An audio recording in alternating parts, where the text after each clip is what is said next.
Plundering the Heavens Chapter 387 to Chapter 440. The Lotus Girl pressed her palm and an invisible force supported Dragon Lady's seriously injured body. She looked into Dragon Lady's eyes and said with a smile, "I originally wanted to protect him, but he wanted to give this opportunity to you, so I came to save your life. However, I don't care whether he lives or dies. What a pity, he was someone I fancied. I hope he still has a chance to grow." Whoosh, after being forced back by the Lotus Girl for more than 100 feet, the crazy red dragon slowed down for a moment and then rushed forward again. The crazy state of the dragon was not afraid of the Lotus Girl's power and seemed to want to fight to the death. However, the Lotus Girl did not fight it head-on. She brushed her palm with a mysterious force and set up a brilliance in front of her. Then, she held on to Dragon Lady's arm and stepped into the void. When her step landed, her figure suddenly disappeared. When she reappeared, she was already 100 miles away. When she took another step, she was another 100 miles away. Her figure swayed a few times and disappeared completely. Not good. The trick of luring the tiger away from the mountain, the 5th prince and the 6th prince, who were preparing to chase after Feng Xing, did not expect that they would not be able to catch the little devil's shadow. When they turned around, even the Dragon Lady had disappeared. There was no need to describe the panic in their hearts. They roared angrily and hurriedly ran back. Then, they looked around and saw that the surrounding void was empty. Other than a group of sea soldiers, demon generals, and guests of the Red Society, there was not even a shadow of a person. "Chase, we must catch that bitch at all costs," the 5th prince shouted angrily. When he thought of his mother's punishment, he suddenly felt a chill. The 6th prince's eyes flashed and he said in a deep voice, "Don't worry, capture that mad dog. He is the best at tracking the aura of a real dragon."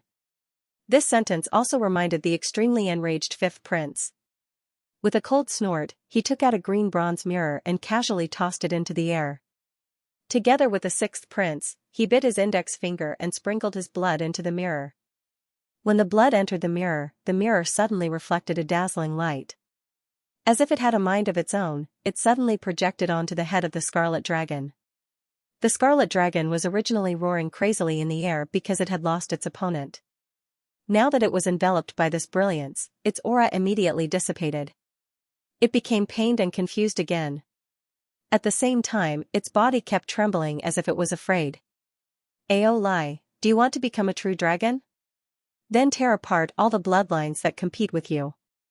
When you are the only true dragon left in this world, you will be the Dragon King. Now, almost all the people with the Dragon King's bloodline are dead. There's only one left. With your true dragon bloodline, you should be able to sense her aura and find her, kill her, and eat her. That way, you will be the only true dragon in this world." The words of the 5th prince and the 6th prince seemed to carry a strong sense of bewitchment. It was not a spell, but under the reflection of the bronze, it carried an indescribable power.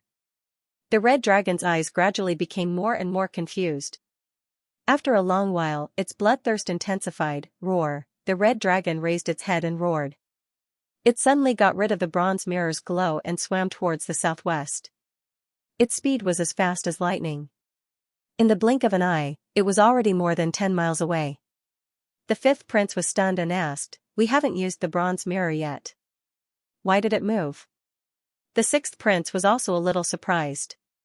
He frowned and said, "It's probably because it's our first time controlling it through the bronze mirror. It might have slipped up." The 5th prince took a look at the bronze mirror. There was a trace of blood flowing on it. He heaved a sigh of relief and said, "Its true blood is still there. The bronze mirror that Mother gave us can still control it. It should be fine. Let's hurry up and catch up." There was no time to discuss. They were in a hurry to catch up. Otherwise, with the red dragon's speed, it would be gone in no time. Although they could summon it back through the bronze mirror, the red dragon was crazy and might cause some unexpected trouble. Therefore, they only stayed for a while and ordered their men to clean up the area before they hurried to catch up. The two of them, who were angry and anxious, did not realize that the direction in which the crazy dragon was chasing was not the direction that the Lotus Girl and the Dragon Lady had left. Feng Xing and the Golden Crow flew towards the west for a while. Seeing that no one was chasing after them, they knew that the Lotus Girl had saved them and lured the fifth prince and the sixth prince back. It was considered as giving them a way out and they could finally catch up. Without the Golden Crow's instruction, the sneaky Golden Crow immediately turned south. However, it had to change its direction to avoid being caught. Fangxing did not stop to catch his breath. He took out the jade scroll that the Lotus Girl had left behind to see what she had said. During the journey with you, there were 7 people looking for you. You must be careful. Spiritual qi is the qi of the origin of heaven and earth. If you want to protect yourself, you should use less spiritual qi. Although you have entered deep into the desolate sea and are far away from the mainland, once you move your spiritual qi, you will be able to use it to find you. Through my soul light, there is a region at the end of the South Sea that can hide the heavenly secret and allow you to stay. I hope that you will be careful and not die halfway. My demon ancestor Dharma can temporarily hide the heavenly secret. If you are in danger, you can use it to protect yourself. Unfortunately, you have not formed your golden core yet, so it is difficult for you to understand the true nature of the demon ancestor. Otherwise, with the Qi concealment Dharma, even if you have not slacked off, you may still be able to hide your Qi and protect yourself. After listening for a while, Fangxing realized that this was the last piece of advice that the Lotus Girl had left for him. He felt a little grateful. This damned girl treated him and the Golden Crow as servants and ordered him to find delicious food for her everywhere.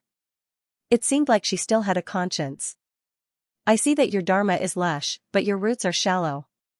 Although you can move unhindered for a while, you will not be able to comprehend the great Tao. The 9 coffins are boundlessly mysterious, but their foundation is in the heavenly origin. My soul light has evolved into the Great Thousand and I know that there is a part of the Taoist scripture in the South Sea. If you take it, you can form your golden core and lay your foundation to comprehend the great Tao. 300 years later, when the calamity comes, I hope that you have already obtained the great Tao and will fight with me in the 33 heavens. The jade slip also described some things in detail, but they were some warnings about his own path of cultivation. The situation must have been critical at that time. In order to save the Dragon Lady, the Lotus Girl didn't have time to explain everything in detail, so she left all of it in the jade slip with her divine sense. Fangxing listened to it quickly. In his haste, he also couldn't understand the meaning. He only faintly felt that the Lotus Girl valued the South Sea very much. Old Jean, is there a place at the end of the South Sea that can hide the heavenly secret? Fangxing immediately asked after scanning the divine sense that the Lotus Girl left in the jade slip. The end of the South Sea? The Golden Crow pondered for a moment. Suddenly, he trembled and cried out involuntarily, "It can't be, that damned place, right?" Fangxing's heart trembled and he quickly asked, "You know where it is?" He thought in his heart, if the Golden Crow knows this place, then it would be simple. After listening to Lotus Maiden, he finally understood the situation he was in. Those great figures that were looking for him were actually so formidable. Even though he'd already fled the South Side continent, they were shockingly still able to find him through the secrets of the heavens. Unless he hid like a mouse and never used his spirit energy forever. However, the Lotus Girl also said that the demon ancestor technique that he cultivated should be the nameless cultivation technique passed down by the big black sword. The breath concealment technique in it could hide from the heavenly secret, but his current cultivation was too low to comprehend much. He needed to reach the golden core and cultivate the breath concealment technique to the extreme in order to truly hide from the heavenly secret and not be detected by the Yuaniing cultivators through the heavenly secret. In that case, his current matter was simple. He just needed to find a temporarily safe place and form the golden core. However, he did not expect that the Golden Crow would be frightened after hearing his words. It cried out strangely, "You don't really want to go there, do you?" Fangxing asked curiously, "What kind of place is that? Is it dangerous?" The Golden Crow sighed and said, "Of course it's dangerous, but there's nothing to be afraid of. Ever since I've been with you, I've been living in fear every day. I've long been used to danger. However, the scary thing is that it's easy to go in but hard to get out. Why does the eldest miss want you to go there? Does she want you to be trapped in there to suffer? Easy to go in but hard to get out?" Fangxing was slightly startled. He did not expect the Golden Crow to say that. The Golden Crow cried out, "It's hard to say, but it sounds good. Many people think that you can go in but not out of that damn place. Once you go in, it's tantamount to imprisoning yourself. You might not be able to get out for the rest of your life. Ever since that damn place existed, only those who are being chased by their enemies and have nowhere else to go will go there. Once they go in, they will never come out again. Fang Xing's brows furrowed even tighter when he heard that. What kind of damn place is that? The Golden Crow said, it's the legendary place that is isolated from the heavens and the earth, the place where hopeless cultivators imprison themselves, the South Sea's ultimate.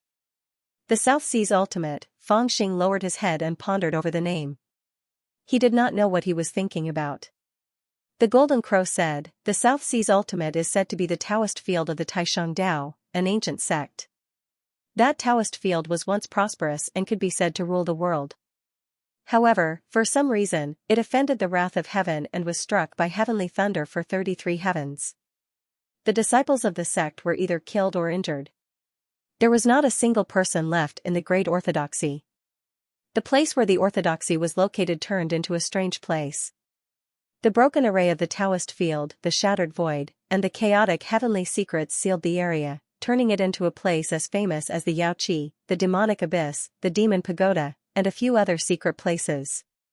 It is deep and strange, and even the Yuanian cultivators could not explore the secrets of the area. For thousands of years, only those who were hunted by the world or those who were greedy for the foundation of the Taishang Dao would risk their lives and barge into the ultimate to try their luck. None of them came out? Fang Xing was a little speechless. The Golden Crow shook its head and said, it's not that absolute.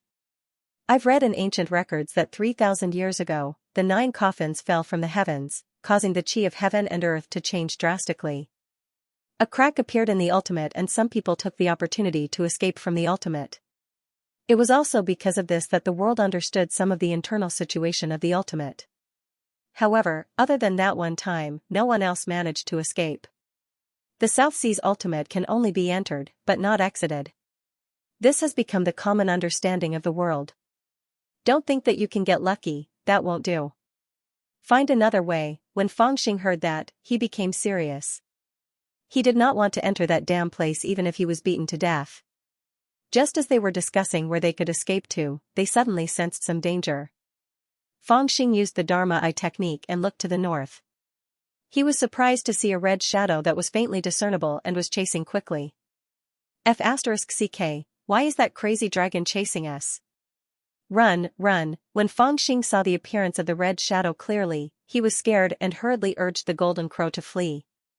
He had seen the strength of this crazy dragon and it was simply terrifying. He thought he had escaped, but he did not expect that this guy would actually chase after him.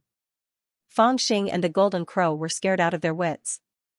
They didn't want to be swallowed by the red dragon, so they screamed and fled toward the south. The speed of the red dragon was too fast, even faster than that of the dragon lady. The body of the Golden Crow was strong, and it had practiced the secret method of the Rock Clan to a certain extent. Ordinary cultivators at the Elixir Realm last stage could only eat its dust. Unexpectedly, this mad dragon could not be shaken off. With a fierce flame, it shuttled through the void, as if it had triggered a storm of demonic clouds in half the sky. Oh my god, why is this mad dragon chasing us? The Golden Crow wailed in anguish as it flapped its wings vigorously. A faint golden flame had already been ignited on its golden feathers. Didn't we already make a turn? How can this wild dog still follow us? Fang Xing also shouted. He hurriedly stood up and used the breath-concealing technique in the nameless skill formula. Soon, the cyan fog spread and wrapped him and the Golden Crow. Suddenly, they were a lot safer. They could clearly see that the crimson dragon that was pursuing them madly had stopped in midair, and its large eyes that were devoid of any sense of divinity stared blankly at the surroundings as if it had lost its sense of direction.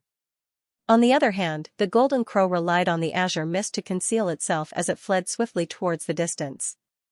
Good, it seems that this mad dragon followed our breath.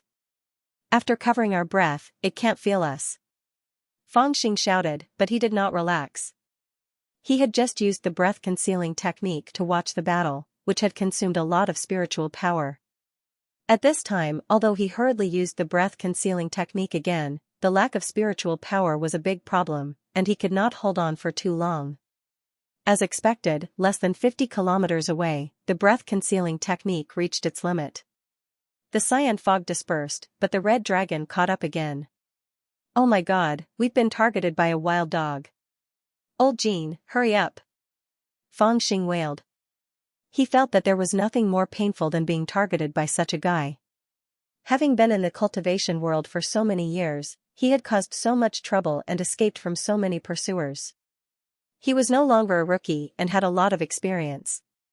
Fang Xing quickly calculated. Although the mad dragon's breath was chaotic, it had clearly locked onto him and the golden crow. In other words, it was not chasing the wrong people, but was coming for him. However, he and the golden crow had clearly turned in a different direction. How did it catch up with him? Could it be that there was some breath on me that attracted it? The moment he thought of that, he immediately thought of the bead. With the brilliance of the bead, he could easily break the abstruse restriction and dharma array that the dragon lady had set up in the glass palace. It was obvious that the bead was inextricably linked to the dragon palace. Perhaps the bead's breath had attracted the mad dragon's pursuit. At the thought of this, Fang Xing hurriedly searched all over, wanting to throw the bead away to see if it could lure the mad dragon away. However, after searching all over, he broke out in a cold sweat again. The bead had actually disappeared. He then recalled that when he saw the dragon lady, the bead was in his mouth and he used his spiritual power to activate it, using its breath to break the restriction. As for what happened later, Fang Xing suddenly recalled that he was pulled over by the overbearing dragon lady and kissed him violently without saying a word. He was anxious to protect his chastity and seemed to have swallowed the bead. "I'm doomed." Fang Xing hurriedly checked his internal organs with his divine power, but found no trace of the bead in his organs. Could it have been refined? This was a huge shock. Fang Xing wanted to bang his head against the wall, but unfortunately, there was no wall around him. He had already guessed that the inexplicable disappearance of the dragon bead was most likely due to its integration into his body. In other words, his body already had the breath of the dragon bead. No wonder this mad dragon would target him. Judging from its previous behavior, it would not let go of the dragon clan's breath. Not to mention that it had to chase after him to take a bite or two. How could he deal with it? The golden crow did not dare to turn around when the red dragon was chasing it so closely. It could only fly toward the south desperately. Once it turned around, it would shorten the distance between it and the red dragon. However, the red dragon was so powerful that the golden crow and Fang Xing did not have the confidence to fight it. It was estimated that the golden crow and Fang Xing would be swallowed by the red dragon before they could even take 2 or 3 strikes from it. "There's no other way, little bandit. It's not that Lord Jean doesn't have enough brothers, but this is all I can help you," the golden crow cried loudly. It made up its mind and desperately flew towards the south. After running for an unknown period of time, it felt that the distance between them and the red dragon had shortened to less than 100 miles. This kind of distance could really be caught up in an instant. They could even feel the unparalleled ferocity of the red dragon behind them. However, in front of them, they saw a wonderful place. Countless lightning bolts fell from the sky, appearing and disappearing from time to time. In front of them, it was as if they had reached the end of the world. Seawater flowed backward and connected to the sky. In the middle, there were countless lightning bolts, like a cage set by heaven and earth. Through the lightning and whirlwinds, they could vaguely see the existence of an immortal island in the endless distance. What was even more peculiar was that these countless lightning bolts and whirlwinds were vaguely directed towards the inside and produced a strong gravitational force from the outside. The South Sea's ultimate, at the end of the world, it was a hopeless impasse. It was a place that Fang Xing did not want to come to even if he was beaten to death, but he was forced to quickly approach it. "Little bandit, Lord Jean can only send you up to here. I still have something King important to do, so I can't go in with you. You'd better take care of yourself. If you can come out one day, remember to come to Beiju to find me. I'll either be a demon king or have grass growing on my grave. Remember to avenge me. Speaking of which, you have so many treasures on you. Why don't you give them to me?" The golden crow desperately flew towards the ultimate while shouting at Fang Xing at the same time. "F***ck, you want to throw me in? Dream on." Fang Xing was furious. He took out the immortal binding rope and strangled the golden crow. damn it, do you want us to die together? The golden crow shouted as it was strangled by Feng Xing. It staggered and was almost sucked in by the powerful force outside the ultimate. I don't want to go in this broken place, Feng Xing shouted, since we're not going to die in there, let's go in together. The golden crow screamed, I'm not going in. What's the difference between not being able to come out and being dead? The man and the crow began to fight even before they entered the ultimate, tearing and biting each other in the air. In the distance, the mad dragon had already locked onto Feng Xing. It did not care about the dangers outside the ultimate and rushed forward excitedly. It opened its mouth and its eyes were bloodthirsty. It looked like it wanted to swallow Feng Xing in one bite. Seeing that there was no way out, Feng Xing felt helpless. He let go of the golden crow and cursed, F***ck off, I'll go in myself. As he shouted, he sent the golden crow flying with a kick. At that moment, the red dragon was less than 25 kilometers away from Feng Xing. Feng Xing did not hesitate as he flapped his golden wings and charged straight at Guiyu. Although the lightning and wind seals around the ultimate were powerful, they only attracted and did not cause any harm. After being sucked in, as long as one was at the Foundation establishment realm, they could withstand the chaotic forces. However, it would be difficult to come out after entering. They would need to completely withstand the power of the lightning and wind seals. Perhaps even Yuanian cultivators could not do that. This was also the reason why the ultimate was easy to enter but difficult to leave. Feng Xing entered and saw a faint shadow in the sea of lightning. It became fainter and fainter before gradually disappearing. The golden crow looked at Feng Xing's shadow and sighed softly. It said, I really have something to do, don't blame me. It only had time to sigh. From the corner of its eye, it saw the red dragon coming faster and faster. It hurriedly turned around and left. Golden light surged from its back as it pretended that Feng Xing was still on its back. It shouted at the red dragon, damn little worm, come and chase after your Lord Jin if you can. It shouted and fled into the distance. However, it did not know the reason why the red dragon was chasing after Feng Xing. It only thought that it could lure the red dragon away. Without Feng Xing's weight on its back, it could increase its speed and was confident that it could lure the red dragon away. However, it did not expect that when the red dragon flew to the periphery of the ultimate, it did not even stop and plunged into the lightning seal. Without hesitation, it charged straight at Feng Xing's nearly disappeared figure. Damn it, damned crow, how dare you not accompany me in?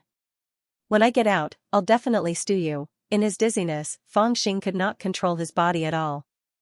He could only feel the lightning restriction exploding around him from time to time. Although he had entered from the outside and suffered very little backlash from the lightning restriction in the periphery of the bottomless sinkhole and the natural power of the void turbulence was there. Just being affected was more than enough for him to bear. He could only grit his teeth and use his spiritual power to wrap around his body to resist. After dashing left and right for an unknown period of time, Feng Xing only felt that he was about to be unable to hold on any longer. Finally, his body came to a heavy halt, as if his back had collided with a piece of soft ground.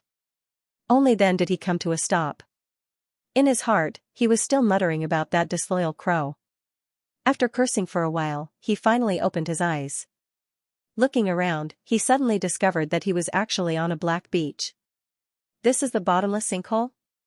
Feng Xing struggled to sit up, opened his drowsy eyes, and looked around. Before he could make a decision in his heart, a mighty dragon's roar suddenly came from the space in front of him. Suddenly, a huge crimson dragon that was more than 300 feet long descended from the sky. The dragon's body was dripping with blood and was charred. Even the dragon's scales had been torn off. It seemed to have been heavily injured in the lightning restriction. However, although the dragon's eyes were a little dizzy, it still stared fixedly at Feng Xing. The speed of its descent was extremely fast. The dragon's ghastly mouth had already opened, revealing the terrifying fangs inside, and directly swallowed towards Feng Xing. It was that crazy dragon. Even Feng Xing did not expect that it would still chase after him even after he had escaped into the bottomless sinkhole. It's even more ruthless than a debt collector, Feng Xing wailed and scrambled to get up to escape. However, he was seriously injured and his limbs were weak, so he could not escape. F***ck, brother-in-law, I slept with your sister. Don't bite me, Feng Xing was shocked. Seeing that he could not escape, he could only shout and pretend to be related to this crazy dragon. But this crazy dragon didn't even recognize his sister, so who knew if he would recognize this cheap brother-in-law? With a roar, the scarlet dragon landed in front of him and bit down. Fangxing was so scared that he closed his eyes. Ziyulyu. Strangely, Fangxing did not feel that he had been bitten, but he felt that his whole body was licked by a wet tongue. His whole body was covered with saliva, and he immediately felt disgusted. He thought that this crazy dragon was really F***king particular. Did it think that I didn't bathe enough and actually wanted to eat it after I had washed up? Fangxing thought that if it swallowed him, it would first poop in its stomach. Even if they were eaten by it, they had to disgust it before they died. This was their final resistance. However, after licking it once, the mad dragon still didn't bite down. Instead, it licked it again. Are you F***king done? Give your Lord Fang a quick death. Fangxing couldn't take it anymore. He opened his eyes and cursed at the crimson dragon, but before he finished speaking, he was licked again. A scholar can be killed but not humiliated, do you understand? Fangxing was unable to restrain his anger. He directly stood up with his hands on his waist, pointing at the crimson dragon and cursing. He knew that he was going to die. Since he couldn't escape, he had to vent his anger before he died. However, what was strange was that the crimson dragon's head, which was almost as tall as him, was intimidated by his ferocious aura. It actually slowly shrunk back, its large eyes filled with grievance. It was like a puppy, as if it wanted to get close to him but didn't dare. Something's wrong. Fangxing also noticed the change in the crimson dragon. He tilted his head and sized up the crimson dragon. The crimson dragon also tilted its head and sized him up. Seeing that he wasn't cursing anymore, its huge eyes seemed to reveal a bit of joy. It carefully moved its head closer and opened its mouth. Its huge tongue licked over again. F***ck, don't lick, stay away from me. Fangxing was scared. He jumped back and shouted while pointing at the crimson dragon. The crimson dragon immediately became aggrieved. Its huge head lay on the ground and its eyes stared at Fangxing without blinking. This doesn't look like it's sizing up food. Fangxing clasped his hands behind his back and carefully sized it up. He knew that sizing up food wouldn't be like this. For example, when Miss Lian saw something she wanted to eat, regardless of whether it was alive or dead, her eyes would be filled with greed. Her neat row of white teeth became a bit eerie. This beast doesn't seem to have any hostility towards me, Fangxing murmured in his heart. Hope rose in his heart again, and he began to retreat quietly. Seeing that the distance between him and the crimson dragon was getting farther and farther, almost more than 300 zhang, Fangxing thought. He was about to fly away, but the crimson dragon suddenly moved forward. With its body size, it moved dozens of zhang and instantly arrived in front of Fangxing. It stretched out its tongue to lick again, which scared Fangxing. He shouted, "Don't lick, squat down, don't move, understand?" The crimson dragon became aggrieved again. It put its chin on the ground and stared at Fangxing. Is this king dragon? Why does it look like a puppy? Fangxing murmured in his heart. He felt that something was wrong, but he still didn't want to get too close to it. More importantly, the scene of the mad dragon fighting in the void was just too terrifying. With Fangxing's current strength, even 10 of him would not be enough for it to kill. Even if it did not show any hostility, Fangxing did not want to get close to it from the bottom of his heart. Even if it was not showing any hostility, Fangxing still did not want to get close to it from the bottom of his heart. It depended on who was brave. This thing could eat people without spitting out the bones. Seeing that the crimson dragon had become obedient, Fangxing heaved a sigh of relief. With a swoosh sound, he flew up to the sky and was about to escape. However, when he turned his head, he was suddenly startled. The crimson dragon also flew up, but its head was still so far away from him. F***ck, Fangxing was scared, and his divine sense was in chaos. He was already injured, so he couldn't resist the clouds, and his head fell down. Swoosh, a behemoth swam past him.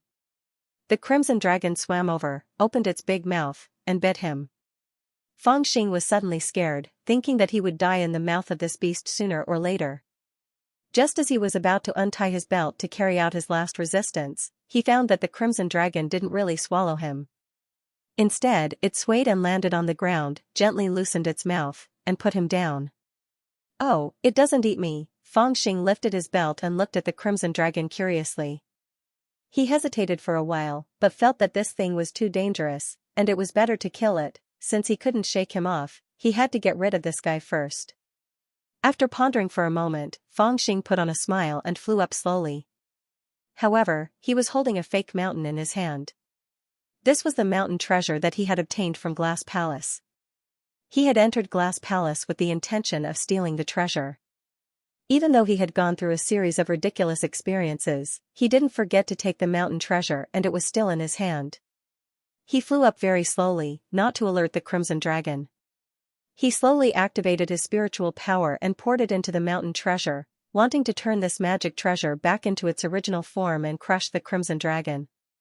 However, his cultivation was still low, and it was very difficult to control such a huge magic treasure like the Imperial Mountain treasure. He slowly injected spiritual power for the time it took for a stick of incense to burn, but the mountain treasure still didn't move. However, Fangxing also noticed that when he activated his spiritual power, the crimson dragon's gaze became gentler. It gave people the feeling that it was looking at a family member. Could it be because I swallowed the dragon pearl that I have the aura of the dragon clan, and this guy thinks of me as one of its own? Fangxing couldn't help but slow down the process of injecting spiritual power. However, he quickly rejected this idea. He thought that the dragon lady and this crazy dragon were definitely of the same race, but this guy was extremely fierce when he fought, and he didn't see it show any mercy. Although he didn't know why it was acting so obedient, once it went crazy, he wouldn't be able to escape. It was better to kill it to avoid any accidents. Thinking of this, the speed at which he activated the mountain treasure increased again. But just as the 9 seals on the mountain treasure lit up and were about to be undone one by one, the eyes of the crimson dragon that had been lying obediently in front of Fangxing suddenly changed. It suddenly revealed a strong and fierce aura, causing Fangxing to jump in fright. Before he could react, the crimson dragon had already let out a low roar and rushed towards him. Fangxing was heavily injured and it was not easy for him to activate the mountain treasure, so how could he dodge? However, it seemed like there was no need for him to hide anymore. The crimson dragon whizzed past him and charged straight towards a huge object behind Fangxing. Only then did Fangxing realize that such a monster had appeared behind him. Originally, with his sensing ability, it shouldn't have been difficult for him to discover it. However, he was fully focused on activating the mountain treasure, so he didn't notice the thing approaching him. Bang! The crimson dragon and the huge object collided, and the two immediately strangled each other with a terrifying momentum. Fangxing noticed that the huge object was a giant ape nearly 10 feet tall, and it was holding a large stick in its hand. When the crimson dragon rushed over, the giant ape had already swung the stick in its hand. If it had been a bit slower, Fangxing was afraid that he would have been turned into meat paste. The fierce ape obviously didn't have good intentions, and it could be seen from the giant stick in its hand. The crimson dragon was also not easy to deal with. As soon as it rushed out, it had already fought with the fierce ape.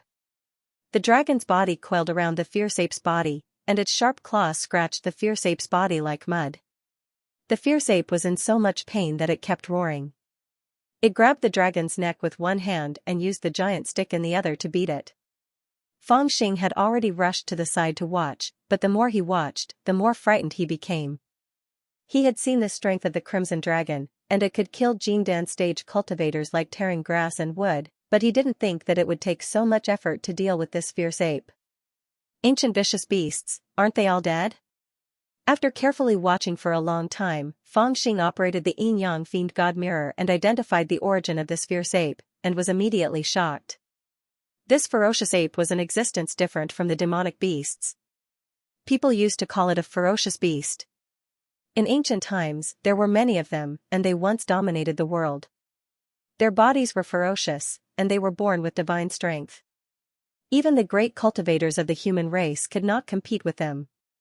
However, after the great changes of the world, the human race rose and dominated the world, and the ferocious beasts became rarer and rarer.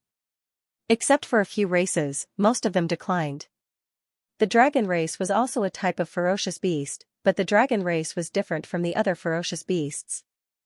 They cultivated the great Tao of the human race and opened up their intelligence. With the help of several great sages, they cultivated the magical powers of the dragon race and gradually adapted to the rules of the world. Not only did they not go extinct, but they also rose and stood firm in the world. They were still one of the most powerful races in the world. According to the rumors, except for a few ferocious beast ancestors who were sleeping in the old lair of the demon race, and a few demonic veins in the western Heox prefecture that had some unclear relationship with the ancient ferocious beasts, there was almost no ferocious beast in the world. Feng Xing did not expect to see such a monster that only existed in legends in the South Sea Ultimate. He was really a little shocked. This ferocious beast had infinite heavenly strength. The ferocious ape's bloodline was many times stronger than the current golden crow. In Feng Xing's view, when this thing fought, its strength could really fight against a golden core cultivator. Fortunately, there was this wild dog-like crazy dragon by his side to fight for him, otherwise, it would be terrible. Damn, this ultimate is really not a good place. The damn crow is smart and ran away, leaving me in such a miserable situation. Feng Xing sat down next to a coconut tree and kicked down a large coconut. He drank the juice while watching the crazy dragon fight. Hit it, bite it hard. Damn it, how dare it sneak attack me, bite this bastard to death. As he watched, he cheered, as if nothing had happened, and did not have the slightest intention of going forward to help. As he cheered, the crazy dragon became even more energetic, shaking its head and wagging its tail. In fact, the crazy dragon's strength was much stronger than the ferocious ape. It was just that when it entered the ultimate, because of its huge body, it was hit by the lightning and was seriously injured. It had less than 10% of its strength left, which was why it still had the upper hand after fighting with the ferocious ape for so long. Now that it was excited, it bit even more fiercely and tore more violently, causing the ferocious ape to cry out in pain. After exchanging a few blows, it realized that it was no match for the mad dragon. It rolled on the ground between the huge trees and took the opportunity to get rid of the mad dragon. It didn't even want the big stick anymore. It jumped and ran very fast, jumping over 2 mountains in a blink of an eye and disappeared. According to the crazy dragon's temper, it would usually chase after a life. But just as it was Feng Xing, and was. And just, it, and it. And chi. It, and, from it. From. Chi, from, and, from the ferocious from Chi's eyes. Seeing that its tongue was about to lick him again, Feng Xing hurriedly shouted, "Stop!" The crazy dragon stopped and looked at Feng Xing with its big eyes. Feng Xing held a big coconut in his hand and wanted to smash it on the red dragon's head, but after a moment of hesitation, he smashed it on the ground. He pointed at the red dragon's nose and scolded, "Why are you so king useless, letting that big monkey escape?" Seeing that he was angry, the crazy dragon seemed to be afraid and quietly shrank back. Hee, this grandson is really a little afraid of me. After confirming this, Feng Xing was a little happy. After pondering for a moment, he pointed at his feet and shouted, "Come here." The crazy dragon glanced at him, and its body squirmed forward. Its big head happened to be beside his feet. Feng Xing also made up his mind and jumped onto the red dragon's head, shouting, "Fly." The crazy dragon seemed to think that Feng Xing was getting close to it by jumping on its head, so it was happy and flew away happily. Feng Xing's heart was also tightly gripped by a thread as he carefully observed Crazed Dragon. The appearance of the fearsome ape had made him a little wary. He had already begun to ponder. If the sinkhole was filled with such terrifying beasts, it would be difficult for him to survive with his bit of strength. With the crazy dragon following him, it would be a bit of a guarantee. However, he still had to test if the crazy dragon was really obedient. If it still went crazy intermittently, it would be better for him to kill it as soon as possible. And it was precisely because of this that he began to test the crazy dragon. First, he wanted to see if it was obedient, and then he wanted to test why it was so close to him. He realized that when he used the breath concealment spell and completely concealed his aura, the crazy dragon would return to the state it was in when he first met it. Its eyes would be lifeless and devoid of spirituality, only a violent bloodthirsty madness that wanted to tear everything it saw to shreds. And when he circulated his spiritual power, the crazy dragon suddenly became a lot more docile, and there was a little more spirituality in its eyes. It must have something to do with the dragon pearl I swallowed, Fangxing secretly came to a conclusion. It was very obvious that the crazy dragon had no reason to be close to him for no reason. The only possibility was the dragon pearl. It was already rare that the dragon pearl could break the glass palace's restrictions. At the very least, it meant that it was of the same origin as the dragon race. Furthermore, its quality was definitely above the dragon ladies. Now that it was close to the crazy dragon, it was not that difficult to explain. However, in his heart, he was even more curious. When he used the yin-yang god and demon mirror to appraise the pearl, he only knew that it was a water-repelling pearl. There was nothing special about it, but he did not know why it was so mysterious and brought him so many surprises.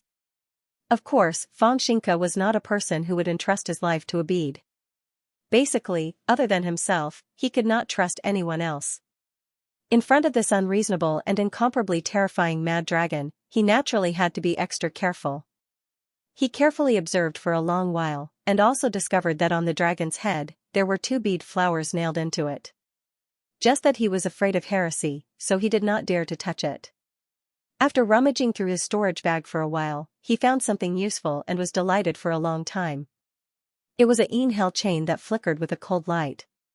It was the yin-hell chain that he had obtained from the Chu royal court's yin servants. This treasure had limited magical power and was no longer suitable for him. It was not as good as the immortal binding rope that he had obtained from Iron Like Madness, so he did not usually use it. However, this yin-hell chain was refined with refined steel and was very sturdy.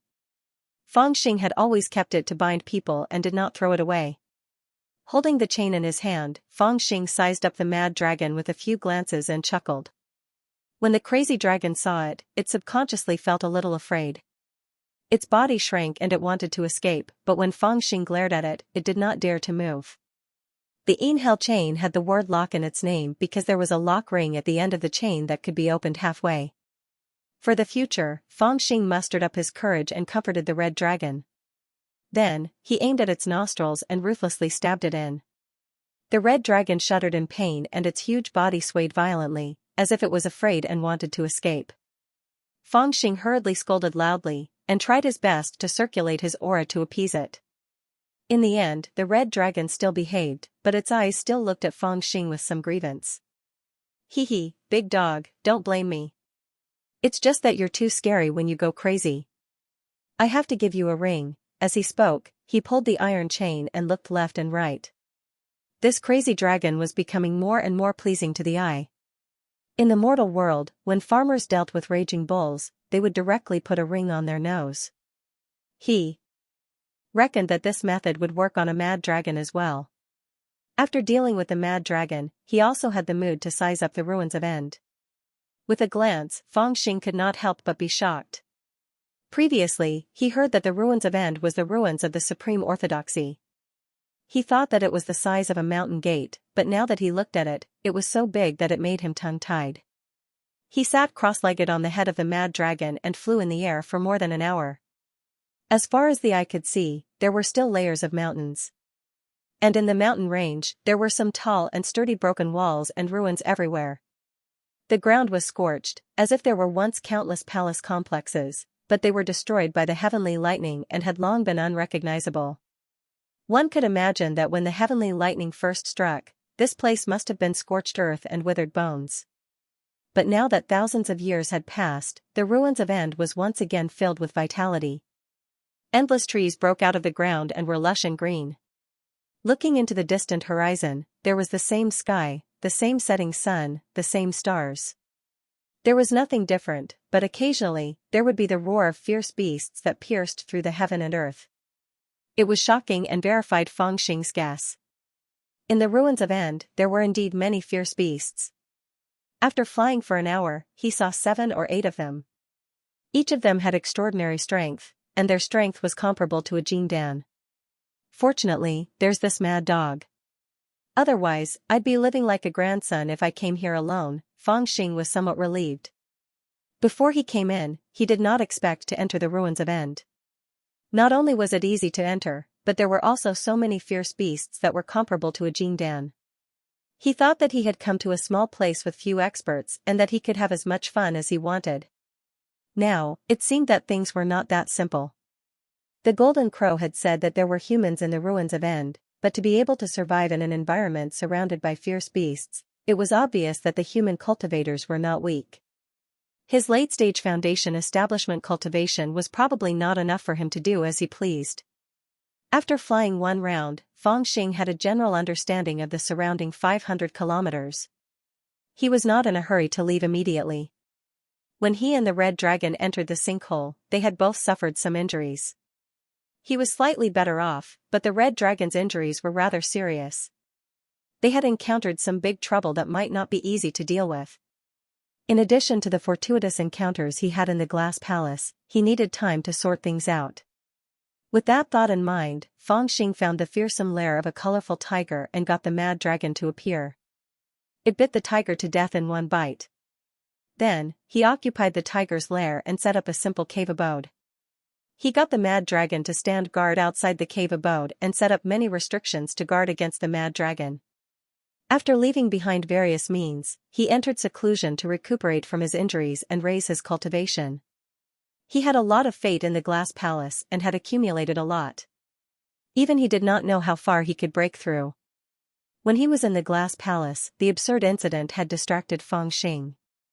Many changes had happened unknowingly. Countless opportunities had been added to his body, so much so that he could not even tell what changes had happened to him. What he could be sure of was that when yin and yang were in harmony, there was an indescribable purine energy that brought about a mysterious change in him. This change was so great that it even affected his foundation. If he were to return to the Blue Cloud sect now, his aptitude would not be graded as a D grade no matter what. When he looked inside himself with his divine will, he could see that outside of the 8 extraordinary meridians in his body, there was a faint line that led to the top of his head and connected to the bottom of his body. It seemed that after that night, a 9th meridian had mysteriously appeared in his body. Apart from that, one could vaguely see a red crystal in this meridian. Feng Xing was no stranger to this kind of crystal. He had seen it before. It was an existence similar to spirit essence. Cultivators could refine the purest supreme-grade spirit stones into something that surpassed supreme-grade spirit stones in terms of quality. It was known as spirit essence, and it was a resource used by cultivators in the golden elixir realm. And in Feng Xing's body, there was also such a thing. Feng Xing was aware of the origin of this spirit essence. After that absurd night, the 99 anti-spirit pill in his body had disappeared. It was obvious that he had absorbed a large amount of spirit chi at that time. Thinking back, he also vaguely remembered that when he was in the clear pool, the cultivation in his body had automatically activated, as if he had absorbed an indescribably large amount of spirit chi into his body. This large amount of spirit chi should have leaked out, but because of the harmony of yin and yang at that moment, Feng Xing's physique had changed, causing a 9th meridian to appear in his body. Therefore, the large amount of spirit chi did not leak out. Instead, under the power of the fusion of the primordial yin energy and the pure yang body, the spirit chi surged into the 9th meridian, turning into an existence similar to a crystal. To put it simply, Feng Xing had moved a spirit meridian into his body. However, it would not be appropriate to say that he had moved it in himself. It should be said that the Dragon Lady had given him a spirit meridian. This was the precious part of the Dragon Lady's primordial yin dragon body. The harmony of yin and yang had endless uses. It was not just for show. No wonder the Dragon Lady chased after me without wearing shoes. Did I absorb the spirit meridian of the 1,000 flowing sea all at once? Feng Xing thought about it carefully and took out another storage bag. Inside it were all the good things he had picked out from the Glass Palace treasury. Together with the mountain treasure and the Fusang wood, it could be said that he had cleaned out all the good treasures in the Glass Palace. He suddenly felt a little embarrassed. After fourth uncle plucked the flowers, he would leave a few golden leaves for others. How could he have cleaned out the treasury? After thinking for a while, he decided not to think about it anymore. In any case, the dragon race was good at accumulating wealth. Perhaps, he would become a rich woman in a few days. With the existence of the spirit meridian in his body, Feng Xing did not have to worry about the replenishment of spirit chi. He did not have to worry about the spirit chi needed for cultivation anymore. Instead, he followed the dermic formulation that the Lotus Girl had taught him and completed the true Samadhi fire. He took out the lamp that he had carefully stored. It was sparkling inside, but it was the flames of lust of the Red Society cultivators. Sitting cross-legged, he focused and calmed himself down. After a long time, Fangxing's mind was as calm as an ancient well. Only then did he comprehend the flames of lust. This was the comprehension-dermic formulation that the Lotus Girl had imparted to him.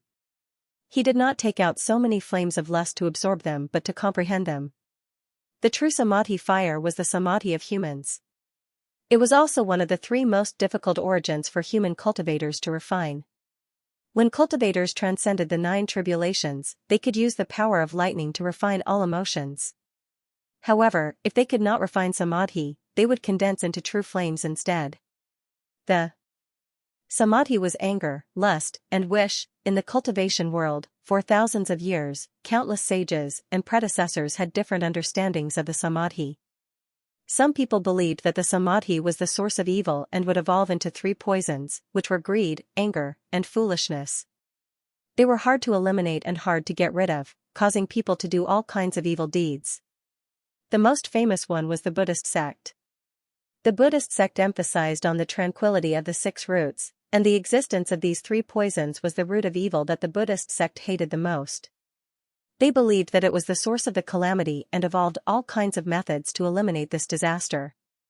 However, there were also people who believed that the samadhi origin was the root of the human tribe's prosperity. Anger made people fearless, desire made people flourish, and willingness made people unwilling. It was precisely under the stimulation of the samadhi origin that the human tribe gradually rose up in the difficult environment of the ancient times where there were many demons in the forest. They actually suppressed the ferocious demons and demons, unified the world in one fell swoop, created the great Tao of all worlds, and became the king of all races. One wanted to eliminate the samadhi, the other wanted to make good use of it. They had different ideologies, and in the end, they were like water and fire, and the result was the destruction of Buddhism. After several battles, the Buddhist sect disappeared from Tianyuan, and only the Lingshan temple was left. It was not the true Buddha as described in the ancient records, but it was only acting in the name of Buddha. In any case, the true samadhi fire was one of the most worth exploring in the world. By chance, Fangxing obtained the raging flame from the enigmatic coffin and the flame of will from the mysterious domain foundation cleansing pill. He had already obtained 2 of the true samadhi fire. What he needed to do now was to ignite the 3rd true samadhi fire through his understanding of the fire of desire to complete the samadhi. A bit of the fire of desire wrapped around his fingertip, and his divine sense tangled with the fire of desire. A strange feeling immediately arose in Fangxing's heart. For a moment, he suddenly thought of the many women he knew. There were all kinds of them, and they flew through his mind like a carousel. There was Xiaoman, Dragon Lady, Su Lingyun, Xiao, Chu Xiai, and even the 3 fairies of the northern divine mountain. There were even some women he had forgotten, such as Qin Xing and the others he met in the Blue Cloud sect. He didn't know how she was doing. He had tasted the feelings of men and women, so he naturally understood what this feeling of restlessness was. It was a power that could hollow out a person's heart, and also a power that could overwhelm a person's spirituality. It was one of the most instinctive powers of humans, the most primal tremors and impulses. At this moment, Fangxing suddenly became sentimental, and his longing for the women he knew was intense. He even wanted to immediately rush out of the cave abode and think of every way possible to return to the sinkhole to see them from afar. Under these impulses, Fangxing sat cross-legged on the ground. A thin layer of sweat seeped out of his small face, as if he was being roasted by poisonous fire. He didn't try to suppress the thought, nor did he try to expel it from his mind. Instead, he sensed it, bit by bit. He sensed the most primitive power rising up within him. He sensed the changes in his thoughts and his body. He even sensed the changes in his 8 extraordinary meridians and the 5 elements. He studied his body thoroughly, over and over again. This was undoubtedly a very torturous process, but even though he knew it was torturous, he had to persevere. People said that cultivation was the path of defying the heavens. To put it bluntly, the heavens did not offend you, so why do you have to defy them? In fact, the heavens here referred to human nature. Everything in the world had its own laws and nature. Most living beings were driven by nature. When they were hungry, they ate, they slept. When they were interested, they went out to find a partner. When they encountered a powerful opponent, they fled. If they couldn't, they resigned themselves to fate. Only a few races, after developing spirituality, would have doubts about all of this. After having doubts, they would decide on their own to do certain things, and not be controlled by nature. For example, cultivators would forcibly resist the restlessness in their bodies, pursue a calm mind, and comprehend the universe. They would endure the tearing sensation in their bodies to break through and pursue a higher realm of their physique. Because they did not obey nature, they would improve. This was defying the heavens to become an immortal. Of course, if one were to consider it from a deeper level, these rebellious actions were actually controlled by a deeper level of impulses. Those deeper levels of impulses were also human nature, but this belonged to another realm. The predecessors had already explained this realm and named it, the unity of heaven and man. This deeper realm was not something that Fangxing had yet to come into contact with. His comprehension was still at a relatively shallow realm, which was defying nature. To cultivate against the heavens was to go against nature. To go against nature, one had to first understand one's own nature. The torturous time passed by. Fangxing sat cross-legged on the ground, like a dead man, meditating motionlessly. Outside, the simple cave residence that he had set up had long been buried by fallen leaves. The crazy dragon with a pierced nose, because of its natural intimacy, lay in front of the cave residence all day, waiting for him in boredom. Sometimes, when Fangxing's breath returned to silence, the crazy dragon could no longer be suppressed and would become irritable. It would run to the surrounding territories to find fierce beasts to fight, loosen its muscles, and also eat a full meal. However, no matter how far it ran, it would eventually return to the place where the cave residence could no longer be seen. It lay in front of the cave entrance and waited for Fangxing to come out. That obedient and loyal appearance was not like a dragon at all, but a big dog with scales. The time of this retreat was far beyond Fangxing's expectations. It was more than a year. It was Lotus Girl's fault for not warning him. He thought that with the method and the fire of desire, it would be a very simple thing to comprehend and complete the true samadhi fire. However, he did not expect that this kind of deep meditation and comprehension was a very mysterious thing. It could easily lead to death. After an unknown period of time, the cave residence was completely covered by fallen leaves and branches. There was almost no trace of its existence, and Fangxing's breath also gradually disappeared. The crazy dragon lying in front of the cave gradually became alert. It had already noticed that Fangxing's breath was different from before. It was really gradually disappearing, and this made it extremely irritable. In the end, it let out a roar. The dragon's roar was like thunder, mixed with the royal dragon's power. It frightened the weak fierce beasts in the surrounding mountains to lie on the ground, shivering. They also penetrated into the ground, and some reptiles that were hibernating deep in the soil were awakened in fear. They all fled into the distance. It was also when this dragon roar sounded that Fangxing, who was deep in the cave residence, suddenly opened his eyes and took a deep breath. Fangxing subconsciously took a deep breath when he woke up from his meditation that was almost completely silent. In that instant, the weather suddenly changed. Dark clouds gathered in the sky above the cave abode where he was in seclusion, forming a dark cloud that covered the sky for nearly 1,000 miles. Thunder rumbled in the clouds, and spiritual chi was boundless. As he inhaled and exhaled, it turned into a stream in the shape of a bull's horn that flowed down into the valley below. After nearly 2 years of seclusion, Fangxing's body was almost dried up. There was only a thin layer of flesh covering his skeleton. His vitality was almost exhausted.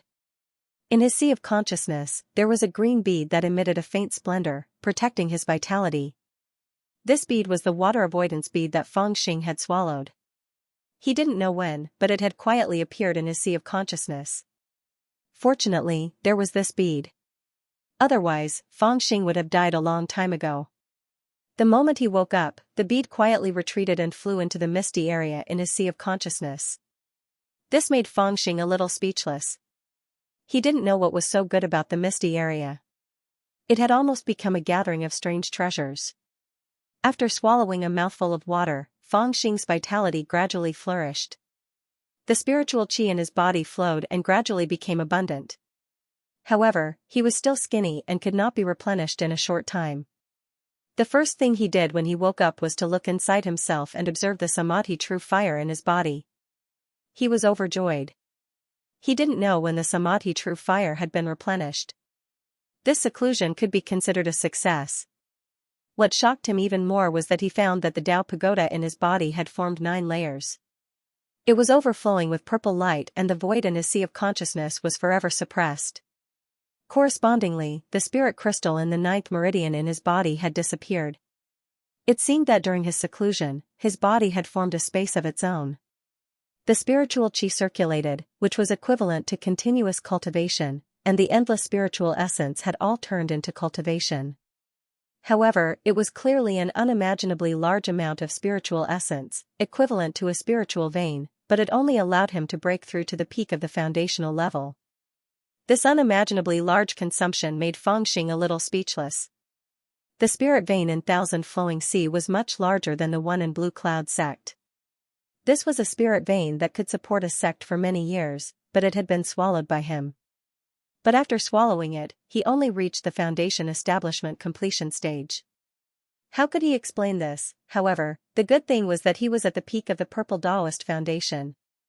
It could be said that he had reached the peak of the foundational level. Focusing his mind, Fangxing stopped his cultivation and slowly stood up. He heard his bones crackle like beans being fried. He stood up and stretched his body. Only then did he feel his strength returning to his body. However, he felt a little itchy on his face. He touched his waist-length hair and a short beard. He was surprised. How long have I been in seclusion? In meditation, he had no sense of time, but the beard on his face and the condition of his body gave him a warning. Crack, crack, Fangxing opened the door of the cave abode and walked out slowly. He felt that the sunlight was dazzling, and he was not used to it. Before he put down his palm to block the sun, a big tongue suddenly stuck out. It was full of saliva.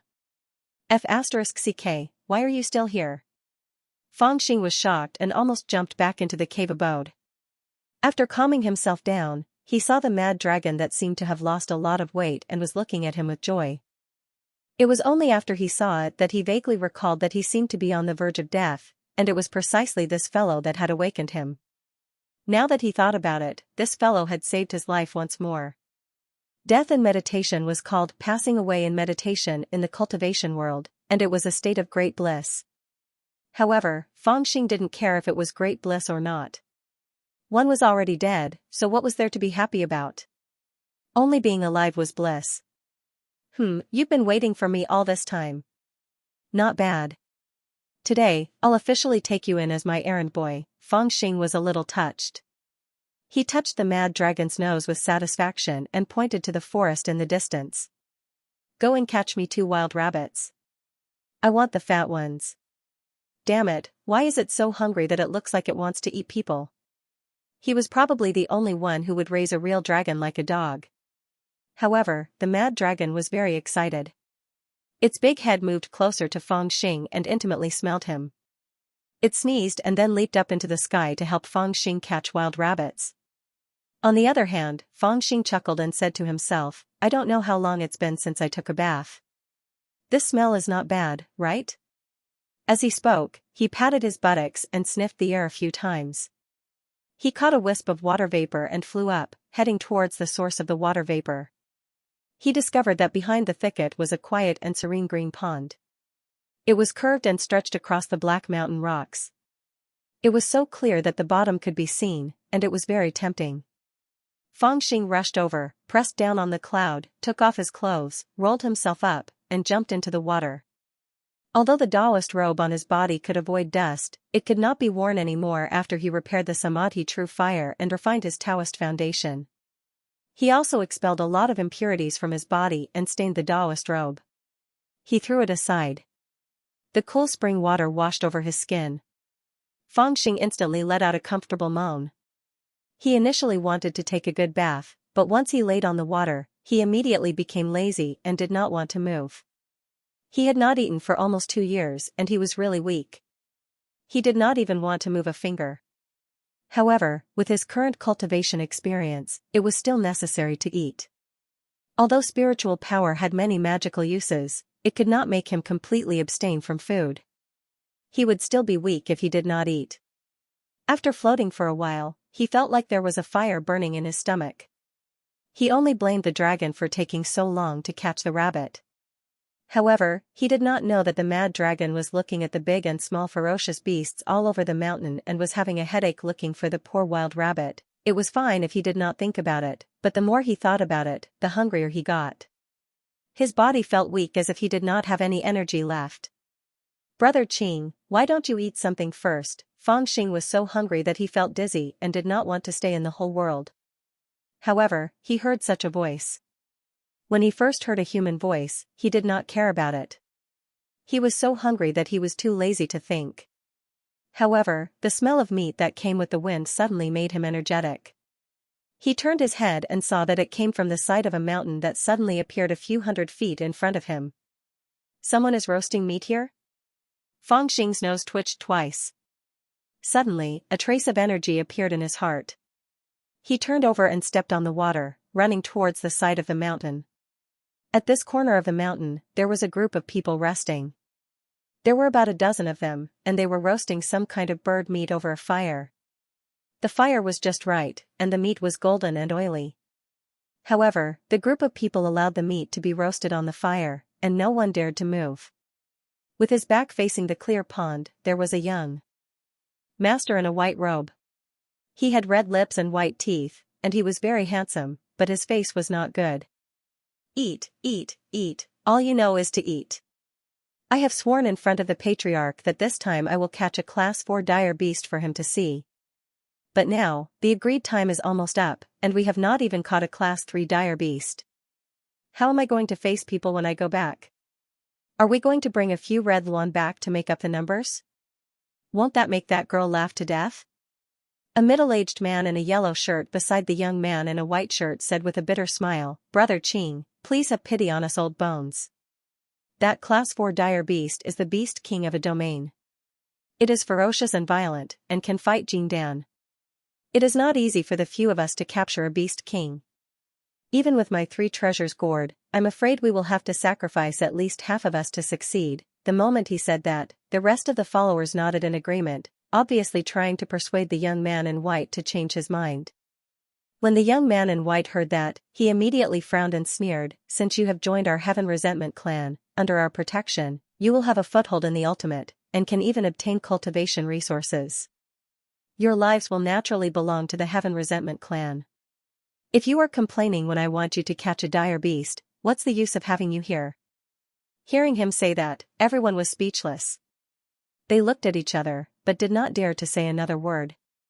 "Quickly eat, there is a class 4 dire beast long-armed ape not far from here. Once you are done eating, go get it," the young man in white coldly ordered with an unquestionable tone. The followers were somewhat helpless. They sighed and went to get food, knowing that they would have to risk their lives later. "Young master, you," a follower took a piece of roasted meat and handed it to the young man in white with both hands. "I'm not hungry." The young man in white seemed a little annoyed as he said coldly. He got up and went to the side of the clear pool. He squatted by the pool and washed his face with water. "There is roasted meat? Can you share a piece with me?" Before the young man in white scooped up the water, a figure suddenly appeared in front of him. At the same time, an excited voice sounded. He looked up and was surprised to see a naked young man looking behind him with a face full of greed. The young man's angle was coincidental, and he saw Fangxing clearly. After a moment of shock, his originally frosty face turned red in embarrassment. In a panic, he hurriedly took a step back and fell on his butt. He covered his eyes with both hands and screamed. "Oh? I forgot to wear clothes." Fangxing stared blankly for a moment, and immediately realized his embarrassing situation. He leaped up and plucked a large leaf from the coconut tree at the side to cover his vital parts. He walked forward with a smile, and said, "We're all men here. If you've seen it, then so be it. It doesn't matter, quickly give me a piece of your roasted meat." He didn't care about being stared at by a man. Smiling, he covered his vital parts and walked ashore. Seeing that everyone was staring at him blankly, he smiled at them as if he was very familiar with them. His eyes lit up as he grabbed the roasted bird meat on the bonfire. At this time, he was starving. The meat in front of him was really more important than anything else. At most, he would just eat until he was full and then apologize to them. Kill him for me. Before his hand touched the roasted meat, he suddenly heard a trembling voice behind him. It sounded like he was about to cry. Damn it, can't we fight after eating the meat? As the man in white shouted, the followers who had just come to their senses also shouted angrily. They called Fangxing pervert, lecher, and so on. They each took out their magic weapons and cast spells to attack Fangxing. Their strength was not weak. A few of them had steady breaths, and the aura they released was clearly the aura of the Jingdan stage. Fangxing was forced back before he could get the roasted meat. In desperation, Fangxing could only protect himself first. He flicked his finger and raised a barrier, blocking off several flying swords and magic attacks. At the same time, he leaped forward and pounced on the young man in white like a ghost. This was his specialty. Whenever he was besieged, he would first grab the most important one. This was the principle that his eldest uncle had taught him, to capture the leader first in order to capture the officers. However, the plan was quite good. With his current cultivation, it was not too difficult to achieve this goal. After all, the man in white seemed to be in the late stage of the Zhuji realm, so it was a piece of cake for him. However, he did not expect that there was no food in his stomach, and his legs were sore and weak. It was fine to walk at a constant speed, but when he suddenly counterattacked, his body suddenly swayed. He felt a little dizzy, and his movements were a lot slower. Ah, go away. When the white-robed young master saw a naked guy pouncing on him and talking non-stop, he almost broke down. At this critical moment, he actually covered his eyes with his hands and did not even have the heart to resist. Seeing that Fangxing was about to catch him, a Jingdan stage cultivator nearby was frightened. He shouted, "Young master, be careful." His body flashed, and he actually used the art of teleportation. In an instant, he appeared in front of Fangxing and slapped him with his palm. With a bang, Fangxing screamed and fell to the ground. Almost at the same time, the magic light from the magic weapons fell from the sky, annihilating the area where Fangxing was. It was like an explosion. Where did this wild monkey come from? He actually dares to offend young master like this? One of the attendants had a worried look on his face as he looked in the direction where Fangxing was. He thought that this fellow was going to die for sure, so he didn't care anymore. Instead, he looked worriedly at the young man in white. He thought to himself, under the protection of so many people, the princess was actually offended by such a person. She's just a young girl who hasn't experienced any worldly affairs. She shouldn't have looked like that, and she even almost fell into his hands. It's over. If this matter were to reach the ears of the patriarch, it would be difficult for everyone present to escape severe punishment. At the thought of this, he began to regret it. He should not have killed him directly. Regardless of whether he was an assassin or a demon, he should have captured him alive and brought him back to the clan to be interrogated. Most importantly, he could have shared the anger of the clan leader. What was that thing just now? Is he dead? The young man in white was no longer as cold and domineering as he was at the beginning. He still had lingering fears and asked with a trembling voice. The middle-aged man in yellow said in a low voice, "Don't worry, young master. This fellow must be dead." He was very confident. Not only did he take a palm from him, but he was also hit by so many magic weapons. Even he, a beginner gold core cultivator, would not feel good facing such an attack. Moreover, the monster just now clearly did not have the aura of a gold core cultivator. Unexpectedly, before they could finish their words, they heard a miserable voice coming from the smoke that had yet to disperse. "I only asked for a piece of roasted meat. If you don't give it to me, then so be it. Do you have to be so cruel?" When the smoke dispersed, everyone was shocked to see that there was a big pit on the ground. In the pit, there was a charred humanoid creature lying on the ground with his limbs spread out. He looked very miserable. He was howling as he weakly sat up in the big pit. The attack that chilled the heart of a gold core cultivator just now did not seem to hurt his muscles and bones. "Ah, he's not dead yet. Kill him, quickly kill him," Seeing this, the young man in white was so scared that his beautiful face turned pale. He took 2 steps back and shouted. When the rest of the followers heard this, they were also shocked. Without thinking, they were about to attack again. The cultivator in light yellow stretched out his hand to stop them and said, "Wait, young master. This person's origin is mysterious. I'm afraid he's a spy from another clan. Don't be in a hurry to kill him. Capture him first and ask him about his background." The people in the pit hurriedly echoed, "Yes, yes, capture him first, feed him, and interrogate him." The monster in this pit was naturally Fangxing. He was really speechless. He just came to ask for a piece of roasted meat to eat. Why were they so angry? Even if he was not wearing clothes, what was there for a group of men to be embarrassed about? They actually attacked him so ruthlessly. Fortunately, he had reached the peak of the foundation establishment stage and had a strong body. Otherwise, he would have been killed by their attack just now. His heart was already itching with hatred. However, he found that his body was too weak now. If he moved, he would feel dizzy. It was not good for him to attack. Moreover, he was surrounded by people. Among the more than 10 followers, there were actually 3 people in the Gold Core realm. This made him a little scared and he did not dare to escape. He could only swindle a meal to fill his stomach and regain strength. Then, he would think about how to take revenge on this group of bastards. At this time, the young master still had a lingering fear and did not know what to do. He waved his hand and said, "Quickly capture him." The cultivator in yellow immediately ordered. Someone rushed forward and pressed Fangxing to the ground.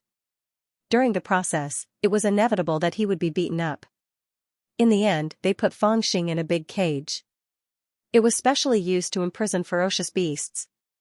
It was made of black iron and engraved with restrictive runes to prevent him from escaping. Moreover, the cage was a magic treasure. Its body was more than 30 meters long, but it could change according to one's mind. After Fangxing was locked in, it shrank to only a little taller than him. There was not even room for him to move. In addition, someone was worried that he would scare the young master if he was naked, so they threw him a piece of rag to cover his body. "Now you should give me something to eat, right?" Fangxing obediently sat in the cage and looked at the roasted meat on the fire. He was anxious. "It's King burnt. You want something to eat?" The cultivator in yellow sneered and had someone bring him a piece of roasted meat from the cage. There was no need to mention the gratitude in Fangxing's heart. He smiled and cupped his hands towards the cultivator in yellow, not even holding a grudge against him for that slap. However, he did not expect that before he could hand over a piece of roasted meat, a white shadow suddenly rushed over and kicked the follower who brought the roasted meat to the side. The roasted meat also fell to the ground and was stepped on. Then, a sword was pointed at him. "Speak. What are you? You dare to scare this young master?" A beautiful face was filled with anger. She glared at Fangxing with hatred. Her shining sword was filled with dense sword qi as it pointed at Fangxing's face through the cage. "My roasted meat." Fangxing looked at the roasted meat that had been stepped into the mud. His face was filled with pain and he almost went crazy. "I'm asking you a question." The young master in white saw that Fangxing was staring at the roasted meat and did not even look at her. She was furious. In reality, she had a headstrong temperament. Otherwise, she wouldn't have insisted on bringing people deep into the mountains to hunt fierce beasts. She didn't hesitate to sacrifice the lives of half of her group just to hunt a fierce beast and bring it back. However, Fangxing's appearance was too sudden, and his appearance was truly too magnanimous, causing her to be momentarily frightened. When she regained her senses and recalled her unsightly appearance, the rage in her heart undoubtedly grew even greater. Seeing that Fangxing wanted to eat, she refused to give it to him. The more she looked at Fangxing, the more suspicious she became. She shouted coldly, "Give me a clear explanation. Where did you come from? Why are you here? Do you want to ruin my reputation by deliberately not wearing clothes?"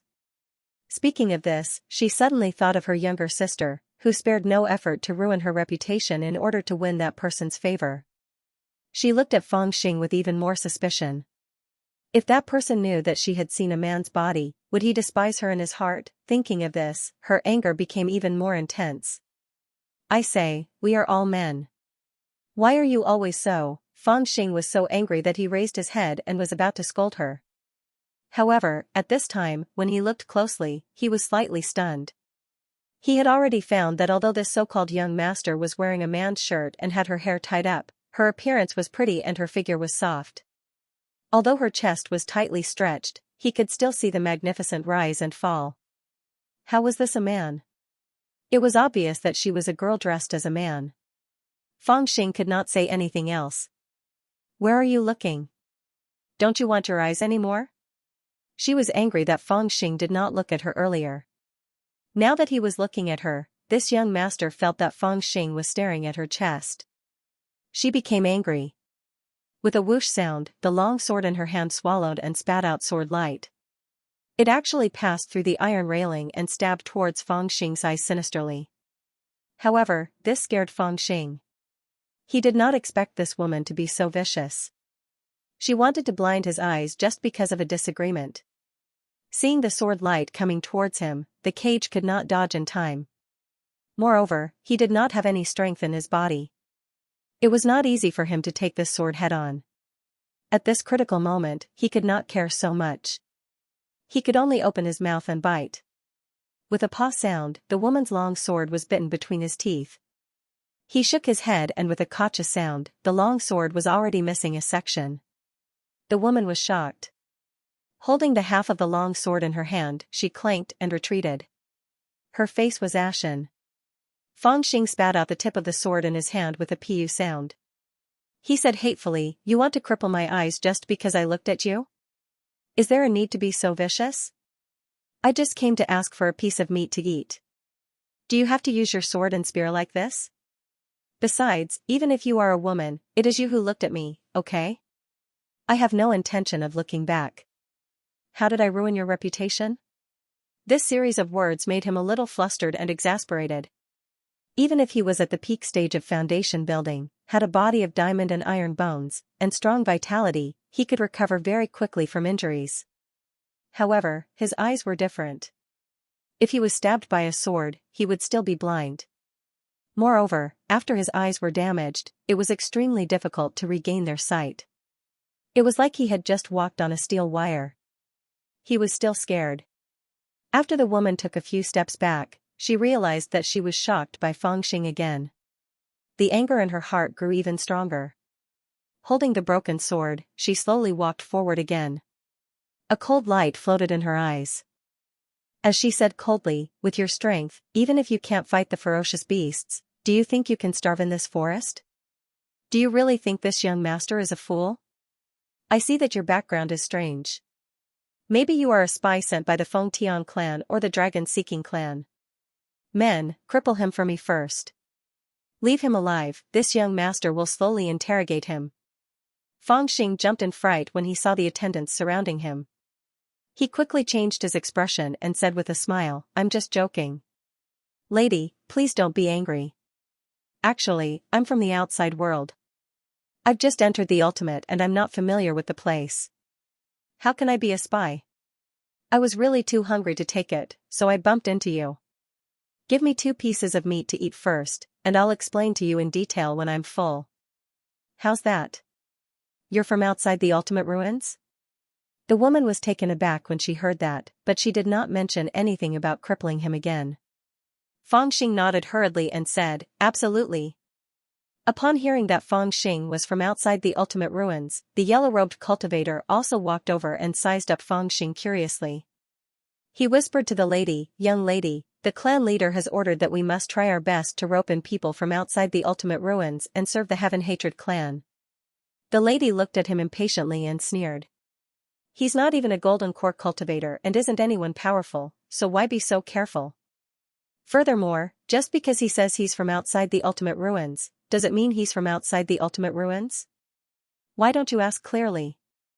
At this point, he turned and shouted at Fang Xing coldly, "Since you're from outside the ultimate ruins, when did you enter, and where did you enter?" "I've been in here for about half a year." "A year? Anyway, the place where I entered is not far from here." Fang Xing answered hesitantly. His tone was careful, and he did not know how the people in the ultimate ruins treated outsiders. As for when he entered, he really did not know either. He had almost forgotten the time during that seclusion. However, in the eyes of the lady and the yellow-robed cultivator, they began to suspect that Fangxing had come. The yellow-robed cultivator took a step forward and looked at Fangxing. If you really came from outside the ultimate ruins, how could you even forget when you entered the ultimate ruins? Moreover, this mountain range is under the jurisdiction of the Heaven Hatred clan. If you really came from the ancient ruins in the past year, why didn't the elders sense it and send people to look for you? Brother, it's really not easy for you to have such a cultivation at such a young age. I don't want to cut off your path of retreat. This is the young master of our Heaven Resentment clan's patriarch.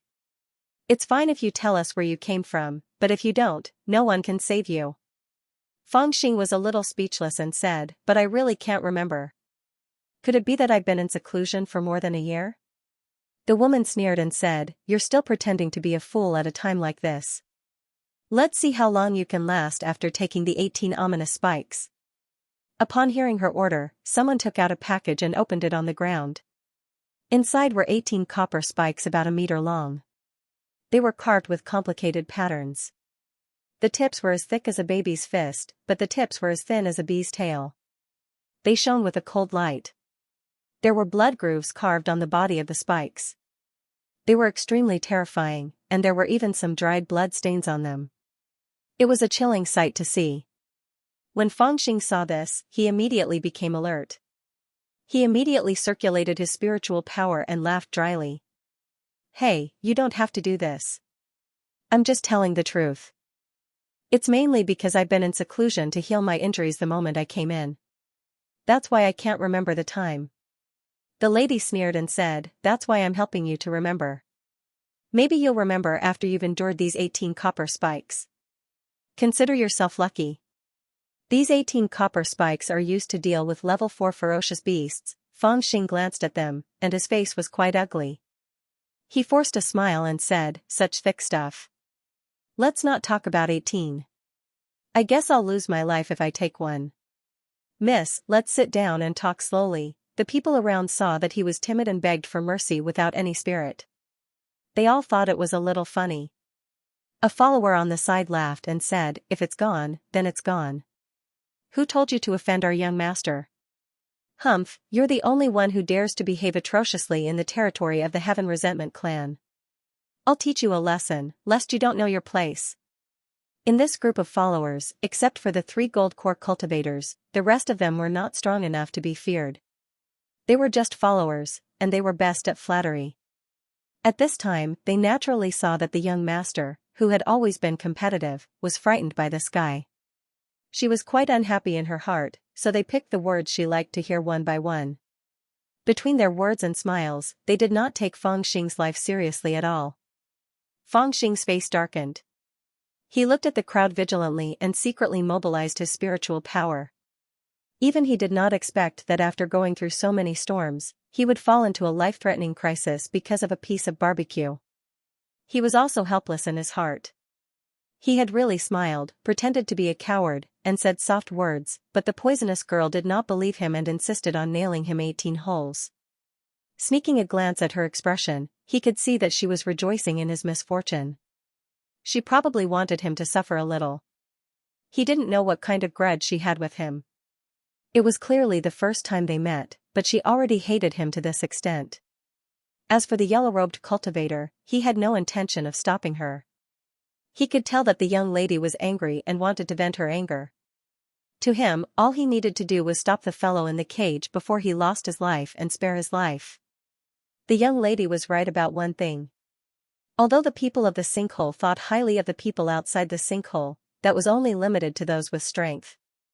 Although the person in front of him was a little strange, he was not even a gold core cultivator, so he was naturally not valued. Tell me, which clan spy are you? Why did you offend our young master? A fair-faced, beardless Foundation establishment cultivator walked toward the cage with a copper nail in his hand and shouted in a deep voice. Hee hee, big brother, don't mess around. I've already said that I just came to the ultimate. How could I be someone else's spy? Fangxing chuckled and looked around, trying to find a way to escape. Unfortunately, the cage was made of black iron and was surrounded by restrictions. It was not that easy to break. Furthermore, when the Foundation establishment cultivator walked over with the nail, the 3 gold core cultivators had already stood up silently and surrounded the cage. They released their pressure and stared at Feng Xing. Clearly, they were watching him, preventing him from hurting anyone in the cage. This could be considered as cutting off all chances of survival for Feng Xing. Damn it, am I really going to die here? Feng Xing became anxious and circulated his spiritual power even more frantically. Now that things had come to this, he was no longer circulating his spiritual power to resist. Even if he was already at the peak of the Foundation establishment realm, it would be difficult for him to fight for his life when he was being stared at by 3 golden core cultivators. Instead, he wanted to release his own aura to make the mad dragon that had run off somewhere to catch wild rabbits quickly come back. However, even he himself didn't know if this method would work. Hee, kid, don't just hide. This copper nail is used to deal with fierce beasts. If it's used against humans, you have to identify the acupuncture points. It's fine if you behave, but if you move around, I might accidentally pierce a vital point and you'll lose your life. The white-faced Foundation establishment cultivator smiled sinisterly and arrived in front of the cage. His gaze turned cold and the copper nail pierced through the bars toward Feng Xing's back. Feng Xing watched coldly. Suddenly, his palm flipped in the narrow space and a gravitational force appeared out of thin air, pulling the white-faced Foundation establishment cultivator toward the cage. He wanted to strangle him to death first. Seeing this, the yellow-robed cultivator next to him coldly snorted and pressed his palm against the air. A surge of gold core power surged out and cut off Feng Xing's gravitational force. The Foundation establishment cultivator stabilized his body and took a few deep breaths. He was obviously a bit frightened. Gritting his teeth, a ruthless expression appeared on his face, and with a chi sound, he pierced the copper nail into Feng Xing's left rib. Feng Xing was now at the peak of the Foundation establishment stage. His body had been tempered by the Samadhi true fire until it was like copper skin and iron bones. Not to mention secular swords, even flying swords and magical weapons would find it difficult to injure him.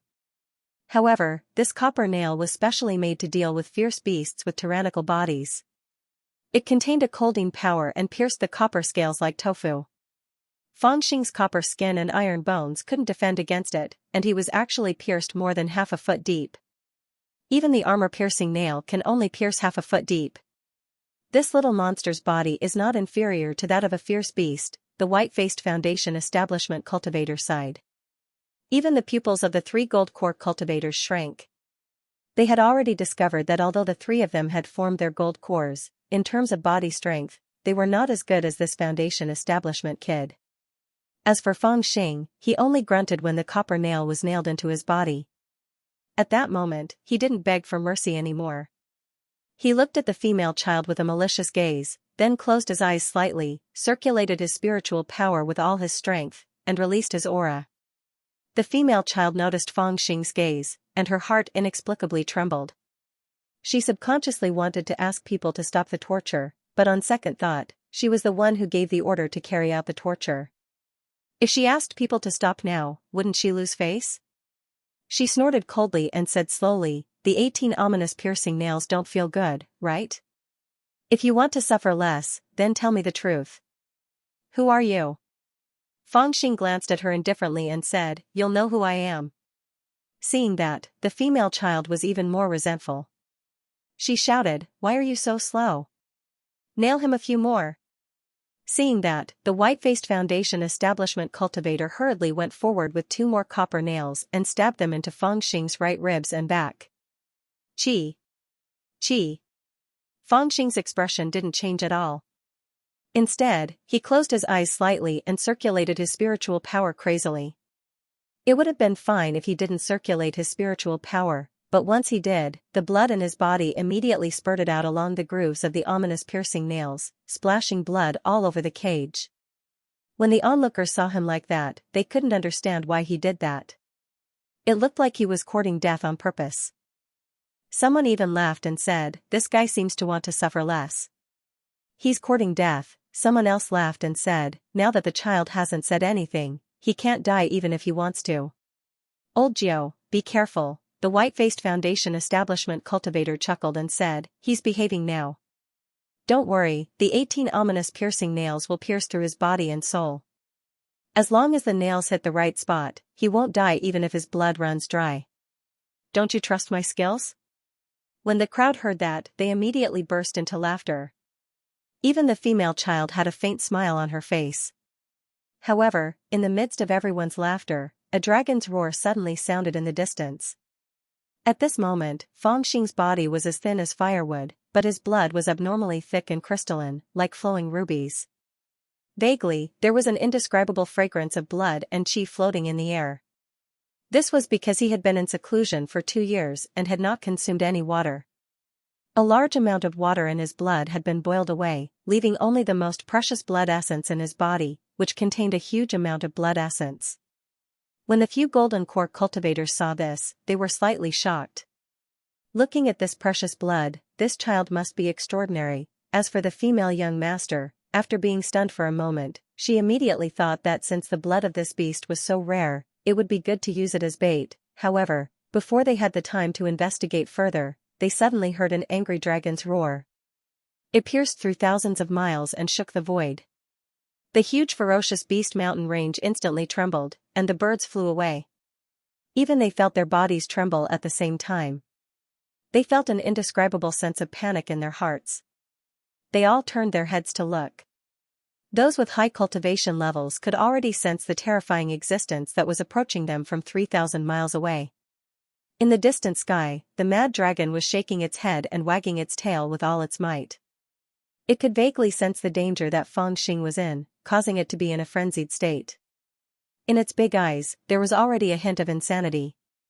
However, what was slightly out of tune was that in its claws, there was a huge wooden rabbit cage. Squatting in the cage, there were more than 10 plump rabbits squeezed together. Their triangular mouths were still moving as they chewed on the grass. Less than 1,000 miles behind the mad dragon, there were several golden core experts with strong auras following on a cloud. Their faces were filled with shock and confusion.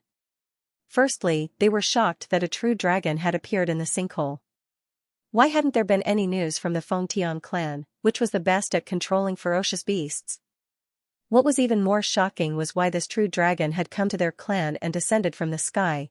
Then, it caught a cage of rabbits and ran away. All kinds of shock and confusion instantly alarmed the Grand Elder and a few consecrators of the clan. They immediately soared into the sky and followed. The terrifying aura on the mad dragon made them not act rashly. Instead, they decided to follow and take a look. It's speeding up, and it seems to be showing signs of going berserk. One of the high consecrators said in a deep voice when he saw mad dragons suddenly speed up. Take turns using the teleportation technique. We must not lose sight of it. A true dragon actually appeared in the sinkhole. It's truly shocking. The few gold core cultivators discussed for a while and immediately formed a formation. Like geese, they lined up in a herringbone formation and chased after the dragon. They took turns to be the leader and used the teleportation technique to bring the others to cross the void. Originally, it was extremely difficult for a gold core cultivator to use the teleportation technique. The consumption of spiritual power and the burden on the body were extremely great, so they could not use it quickly in a short period of time. However, after forming this formation, the teleportation technique for each person became 5 times. As long as the mad dragon did not escape far, they could catch up. He didn't even make a sound after taking 3 ominous piercing nails. He looks like a tough guy. At this moment, beside the clear pool, the white-faced ninth brother of the Foundation establishment realm had already walked over with the 4th ominous piercing nail in his hand. Fangxing turned his head and smiled at him. He then smiled at the female young master, but he did not say anything. However, his forehead was already covered in a layer of sweat. The pain in his body was truly indescribable. The ominous piercing nail had pierced his body, but the cold energy on it seemed to have the effect of locking onto his soul. It was crazily attacking his sea of consciousness, as if it wanted to rush into his sea of consciousness and fix his soul in place. Vaguely, he could feel a trace of a crazy aura approaching from afar. He heaved a sigh of relief. Meanwhile, the female young master and the 3 gold core cultivators beside her were also discussing in low voices with uncertain expressions. They were wondering what kind of ferocious beast made that wild roar just now. The three gold core cultivators felt that something was wrong and suggested the female young master to leave quickly. However, the female young master was bold and said coldly, "It's probably some beast king that has advanced. It's in the Xianxia forest. We're on a safe route, so we should be fine." As she spoke, she turned her head to look at Fangxing. However, she saw that although his face was pale, he was looking in one direction with a smile on his face. She suddenly felt a little angry and snorted coldly. "What are you laughing at? The taste of the ominous piercing nail is not bad." Fangxing did not look at her. He chuckled and said with slightly trembling teeth, "My puppy dog is here." "Puppy dog?" The female young master was slightly stunned and didn't understand what he meant. However, Fangxing's expression made her vaguely afraid. However, she didn't want to admit that she was afraid of him. Instead, it turned into an indescribable feeling of disgust. She sneered and said to the white-faced Zhuji realm cultivator who was standing beside Fangxing's cage with the fourth ominous piercing nail, "It seems that he hasn't suffered enough. Hurry up. We'll leave after you finish." The white-faced Zhuji realm cultivator answered and sneered at Fangxing. "You still have the mood to care about the puppy dog at this moment. Is it because Master Zhao's cooking can't serve you? I'll nail you to death first, then I'll stew your puppy dog for a sumptuous meal." As he spoke, the ominous piercing nail pierced into Fangxing's chest fiercely. It was actually a little deeper than the other nails. However, Fangxing didn't seem to feel the pain. Instead, his eyes lit up. He looked into the distance and said, "It's coming. I guess you can't stew it." Almost at the same time, another dragon roar suddenly shook the earth. Among the continuous white clouds above their heads, suddenly a sound of purple lightning flashed across the void. The huge white clouds turned into dark clouds, and the bright sky and earth instantly dimmed. Everyone was shocked. They looked up and saw that in the dark clouds, a hole was broken with a rumble, and a huge monster rushed down. That is, for a moment, the female young master's attendants were so scared that they didn't dare to move. Only the three Jindan realm cultivators shouted, "Oh no," and flew up to protect the female young master. They had already seen clearly that after the dark clouds parted, a real dragon about 300 feet long drilled out. Its blood-red eyes were 1,000 feet away, but they could see the murderous intent inside. When it saw Fangxing, who was locked in the cage and bleeding profusely, it immediately roared and rushed down. It looked just like a puppy that saw its master in danger, but it was a little bigger. "Dragon, that's actually a dragon. Since when did dragons exist in the ultimate? Isn't that a legendary top fierce beast?" Amid the exclamations of surprise, the red dragon had already rushed down and landed on the ground with a bang. The nearby mountains trembled, and a large pit was formed on the ground. In the pit was the pitiful rabbit that had turned into a pile of meat paste and two unlucky attendants. Then, before the other attendants could escape, the red dragon with red eyes had already swung its tail violently, whipping another 4 or 5 people into a pile of meat and sending them flying into the distance. "Run!" The three Jindan realm cultivators screamed in panic and wanted to escape with the female young master. However, just as they soared into the clouds, they were slapped down by the red dragon's claw before they could reach a height of 10 feet. The three Jindan realm cultivators desperately used their Dan light to resist. Unfortunately, the red dragon was an existence that could kill ordinary Jindan realm cultivators at the Mahayana realm, but they were only 3 cultivators who could barely maintain their Jindan realm. How could they resist? Struck by the crazed crimson dragon's claw, the three's core lights dimmed, and they fell to the ground like rags. The 2 golden core cultivators who were closer to the front had dozens of wounds all over their bodies, and they instantly died. However, the young lady they were protecting in the middle and the yellow-robed cultivator who was slightly further back survived. However, their faces were filled with panic, and they were seriously injured. It could be said that the red dragon descended from the sky like a fierce tiger pouncing into a flock of sheep. It took less than 3 breaths to deal with these people. "What a big dog, let your master out." Just as the female young master was about to faint from the crazy aura of the red dragon, a lazy voice sounded. She turned her head to look at the source of the voice and saw that it was Fangxing. She was a little puzzled in her heart, but she saw that the red dragon had already rushed over with trembling legs. It raised its claws high, but it gently fell down and patted on the cage. The cage that was specially used to imprison fierce beasts had been broken into pieces, but Fangxing inside was not injured. He still had 4 ferocious nails on his body, and he slowly stood up. His son of AB*TCH, the female young master suddenly remembered Fangxing's words, and she was so shocked that she almost fainted.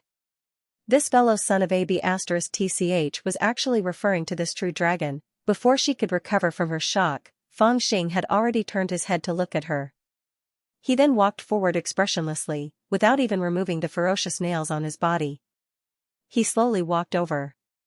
The female young master was so frightened that her stomach churned. The horror took hold of her stomach, and she could not help but dry heave on the ground. She strenuously looked at Fangxing with a pleading and fearful expression. Fangxing was expressionless as he walked towards her step by step. The fear in the female young master's heart intensified. Her slender and fair fingers dug into the soil. Fangxing came in front of her and stretched out his skinny hand that was like a chicken's claw. The female young master was momentarily stunned, and she almost fainted. The yellow-robed cultivator who was lying not far away from her was also alarmed. He desperately shouted, "Fellow Taoist, don't be agitated. Young Master Mustang, this is the territory of the Heaven Grudge clan. Do you want to become enemies with one of the strongest clans in the sinkhole?" He shouted with all his might, but it was unknown if his injuries were too severe, or if he was smart enough to pretend to be heavily injured. However, he did not dare to get up to stop him. Wuji. As for Fangxing, he turned a deaf ear to his words. His palm still landed, but amidst the female young master's horrified screams, Fangxing reached out his hand to pick up a piece of roasted meat that was already stained with grass ash. He brought it to his mouth and took a huge bite. He did not even chew much before swallowing it. Then, he tore another piece and chewed it. He mumbled, "I'm really ***king starving to death." No one had expected this result. The dead were naturally quiet, and the living were also quiet at this moment. They all stared blankly at Fangxing, who looked like a reincarnated hungry ghost. After eating a piece of roasted meat the size of a pheasant, he picked up a piece of roasted meat the size of a pig's elbow and wolfed it down without stopping. The meat that was roasted just now, no matter if it was burnt or stained with grass dust, was eaten by him without leaving a single piece behind. No one knew how his skinny body could hold so much food, and even his stomach didn't grow bigger. It seemed like he was really hungry. The female Gongzi and the yellow-robed cultivator were petrified. Did this guy really come to eat a piece of meat? They tortured Fangxing like this, not only because they respected a certain sensitive chord in the female Gongzi's heart, but also because they didn't believe that with Fangxing's cultivation level, he would starve in this mountain. Moreover, they were suspicious because of his unknown origin. However, they never expected that things would become so big. Not only did this wild monkey-like guy get pierced by 4 dire-destroying nails, but they also lost almost all of their people. They didn't expect that the cause of all this was actually because of a piece of roasted meat. Seeing that Fangxing indeed had no killing intent, the female young master, the yellow-robed cultivator, as well as the white-faced Foundation establishment cultivator Old Nine, who was lucky enough to hide behind a boulder and save his life, stood up while trembling with fear. They looked at the crimson dragon that followed behind Fangxing step by step, obedient like a pug. When it occasionally glanced at them, its gaze was indescribably fierce, unable to say a single word. "Fellow Taoist, you," the yellow-robed cultivator spoke with a trembling voice, and there was unconcealable fear in his eyes. Fangxing chewed the meat in his mouth, and his cheeks puffed up. "King said, I just came to eat a piece of meat." The yellow-robed cultivator was about to cry. He looked at the corpses on the ground and the 4 ominous piercing nails on Fangxing's body. He was speechless. After a while, he said, "Then why did you come out like that? If you didn't, we wouldn't have misunderstood you." Fangxing looked up at him and said, "Why don't you try starving yourself for 2 years?" As he spoke, he lowered his head and continued to eat the roasted meat.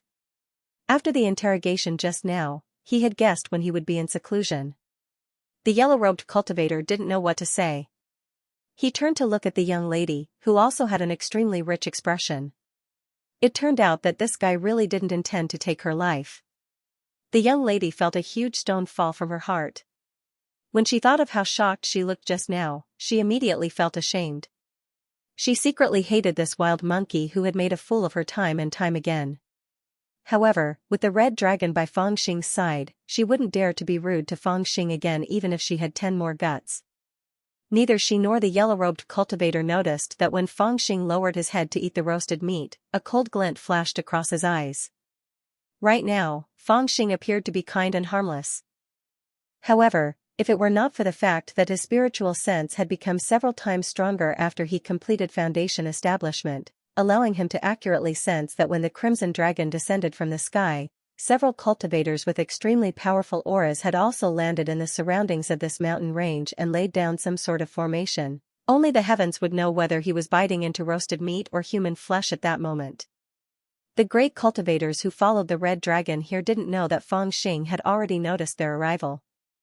After all, they thought that with their cultivation, even the 3 golden core cultivators didn't notice them, let alone a Foundation establishment realm brat. When they saw that the violent red dragon was as obedient as a puppy in front of Fangxing, and that Fangxing didn't show any killing intent toward the clan head's daughter, they were relieved. One of them transmitted his divine sense to the others. Such a powerful beast actually has a Foundation establishment realm master? That's really strange. Elders, do we still have to make a move? Another great cultivator said, we set up this 5 elements formation in a hurry, and we don't have full confidence in capturing this red dragon. It's possible that both sides will be injured. The risk is too great. Let's ask the high priest to show up and see if he can rope in this unknown Foundation establishment realm cultivator. As for the others, don't show up for now. This brat seems to have formed a grudge with the clan head's daughter. If he wants to use the dragon to commit murder, then we'll deal with him. At this time, however, Fangxing had already finished all the roasted meat on the field. He seemed to feel half full, and then leaned over the edge of the clear pool and gulped down water for a long time like a cow.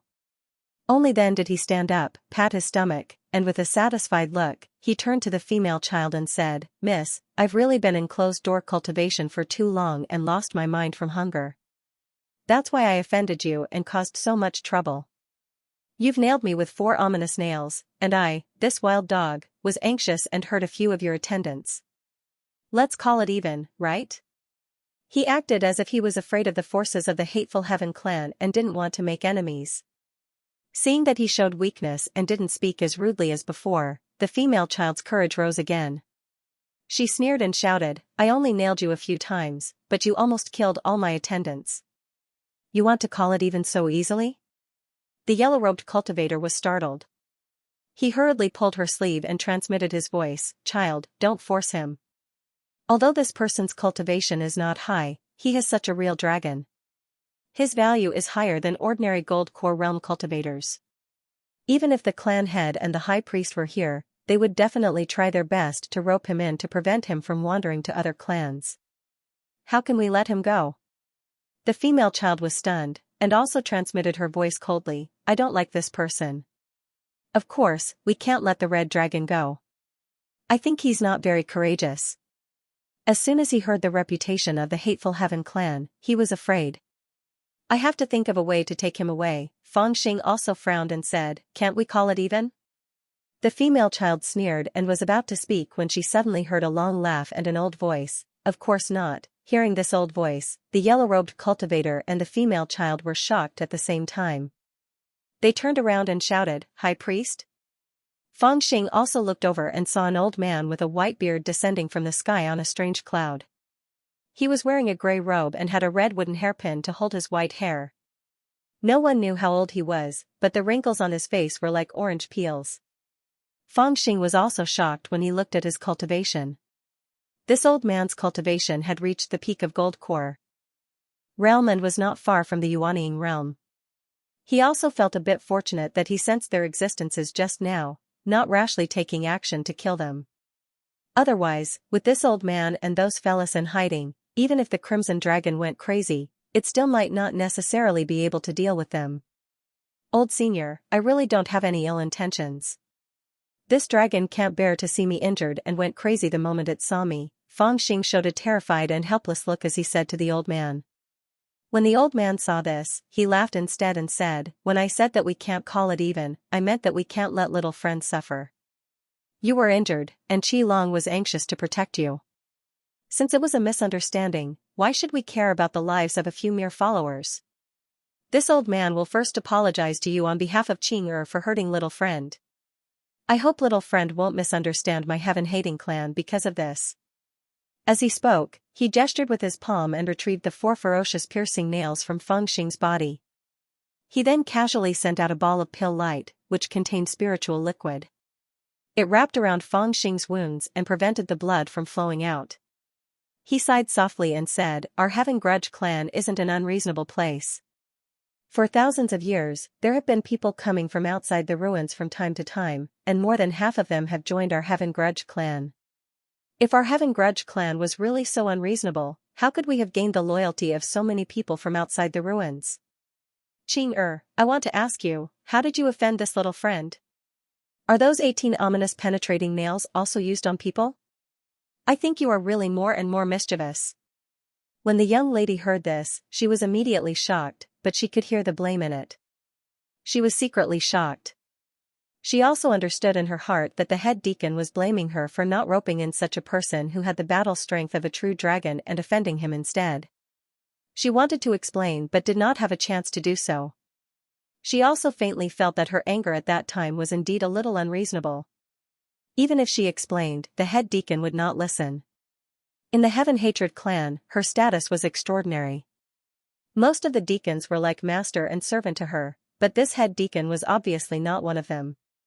His status was extraordinary and he played an important role in the clan.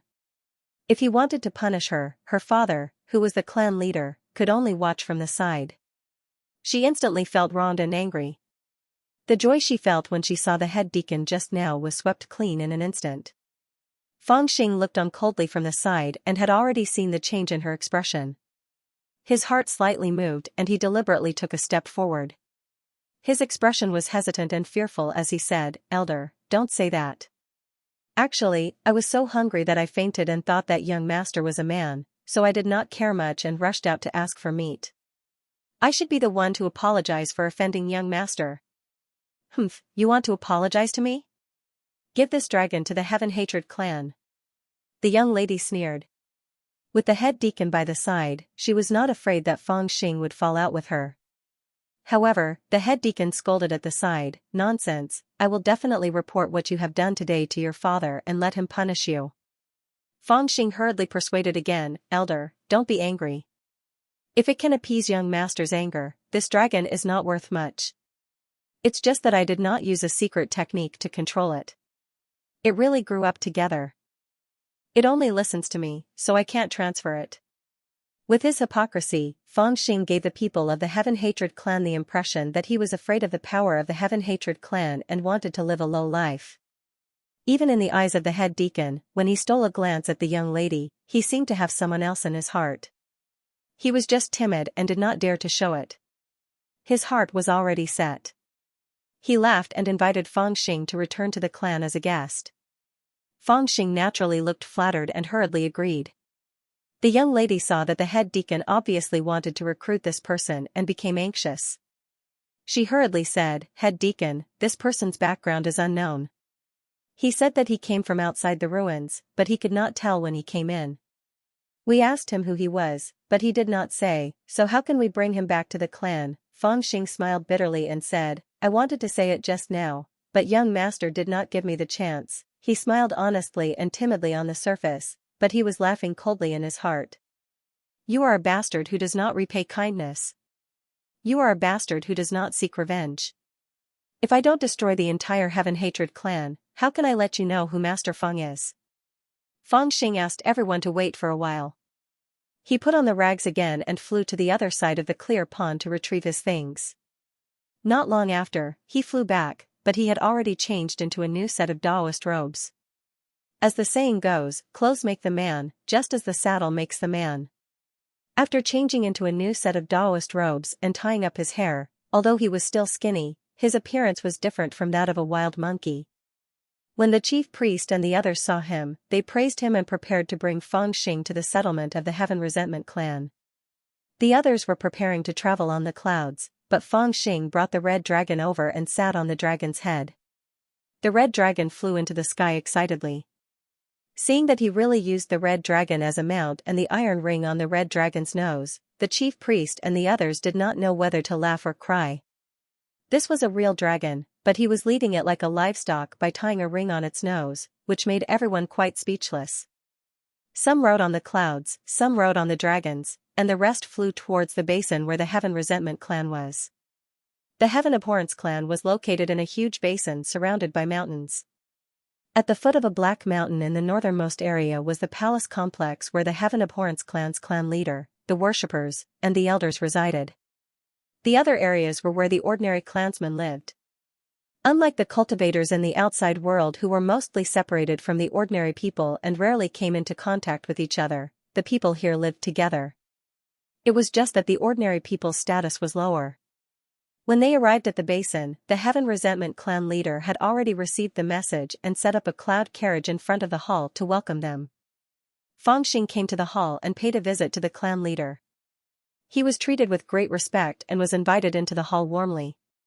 Even the red dragon was led into the hall. After asking Fangxing and learning that the red dragon would not transform into a human, a banquet was set up for Fangxing in the most spacious place in the hall. The red dragon crawled beside Fangxing and looked suspiciously at those who looked at it. During the meeting, the Heaven Resentment clan leader naturally suggested that Fangxing join the Heaven Resentment clan. Fangxing knew that although he was asking, he had no other choice, so he pretended to be pleasantly surprised and agreed. On the way here, he had already asked the Heaven Resentment clan's head priest and learned that it was not rare for people from the outside world to enter the ultimate sinkhole. It could be said that they had entered the ultimate sinkhole because they were being pursued by others in the outside world, or they had entered the ultimate sinkhole with the slightest hope of entering the ultimate sinkhole. Due to various reasons, there would always be people entering the ultimate sinkhole. As for those who entered the sinkhole, they basically became consecrators of the various clans in the sinkhole. Although they were called consecrators, after a few generations, their descendants would naturally become members of the Heaven Resentment clan. They were considered part of the Heaven Resentment clan. And the few large clans in the ultimate sinkhole were the descendants of people who had entered the ultimate sinkhole even earlier. The ultimate sinkhole could only be entered, but not exited. Those who entered the ultimate sinkhole naturally took root there, and their descendants prospered. In addition, the ultimate sinkhole was ravaged by ferocious beasts, so the people who entered had no choice but to band together to survive. Gradually, a few large clans evolved, each occupying a few large regions in the ultimate sinkhole. They were similar to the sects in the outside world, and the Heaven Resentment clan was one of the largest clans in the ultimate sinkhole. Seeing that Fangxing had agreed, the leader of the Heaven Abhorrence clan, who was a middle-aged man at the mid-golden core realm, stood up with a face full of smiles. He personally handed a faint golden nameplate to Fangxing and said with a smile, "My friend, we are extremely grateful that you are willing to be a sinecure of the Heaven Abhorrence clan. After you pay your respects to the ancestor of the Heaven Abhorrence clan, you will be considered a member of the Heaven Abhorrence clan in the ultimate. All your needs will naturally be provided by the Heaven Abhorrence clan.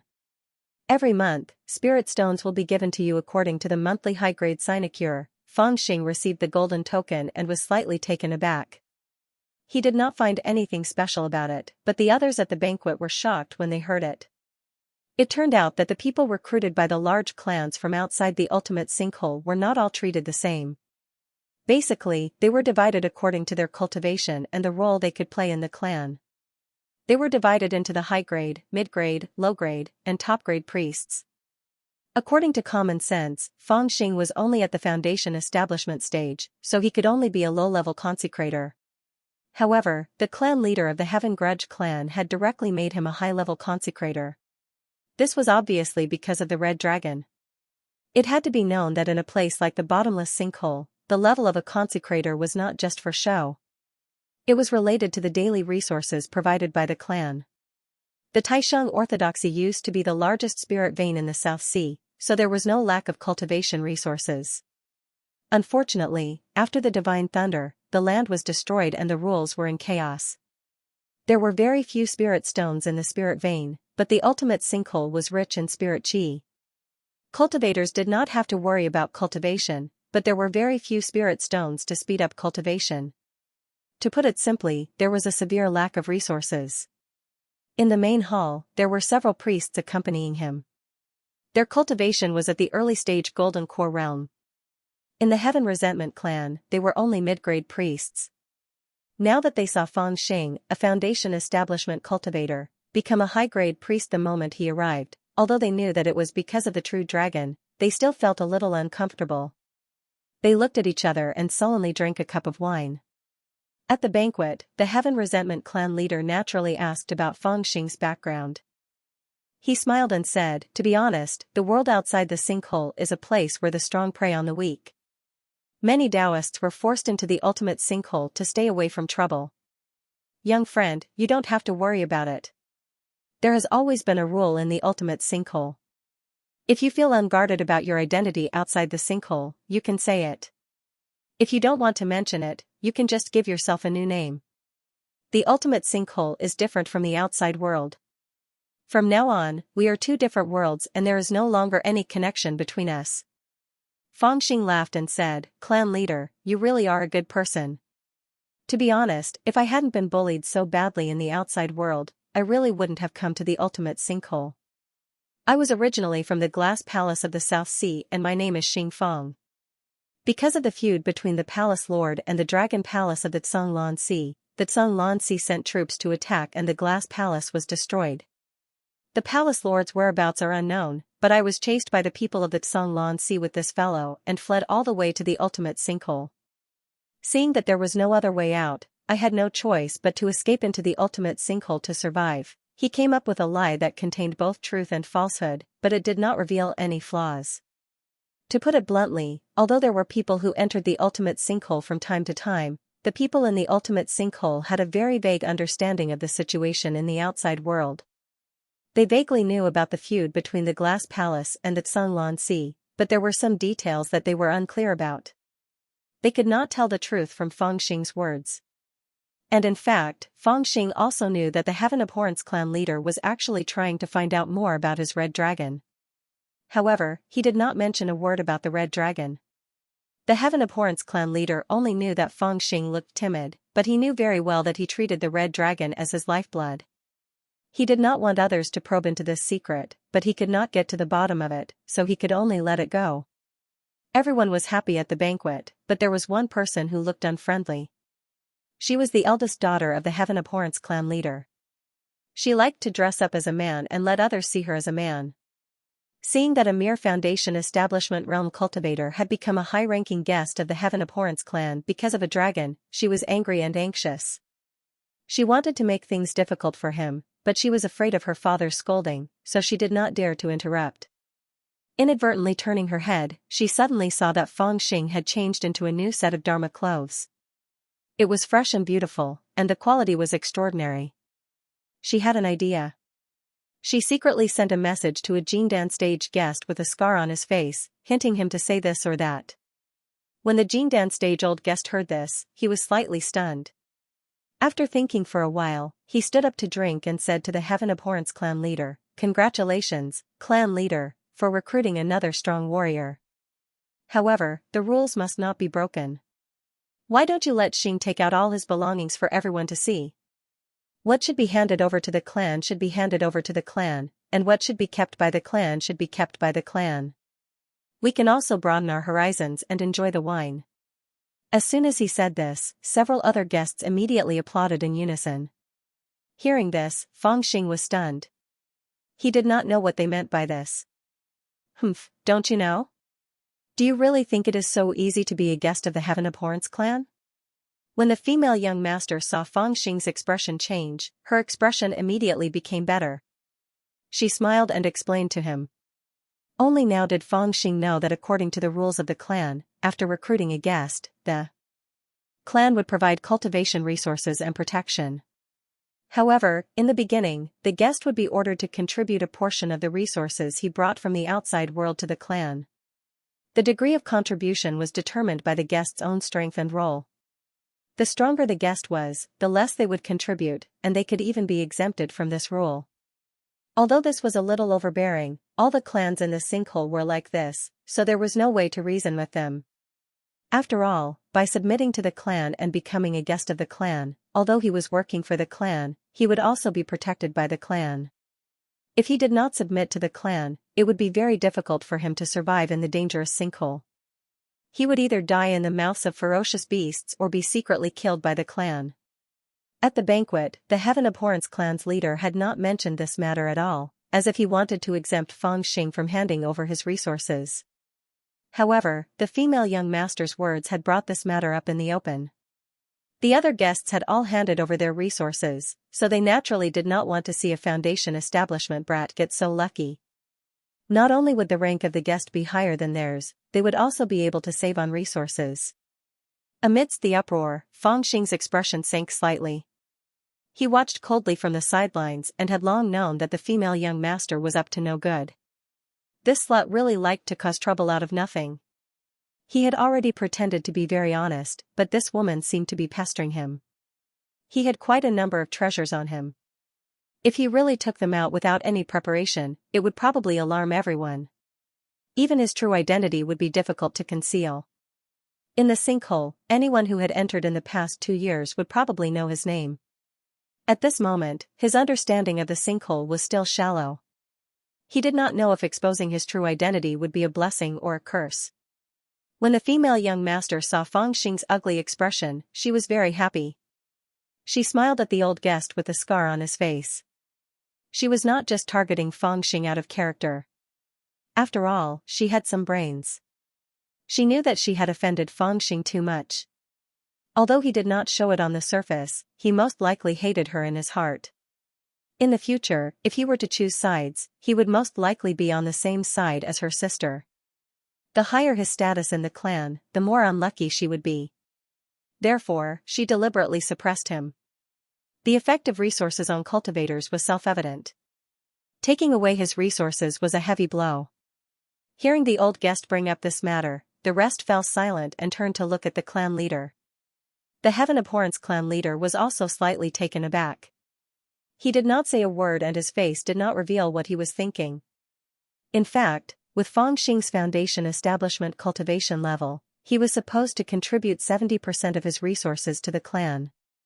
However, he had Red Dragon by his side and the Heaven Abhorror clan was trying their best to rope him in, so they did not treat him as a foundation establishment cultivator.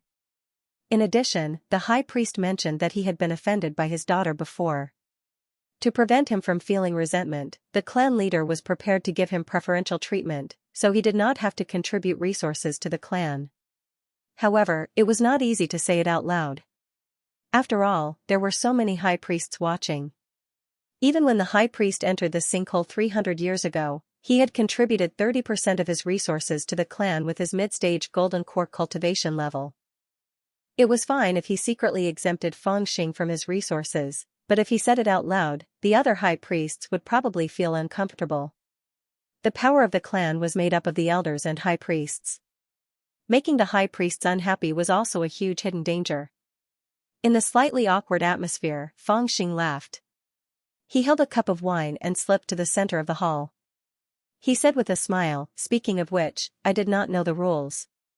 Entering the mountain to worship bandits, entering the temple to worship the gods, it is only right that I pay some tribute to the Heaven Abhorror clan. When I escaped to the sinkhole, although I was in a hurry, I still brought some things. Today, I will take them out to show my sincerity." As he said that, he took out a storage bag and went to the center of the hall. He then ordered someone to bring out a big table. The Heaven Abhorror clan leader and the others were surprised to see him being so tactful and taking the initiative to pay tribute. They all looked at him without blinking. Feng Xing opened the storage bag and took out a fake mountain and placed it on the table. "It's a fake mountain. What is it?" All the high priests craned their necks to look over. When they saw that it was a fake mountain, they looked at each other. However, when the high priest saw the fake mountain, he took a closer look. Immediately, his eyes narrowed and he let out a long sigh.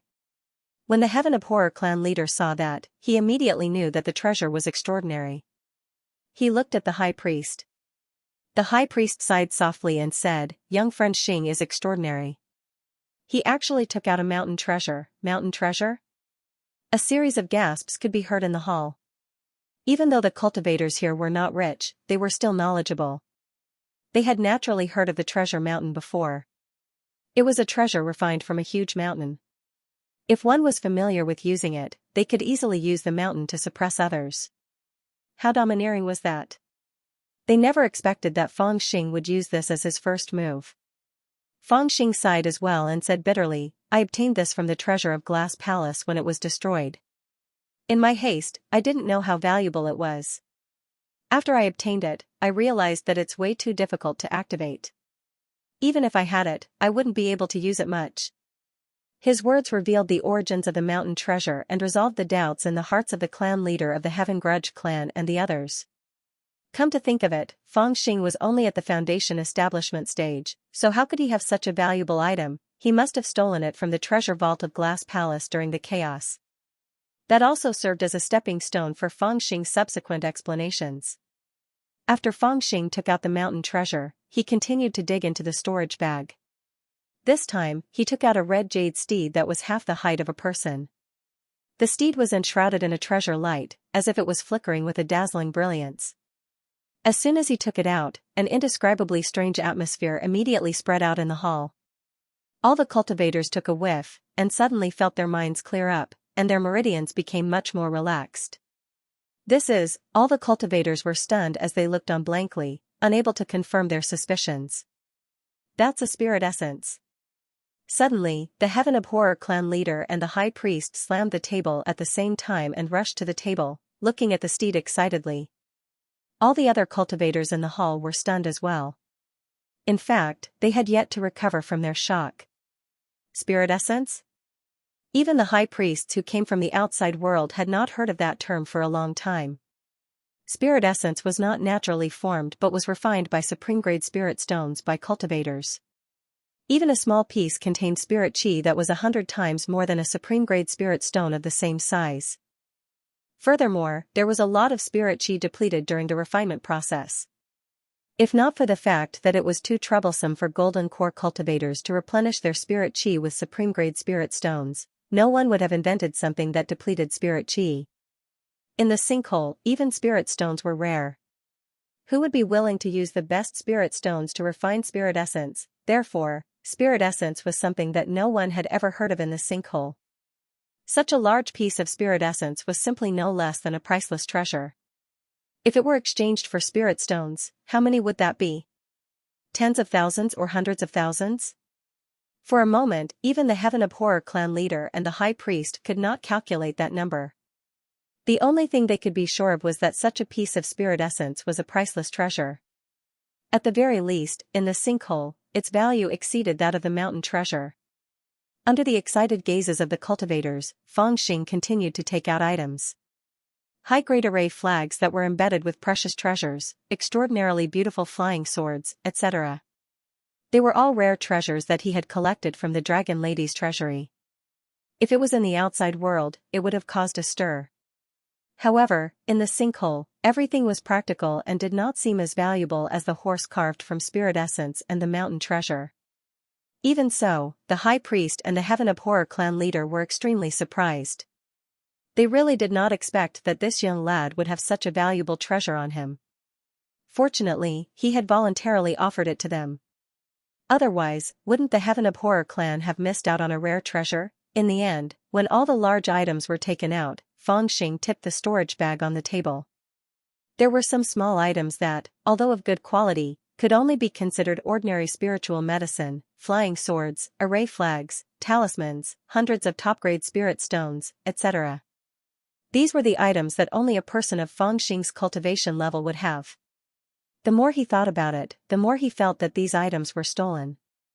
After putting away the things, Feng Xing patted himself and said with a bitter smile, I came in a hurry, so I only brought these few things. I've made a fool of myself in front of everyone. It's a pity. If I had received the news earlier, I would have been able to take a little more. At this moment, he really did not have any more storage bags on him. When he met the high priest, he had already realized that the people in the sinkhole were not easy to deal with. How would he dare to keep such valuable treasures on him? While he was retrieving his Taoist robe, he hid the other storage bags and only brought this one storage bag with him to the Heaven Abhorrer clan. This inadvertent action of his had really come in handy, or else he would have been in real trouble. Moreover, apart from him, who had so many treasures that one storage bag couldn't hold all of them, would have 7 or 8 storage bags and a storage ring that was specially used to hold precious items. Other cultivators also had one storage bag each, so it didn't arouse suspicion. At this time, he took out all of his things, which made him appear quite open. Taking a step back, these things were already quite astonishing. "My young friend Xing is truly extraordinary," the head priest said slowly. "Logically speaking, although you have a cultivation of the foundation establishment level, you are an upper-class sacrifice. You only need to hand over 30% of your resources to the Heaven Hatred clan. These things." He looked at the clan leader of the Heaven Hatred clan, who had a serious expression on his face. Truth be told, the moment they saw the treasures, they were all moved. 30% was already considered too little. But this was the rule, and all the priests were sitting there, so it was not good to openly break it. Furthermore, Fang Xing's red dragon had many uses, so it was not good for them to make it too big and disappoint him. But with so many treasures, they would not be satisfied if they did not accept them. Ignoring everything else, that big piece of spiritual essence was a good thing. In the sinkhole, it was equivalent to a priceless treasure. Fang Xing looked on coldly and naturally understood their intentions. He laughed and said, "This is my first time here, so I don't know the rules. Also, with my cultivation level, there are many things that I don't need, so I'll give them to the leader to show my sincerity. There's no need to limit yourself to 30 or 50%, but I'll leave behind the magical treasures and weapons that I'm used to." Also, he pondered for a moment and picked out a dazzling flying sword that was embedded with treasures. He held it in his hand and said, "The other treasures don't matter, but this flying sword, I can't give it away." When everyone heard this, they all looked at the flying sword in Fang Xing's hand. They all thought to themselves, "This kid is so generous. It seems like he wants to give the mountain treasures and spiritual essence to the clan. Why does he value this flying sword so much? Could it be that there was something different about this flying sword?" They stared at the flying sword. They felt that it was exceptionally beautiful and probably had some tricks up its sleeves. The head priest was also a little surprised. He carefully looked at the flying sword and said, "Young friend, it's only right that you keep anything in your hand. However, this old man would like to ask, is there something special about this flying sword?" His words were a sincere question, and he had no intention of taking it for himself. Fang Xing's eyes suddenly turned a little red, as if he was a little embarrassed. When everyone saw this, they felt that it was even more strange. They thought to themselves, "The high priest only asked you what was special about this flying sword, he didn't say that you couldn't keep it. In fact, with the spiritual essence, you can't keep anything. Why are you blushing?" Under the puzzled gazes of the crowd, Fang Xing seemed to have mustered up his courage and hesitantly turned towards the young lady. With a shy and wooden expression, he slowly moved in front of the young lady. Only then did he speak in a voice as soft as a fly's buzz, "When I first met you, I destroyed one of your long swords. I felt uneasy, so I took this sword as an apology to you." When he said that, he stole a glance at the female young master. His face was extremely red, and a hint of greed flashed across his face. Boom! All the cultivators in the hall suddenly understood something. Their expressions were a little strange, and they smiled awkwardly. No wonder this kid was so silly. He dared to take out any treasures, acting as if he was selfless. No wonder this kid was tortured by the female young master, but he didn't seem to bear any grudges. No wonder this kid didn't keep any of the treasures and insisted on keeping such a flying sword. This kid had taken a fancy to the female young master and wanted to be the son-in-law of the heaven-hating clan. However, the act of gifting a sword had caused everyone's hearts to suddenly become clear, and they understood all of Fang Xing's intentions. Even the head deacon and the leader of the Heaven Hatred clan wore a faint smile after a brief moment of astonishment. They exchanged glances with one another and felt relieved. As for the female child, when she first saw the flying sword, her eyes flashed with greed. She naturally liked such a luxurious flying sword and felt that it matched her status very well. However, when she saw the gazes of the surrounding cultivators, she suddenly understood something. There was a trace of anger on her face as she looked around. Instinctively. Luckily, the person she was concerned about was not around. However, her younger sister, who was sitting below her father, was already looking at her with a faint smile. This made the female child even more furious. She knew that her younger sister would definitely go to that person and exaggerate the story. She was anxious and worried, and her chest was heaving up and down. "How dare you?" The female child was enraged. She opened her mouth to reprimand but suddenly did not know how to continue. At this time, Fang Xing hadn't said anything yet. Although she could guess Fang Xing's intentions, she couldn't directly reprimand this wild monkey as a toad lusting after a swan's flesh. Moreover, she clearly noticed that her father's expression wasn't very good at this time. "Qing young Master Xing sincerely apologized to you. What are you doing now?"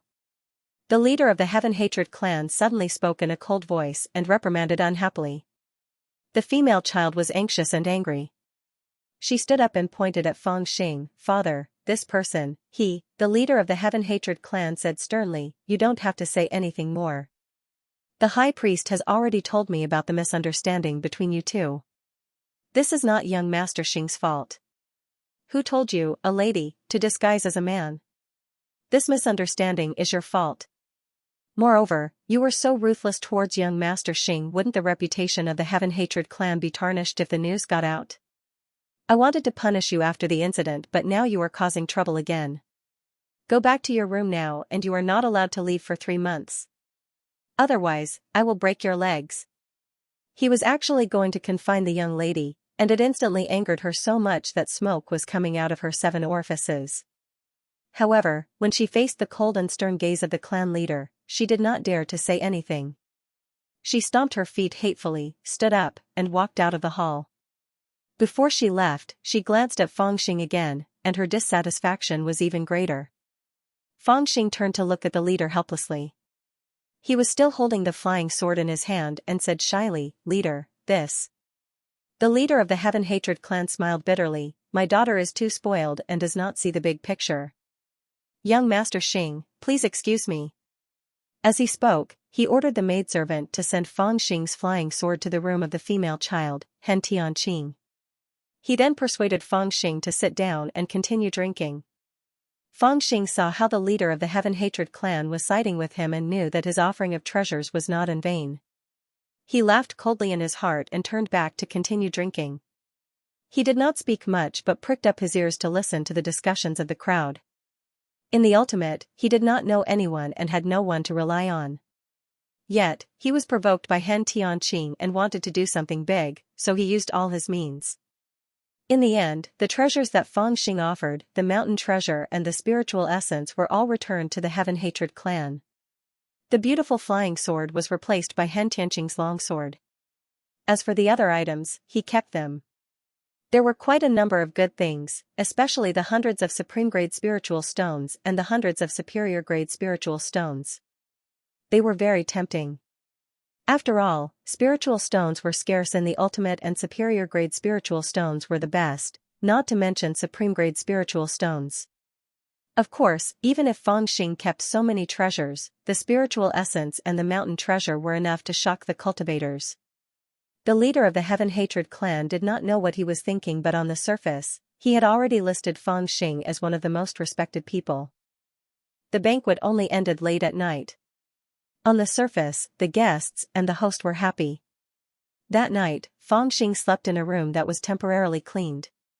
Early the next morning, a servant girl came to help him freshen up. Then, the leader of the Heaven-Hatred clan personally came to fetch him. Under the witness of several important elders of the Heaven-Hatred clan, he paid respects to the portrait of the ancestor of the Heaven-Hatred clan and was officially a member of the Heaven-Hatred clan. The Heaven-Hatred clan specially allocated a secluded valley for Fang Xing to live on the west side of the clan, which had the best environment. They also sent 4 servants and 2 servant girls to take care of his daily life. The treatment he received was considered top-notch among the people of the Heaven-Hatred clan. In the period before he settled down, various elders came to visit. Fang Xing politely accepted them, gave them spiritual stones, and held a big banquet. He was not stingy at all. After a month or 2, he had formed a good relationship. Everyone would give a thumbs up at the mention of Honorable Xing. Of course, whether or not they would call him a fool in private was not something that Feng Xing could care about at the moment. In the beginning, there were people from the Heaven Hatred clan secretly observing him. Although they thought that it was hidden, Feng Xing's senses, which almost exceeded that of a golden core cultivator, were exposed. Therefore, they deliberately put in enough effort. All the information that the leader of the Heaven Hatred clan obtained showed that Honorable Xing Feng was a generous and honest person. He was also a person without scheming. Elder Yao, what do you think of the new Xing Feng's temperament? One day after a month, the leader of the Heaven Hatred clan, Han Tiancheng, discussed with the high priest about Feng Xing's character. The high priest said, I've been keeping an eye on him during this period of time. This person is not familiar with the rules of the sinkhole, so he must have come from outside. Although he couldn't tell us when he first entered, we later speculated that he probably came in 2 years ago. Clan leader, have you forgotten that we did divine that someone had entered the sinkhole 2 years ago? However, when we sent people to search for him, we didn't find any traces of him. He must have come in back then, but he immediately found a place to go into seclusion, so he missed it. Han Tiancheng said, I've already sent people to the place he mentioned. There are indeed traces of someone living there. What he said should be true. Moreover, he has been treating people with sincerity for the past 2 months.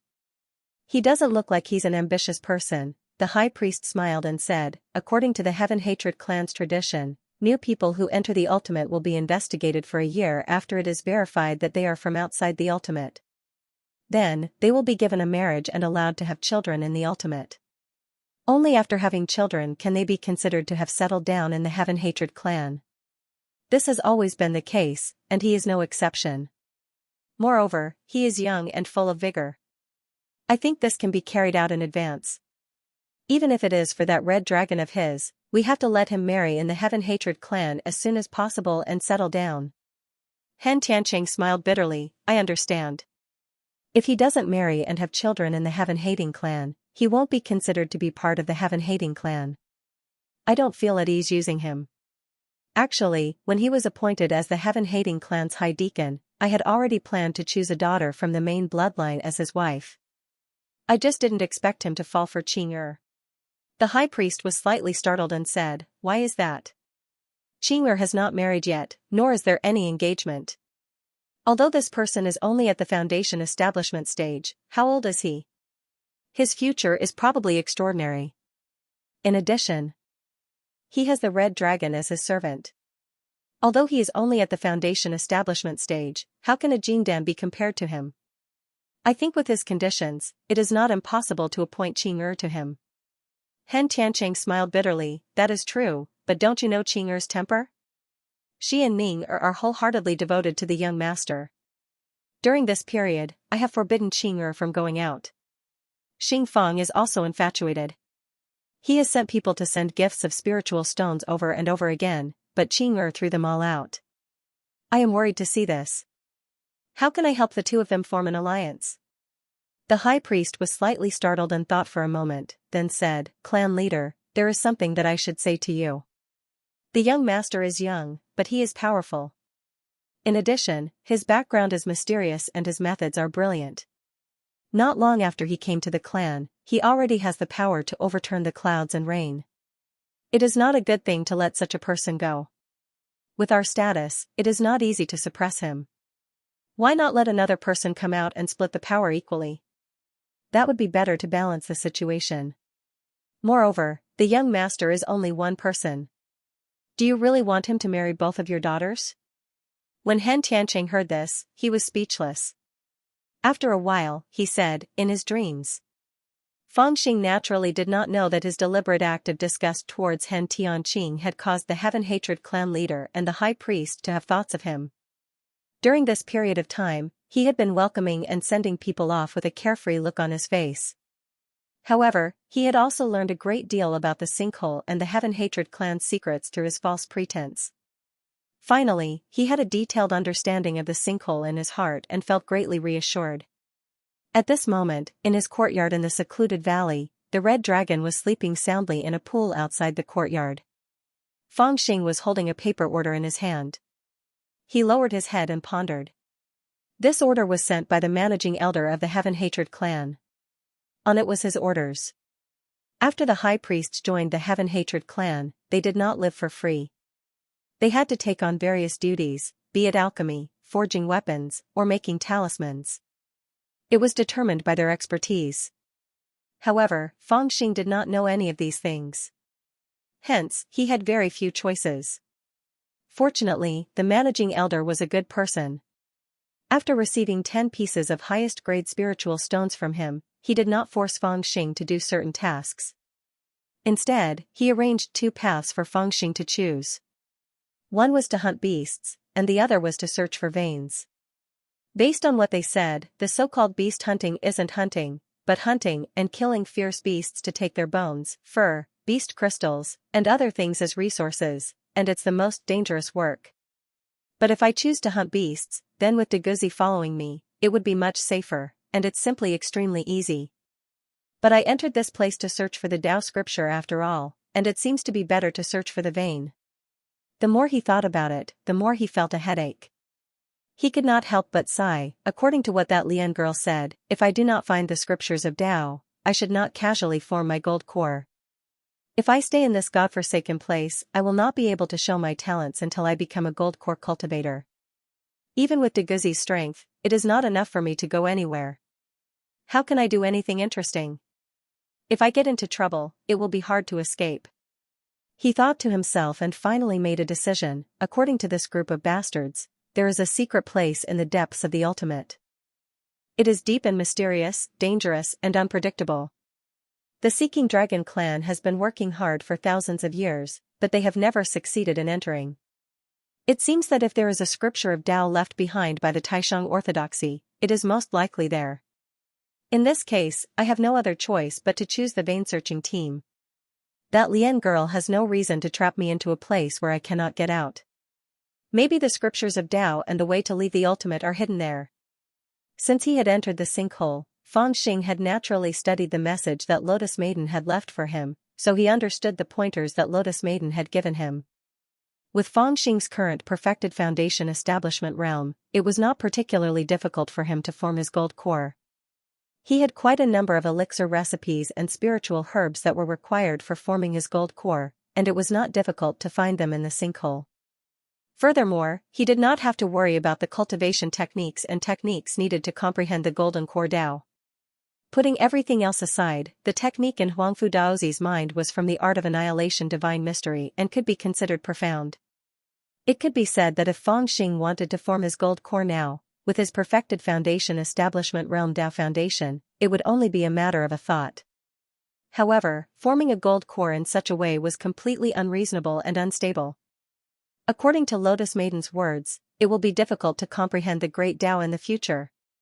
Feng Xing actually understood that although he had the supreme spiritual transformation scripture, the supreme sensing scripture, the nameless technique passed down by the big black sword, the great Yin-Yang millstone, and other techniques, the supreme spiritual transformation scripture was a technique to refine treasures of heaven and earth, the supreme sensing scripture was a technique to cultivate one's consciousness, the nameless technique was a collection that was particular about how to kill, and the great Yin-Yang millstone was an even simpler magical technique.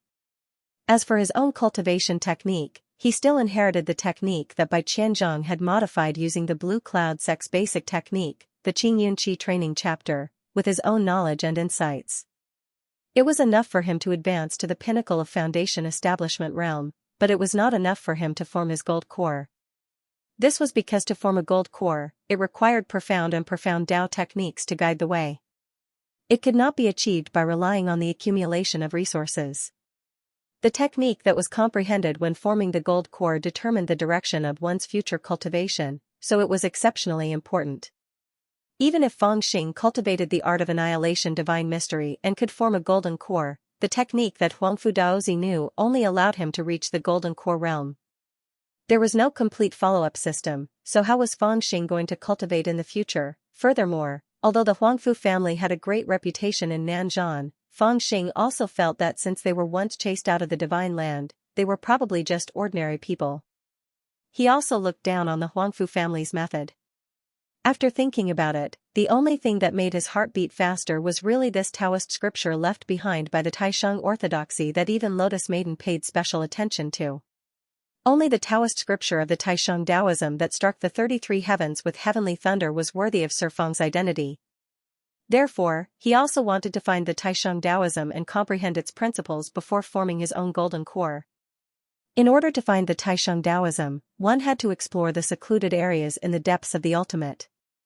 To do so, one had to join the clan's vein-searching team. The responsibility of this team was to search for safe spirit veins and mines amidst the dangerous deep mountains and swamps that were inhabited by ferocious beasts, as well as to search for spirit stones and treasure mines that were scarce. Furthermore, one had to comprehend the secret areas in the depths of the ultimate and search for the technique that could safely enter the depths of the ultimate. Of course, in reality, the most suitable place for Feng Xing to find the Taoist scripture was the dragon-seeking clan in the ultimate. Unlike the Heaven Hatred clan, the Feng Tian clan, the Baihui clan, the Royal Beast clan and the other major clans, the dragon-seeking clan was elusive. No one even knew where they gathered. They only knew that they were a bunch of lunatics who entered the ultimate to find the Taoist scripture left behind by the Taisheng orthodoxy.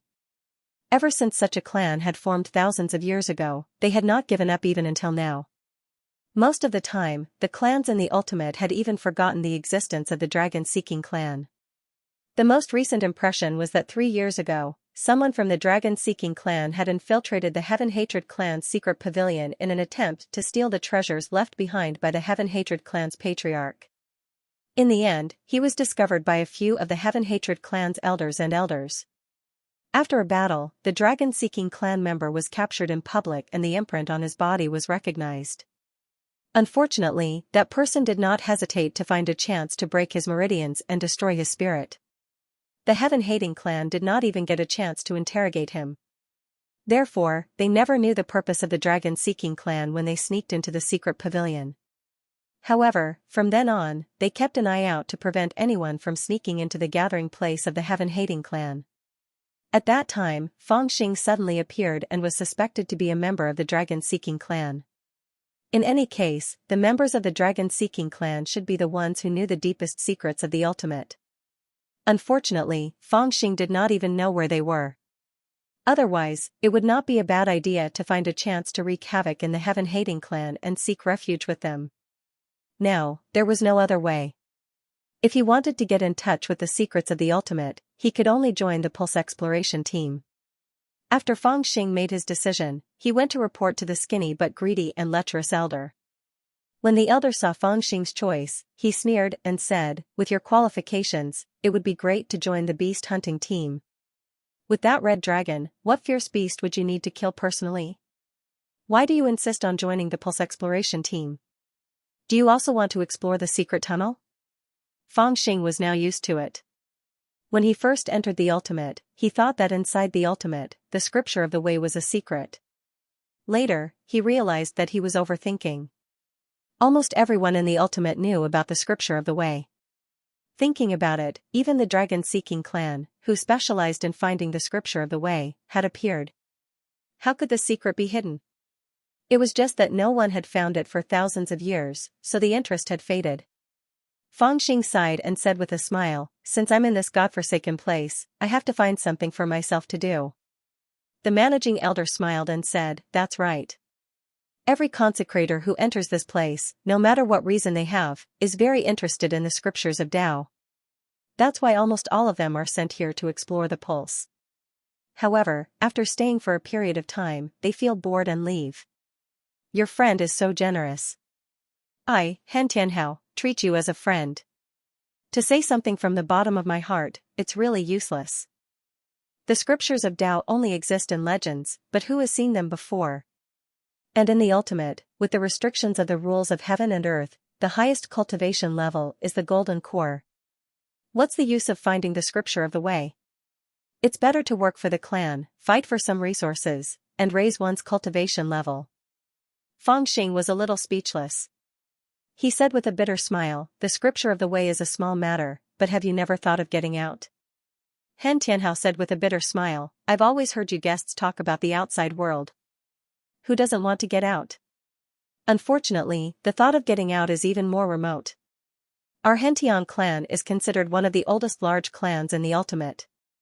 Our ancestors have lived here for countless years, but other than 3,000 years ago, when the world changed drastically and someone escaped, who else has seen an exit in the ultimate? So I say, it's better to give up on this thought. Once you enter the ultimate, prepare to be buried here. If you really want to understand the secrets of the ultimate, wait until you become the son-in-law of the clan leader, then go to the Chamber of Secrets and see to your heart's content. As he spoke, he began to laugh loudly. The matter of Fangxing falling in love with the young lady had already spread throughout the clan. However, everyone knew that Fangxing had repeatedly given gifts to the young lady, but was repeatedly thrown out of the door by the young lady. This had turned into a joke, and he was often ridiculed by others. That makes sense. Upon hearing this, Fangxing's eyes lit up. He chuckled and walked out with his hands behind his back. Han Tianhao's voice came from behind, then I'll put you in the beast hunting team. You'll have to thank me with 2 spiritual stones. Without turning his head, Fangxing said, come find me for a drink some other day, I'll give you 3 spiritual stones. Han Tianhao was elated. This Master Xing is a good man, much better than that gloomy young master. Little did he know that Fangxing also felt that he was a good person. What Han Tianhao said reminded Fangxing that he had taken a liking to that young lady. To put it bluntly, he just wanted to disgust her and collect some interest when he couldn't kill her directly. What Han Tianhao said made him have some ideas, and he might as well do it for real. The Chamber of Secrets was a secret place of the Heaven Resentment clan.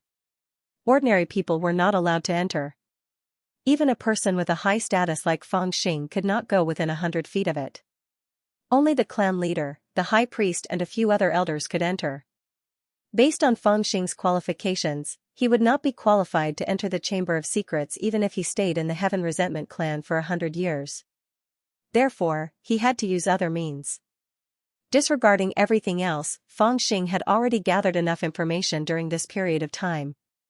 The Heaven Resentment clan's leader did not have a son, and if he took in a son-in-law, he would actually be treated as a son. He might even be qualified to inherit the position of the next clan leader. It was hard to understand, but in fact, after getting married in the Heaven Resentment clan, their children would also have the surname of the Heaven Resentment clan. It was impossible for them to keep their surname. Therefore, no matter who inherited the position of the clan leader, the dominant position of the Heaven Resentment clan would not change. The so-called clan leader was actually a capable and courageous person who worked for the elders and the high priest and took care of the trivial matters that they did not have the patience to take care of. It was not like the outside world, where there was a clear distinction between the inside and the outside world. After all, the Heaven Resentment clan had been passed down for many years. Countless priests joined in, and the concept of bloodline had long been messed up.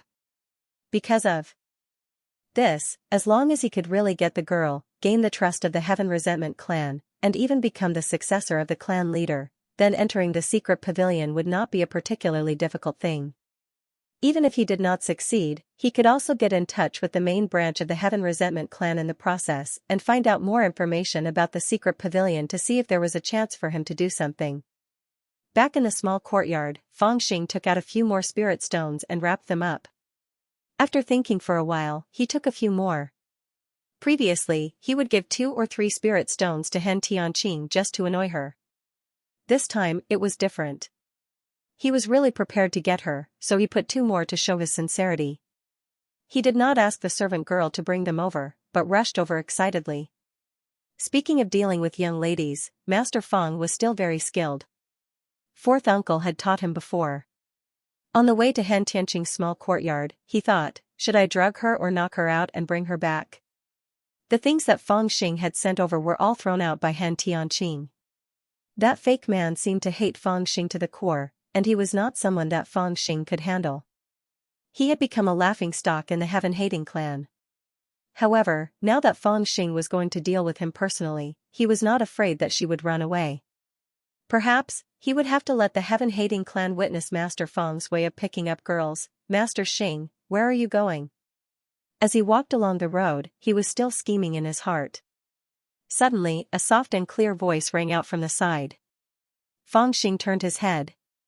The source of the voice was a huge slaughterhouse, and the smell of blood was extremely strong. In this filthy place, he did not notice that there was a little girl in a purple dress squatting there. She had just finished watching the process of a fire rhino being slaughtered, and only then did she get up with a smile and walk towards Feng Xing. She looked very young, and she was none other than the youngest daughter of the heaven-hating clan's leader, Han Tianning. Feng Xing had long known that this girl was a little eccentric, and it was interesting to see her with his own eyes. He did not show it on his face, and said with a smile, "I'm going to take a look at the young master and send something to him." "What are you doing here, second Missy?" Han Tianning heard this and sized up Feng Xing with a pair of indifferent triangular eyes. Suddenly, she asked, "Why didn't you send me off?" Feng Xing chuckled and said, "You've already sent a gift to second Missy, haven't you?" Han Tianning heard this and sneered, "Then why didn't you ask me to send it over and over again? Why didn't you say that you would send it to me personally? Why did you give that beautiful flying sword to her instead of me?" Suddenly, his figure approached Feng Xing like a bolt of lightning, and a dagger that was like a bull's horn was pressed against Feng Xing's throat as he said in a low voice, "I want as much as you give her." The heaven-hating clan leader's daughters are all lunatics. Feng Xing was a little speechless. She was not afraid of hating Tianning. With her little strength, she could not threaten him. If there were not so many people around, he would have slapped her. He just pretended to be honest. He blinked his eyes and pretended to be very honest. He said, "She hasn't taken the thing I gave her yet." "So, shouldn't you return the thing I gave you before?" Han Tianning did not expect him to say that. Unlike the other worshippers, her triangular eyes flickered and she suddenly burst into laughter. She retreated to her original spot and put away her horn dagger. She said sweetly, "Look at how scared you are." "I was just kidding." Feng Xing said in his heart, "Which eye of yours sees me afraid?" On the surface, however, he giggled and said, "Second Miss, you can continue to watch. Another day, I'll catch a big one and slaughter it for you." As he said that, he turned and left. Han Tianning said from behind, "That red dragon of yours is so beautiful. It must look good when it's killed." Feng Xing's body stiffened. He turned back and smiled. "I guess it thinks you're beautiful too. It must be crispy to eat." After exchanging a few words, Feng Xing had already gone far away. Han Tianning, on the other hand, giggled behind Feng Xing's back and said to himself, "Looks like he's quite interesting. It's just that he's not as good-looking as young master. How dare he snatch young master from him with such looks? Humph, she's overestimating herself. But, should I help her? If she snatches that tomboy away, brother young master will be mine." Feng Xing muttered to himself as he walked toward Han Tianqing's courtyard. He had no doubt about the heaven-hating clan's current attitude. It was only now that the feeling of them watching him in the dark gradually disappeared. In the past 2 months, he had been very careful. He knew that someone was watching him in the dark. It seemed that the heaven-hating clan was not at ease with the newly recruited worshippers. His current position in the heaven-hating clan was also due to the red dragon. During this period, there would be people visiting Feng Xing's courtyard every now and then. They would approach the red dragon with a look of worship. Feng Xing sneered in his heart. He knew that this group of people were actually proficient in the art of taming beasts. They wanted to find out the secret of him taming the red dragon. If one day, the heaven-hating clan really had the ability to tame the red dragon, Feng Xing believed that his position would definitely plummet. This was also the reason why he was determined to deal with the young lady. The red dragon was his advantage. Taking advantage of the heaven-hating clan's confusion, he would first gain a foothold in the heaven-hating clan or find an opportunity to enter the secret pavilion. As he thought about this, he had already arrived near the courtyard where Han Tianqing lived. Seeing that there was no one nearby and that there was no one watching him, he shouted, "Young mistress, I, Lao Xing, have come to give you a treasure." As he spoke, he prepared to kick the door open and barge in. However, at this moment, he suddenly felt a chill in his heart. He immediately turned around and stared behind him. Behind him, a cloud of light black fog surged over. After the fog brushed past, a person was already standing behind him. Feng Xing's heart was a little scared. This person came without a sound and was as fast as lightning. If it wasn't for his extraordinary divine sense, which allowed him to detect a breath of time in advance, wouldn't this person appear behind him like a ghost and he wouldn't even be able to detect it? He didn't know what this person was thinking just now, but he actually approached him so silently. "You are the new guest, Xing Feng?" Fang Xing's heart trembled slightly. He didn't speak, but the voice of the person in the black fog sounded clearly. It was a man who looked to be in his 30s, wearing a long black robe. He was unusually handsome, but his expression was as cold as the edge of a knife. Looking at this person's cultivation, Fang Xing was even more shocked. This person wasn't old, but he had actually already formed his gold core. Generally speaking, those who formed their gold core before the age of 100 were already extraordinary. However, the person in front of him was clearly not the kind of person who was a few hundred years old. He was only using the power of his cultivation to maintain his youthful appearance.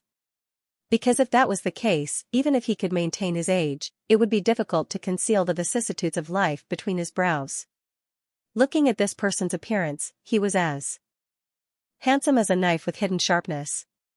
He was no more than 50 years old. And who are you? Fang Xing looked at the person in front of him with some vigilance. As soon as this person appeared, he wanted to approach him without a sound. Anyone would be displeased if it was him. As a cultivator, if someone approached him without him noticing, it was the same as having his life in the other person's hands. The black-robed person ignored Fang Xing. He looked at him indifferently, then walked up and knocked on the courtyard's door. Suddenly, a scream rang out from the courtyard. An angry voice shouted, get lost, I don't want your treasure." It was Han Tianqing's voice. She must have heard Fang Xing's voice just now, but she immediately exploded and did not even open the door. She had already been lectured by her father many times in private. He told her not to be so cold to this new consecrator in the clan, and even wanted her to apologize. However, this caused her to hate Fang Xing, and also faintly fear him. She did not even want to see him. When Fang Xing heard this, he was completely unaware of it. He looked at the black-robed man and said, "Did you hear that? He told you to get lost." The black-robed person looked at Fang Xing expressionlessly. He did not even bother to reply. He said softly, "Little sister Qing, it's me. Brother young master, you're back?" A surprised and pleasantly surprised voice suddenly rang out from the courtyard. A gust of wind blew, and the courtyard door opened. The person who appeared was Han Tianqing, who had been confined for 2 months. She was now dressed like a girl, and her hair was not combed properly, but was lazily tied up. When she saw the black-robed person at the door, she let out a squeal and threw herself at him. Seeing that the two of them were about to hug, Fang Xing suddenly shouted, "What are you doing?" His shout was earth-shattering, and it shocked both Han Tianqing and the black-robed person. The two of them, who were about to hug each other, froze and looked at Fang Xing at the same time. One was furious, and the other was frowning. Fang Xing glared at the two of them and said sternly, "Don't you know that men and women should not be intimate? Why are you hugging in broad daylight? It's none of your business." Han Tianqing's face turned purple. She had only thrown herself at him because she had not seen her brother young master for more than 2 months. Of course, being hugged by this man was something that she had always dreamed of. In the strictly guarded Guishu clan, she would not have dared to do such a thing. She did not expect that such a good opportunity would be ruined by this bastard's shout. "I don't care?" Fang Xing looked like a husband caught in the act of adultery. He was both embarrassed and angry, and looked like he wanted to fight it out. He said angrily, "I was watching from the side, and you two were about to hug each other. If I didn't care, would the two of you be sleeping together on the streets?" Hearing him speak so rudely, Han Tianqing was so embarrassed that she was on the verge of tears. In her heart, even though she hated Fang Xing, she had always felt that he was an honest and cowardly person. However, she had not expected that after not seeing him for 2 months, this bastard would change so much. The moment he opened his mouth, she was so angry that she almost fainted. Unfortunately, her tongue was not as good as Fang Xing's, so she could not say a word. At this moment, the black-clothed young man whose brows were covered in impatience and couldn't be bothered to take Fang Xing seriously had no choice but to speak, and the pressure on his body was released abruptly as an expanse of ghastly aura swept towards Fang Xing like tidewater. Shockingly, it was the pressure of the Golden Core realm. At the same time he released his pressure, he took a step towards Fang Xing and said with a ghastly voice, "You're being so rude before little sister Qing. Are you courting death?" Faced with the threat of a golden elixir, Fang Xing would not take it lightly no matter how bold he was. With a swoosh, he retreated 100 feet and became wary. However, he showed no fear as he pointed at the black-robed man's nose and scolded, "What? Do you want to fight?" The black-robed man was slightly taken aback. He recalled what he had heard when he had just returned to the tribe and immediately understood why Fangxing was not afraid of him. He laughed coldly and said, "I heard that you relied on the fact that you have a crimson dragon by your side to become a high-class worshipper?" His gaze was full of mockery. He had already guessed that Fangxing wanted to summon the crimson dragon to deal with him, so he looked down on him. However, Fangxing also laughed coldly. "Is there a need for me and Deguzi to deal with a little bum like you? Do you dare to fight one-on-one?" Hen Tianqing was enraged and scolded, "Little B****, how dare you speak to brother young master like this, you shut up. I'll deal with you after I sleep with you." Fangxing pointed at Hen Tianqing's nose and scolded. He then looked at the black-robed man. "I'm asking you. Do you dare to fight one-on-one? Did this guy really want to fight me? Where did a Foundation establishment cultivator get his guts from?" Fangxing's unconventional actions had completely confused the young master. He looked at Fangxing with a strange gaze and did not speak for a moment. As a golden elixir realm cultivator, it would be beneath his dignity to argue with a Foundation establishment realm cultivator seriously, regardless of whether he won or lost. Moreover, he also knew that Fangxing had a dragon by his side. If he fought with Fangxing and provoked that dragon, with his early golden elixir realm cultivation, he might not be a match for a real dragon. With these thoughts in mind, the young master really did not want to have anything to do with Fangxing to avoid unnecessary trouble. However, he didn't expect this little bastard to challenge him. Didn't the people of the Heaven-hating clan say that this consecrator was cowardly and useless? Where did he get the guts to challenge him, a golden core cultivator? For a moment, the young master did not say a word. His sleeves fluttered as he stood with his hands behind his back and looked at Fangxing coldly. His expression clearly showed that he did not want to bully the weak, but he did not reject Fangxing's challenge. Seeing this, Fangxing added fuel to the fire. "You're a golden core cultivator, and you're afraid that I'll bully you? I'll give face to the Heaven Abhorrer clan, but you're not one of them, are you? How dare you snatch my woman? If I don't teach you a lesson, won't you know that I'm a three-eyed man? One-on-one, do you dare? The loser is not allowed to come near this yard anymore." His words were simply overbearing, and his arrogant manner was really infuriating. Hen Tianqing was so angry that her eyebrows were raised. She stomped her foot and shouted, "Who do you think you are? What right do you have to stop brother young master from coming near my yard?" Fangxing rolled his eyes at her and scolded, "Are you afraid that the adulterer will lose?" Hen Tianqing was furious. "How could brother young master lose to you?" Fangxing said, "Then why doesn't he dare to compete with me?" Hen Tianqing was speechless for a moment. He turned to look at his young master and understood.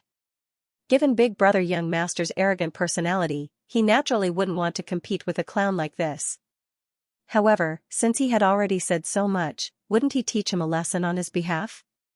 After a slight hesitation, she said in a low voice, "Brother young master, I don't want to see this bastard ever again. He's always—" The young master raised his hand slightly and stopped Hen Tianqing from continuing. He looked at Fangxing indifferently and said, "You are no match for me. If I were to fight with you, I would be bullying you no matter what. I hope you have some self-awareness and don't." Fangxing sneered and said, "If you don't want to compete with me, why did you approach me like a ghost? Cover my eyes and ask me who you are? F***ck, you may look like a rabbit, but I still like to sleep with this big-breasted and perky chick in front of me. Let me tell you, she's destined to be mine. I've even given her a betrothal gift. If you don't want to die, then get lost." No matter how good the young master's composure was, he couldn't take it anymore. A cold glint flashed in his eyes as he said coldly, "I didn't want to bully you, but I didn't expect you to be so ignorant. Since that's the case, I'll teach you a lesson." Fangxing's eyes lit up when he heard that. He quickly gathered his spiritual power and said sternly, "Don't forget the bet." The young master still had his hands behind his back and said lightly, "What a joke. Why would I use Sister Qing'er as a stake?" When Hen Tianqing heard this, he was overjoyed, and his eyes became misty. Fangxing sneered and said, "I think you're afraid that I'll catch you sneaking out to meet me after you lose, right? The young master was slightly stunned. He remembered that if he won, he could restrict this little bastard from harassing Han Tianqing again. In fact, the reason he came to see Han Tianqing as soon as he came back from the Pulse exploration team was because he heard that this bastard shamelessly often sent gifts to Han Tianqing. He was afraid that Han Tianqing would be tempted, so he hurried over to check it out. However, he didn't expect to see Feng Xing making a fuss at the door the moment he arrived. He was slightly angry and planned to throw him over. However, after being discovered by Feng Xing, he realized that this person was not ordinary. A Foundation Establishment Realm cultivator was able to discover his hidden tracks and detect him in advance. It was clear that his divine sense was extremely sensitive. He didn't want to cause trouble, so he didn't want to provoke him. Thinking about it now, he suddenly realized that if he didn't restrict his conversation, it would be troublesome if he came to pester him from time to time. At that thought, he was silent for a moment before saying, "Then remember what you said. Don't come again in the future, or don't blame me for." Hearing him say that, Feng Xing was immediately overjoyed and shouted, "Do it." This shout was extremely awe-inspiring. Even the young venerable one's mind was focused, and he was ready for battle. However, he didn't expect that Feng Xing would suddenly retract all his spiritual energy. He put 2 fingers in between his tongue and blew a loud whistle. With a boom, in the west of the call more than 5 kilometers from here, at the courtyard where Feng Xing lived, a huge red dragon of 300 feet flew up. It rode on lightning and in a flash, it was already in front of him. Feng Xing waved his hand and said, "Bite him to death. Leave him alive." The red dragon was stunned for a moment before it finally understood Feng Xing's order. If he told it to bite someone, then it really wouldn't be polite. With a roar, it rushed toward the young master and opened its huge mouth, revealing the densely packed fangs inside. The young master was so scared that his expression changed. He lost his grace and retreated to the hillside 2 or 3 kilometers away with a whoosh. The red dragon didn't give him the chance to escape. It shook its head and wagged its tail, chasing after him ferociously. Its ruthlessness shocked the surroundings. You're shameless. Didn't I say it was one-on-one? Han Tianqing was also shocked by the red dragon that suddenly appeared. He only reacted after a while and shouted anxiously. Feng Xing said nonchalantly, "It was one-on-one. I didn't make a move." It took Han Tianqing a while to realize that this little bastard was actually using the word young master. He had never seen such a shameless person before. Then, he saw that the young master was roaring furiously under the frenzied attacks of the mad dragon. His black robe was torn to shreds, and pieces of cloth were falling from the sky. There was even blood splattering everywhere. Han Tianqing was so angry that he yelled and pulled out his sword to stab Feng Xing's chest. "I'll kill you, you shameless thief." When the mad dragon was summoned, Feng Xing noticed a few powerful divine senses sweeping across the vast Heaven-Hatred clan's territory. It was obvious that the powerful old fellows had been alerted. However, their divine senses only swept across the area for a moment before focusing on the young master who was being chased by the mad dragon on a distant mountain. They didn't pay attention to Feng Xing and Han Tianqing, so they became bolder. With a paw sound, Feng Xing stretched out his hand like lightning and directly broke the long sword in Han Tianqing's hand. After which, he took a step forward and pressed the broken longsword against Han Tianqing's throat. In a low voice, he said, "You want to kill me? You almost succeeded last time in the cage. Unfortunately, you only have one chance. In the future, you can only wait for the day I kill you." His words were extremely cold, like a cold knife stabbing into Han Tianqing's heart. The enraged Han Tianqing couldn't help but tremble as he looked at Feng Xing in disbelief. However, Feng Xing suddenly stretched out his hand and pinched her chest fiercely before retreating with a loud laugh. His hand was still holding on to that broken long sword as he shouted, "Gentleman Qing, don't be angry. Who asked this bastard to force me not to get close to you? I, Xing Feng, will make it clear today. I must marry you. I'll kill anyone who dares to fight with me. No one can persuade me otherwise." As he shouted, he retreated more than 30 meters away. His comical appearance made it seem as if he hadn't just said those words. "What are you doing?" At that moment, a vast aura suddenly appeared. The Heaven Hatred clan leader turned into a stream of light and appeared above Fang Xing and Han Tianqing. He lowered his head and scolded, "What are you doing? Is it possible to fight in the gathering place of our clansmen?" Fang Xing leaped into the air and landed on the cloud under the Heaven Hatred clan leader's feet. He looked as if he was afraid that Han Tianqing would catch up and kill him. He shouted, "Clan leader, please judge my manners. I've come personally to apologize to young Master Qing, but I ran into that black-robed bastard. He threatened me to never go near young Master Qing again, or else he would kill me. He even said that the Heaven Hatred clan only cares about my red dragon and that my status as a high priest is not worth it. He told me to recognize my status and not to be a toad lusting after swan meat. Someone like me is not worthy of young Master Qing and young Master Ning. They're all his." His words were like a string of pearls, instantly turning black and white upside down. He looked as innocent as he could be. How dare the guilty complain first? Han Tianqing was still in a daze because of Fang Xing's words. At this moment, when he suddenly heard Fang Xing leaning against his father, he was so angry that his eyes turned red. He also leaped into the air and shouted, "Father, don't believe him. This person is up to no good. He clearly said that he would fight one-on-one with brother young master, and the loser would not be allowed to come near my courtyard. In the end, he called the red dragon." Fang Xing shouted, "Me and him fight one-on-one? He's a golden core, do you think I'm stupid? Young Master Qing, even if you don't like me, don't malign me, okay?" Fang Xing spoke righteously. For a moment, the Heaven Hatred clan leader couldn't tell the truth from the lies. In such a hurry, how could the clan leader know who was telling the truth? In his heart, however, he faintly felt that Fang Xing was more trustworthy. Firstly, it was a foundation establishment stage challenging a golden core stage cultivator, and it was proposed by him on his own initiative. Whoever lost would not meet his daughter. This was really something that only a fool would do. His daughter's lie was a little too exaggerated. Furthermore, he knew his daughter's temper and her feelings towards that young master. It was possible that she had asked the young master to threaten Fang Xing not to meet her. Thinking of this, he turned to Han Tianqing and shouted, "Nonsense. Didn't I lock you up? Go back." As he spoke, he flicked his sleeves and sent out a powerful force. Han Tianqing struggled with all his might, but under the powerful force of Jingdam cultivation, he was unable to put up any resistance at all. He was directly wrapped up by the force and forcefully sent back to the small courtyard. The door was then closed. "Master Xing, don't go too far. Ask the red dragon to stop too." After locking up his daughter, the clan leader of the Heaven's Resentment clan turned to speak to Fang Xing rather anxiously. He had already noticed that his young master, who was escaping from the Crimson Dragon's pursuit, was in an extremely miserable state. If this dragged on any longer, he might even lose his life. However, it was not appropriate for him to lend a helping hand.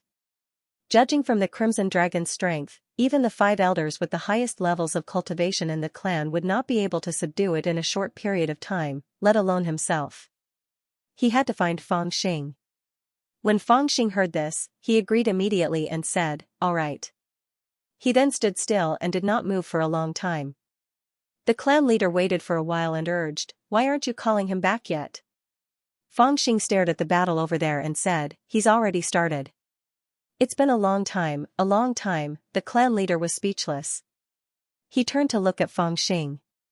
He had originally thought that Fang Xing was honest and sincere, but now it seemed that this was not entirely true.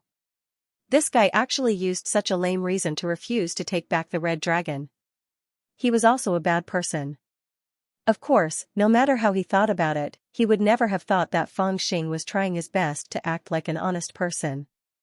The young master was also in the gold core realm, but after all, he was only in the early gold core realm. Compared with the crazy red dragon, which even the cultivators in the gold core realm were very afraid of, there was a little gap. For a while, he was chased and bitten by the red dragon, which was extremely pitiful. This was also the reason why Fang Xing was afraid that the red dragon would not kill him if things got out of hand. Otherwise, the young master would have become the red dragon's food. Of course, Fang Xing also knew that while the red dragon was chasing after the young master, there were already 4 or 5 powerful auras within the Heaven Hatred clan that had their eyes on it. If it was not for the fact that it had no intention to kill the young master, it was likely that they would have already attacked. It's about time. Come back. Fangxing saw that the young master was really going to die if this continued, and those who were secretly watching the red dragon would probably not be able to sit still any longer, so he secretly transmitted his divine thoughts to summon the red dragon back. After the incident where he almost died in the hands of Han Tianqing, he also realized the importance of controlling the red dragon. In the past 2 months, he really did a lot of research, and now he had a lot of experience. From an outsider's point of view, Fangxing had directly given an order. If he had secretly sent a divine sense or even whistled, the Crimson Dragon would have obediently obeyed him. But what they didn't know was that Fangxing's method of controlling the Crimson Dragon was actually to strongly urge his own divine sense. There was no need to specifically send a message to the Crimson Dragon. After all, with the current strength of Fangxing's divine sense, it could only reach around 1,000 feet. He only needed to place a thought in his mind and then strongly urge this thought, and the Crimson Dragon would naturally respond and come as promised. Seeing that Fangxing summoned it back, the red dragon reluctantly took a look at the young master who was being chased by it like a stray dog, but the madness in its eyes gradually dissipated. With a sneeze, it shook its head and flew towards Fangxing. After landing at Fangxing's feet, it put its big head on the ground and stared at Fangxing, as if asking for a reward. "Oh, you've chased him so miserably, and you've made meritorious service, haven't you?" Fangxing reprimanded the red dragon and casually took out a pill from his storage pouch. After checking that it was not poisonous, he casually threw it into the red dragon's mouth. The red dragon smacked its lips and swallowed it. One fed it casually, and the other was not picky. The patriarch of the heaven-hating clan was puzzled, thinking that it was just an ordinary healing pill. Could there be something special about it? "Patriarch, that guy in black is bullying me because of my low cultivation. You have to help me." Fangxing looked at the patriarch of the heaven-hating clan and said very seriously. He believed Fangxing's words in his heart. No one knew a daughter better than a father, and he knew what kind of person his daughter was. Back then, because of a small conflict, she had almost nailed Fangxing to death in the cage. It was reasonable for her to do something like asking the young master to suppress Fangxing on her behalf, so as to warn Fangxing not to harass her anymore. She was definitely capable of doing something like this. However, no matter what, you didn't suffer a loss. A mad dragon tore a young master into pieces. "How can I help you?" Fangxing didn't bother him. He sat on the dragon's head and flew back to his courtyard. When he passed by the young master, he warned him with a telepathic message, "Pretty boy, listen to me. Although the red dragon fought on my behalf, we didn't bully you 2 against 1. You've lost. If you dare to see the big girl again, I'll let the dragon bite you every time I see you. Bastard, how dare you bully me like this?" At this moment, the young master managed to escape with his life and barely landed on the top of the mountain. As soon as he landed, his body collapsed and he knelt on one knee. He gritted his teeth and swallowed a healing pill. His face twisted as he growled in a low voice. At this moment, he looked extremely miserable. His black robes were in tatters, and there were bloody scratches all over his body. However, the most serious injuries were his internal injuries. They were caused by the mad dragon opening its mouth and spitting him out after he launched an attack. He had always thought that he was smart and talented. Now that he had suffered such a loss, the hatred in his heart could be imagined. One of them is a golden core cultivator and the other has a red dragon by his side. Neither of them are ordinary people. The high priest floated over and looked at Fangxing, who was riding the dragon's head majestically back to his courtyard. He sighed softly and said, "I'm afraid no one in the younger generation of the Heaven Hatred clan can compare to them in terms of talent and strength. If they truly serve the Heaven Hatred clan, it would be a wonderful thing." The Heaven Hatred clan leader smiled bitterly and said, "I heard from the high priest last time that the young master is a little arrogant. I wanted to let the Xing kid fight with him. However, I didn't expect that the first time they met, they would end up in such a situation. Now, I'm not thinking about letting them fight, but the deep hatred between them. If they can't resolve it, what will they do in the future?" The high priest said, "They are both young and beautiful girls. It's only a matter of time before they fight. There's nothing unexpected about it." The Heaven Hatred clan leader focused and said, I'm also thinking about this. Why did the young master and Xingfang take a fancy to Qing'er? They are all cultivators. It's impossible for them to be lusting after Qing'er's beauty. Could it be that they are both ambitious and have their eyes on the position of clan leader the moment they entered the Heaven Hatred clan? Or perhaps, both of them want to enter the Chamber of Secrets to take a look. The high priest pondered for a while and said, no matter what their goal is, what their identity is outside the ruins, or why they entered the ultimate ruins, it has nothing to do with us. As long as they are not involved with other clans, everyone else can understand. When I first entered the ultimate ruins, didn't I also spend more than 100 years to explore the secrets of the ultimate ruins? If I don't have this ambition, I don't seem like a cultivator. Let's observe for now. If there are no accidents, the position of clan leader will really be chosen between the two of them 100 years later. After a brief discussion, the two of them left without saying anything. Because he was biased towards Fang Xing's words, the leader of the Hateful Sky clan did not ask in detail about who was in the right and who was in the wrong in the battle. He only understood a little and let it go. As for the young master, he was arrogant. Even after he suffered such a loss, he did not think of seeking revenge through complaining. After the incident, he kept his mouth shut and did not say a word to defend himself. On the other hand, Han Tianqing wept and wanted to seek justice for the young master. She said that Xingfang had ill intentions and had secretly threatened her, but no one believed her words. In the Heaven Hatred clan, the few Grand Elders could easily scan the place with their divine wills. Xingfang was only at the Foundation Establishment realm, so he could not detect when the Grand Elder's divine will swept over. In other words, Xingfang, who was at the Foundation Establishment realm, could be monitored at any time. Under such circumstances, how could he dare to threaten Han Tianqing? Therefore, Han Tianqing's words made the Heaven Hatred clan leader feel that she was deliberately framing Fang Xing, so he reprimanded her harshly. Good bite. If that doesn't work, then go and guard the entrance of that small courtyard. If that bastard dares to come near, then bite him. I don't believe he's not afraid of death. At this moment, in the small courtyard, Fang Xing felt that no one was secretly watching him, so he patted the red dragon's head and praised it. The red dragon was so happy that it licked Fang Xing excitedly. Fang Xing did not avoid it and was immediately covered in saliva. After angrily scolding the red dragon, Fang Xing wiped his face and said to himself, do you think I can't tell? That bastard called young master has already formed a gold core. Although he looks young, I think he is at least 40 or 50 years old. He is actually a pure young body, so it can be seen that he is not a lecherous person. How could he be so intimate with the patriarch's daughter after only being in the clan for about a year? Thinking of this, he frowned coldly. Maybe his goal is the same as mine, to go to the secret pavilion. Even he is so tempted, so there must be some good stuff in the secret pavilion.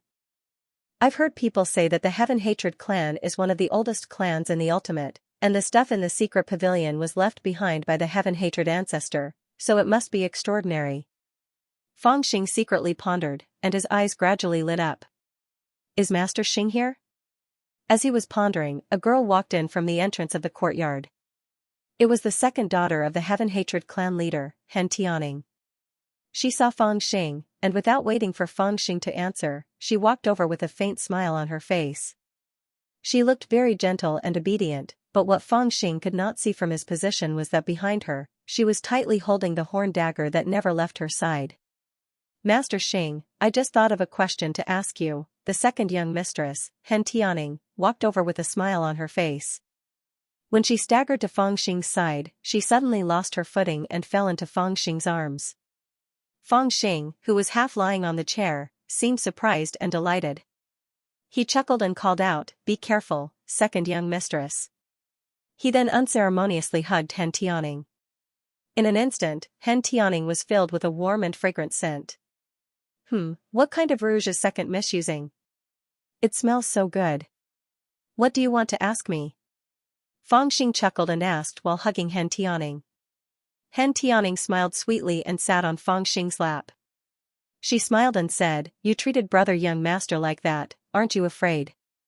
As she spoke softly, the horn dagger in her hand quietly slid toward Fang Xing's neck. The horn dagger was made from the horn of a fierce beast in the ultimate, the one-horned flaming bull. It contained a deadly poison. Even a perfected foundation establishment cultivator would have the poison seeping into his skin if his skin was cut. Even if the poison was detoxified in time, his body would be crippled and his meridians would wither. To put it bluntly, he would no longer be able to fight with others, and his cultivation would gradually decline until he was crippled. Han Tianning smiled warmly and regretfully, but her attack was vicious. Only when the horn dagger was about to cut Fang Xing's neck did her expression change.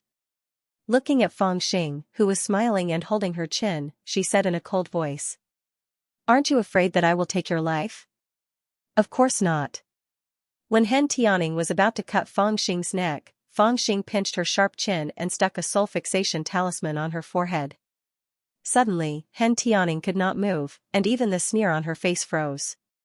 Her hand holding the horn dagger was only a few millimeters away from Fang Xing's neck, and she no longer had the strength to push it forward. Fang Xing was still holding Han Tianning's slender waist as if nothing had happened. He slid his finger down from the center of Han Tianning's forehead and said with a smile, "Your forehead is a little narrow, but your eyes are not small. Unfortunately, they are triangular and mean. Your nose bridge is not high enough, and your lips are a little tilted. You are not dignified enough, and your neck is too thin and your shoulders are too narrow. You might not feel good to touch, but I'm afraid you might starve your child in the future. Your waist is thin enough, but it's a little long, which makes your legs look short. You are a little pretty, but you are really not outstanding. Add to that your bad temper, add to that your bad temper."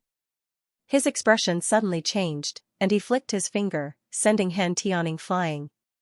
With his current perfected foundation establishment realm, even a flick of his finger was extremely heavy. With a whoosh, Han Tianning flew more than 100 feet away and fell into the pool that the red dragon liked to lie in. She wobbled in the air and a yellow talisman floated down. It was the soul fixation talisman. Fang Xing reached out to catch it and stuffed it into his storage pouch with a cold smile on his face. No matter what, Master Fang had fought his way through endless dangers. He had been in the Jianghu since he was weaned, yet this Han Tianning wanted to compete with him just because she was a little clever. It would be an exaggeration to say that she was showing off in front of Guan Yu. "I'm going to kill you." Han Tianning's voice rang out from the pool. She jumped onto the shore, dripping wet, and glared at Fang Xing with a dagger in her hand. If it was said that she was only thinking of crippling Fang Xing just now, now she was filled with killing intent. She couldn't be blamed. Any girl who was touched by a man all over her body would probably be as angry as she was. However, she didn't dare to step forward, mainly because Fang Xing's calmness and awe-inspiring performance just now made her suddenly feel like she was as ridiculous as a clown. Fang Xing did not mind at all. He said with a grin, "Second Missy, although your sister's temper is as annoying as yours, and she likes to dress up as a man, at least she's decent looking. You're not as tall as her, you're not as delicate as her, your breasts aren't as big as hers, and your butt isn't as pretty as hers. You were even born later than her. What do you have to fight for a man? You're courting death." Han Tianning was suddenly enraged. She grabbed her horn dagger and charged at Fang Xing. However, she was slightly prepared this time. On the surface, it looked like she was charging at Fang Xing with the horn dagger, but there was a faint flash under her feet. 2 thorns sprouted from the back of Fang Xing's chair. There were 2 small flowers at the ends of the branches. The petals opened and a poisonous mist sprayed out. Han Tianning's sleeves also flashed with a green light, and a small green snake flew out, biting at Fang Xing's neck. As Han Tianning yelled, she opened her mouth slightly, and a silver needle as thin as a cow's hair flew out. Under the bright sun, the silver needle was almost invisible. It was so close that it reached Fang Xing almost at the same time as her voice was heard. It seemed that this second Missy really hated Fang Xing to the core. She had used 4 killing moves in one go. Although her cultivation was low, she had many strange things on her. If one was not careful, even a late foundation establishment cultivator would fall in her hands. Unfortunately, in the eyes of Fang Xing, whose divine sense was stronger than that of an early golden core cultivator, these little toys were childish. The unruly Missy had met a real bandit, and the result was almost the same as a mouse meeting a cat. First, he blew out a breath of air, breaking the silver needle shot out from her lips. Then, he focused his gaze, and a golden feather sword appeared in front of him. With a chi sound, the small green snake was cut into two. It writhed on the ground, seemingly dead. At the same time, he used a spell, and a translucent barrier rose behind him, blocking the purple mist. When Hen Tianning saw that Fang Xing had broken all her killing moves without moving, she was frightened and hesitant in her charge. Fang Xing, however, did not give her the chance to retreat. He grabbed at the air with his 5 fingers and pulled Hen Tianning over. He lifted her by the collar in front of her chest and placed her firmly on his lap. Hen Tianning was lying on his knees, pinned down by his huge force, unable to move. "You. What do you want?" Hen Tianning was scared out of her wits, having a premonition that something terrible was about to happen. As expected, Fang Xing said casually, "I don't want to." With a chi sound, he pulled down Hen Tianning's silk pants. With a wave of his palm, a flying sword appeared. "You son of a b*****, put, no matter what, Hen Tianning was just a little girl. How could she endure someone taking off her pants? She was so frightened that she struggled for her life. However, Fang Xing only exerted a bit of force with his palm, which was pressing down on her, and she could not even speak. The flying sword in his other hand, however, was unceremonious. It slapped Hen Tianning's buttocks, causing her to tear up. After 10 consecutive slaps, Hen Tianning's buttocks had turned purple.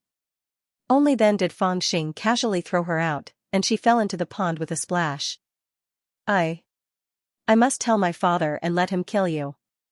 He will definitely kill you." When Hen Tianning climbed out of the pond again, her arrogant demeanor was completely gone. She bit her lip and looked extremely aggrieved. Her eyes were bloodshot, and her buttocks were aching and numb. She held up her pants with one hand and looked at Fang Xing with a venomous gaze. Fang Xing did not care at all. He said faintly, "If you dare to be rude to me again, I promise to beat you even harder than this time." Hen Tianning glared at him, then suddenly turned around and walked out of the courtyard. There was no doubt that she was going to complain. However, Fang Xing suddenly said, "Once you leave my courtyard, I guess you'll never be able to win against your sister in this lifetime." His words were not loud, but he secretly channeled his spiritual power and rushed to Hen Tianning's ears, causing her body to go numb from the shock. Slightly stunned, Hen Tianning instinctively turned around and looked at Fang Xing without saying a word. Suddenly, Fang Xing chuckled and said, "Do you know why I hit you? You're a fool. That pretty boy in black obviously has his eyes on the secret pavilion of your heaven-hating clan. Naturally, the sooner he becomes the son-in-law of the heaven-hating clan, the better. You're still young, so your wedding day will be after your sister's. Moreover, that tomboy is prettier than you, so why would he choose you?" Hen Tianning's expression suddenly became very ugly. She shouted sternly, "You're talking nonsense." Fang Xing said, "I'm sure you know very well whether I'm talking nonsense or not." Having been taught a harsh lesson by Fang Xing, Hen Tianning's arrogance had completely dissipated. She was even a little afraid of Fang Xing, so naturally, she was more obedient to his words. In addition, what Fang Xing had said to her was no longer an illusory matter of whether he liked her or not, but a very concrete condition. Her heart immediately froze. It was not difficult to imagine that the young master would want to enter the secret pavilion. Every capable person would want to enter the secret pavilion to see if they could find out the secrets of the ultimate after joining the heaven-hating clan. For the heaven-hating clan members who were deemed trustworthy, the secrets in the secret pavilion would not be strictly guarded to prevent others from seeing them, but they would not be allowed to touch them. Thinking about it this way, what Fang Xing said might really be true. Her sister did indeed have a great advantage. "Do you want to form an alliance with me?" Hen Tianning was not a fool. Once she heard what Fang Xing had said, she had already vaguely guessed what he meant. Fang Xing chuckled and said, "Of course, I want to form an alliance. I want to sleep with your sister, and you want to sleep with that pretty boy. Isn't it normal to form an alliance?" Hen Tianning laughed coldly and said, "In your dreams. Let me tell you, my sister and I are like fire and water, so I can't help you." Fang Xing laughed and said, "Do I need your help? In fact, I want to help you." Hen Tianning was slightly stunned. "You want to help me? How?" Fang Xing's expression turned cold. Suddenly, he asked in a very serious tone, "Let me ask you first, do you like the young master?" Han Tianning raised her face and said proudly, "Of course." Fang Xing said, "Then do you have to marry him?" Han Tianning said, "Other than brother young master, I won't marry anyone." Fang Xing chuckled and suddenly lowered his voice and said, "Then I'll prepare a pill for you. Take it and sleep with him." Hearing Fang Xing's last sentence, Han Tianning was stunned. "Huh?" Fang Xing sat up straight and said in a pure and kind manner, "Don't open your mouth so wide. Let me tell you, in reality, you don't have any advantage in any aspect. Not to mention things like appearance, cultivation, and so on, even your identity is the second son. I reckon that the clansman would rather that pretty boy marry your sister, so that he can naturally become the successor of the clan leader, right?" Han Tianning was in a daze as she watched Fang Xing's eloquent speech. "So, not only are you not as close to them, you don't even have a chance. That pretty boy will never consider you. You have to fight for him yourself and snatch him from your sister." Han Tianning looked hesitant. "But what you said is true." Fang Xing waved his hand and asked solemnly, "I'll ask you again. Do you like that pretty boy?" Han Tianning rolled her eyes. "Just because he's better looking than you call him a pretty boy?" Fang Xing said, "I'm asking you if you like him." Han Tianning said angrily, "Of course I like him. I like him very much." Fang Xing said, "How can you say you like him when you don't even dare to drug him?" Han Tianning was dumbfounded. Fang Xing struck while the iron was hot. "Sleep with him first. What's done can't be undone. Why are you afraid that he'll run away?" Hateful Tianning had an eccentric temperament and was so extreme that it was frightening. This had long been known in the clan. When Fang Xing was drinking with others, he had heard it many times. At this time, this girl was provoked by Fang Xing and became even angrier. She was actually moved by his fallacious reasoning. She frowned and pondered for a long time before suddenly saying, "He is already a Jindan. It can't be that easy, right?" Fang Xing laughed coldly. "I'll take care of the drug. Yuanying won't be able to escape, let alone a Jindan." Han Tianning took 2 deep breaths and suddenly extended a hand. "Give me the drug." Fang Xing said, "Wait." After he finished speaking, he ran into the house and rummaged through his storage pouch for a long time. Finally, he chose a top-grade healing pill. This was the pill that someone had taken out when he was auctioning the sword embryo in the mysterious region. It was an extremely rare medicinal pill. Let alone an early-stage gold core cultivator, even a mid-stage gold core cultivator would be envious of it. Now that the young master was injured, Fang Xing did not believe that he would not be tempted. After taking the medicine, Fang Xing concentrated for a while. Suddenly, he flipped his palm and held the injury pill in his hand. Then, he secretly used the Samadhi true fire to refine the injury pill. Not long after, a wisp of lust had already entered the pill. "Hee, I don't believe a bastard like you won't be tempted." Fang Xing smirked and carefully placed it back into a small porcelain bottle. He then took it out and gave it to Han Tianning. "Go, little girl. I've even sacrificed a lot for you." Fang Xing pretended to be reluctant. In fact, he still had 3 blood lotus seeds, but they were taken from Jinwu. He did not take these medicines seriously. Of course, at this time, he had to show a solemn and serious expression. What a pity. Han Tianning took it and looked at it a few times. She asked suspiciously, "It's not poisonous, is it?" Fang Xing was so angry that he took out his flying sword and looked at Han Tianning's butt. "You're asking for a beating, aren't you?" Han Tianning was so scared that her face turned pale. She jumped 3 or 4 feet away and shouted, "Spank a woman's butt. Don't you feel ashamed?" Fang Xing said, "Why don't I strip and hang her up for a beating?" Han Tianning was so scared that she shivered. She did not dare to stay in the small courtyard for a second longer and ran away. Fang Xing laughed and sat down again. He said to Han Tianning telepathically, "Send him over before he recovers." After sitting down, he sneered softly and closed his eyes to rest. Naturally, he knew that both Han Tianning and the young master would examine the medicine thoroughly.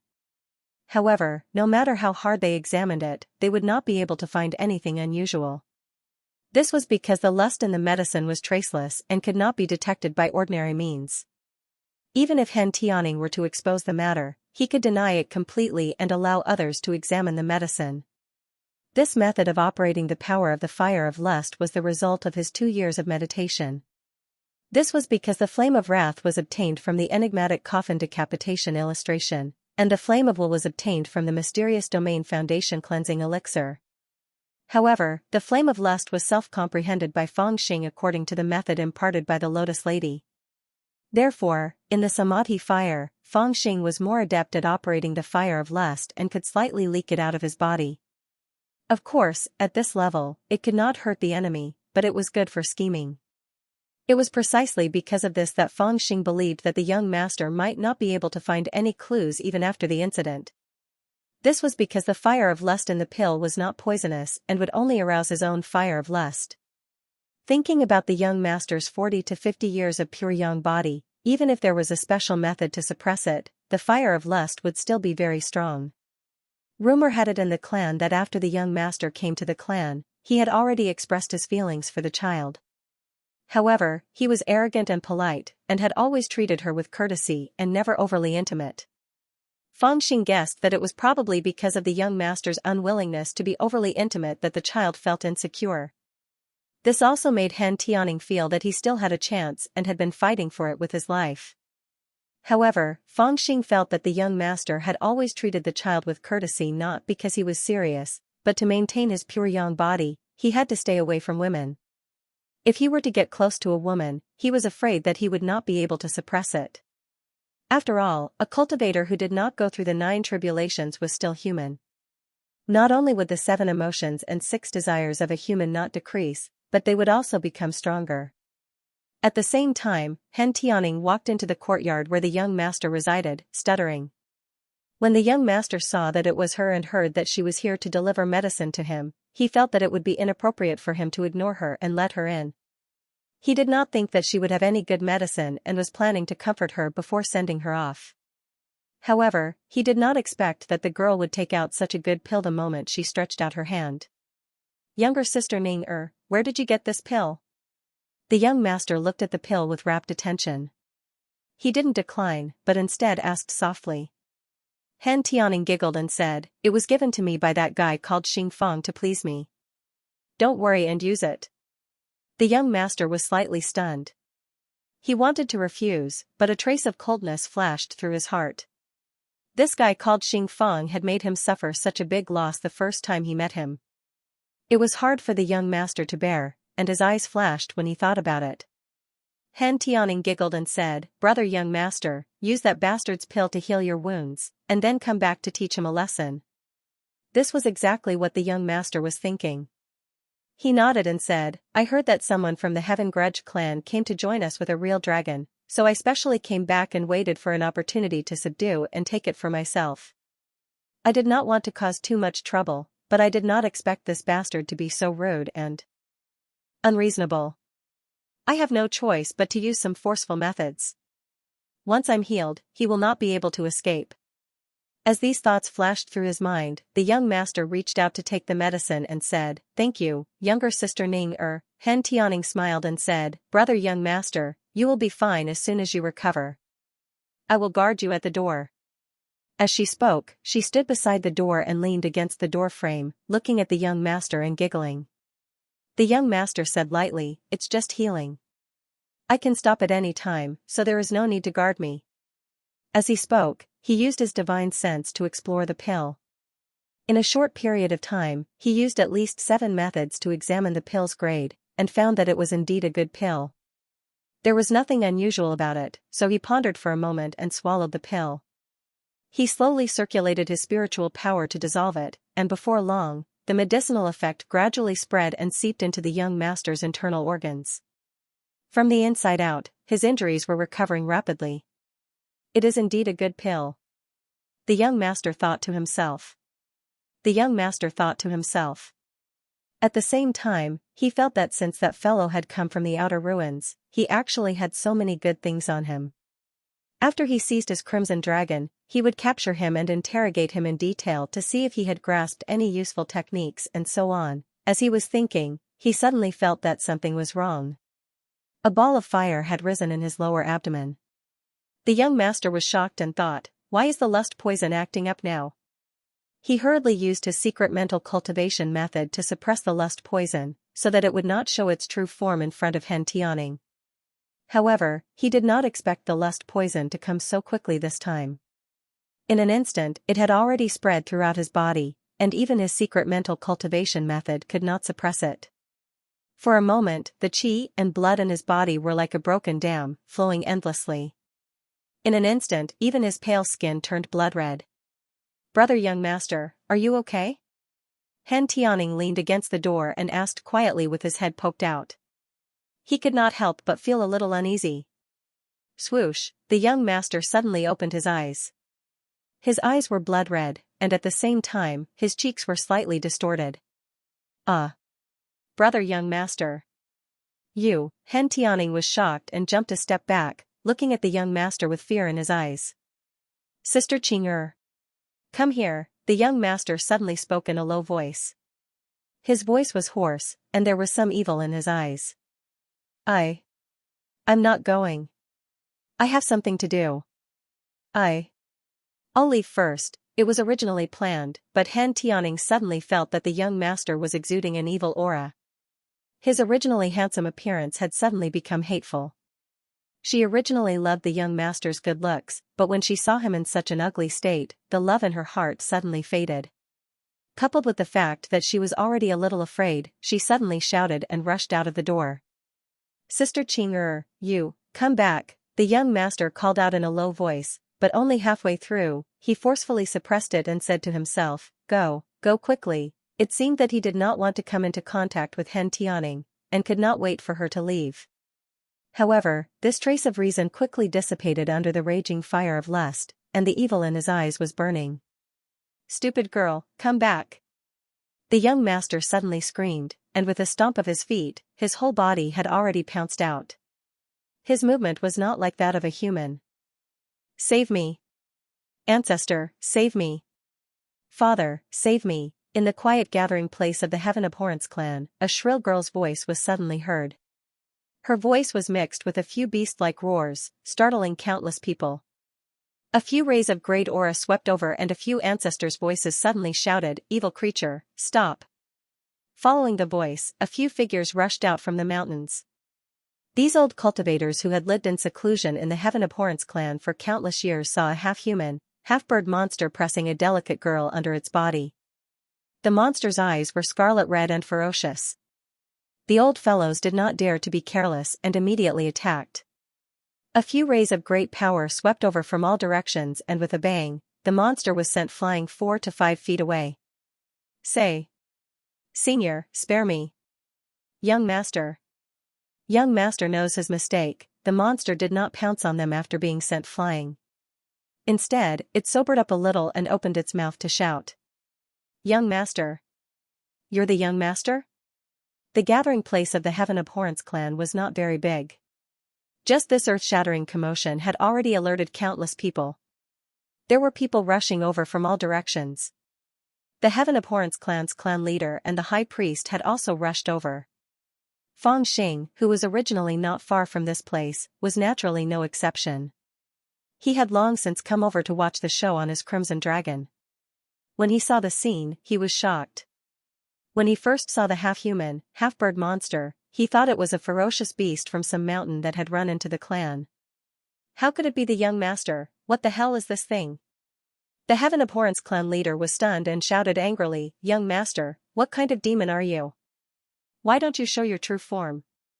Rumble, several old men dressed in all kinds of clothes flew out from their seclusion and stood in the air to guard this place. True form? The young master seemed to be a little stunned and raised his hand in a daze. Only at this moment did he notice to his shock that his hand was actually not a hand, but a wing that was covered in fiery red feathers, causing it to seem extremely strange. For a time, he was slightly terrified, and when he lowered his head to look again, he noticed that while he was in a daze earlier, he'd actually revealed a portion of his true form. Even though he hadn't completely lost his human disguise, he was still able to be seen through. I actually revealed my true form? At this moment, the young master didn't know whether to laugh or cry in his heart. He had painstakingly concealed himself for a year, and now it was all for naught. Take him down. Let's see what he is. All of a sudden, one of the old men in the sky shouted. With a wave of his hand, a palm that was dozens of zhonglong came grabbing down at the young master. The group of old men were also a bit apprehensive. Those who weren't of the same race would definitely have different intentions. This was the gathering place of the Heaven Grudge clan, so how could such a thing sneak in? They didn't know what he was plotting, but this group of old fellows actually didn't notice it at all. If he were to reveal his true intentions, who knew what kind of calamity he would bring to the Heaven Resentment clan? It was even possible for the entire clan to be wiped out. Boom, with one of them making a move, the others followed suit, none of them planning to let the young master escape. However, at this moment, the young master laughed wildly and suddenly straightened his body. Since things had come to this, he no longer pretended. With a flap of his wings, an endless amount of fire essence burst out from his body. At this moment, his strength was actually countless times stronger than before. Originally, his cultivation was in the early Golden Core realm.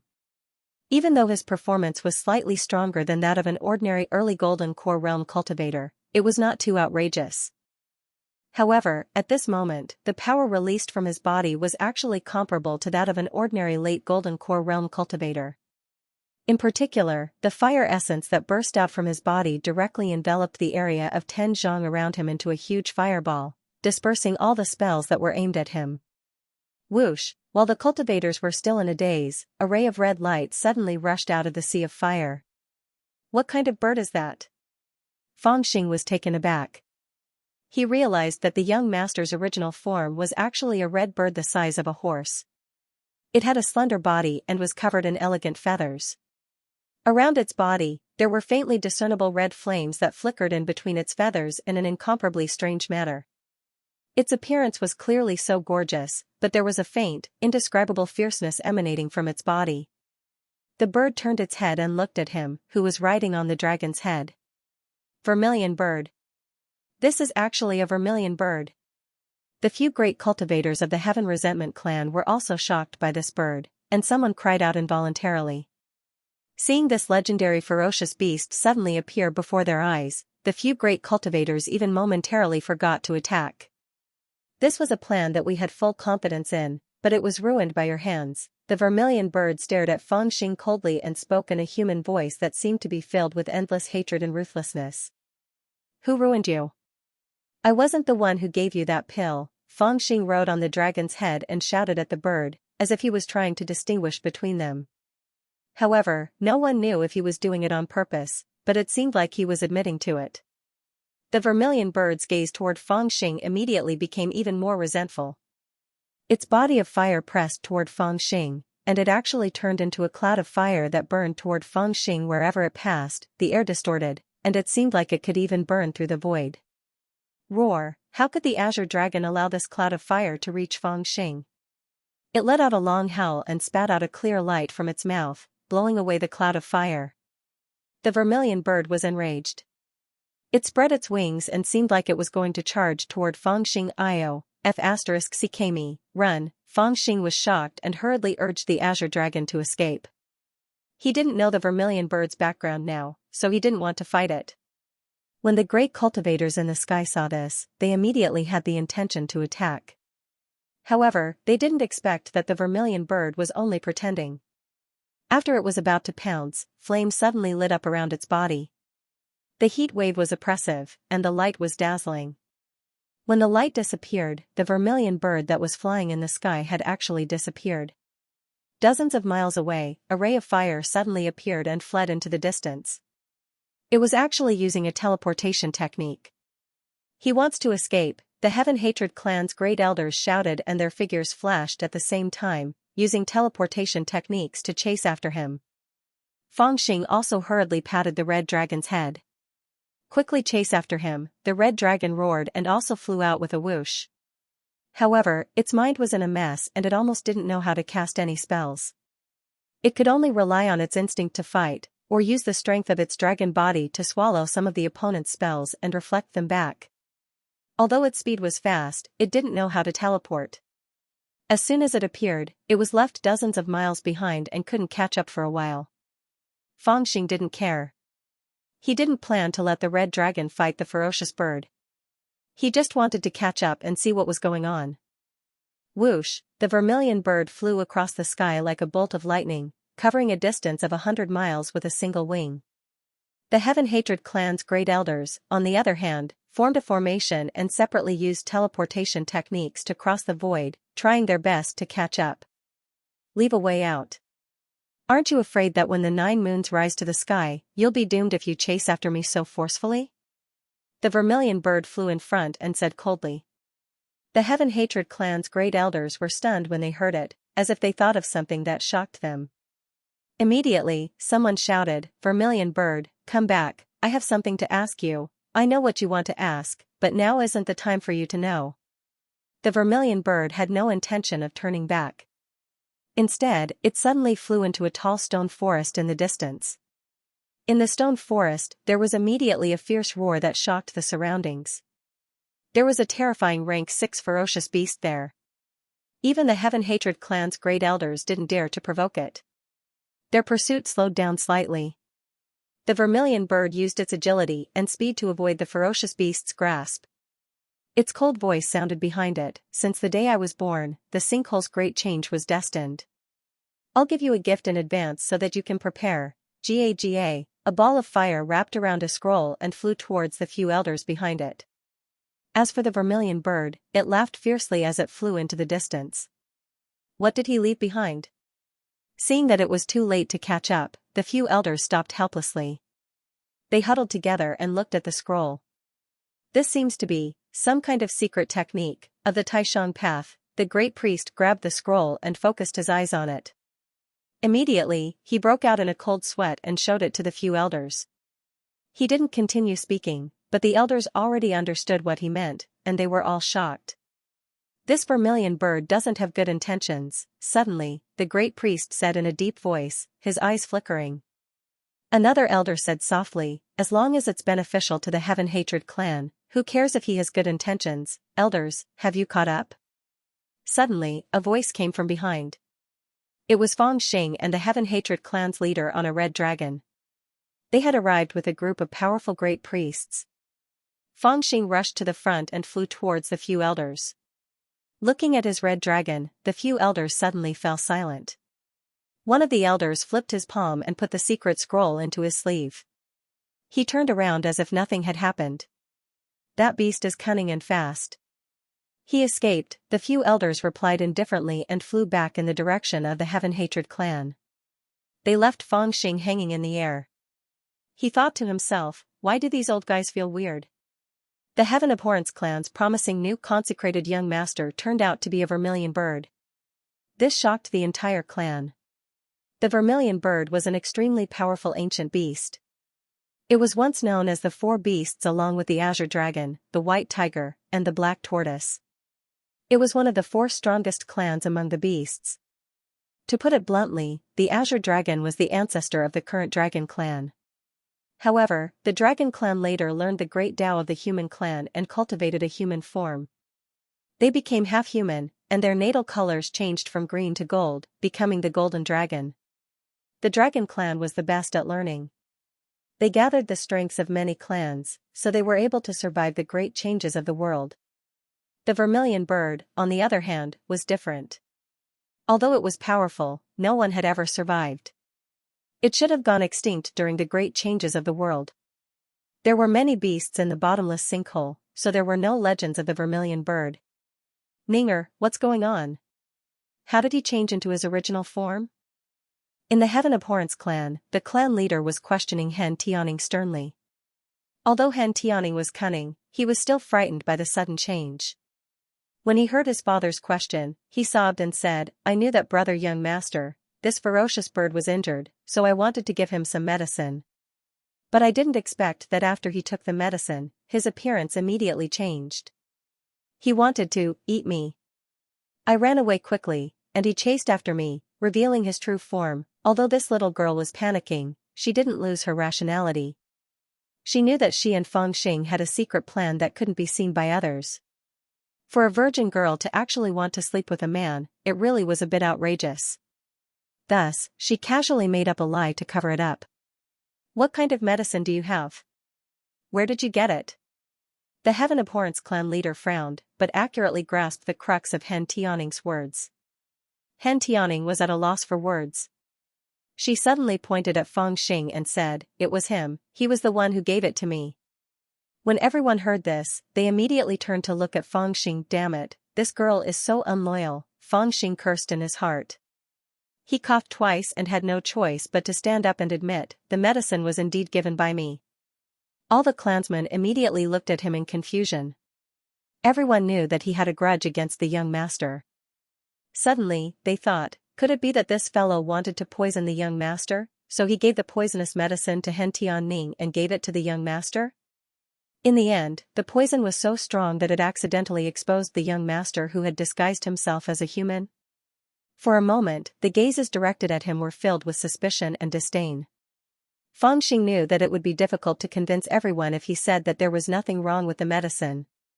However, if he admitted that there was something wrong with the medicine, it would be detrimental to the good reputation that he had painstakingly built up.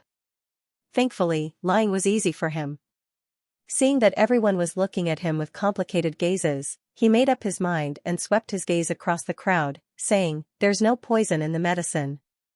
It's just that, the medicinal effects are a little violent. Everyone here knows that the spirit stones and pills I have here are all brought from the glass palace outside the ruins." Many people in the crowd looked a little embarrassed. They had all received spirit stones and pills from Feng Xing in private. Taking advantage of this moment of respite, Feng Xing was almost done with his lie. He solemnly continued with a very serious expression, "The medicine I gave to the young master isn't poisonous, but its medicinal effects are very strong. To be honest, when I saw him today, I felt that there was something wrong with the young master. There was an unconcealable ferocity in him, which was somewhat similar to when my red dragon went crazy. Therefore, I deliberately let the red dragon fight with him and took a bit of his blood. After careful examination, I found that there was indeed something wrong." At this point, he looked solemn and swept his gaze across the crowd. The surrounding people all knew that the red dragon had chased the young master miserably, so no one spoke up to interrupt him. Feng Xing continued, "I don't dare to say anything else, but I am certain that there is something wrong with the young master. I originally wanted to report this to the patriarch, but then I thought that everyone here admired the young master. If I reported this, I was afraid that people would misunderstand, so I had to test him myself. It just so happened that the second young miss was very angry because I injured the young master, so she came to me to reason with me. Therefore, I gave the top medicine to the second young miss as compensation. That medicine is something I used to save my life. Its medicinal effects are very strong, so as long as one doesn't die, he can stay alive. However, because of its strong medicinal effects, after taking it, whether it is a human or a demon, it is possible that the strong medicinal effects will cause disorder to the spiritual sense and reverse the meridians. In other words, if the young master has any disguise spells on him, once the medicinal effects wash away, he will reveal his true form." Feng Xing spoke very sincerely and then sighed. Of course, if he didn't put on any disguise, that elixir would be enough to cure his injuries. Even if I'm the one who's paying for it, it would be my fault. As soon as he finished speaking, he suddenly frowned and looked at Hen Tianning sternly. "Second young miss, didn't I tell you to leave immediately after giving the medicinal pill to prevent any accidents?" Hen Tianning did not expect him to ask such a question. She was stunned and hurriedly said, I just wanted to take a look." Feng Xing laughed coldly and said, "You don't trust me, so you want to see if the medicinal pill is poisoned, right?" Hen Tianning took the hint and said stubbornly, "You have a grudge against him, how could I not be on guard?" Their words echoed each other and made the situation clear. However, Feng Xing's words made him seem like an honest, and perceptive person who had helped the Hentian clan discover such a huge threat. Everyone was somewhat skeptical. Although they felt that there was nothing wrong with his words, they faintly felt that Xing Feng might not have such good intentions. It's good that this matter has been resolved. When the vermilion bird left, it was as fast as lightning. There were no signs of poisoning, and its injuries had healed significantly. The high priest's words settled the matter, hinting that he believed Feng Xing's words and felt that Feng Xing had done a good deed. The clan leader of the Hentian clan wanted to ask more questions, but after receiving the high priest's hint, he put on a smile and patted Feng Xing's shoulder. High Priest Xing, the vermilion bird harbored evil intentions and hid in the Hentian clan. I really don't know what he was plotting. You've helped the Hentian clan discover such a troublemaker. Since we're all from the same clan, I won't beat around the bush. I'll reward you later. Feng Xing smiled speechlessly and said, "You're too kind." He had a keen intuition and vaguely felt that there was something strange about those old fellows. What? Brother young master. How could brother young master be a ferocious bird? You're lying to me. It was at this moment that a woman's angry voice rang out, drowning out the surrounding chatter. It was none other than Han Tianqing. She had been grounded, but she had not expected to be alerted by the commotion here. She had rushed over on a cloud and heard about what had just happened. Unable to bear the shock, her body swayed a few times before she suddenly fell limply from the sky. "Io, young master, be careful." All of a sudden, a crimson figure flashed past and caught the fallen Han Tianqing in his arms. When everyone looked over, they saw that it was the high priest called Xing Fengxing. He extended his arms and caught Han Tianqing. When he looked down, he saw that Han Tianqing had already fainted. He let out a long sigh and said, "It's all my fault. Although I've exposed the young master's true colors, I've also hurt the young master." When everyone heard this, they were both surprised and touched. They had a feeling that this person was truly infatuated. "Clan leader, I'll send young master back first." Feng Xing reported to the clan leader of the Heaven Grudge clan. The clan leader of the Heaven Hatred tribe hesitated for a moment before nodding her head and said, "That's fine. However, there's no need to call me young master anymore. A good girl will marry sooner or later. Don't call me young master or young master anymore." There seemed to be a hint in her words. Feng Xing nodded to show that he understood. With a slight nod, the crimson dragon swam in the air and flew toward the courtyard where Han Tianqing was. Brother young master, Han Tianqing was a cultivator after all and had a strong body. Even though she had fainted due to anger, she quickly regained consciousness. She only felt that she was flying in the clouds, and a pair of iron-like arms were hugging her. There was no gentleness. She slowly opened her eyes, and in the haze, she seemed to see the handsome face of the young master. However, this dream was only a flash, and the young master's face disappeared. What she saw was a thin, chiseled face that was looking at her mockingly, and his eyes were like the netherworld. "Ah, why is it you?" Han Tianqing suddenly screamed and tried to break free. However, the arms held her tightly and spiritual energy suppressed her. She could not even make a sound. "Of course it's me. Your brother young master has turned into a bird and has flown away," Feng Xing said nonchalantly as he lowered his head to look at Han Tianqing. At this moment, even if the great cultivators of the Heaven Grudge clan swept their divine senses over, they would only think that Feng Xing was comforting her in a gentle and soft voice, expressing his admiration for her. They did not expect him to say such words at this moment and express such intentions. "You did it. You did all of this?" Han Tianqing was not stupid. He could tell from Feng Xing's words that there was something special. "Of course it was me. I've exposed this bastard's true colors and made a great contribution to the clan. I'm afraid we'll soon," Feng Xing chuckled. Even though he did not continue, Han Tianqing naturally understood what he meant. "I don't believe it. I don't believe it at all. Brother young master. How could he have been transformed from a ferocious bird?" Han Tianqing struggled again but could not break free. He could only stare coldly at Feng Xing, his eyes burning with venomous fire.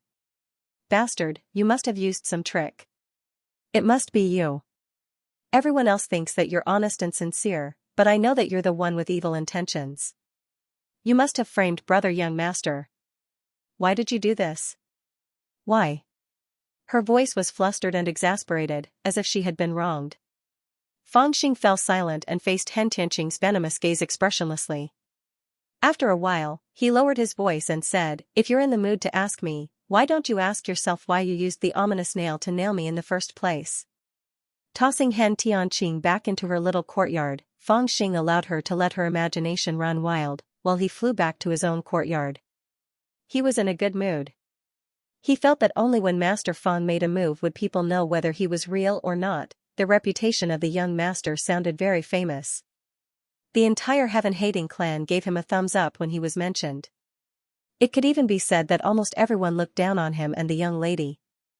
They all thought that once the young master returned, he, who had become an upper-class worshipper because of the red dragon, would show his true colors. However, who would have thought that the young master would show his true colors the moment he met him? Of course, Fangxing could not help but think that it was fortunate that he was a birdman and flew away. Otherwise, his fate would be even worse. As for Hen Tianqing, Fangxing had long seen through her. She was spoiled and stubborn, arrogant but timid, and proud of her intelligence but extremely stupid. It was just like how she loved to wear men's clothes despite being a woman. She was born with all kinds of temperaments. Fangxing did not take her seriously at all. If not for her identity as the young lady of the heaven-hating clan, he would not have to go through so much trouble to deal with her. Now that the situation was set, all he had to do was wait to reap the benefits. Fangxing thought about it carefully. He felt that from the moment he entered the clan, he had offered up the spirit essence and the mountain treasure. Then, this time, he had accidentally exposed the young master who was hiding in the heaven-hating clan for some unknown purpose. In the heaven-hating clan, he could be considered a meritorious person. In addition, he had spent a lot of money on a daily basis, and had made a large number of good friends in the clan. His position should have been stable. The rest seemed to be a matter of time. When the heaven-hating clan believed him, the marriage would probably be settled. However, Fangxing felt a little uncomfortable in his heart. He thought of the gaze that the guy called young master looked at him before he left, and then he thought of the group of old fellows from the heaven-hatred clan. He felt a little puzzled. Having been in the Jianghu since he was young, he had a special sensitivity to danger. At this time, he could already smell the indescribable aura of danger. Did that red-feathered bird trick me before it left? Fangxing thought to himself. He faintly felt that there was nothing for him to cheat. Not to mention that he usually behaved quite honestly. Even if he revealed some flaws, it would not cause any bad consequences. Besides, his arrival was equivalent to giving away all the valuable things he had on him. The spirit stones and pills that he had on him would probably not be of interest to these old fellows from the heaven-hating clan. As for the little treasure he had hidden, who would know who had found him? Thinking of this, his heart calmed down a little, but he still thought, should I make some preparations in advance? Another 2 to 3 months had passed. Fangxing's future in the Heaven Resentment clan seemed to be very good. Without any competitors, everyone thought that the position of the Heaven Resentment clan leader's son-in-law was already in his bag. After all, in the Heaven Resentment clan, regardless of age or cultivation, no one was stronger than him, not to mention that he had a dragon. Simply put, the Heaven Resentment clan had even regarded him as Hen Tianqing's fiancé. Of course, this was only on the surface. In reality, the uneasiness in Fangxing's heart had become more and more serious. He faintly felt that the Heaven Resentment clan was monitoring him more and more closely. On the surface, it seemed that he could move about freely and make friends everywhere. One day, he would call this elder brother, the next day, he would drink and have fun with that elder. However, in reality, there were several auras guarding against him at all times, or rather, monitoring him. Whenever he wanted to leave the Heaven clan's gathering place, someone would immediately stop him. Now that he had joined the beast hunting team, he would occasionally go out with the clan to hunt some low-level ferocious beasts. However, he was not allowed to go far in the beginning. Later on, someone told Fangxing that the red dragon was too ferocious. If he were to bring it out to hunt, it would very likely alarm some powerful ferocious beasts and might even cause trouble. Thus, they advised Fangxing not to bring the red dragon out to hunt. After this experience, Fangxing seemed to have understood something and was greatly reassured. From then on, he would always go out to hunt with the beast hunting team, but he would leave the red dragon in the Heaven Resentment clan. However, he would always come back very early. After going out, he would return a day at most. Sometimes, he would even go out on his own. No one knew what he was planning. However, the Heaven Resentment clan did not care. Their monitoring of Fangxing became weaker. They only needed to keep an eye on him to prevent the red dragon from leaving the Heaven Resentment clan. With such a tacit understanding, 3 months later, the high priest personally came to the small courtyard where Fangxing lived. young friend Xing, how have you been in the clan? The high priest chuckled and was very kind. Fang Xing also stood up and welcomed him with a smile. The high priest actually came personally. What a rare guest, what a rare guest. He vaguely understood that the thing he had been worried about for so long had finally come. The high priest was not in a hurry to say anything. He asked a few questions about how Fang Xing was doing in the clan and talked about some trivial matters in the sinkhole. Only then did he say with a smile, ever since that maleficent young master transformed into a vermilion bird and escaped, young friend Xing has been a high priest of the Heaven Resentment clan. You are the most outstanding person in the clan. I am very optimistic about your future. I'm afraid you will shine brightly in the entire sinkhole. Even this old thing has come to suck up to me. What are these people trying to do? Fang Xing cursed in his heart, but on the surface, he said with a smile, Elder, I'm a little embarrassed to be praised like this. The high priest said, if you were extremely talented, I naturally wouldn't say that. Among the dozens of high priests in the entire Heaven Resentment clan, which one of them isn't at least 100 years older than you? Which one of them is the same age as you? Which one of them isn't tens of thousands of miles away from you? Haha, even without the red dragon, with your talent and strength, you would be able to establish yourself in the Heaven Resentment clan. Fang Xing smiled and said, High Priest, you're too kind. I was just lucky when I was outside the sinkhole. After a while of false talk, the high priest said, Young friend Xing, to be honest, I'm here to congratulate you. Your feelings for Qing Lass are no secret in the Heaven Resentment clan, so I won't beat around the bush. I've discussed with the clan leader and a few elders, and we all feel that you and Qing Lass are a match made in heaven.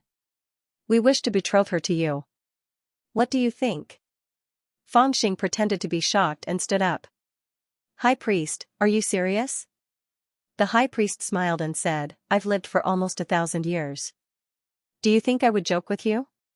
Fang Xing was overjoyed, but he hesitated and said, But young mistress, the high priest said, with the order of her parents and me as the matchmaker, why should she care about Qing Lass's little temper?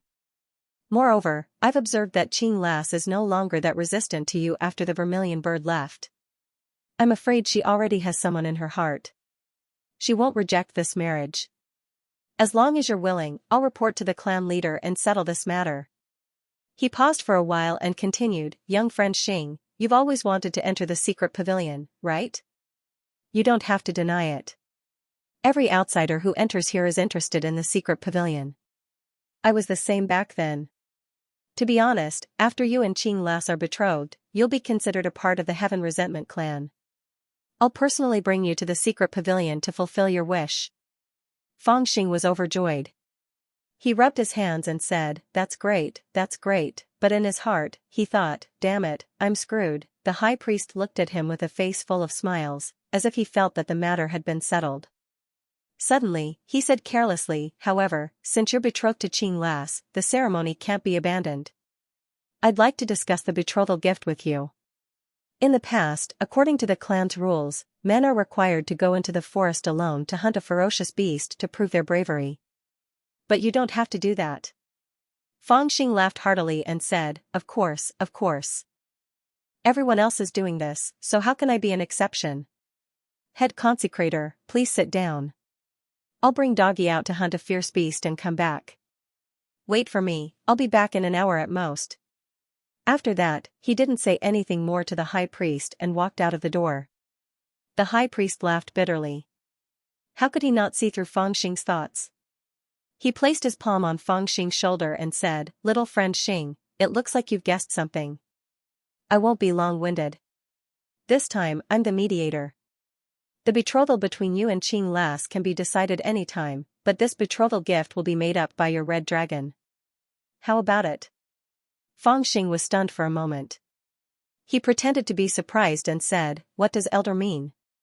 Ever since I became the high priest of the Heaven-Hating clan, didn't the red dragon already belong to the Heaven-Hating clan? If it's hunting beasts, I'll naturally bring it along. It hunts more prey than I do.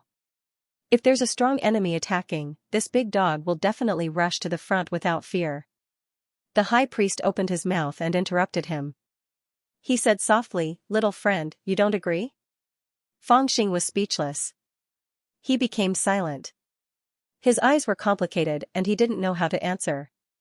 Fangxing fell silent, knowing that his nonsense was useless. After a long while, he suddenly turned around, looked at the high priest and said, "Old senior, this dragon has saved my life several times. Even if it's not my lifeblood, it's more like it. It sees me as its only family, and I think it's worth more than most of the lives in this world. I'd like to ask you, what exactly do you want it for?" The high priest pondered for a moment and said, "Young friend, you must remember that the vermilion bird infiltrated the Heaven Resentment clan a few days ago and escaped after being exposed by you. However, you do not know that when he escaped, he left behind a secret technique. After studying it with a few friends, we identified it as a secret technique left behind by the supreme Taoist orthodoxy. It must have come from the depths of the ultimate. It was indeed that red-furred ferocious bird that tricked me." Fangxing did not speak and looked at the high priest without any expression. The high priest continued, "Back then, the supreme Taoist orthodoxy was as powerful as the heavens.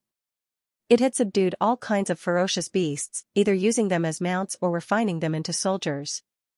Even the four ancient ferocious beasts, the azure dragon, white tiger, vermilion bird and black tortoise, were subdued by the supreme Taoist orthodoxy and willingly became their guardian sacred beasts. The many ferocious beasts in the ultimate were said to have the bloodline of the ferocious beasts subdued by the supreme Taoist orthodoxy. Disregarding everything else, the supreme Taoist orthodoxy's way of taming beasts was indeed marvelous. I believe I do not need to elaborate on the importance of this secret technique, right?" Fangxing nodded and said, "In the ultimate, ferocious beasts are everywhere. They are stronger than all the clans combined. If we can control these beasts, the Heaven Resentment clan's power will immediately be the strongest in the ultimate and no one will be able to match it." The high priest smiled and said, "Young friend, you are right. We old fellows have studied this secret technique for a few months and have determined that it is the real thing. Through it, we can forge a magical weapon that is close to a divine weapon. And this magical weapon is used to control ferocious beasts. We have at least a 50% chance of success in forging this divine weapon. However, we need an ancient ferocious beast as a guide." At this point, his goal was clear as he looked at Fangxing with bright eyes. Fangxing said, "After using it, will it be dead or alive?" The high priest was slightly stunned and said, "It will become the artifact's soul." He seemed to want to persuade Fangxing, but after a pause, he said, "Little friend, from what I can see, this crimson dragon doesn't seem to have a complete soul, and its spirituality has almost collapsed.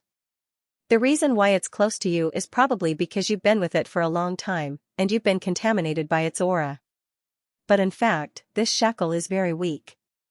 I'm afraid that it might go crazy at any time and completely forget you. Why do you have to protect it like this? Hehe, if you marry Qing, with your talent, you can even fight for the position as the clan leader. When you become clan leader, will the divine weapon be under your control? That is equivalent to the red dragon never being separated from you." Seeing that the old man had said so much to him, it was clear that he had some conscience. Fangxing interrupted him and took a deep breath. He asked in a deep voice, "High priest, tell me the truth. If I don't agree, what will you do?" The high priest said in a deep voice, "If you force your way out, I won't be able to save your life." Fangxing's face turned cold. "If the red dragon causes a ruckus here, I'm afraid half of the heaven-hating clan will be sacrificed." The high priest closed his eyes and shook his head gently. "They've already made the necessary preparations." Fangxing was instantly speechless, yet he understood in his heart. To these old fellows who'd been moved, what's sacrificing half of their clansmen? If they could control the ferocious beasts and rule over the ultimate, they would be willing to sacrifice the lives of their clansmen. That ferocious beast is up to no good. I'm afraid the secret technique it left behind can't be trusted, right? Even though he knew that there was no hope, Fangxing still said this. The high priest did not even want to answer the question and said, "We have verified it, it's real." "Then there's no other way." Fangxing gave up and let out a long sigh. "High priest, thank you for telling me so much." The high priest smiled and said, "It's because I really want to help you take the position of clan leader. I also lack a disciple." Fangxing did not care if what he said was true or not. He laughed and said, "All right then, I believe you." He walked to the door and stopped. High Priest, I have a wish. Although the red dragon is crazy, it has accompanied me for a long time. When I was hungry, it hunted for me. When I was in trouble, it risked its life to save me. I am really grateful. Since the clan needs it, I dare not hand it over. But at least let me do my last bit for it and capture a few ferocious beasts so that it can eat its fill, right? The high priest nodded and said, behind this mountain, there is a cage that was passed down by the Heaven Abhorrer ancestor. You can detain it. You only need to lure it into the cage, and you don't need to worry about what happens next. We've been preparing for this for 2 months, and everything is ready. From now on, if we start to extract the soul, we'll need to hammer in a demon-piercing nail every 2 hours. 18 demon-piercing nails will take about 2 days, which is enough time for you to go out and hunt. 1.5 days? A cold light flashed across Fangxing's eyes. In the end, he smiled stiffly and said, that's enough.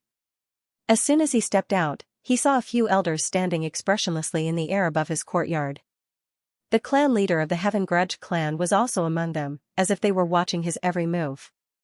It was obvious that if he had resisted just now, he would have been blasted to smithereens by now. Fangxing was already prepared for this, so he did not panic. Instead, he smiled and bowed to the clan leader of the Heaven Grudge clan. Old you, I pay my respects. The clan leader of the Heaven-hating clan was slightly startled and his mouth twitched. He chuckled and said, well said. When Fangxing saw him like this, it seemed that he was somewhat unwilling. He knew that even if he handed over the red dragon, things would not go as he wished. However, he would not say it out loud.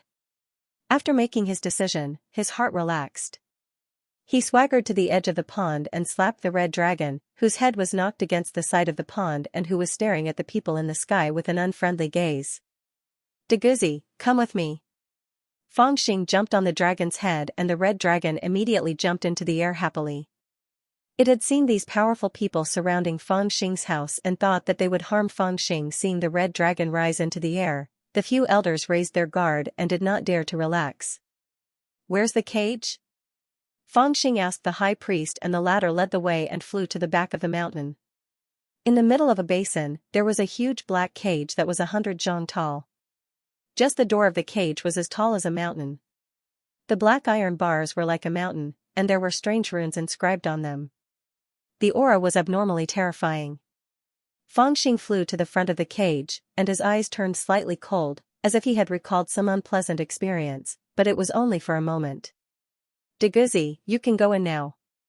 Stay inside and don't think about rushing out or anything. In the past, you were the one who caught vicious beasts for me to eat. Today, it's the other way around. I'll go catch 2 fat ones and let you eat your fill. Fangxing jumped from the dragon's head and stood in the void, pointing at the iron cage. The red dragon did not doubt Fangxing. It shook its head and flew into the cage. An old cultivator standing on top of the cage saw this and immediately waved his hand to shoot out a pill light. The huge cage crashed down with a loud sound, startling the red dragon. It turned its head and saw that Fangxing was not far away, so it calmed down. Then, the cage quickly shrank. In the blink of an eye, it went from hundreds of feet tall to only a bit more than 10 feet tall and a bit more than 30 feet long. It was like a long coffin, but the red dragon could only lie inside. The crimson dragon seemed to feel a bit uncomfortable and turned its body around. Lightning immediately appeared on the cage, causing it to tremble in pain. It immediately became a bit irritable and wanted to resist. The bald old cultivator standing above the cage immediately let out a cold snort and pointed with his finger. A ferocious piercing nail that was more than 10 feet long flew out and nailed the crimson dragon's body. Ayo, the crimson dragon was in pain, its body trembling intensely. However, it couldn't balance its head and tail at the same time, so it couldn't reach the place where the vicious penetrating spikes entered at all. On the contrary, because of its intense struggle, it even more so touched the restrictions on the cage, dazzling lightning radiance all landing on its body. Big dog, don't move. Fangxing shouted from the side. The red dragon that was in so much pain that it wanted to go crazy immediately stopped moving and looked at Fangxing with its large eyes. During this period of time, you will feel a bit of pain, but wait a bit and it won't hurt anymore. Fangxing landed and crouched down next to the red dragon's head. He reached into the cage and touched its nose. The Crimson Dragon was a bit wronged, as if it didn't understand why Feng Xing wanted it to suffer like this. However, when it saw Feng Xing's gaze, it still lowered its head in fear, as if it had already agreed. Feng Xing's expression became even more strange. He clenched his teeth, preparing to get up and leave. Suddenly, the Crimson Dragon's large tongue stuck out from the cracks of the cage, licking his body, causing Feng Xing's body to go rigid. "Wait for me, I will be back soon." Feng Xing did not wipe it, nor did he turn around, instead looking towards the distant Great Consecrator. The latter nodded. They used all types of methods to lure Feng Xing to hand over the Red Dragon, but this was also because they were scared that the Red Dragon would become too vicious, making it difficult for them to use the ominous piercing nail. Even though with their strength, as well as their preparations during this period of time, if they worked together and borrowed the Great Formation to capture the Red Dragon, the situation was constantly changing in battle. If the ominous piercing nail was inserted incorrectly, the Red Dragon's soul would scatter, so they had no confidence in extracting the soul. And now, Feng Xing's expression satisfied them. This Red Dragon was actually willing to enter the cage under his reprimand. Now, even if it couldn't endure the pain and struggled violently during the process of being nailed, under the suppression of the cultivators, there was still a 60% chance of success. Feng Xing did not care about this. He took a deep breath and jumped onto a cloud, flying straight out of the Heaven Grudge clan. He was anxious and nervous. Even though his face was expressionless, his fingernails had already pierced into his palms. Behind him, the Red Dragon's pained howls came again. It seemed like the Red Dragon wanted to struggle again after seeing him leave, but it was struck by the lightning above the cage. Feng Xing did not dare to delay any longer. He endured the pain and left on the cloud. Feng Xing, who was almost in a hurry to escape, flew on a cloud and refused to look back. It was as if he could not bear to hear the cries of pain of the Red Dragon, and as if he had something urgent on his mind, he could not care about anything else. All he wanted to do was to fly out of the Heaven Hatred clan's gathering area as soon as possible. However, just as he was about to fly out of the gate of the Heaven Hatred clan's gathering area, a cloud suddenly rose into the sky from below. A person stood on the cloud with a gloomy expression. It was Han Tianqing. "Xing Feng, stop, I have something to say to you." Han Tianqing did not have the arrogance he had when they first met, nor did he hate Feng Xing later on. His expression was gloomy and haggard. She had already changed into women's clothes and stood quietly on the cloud, waiting for Feng Xing to turn around. In her heart, it was extremely complicated and she did not know where to start. She could only wait for Feng Xing to turn around. However, to her surprise, Feng Xing did not seem to hear her words at all. The cloud moved like lightning, and in the blink of an eye, he had already flown 4 to 5 miles away. "He's ignoring me?" When Han Tianqing realized this, he seemed to be greatly wronged and suddenly chased after him on the cloud. "Bastard, I'm calling you. Stop right there!" he shouted as he chased after him. However, Feng Xing's cloud was so fast that he could not even be seen in the blink of an eye. "Eldest young master, what happened?" Someone caught up from the side. He wore a yellow robe and was at the Golden Core realm. It was none other than the clan's middle-ranked Reverend Master Huang Yan. He had watched Han Tianqing grow up since he was a child and was equivalent to Han Tianqing's Dao protector. When Feng Xing and Han Tianqing first met, he was also by Han Tianqing's side. At this moment, he was originally under orders to guard the clan's gathering place for more than 5 kilometers to prevent any accidents, but he just happened to see this scene. "Spiritual Master Huang, come and help me, catch up to that bastard." Han Tianqing shouted anxiously the moment he saw Minister Huang. He might not be able to catch up to that fellow, but Minister Huang's golden elixir cultivation would definitely be able to. Just now, Minister Huang had also seen Feng Xing leave on a cloud. Seeing that Han Tianqing wanted him to chase after him, he was put in a difficult position. However, he had heard of the matter between Han Tianqing and Feng Xing.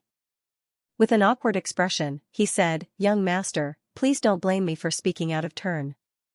This Minister Xing has contributed a lot to the clan and has seen through the Vermilion Bird's disguise. He is highly valued by the High Minister. Young master, please don't argue with him." Han Tianqing stomped his foot and said, "Who said I'm going to argue with him? I'm going to catch up to this bastard and ask him. I took the initiative to talk to him, but why is he putting on airs and ignoring me? Hurry up and take me after him."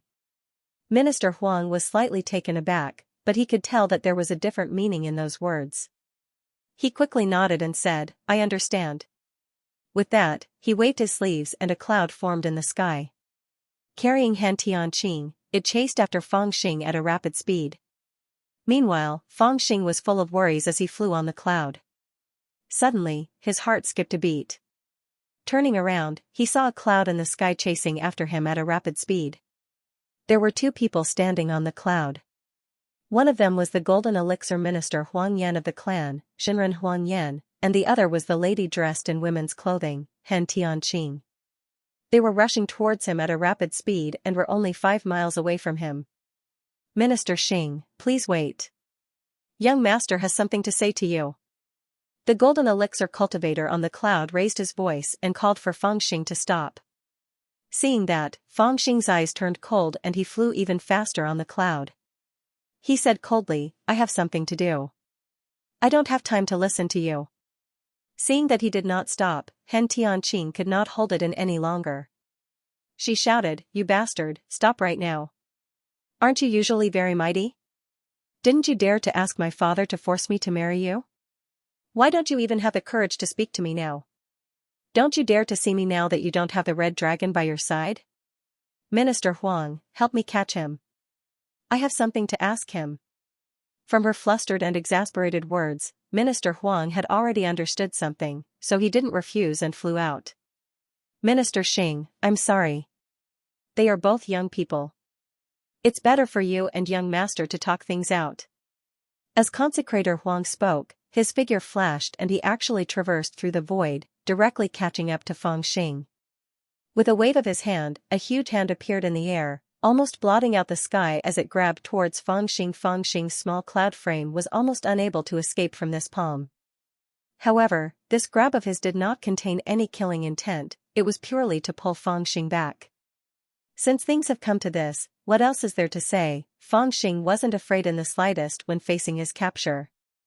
His figure shook and a pair of golden wings that were over 30 m long each appeared on his back. With a flap of his wings in midair, his entire body had already charged forward like a flowing light, yet he was more than 10 times faster than soaring cloud. That revered Huang's hand grabbed over, yet he only grabbed onto a ball of ethereal cloud chi, whereas Fangxing's figure flashed, and he'd already arrived a few kilometers away from him. "Eh? Minister Xing is so fast. What kind of flying secret technique is he using?" Minister Huang was slightly startled. He hurriedly chased after Fangxing. "Xingfang, don't run if you dare. I have something to ask you." When Han Tianqing saw this, he panicked and screamed with all his might. Why is Master Xing acting so weird? Are the two of them fighting? Minister Huang also had a strange expression.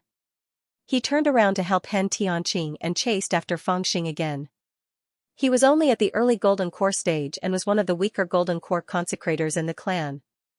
If that was not the case, he would not listen to Han Tianqing's orders with his Golden Core cultivation. However, a Golden Core was a Golden Core after all. Compared to a Foundation establishment cultivator, it was already a transcendent existence. Under his full pursuit, if a Foundation establishment cultivator like Fangxing were to slip away from his grasp, wouldn't that be the biggest joke in the world? Seeing that Fangxing was no longer riding on the cloud, but was instead flapping his golden wings and flying into the distance, Minister Huang hurriedly chased after him. After chasing for half an hour, the distance between the two did not decrease. Instead, they were getting farther and farther away. Minister Huang was a little shocked. However, at that moment, the golden stream of light in front of him suddenly slowed down and descended toward the cloud. Minister Xing is fast, but he's still a Foundation establishment cultivator after all. He doesn't have enough spirit energy. Minister Huang heaved a sigh of relief and said loudly, "Minister Xing, let's talk this out. Why do you have to run?" As he spoke, he also flew toward the direction where Fangxing was descending. At this moment, Fangxing had already flown to the side of a cliff in the mountain. He saw that there was a clear pool there, the water clear enough to see the bottom. It was the place where he had met Han Tianqing and the others. Arriving here, he directly landed on a bluestone the size of a house. He suddenly raised his hand and struck it with his palm. With a crack, the boulder shattered into pieces, and smoke billowed in all directions. Amidst the smoke, Fangxing made a grabbing motion in the air, and a few bags flew into his hand. Then, he turned around. He's hiding something here? Offering Huang caught a glimpse of it from afar and used his Dharma eye technique. He immediately recognized the bags in Fangxing's hand. They were all storage bags. He was shocked. Xingfang's wealth was well known in the heaven-hating clan. The things he took out were already shocking enough, but he didn't expect that he had hidden 7 or 8 storage bags here. Could it be that there were more treasures in them? This instantly caused revered elder Huang to be shocked. According to the rules of the clan, all revered elders that entered the clan had to hand over the resources they brought from the outside world, and those that concealed the amount of resources would be severely punished without exception. He did not expect that he would uncover Minister Xing's secret by accident. What he did not understand was why Minister Xing did not hide it from him and took it out directly. Xingfang, you actually hid something here. You. Aren't you afraid that the elders will punish you? Han Tianqing was also shocked when he saw the scene, and he reprimanded sternly. Who do the elders think they are? Who do the heaven-hating clan think they are? How dare you steal my things? After Fangxing took the storage bag, he flew to a round rock 7 or 8 feet away and sat down cross-legged. He lowered his head and began to rummage through the storage bag. He seemed to be looking for something. At this moment, he finally responded to Han Tianqing's words. However, his voice was cold and devoid of warmth. What he said was even more treacherous and shocking. How dare you? Minister Huang, go slap him. Let him know that there are some things he can't say. Han Tianqing was also shocked. After the shock, anger rose. He even forgot what he had said to Fangxing in the first place. Minister Huang was also shocked and vaguely felt that Minister Xing's mood was not right. He slowly walked forward with a solemn face and said, Minister Xing, don't blame me for talking too much. Hiding resources is a taboo in the ultimate. Even if your identity is special, you shouldn't do it. Listen to me, return to the clan with me and hand over the resources you've hidden. Perhaps the punishment won't be too severe. Without looking up, Fangxing said, what if I don't? Minister Huang's face turned cold and said, then don't blame me for offending you. Fangxing took out a black greatsword that was 3 times longer, wider, and thicker than an ordinary longsword from his storage pouch and carried it on his back. Only then did he raise his head to look at Minister Huang and said with a faint smile, what ability do you have to offend me? This disdain angered Master Huang. He said coldly, Master Xing, I've said a lot of good things to you because you're valued by the patriarch. Don't be too arrogant and force me to take action. I've observed your movement technique and it seems to be a technique of the demon race. It's indeed unpredictable and ever-changing. However, I'm a golden core realm cultivator after all. If I want to take action, you won't be able to withstand it. Haha, when Fangxing heard this, he laughed maniacally. He slowly stood up from the round rock and stuffed the 7 or 8 storage bags into his robes. He looked at Minister Huang with a mocking gaze and said, I'm a combat cultivator and I'm best at fighting the strong with the weak. When I was in the 7th stage of spirit formation, I could cut the 9th stage of spirit formation.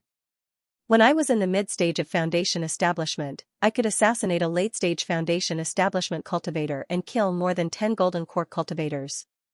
Now that I'm in the great perfection of foundation establishment, my strength has increased by many folds. How dare you, a mere golden core cultivator, show off in front of me? At the end of his sentence, his figure suddenly flashed and his killing intent raged. Today, I'm going to annihilate the hateful Tian clan. I'll use your golden core as a sacrifice to my sword. For a moment, Fangxing's raging killing intent shocked even Mr. Huang, a gold core realm cultivator. He felt that the generous and forthright Mr. Xing, who didn't seem to hold a grudge at all, had suddenly changed. He became fierce, violent, and domineering. How could he still be as honest as before? In addition, the words that came out of his mouth shocked Consecrator Huang greatly. As a consecrator of the clan, how could he say such treasonous words? Mr. Xing, you've said so many unfilial things. Don't blame me for being ruthless. I'll take you down and talk to the patriarch. At this moment, Mr. Huang didn't say anything more. He shouted and grabbed at Fang Xing. His gold core realm cultivation was completely revealed at this moment. It seemed to be a casual grab, but the light yellow robe on his body stirred up a gust of wind that enveloped the surrounding area. Even the area of 100 feet around Fang Crossing was covered. He must have lost control in the air just now, so he became serious this time and used his true force. After all, the gold core realm was different from the foundation building realm. When he made a move, his divine sense seemed to lock the space. It seemed that he was only catching one person, but in fact, he was grabbing that space. As long as you were there, you wouldn't be able to escape. This was the power of the gold core realm. Compared with the divine sense of the foundation building realm, it was a kind of improvement in the realm. However, Fang Xing didn't dodge in the face of Guardian Huang's grab. With a so sound, a golden spear appeared in his hand. It was the blood spear that he had taken from Crown Prince Chu Huang when he killed him in the mysterious domain. He had always kept it in his storage pouch, but at this moment, he took it out. Holding the spear with both hands, spiritual energy surged from his body, and like a halberd piercing the sky, it pierced the air. Boom! This spear carried the great power of Fang Xing's perfect purple Taoist foundation. There was a purple aura on it, which carried a great power that could destroy everything. It stabbed at Mr. Huang's palm. For Fang Xing's small body, the palm that Mr. Huang created was like the sky, while Fang Xing's spear had the power to break the sky. If the sky collapsed, he would pierce a hole in it. This was the portrayal of Fang Xing's mind at this time. Mr. Huang, don't kill him, Han Tianqing could not help but cry out. With her cultivation base, she could see that High Priest Huang had struck out with his palm, channeling his true power. Elixir light flickered, and the area around Fang Xing was shrouded in it. The force of the palm strike had sent the surrounding rocks flying in all directions, and the giant boulders 300 feet away had deep cracks in them, much less Fang Xing, who was beneath the palm strike. Although she hated Fang Xing to the core, she didn't want to take his life. At this moment, she cried out involuntarily in shock. However, her voice was drowned out by the loud noise caused by the battle between Fang Xing and Minister Huang. Neither Minister Huang nor Fang Xing heard her voice. In fact, the moment she shouted, the outcome of the battle between Fang Xing and Minister Huang's attack had already been decided. Amidst the loud rumble, smoke spread in all directions, and a violent gale swept through the area within a radius of 300 feet. Han Tianqing was also shocked by the force and flew back, hiding 500 feet away before she dared to open her eyes and look forward. The scene she expected did not appear. After the smoke dispersed, she was shocked to discover that Fang Xing and High Priest Huang's positions had not changed at all. Fang Xing was not smashed into meat paste, but High Priest Huang gave a muffled groan as he clenched his right palm tightly. Drops of fresh blood dripped down from his drooping fingertips, dripping onto the gravel beneath his feet, splattering and scattering into a small flower of blood. Fang Xing, on the other hand, held a golden spear in his hand and a huge black sword on his back. He did not move, and his face was expressionless. There was blood on the golden spear. The move just now had ended with Mr. Huang's palm being pierced. You can actually block my attack with all my strength and even hurt me, you. What cultivation base are you at? Mr. Huang was shocked and cried out, his face full of disbelief.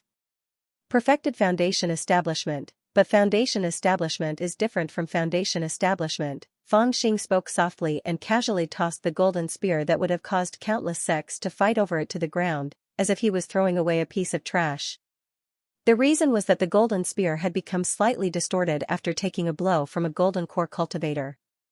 There were cracks on its surface as well, and it was very likely that it would break in the following battle, which would cause unforeseen circumstances. Your young master is a battle cultivator. Not only am I adept at fighting the strong with the weak, but the resources I consume are even more than a mid-stage golden core cultivator. The divine powers and dharma that I cultivate are something that even patriarchs would covet. The treasures I carry with me would cause countless people to fight for them in China. If I can't deal with someone like you, then I've lived these 18 years in vain. He spoke coldly and looked at Mr. Huang mockingly. A Foundation establishment cultivator had an aura that was even stronger than a golden core cultivator like Mr. Huang. A Foundation establishment cultivator dares to take me lightly? Today, I'll let you know the immensity of heaven and earth. Mr. Huang suddenly roared, as if he wanted to use this roar to dispel the terror in his heart. As he roared, he also charged out. With a rumble, a pair of golden scissors flew out from his sleeve and turned into two rays of light that shot towards Feng Xing. At the same time, his divine sense surged and locked onto Feng Xing's position. A ray of pale light whizzed out. At this moment, he no longer thought of Feng Xing as a Foundation establishment cultivator. Instead, he treated him as a powerful enemy and did not hold back at all. However, when he used all his trump cards and attacked Feng Xing, his heart suddenly trembled.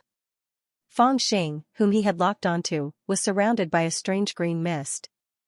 The golden scissors and pale light shot towards Feng Xing's position. What was shocking was that the golden scissors and pale light did not come into contact with anything. After the faint green mist dissipated, Feng Xing had already disappeared from where he was, as if he had never been there. How is this possible? Mr. Huang was so frightened that he broke out in cold sweat. In a battle of magical powers, there was nothing more terrifying than suddenly not knowing where the opponent had gone. Especially with his golden core cultivation, his powerful divine sense allowed him to cover the entire battlefield easily. No matter how his opponent moved or dodged, no matter where he went, he would be able to lock onto him immediately. There was no reason for his Dharma treasures and pill light to lose their target, but at this moment, in his divine sense, he had completely lost sight of Feng Xing, as if that person was no longer in this world.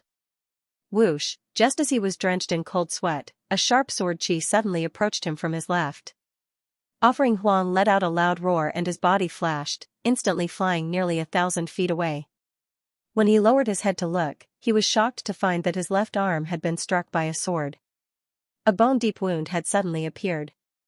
If it were not for his quick reflexes, he would have definitely lost an arm by now.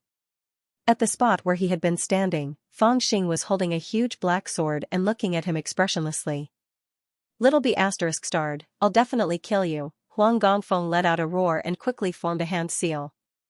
Countless boulders and rocks around him flew into the air. As he pointed forward, they immediately covered the sky and the earth as they fell down. The ground trembled and smoke billowed as if there was an earthquake. Countless boulders and rocks fell like rain. In an instant, they filled up the area where Feng Xing was and formed the shape of a small mountain. How? How could this be? You don't have to risk your life like this. Han Tianqing's lips trembled as she watched this terrifying battle of magical powers. Her heart was filled with coldness. Everything had developed differently from what she had imagined, and it caused her to be indescribably shaken. Little B****, where are you? Mr. Huang yelled, on full alert. He was actually a little frightened. He knew that Feng Xing was not crushed by the small mountain, because he had just seen it. When the gravel fell on Feng Xing like rain, a green mist floated around the little ghost's body, and by the time it swirled around him, he had already disappeared. The feeling of being watched in the dark in a battle of magical powers was almost driving him crazy. He would rather be killed by Feng Xing right in front of him than continue to feel as if he was being watched by a venomous snake. Didn't you want to kill me as a Foundation establishment cultivator? Didn't you want to exterminate the clan of hatred and use me as a sacrifice? Come out.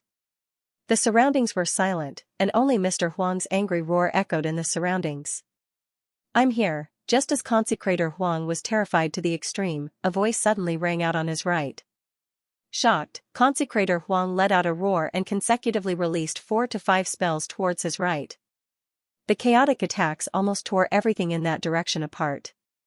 However, just as he released his attacks, another eerie sword light suddenly attacked from his left. Mr. Huang roared and blocked with all his might, but it was as if he could not stop the huge black sword that slashed across his ribs. Feng Xing's shadow appeared on his left like a ghost, swinging his sword. Whoosh, whoosh. Whoosh, whoosh. This time, Feng Xing appeared and seized the opportunity. He did not stop, and the huge black sword continued to attack Mr. Huang. Mr. Huang roared in anger, and his Dharma robe continued to tear as countless wounds appeared out of thin air. Fresh blood splattered everywhere, and as High Priest Huang retreated, it formed a bloody path on the ground. As for Feng Xing, his figure flickered in and out of existence, inexplicably strange. With the huge black sword in hand, he slowly reaped Mr. Huang's life, the nameless art. In Feng Xing's hands, the nameless art passed down by the black sword embryo truly displayed its original power. What the black sword embryo had imparted to Feng Xing was not the ancient flying sword technique, but an extremely profound killing technique. Or rather, this was a set of assassination techniques prepared for the decapitator. Back then, when the black sword embryo had imparted this technique to Feng Xing, who was preparing to rescue iron like madness, there was probably a deeper meaning behind it. It was just that when he was assassinating Huangfu Daozi, Feng Xing had not achieved great success in the nameless martial art. He had only borrowed a very small part of the technique, and had relied more on his own courage and adaptability. It was only now that he had truly unleashed the power of this nameless martial art. This was a killing technique that could even turn a face-to-face battle into an assassination situation. In this set of techniques, there was a breath concealment technique that could be comprehended to the extreme. According to what the Lotus Lady had said, it could even hide from heavenly secrets. Even Yuanian cultivators would no longer be able to find Feng Xing. Although Feng Xing had only cultivated it to a small success, it was enough to hide from Minister Huang's divine senses.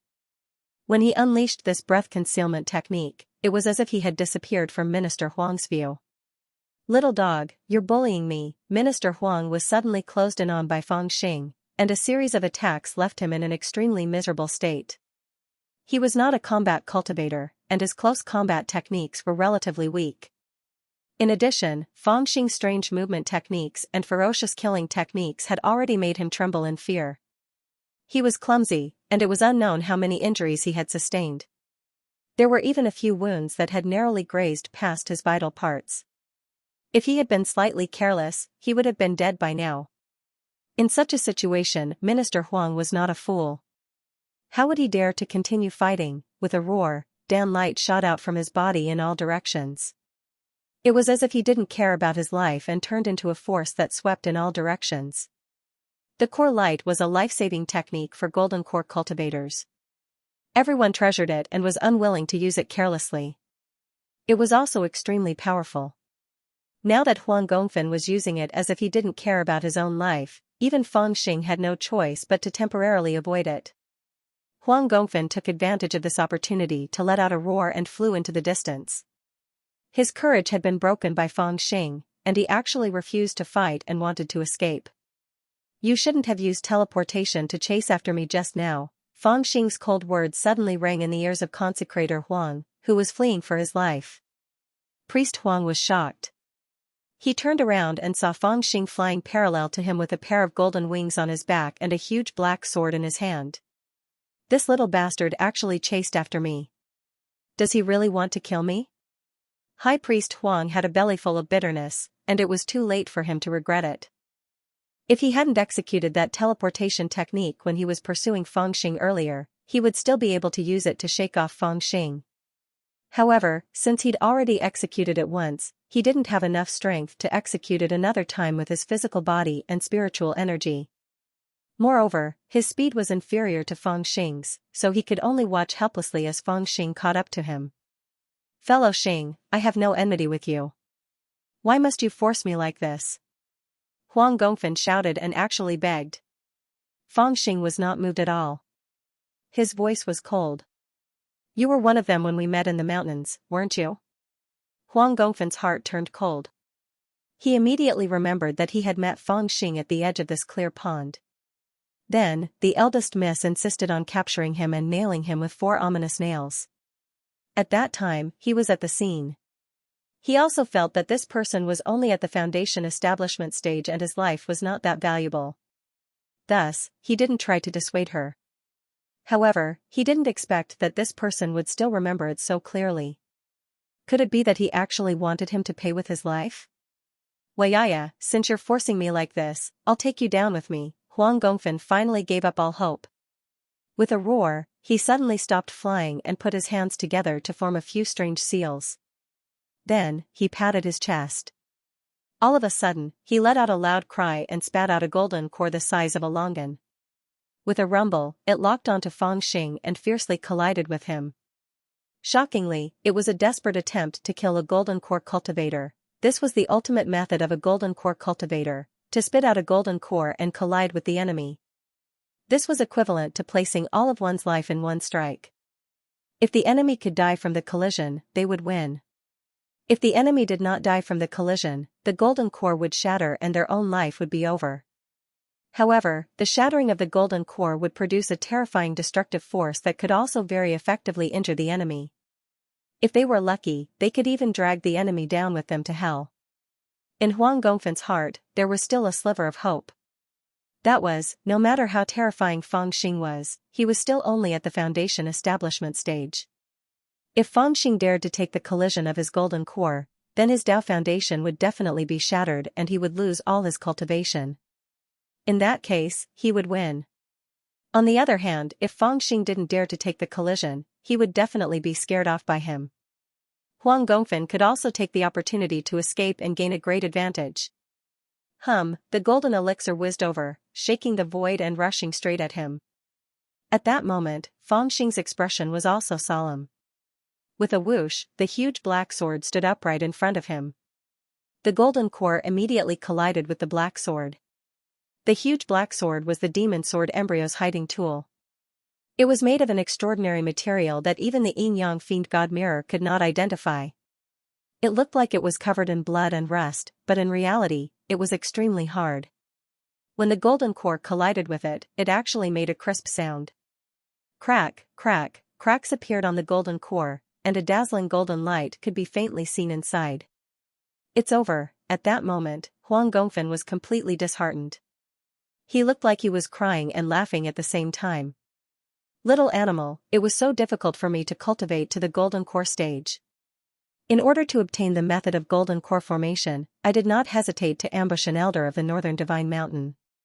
In the end, I was hunted down by the Northern Divine Mountain and my clan was exterminated. I had no choice but to escape to the bottomless ruins. I lived an ignoble existence for 30 years, but I never thought that I would die in your hands today. Forget it, let's die together. As he laughed bitterly, he formed the last seal of his life. Boom, the cracks on the golden core suddenly increased by dozens of times. After a breath's time, the terrifying cultivation power contained in the core exploded at this time. For a moment, it was like a dazzling little sun, exploding with a loud rumble. The monstrous power filled every inch of space within a radius of 150 feet. It was as if even the void was about to ignite, as if everything in this space was about to be destroyed. And Fang Xing was also swept up in the terrifying power of the golden core's explosion. The monstrous power seemed to tear him apart, incinerate him, turn him into ashes, and take him to the Yellow Springs Road. But at this moment, inside Fang Xing's body, there suddenly appeared the shadow of a purple pagoda. It was ethereal, sitting in the void, enveloping Fang Xing within it. It was the Dao pagoda inside Fang Xing's body. It had sensed the power of the golden core's explosion and appeared to protect Fang Xing's body. At this moment, the purple light on the pagoda flowed like an immortal, and its light even overshadowed the power of Huang Gongfen's golden core explosion. Purple Taoist root. When Huang Gongfen saw this scene, the smile on his face disappeared and was replaced by despair. He didn't expect to see a purple Taoist root. Huang Gongfen had a purple Taoist root and was at the peak of the foundation establishment realm, while he was the weakest in the golden core realm. Forget it, Huang Gongfen's face flashed with a touch of sadness. His body was incinerated inch by inch, disappearing into the void bit by bit. Even his spirit was destroyed. After a few seconds, the terrifying power formed by the golden core explosion disappeared without a trace. It came and went quickly. The void was misty, the clouds were clear, and the wind was clear. Except for the broken clouds, there seemed to be no strong explosion at all. The purple pagoda shadow around Fang Xing had also disappeared. He glanced in the direction where Huang Gongfen disappeared, then turned and fled in the direction of the clear pond. Since he had decided to sacrifice himself to the sword, killing only one Huang Gongfen was too weak. The daughter of the patriarch of the heaven-hating clan had come to him voluntarily. How could he let it go? Perhaps only this offering would be worthy of what he was about to do. Xing Fang, where's Huang? Huang Gongfen? To his surprise, Fang Xing thought that Hen Tianqing would escape. He didn't expect her to still be waiting at the clear pond. As soon as she saw Fangxing, she came up to him and wanted to shout, but her voice sounded weak. "He was killed by me," Fangxing coldly replied. Holding the black greatsword in his hand, he coldly walked towards her. "You? How could you kill Huang Gongfen?" He's a golden core." Han Tianqing was shocked and cried out in disbelief. However, when she met Fangxing's expressionless gaze, she shut her mouth. She was no fool. She had already sensed something from Fangxing's murderous aura. "Xing Fang, are you going to kill me?" "Yes." Fangxing came up to her and raised the huge black sword in his hand. There was a violent aura around the sword, and no one knew how many vengeful spirits there were. Han Tianqing closed her eyes slightly, as if she had accepted her fate and was waiting for the sword to fall. Fangxing suddenly thought of something and said, "What did you want to say to me just now?" Han Tianqing let out a long sigh and opened her eyes. Her voice was trembling as she said softly, "Father came to find me last night and talked with me for a long time. He wanted me to agree to marry you. He said that brother young master is the incarnation of a ferocious bird after all, and that his feelings for me could only be insincere. Moreover, he has already escaped, and we are not fated in this life. Only marrying you is the right choice for me. I wanted to tell you that I don't like you at all, and even hate you, and even fear you. But I finally agreed." Her voice became softer and softer, and in the end, it was as soft as a mosquito's buzz, almost inaudible. However, as she spoke, a shrill cry suddenly sounded in the distance. Nearly 100 miles away, a silhouette that blotted out the sun spread its wings and flew into the distance. Fangxing's attention was immediately drawn to the ferocious bird.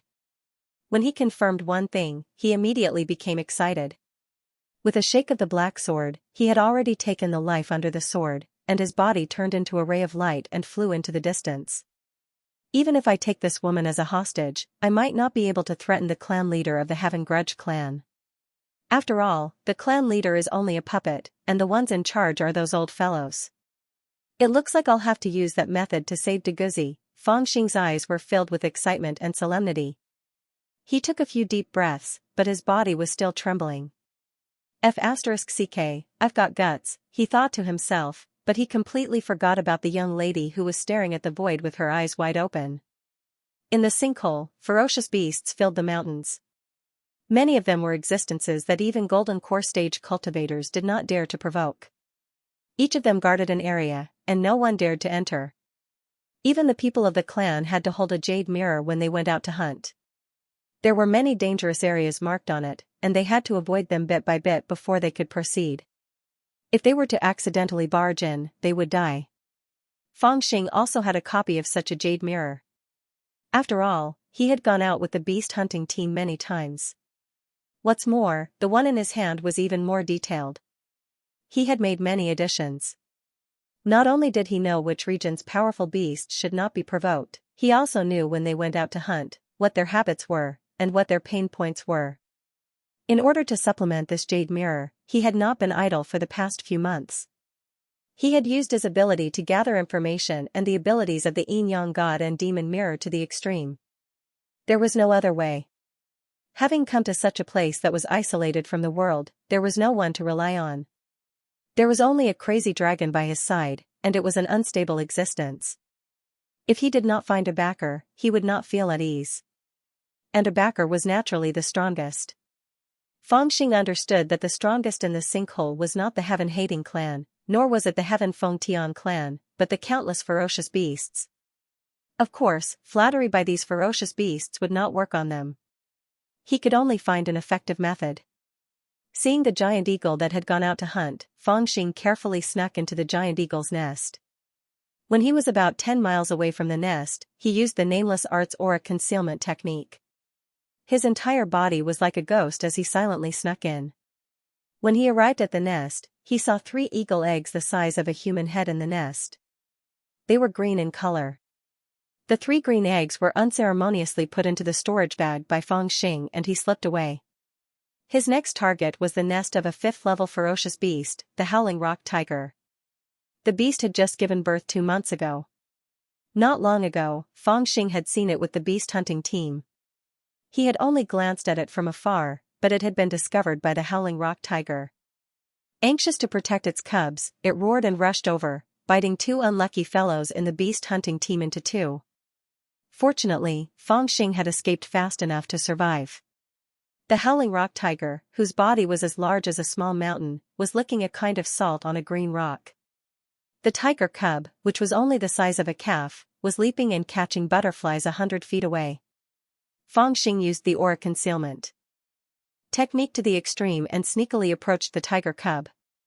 Taking advantage of the fact that the giant tiger wasn't paying attention, he grabbed the skin on the tiger cub's head and forcefully fed it a turtle breath pill before stuffing it into the storage bag.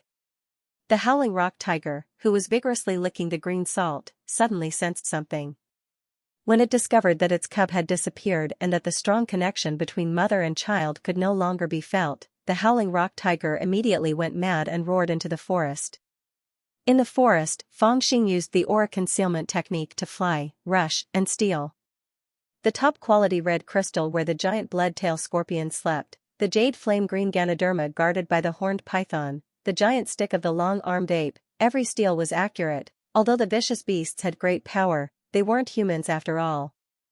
They didn't understand formations and restrictions, so it wasn't good for them to hide things. With the aura concealment technique, Fang Xing, who had grasped their movement patterns and characteristics, stealing their things was really easy.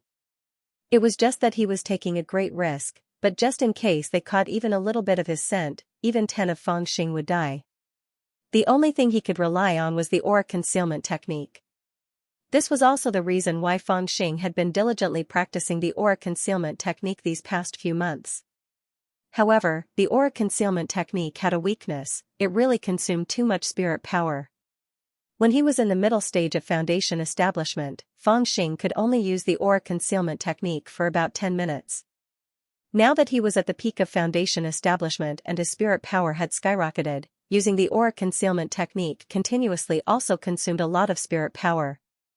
Not to mention, in the process of stealing a vicious beast's treasure, he still had to hurry on the cloud, racing against time.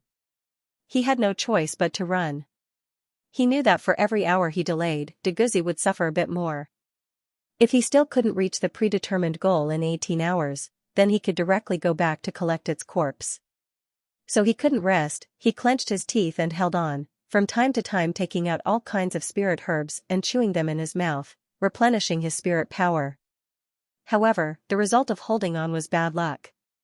Finally, when he was stealing a nest of poisonous purple-tailed bees' honey, the aura concealment technique showed a little flaw, and a nest of poisonous bees rushed over, stinging Fang Xing until his head was full of bumps. He screamed and ran away, until his head plunged into a clear pond, avoiding the poisonous bees' pursuit.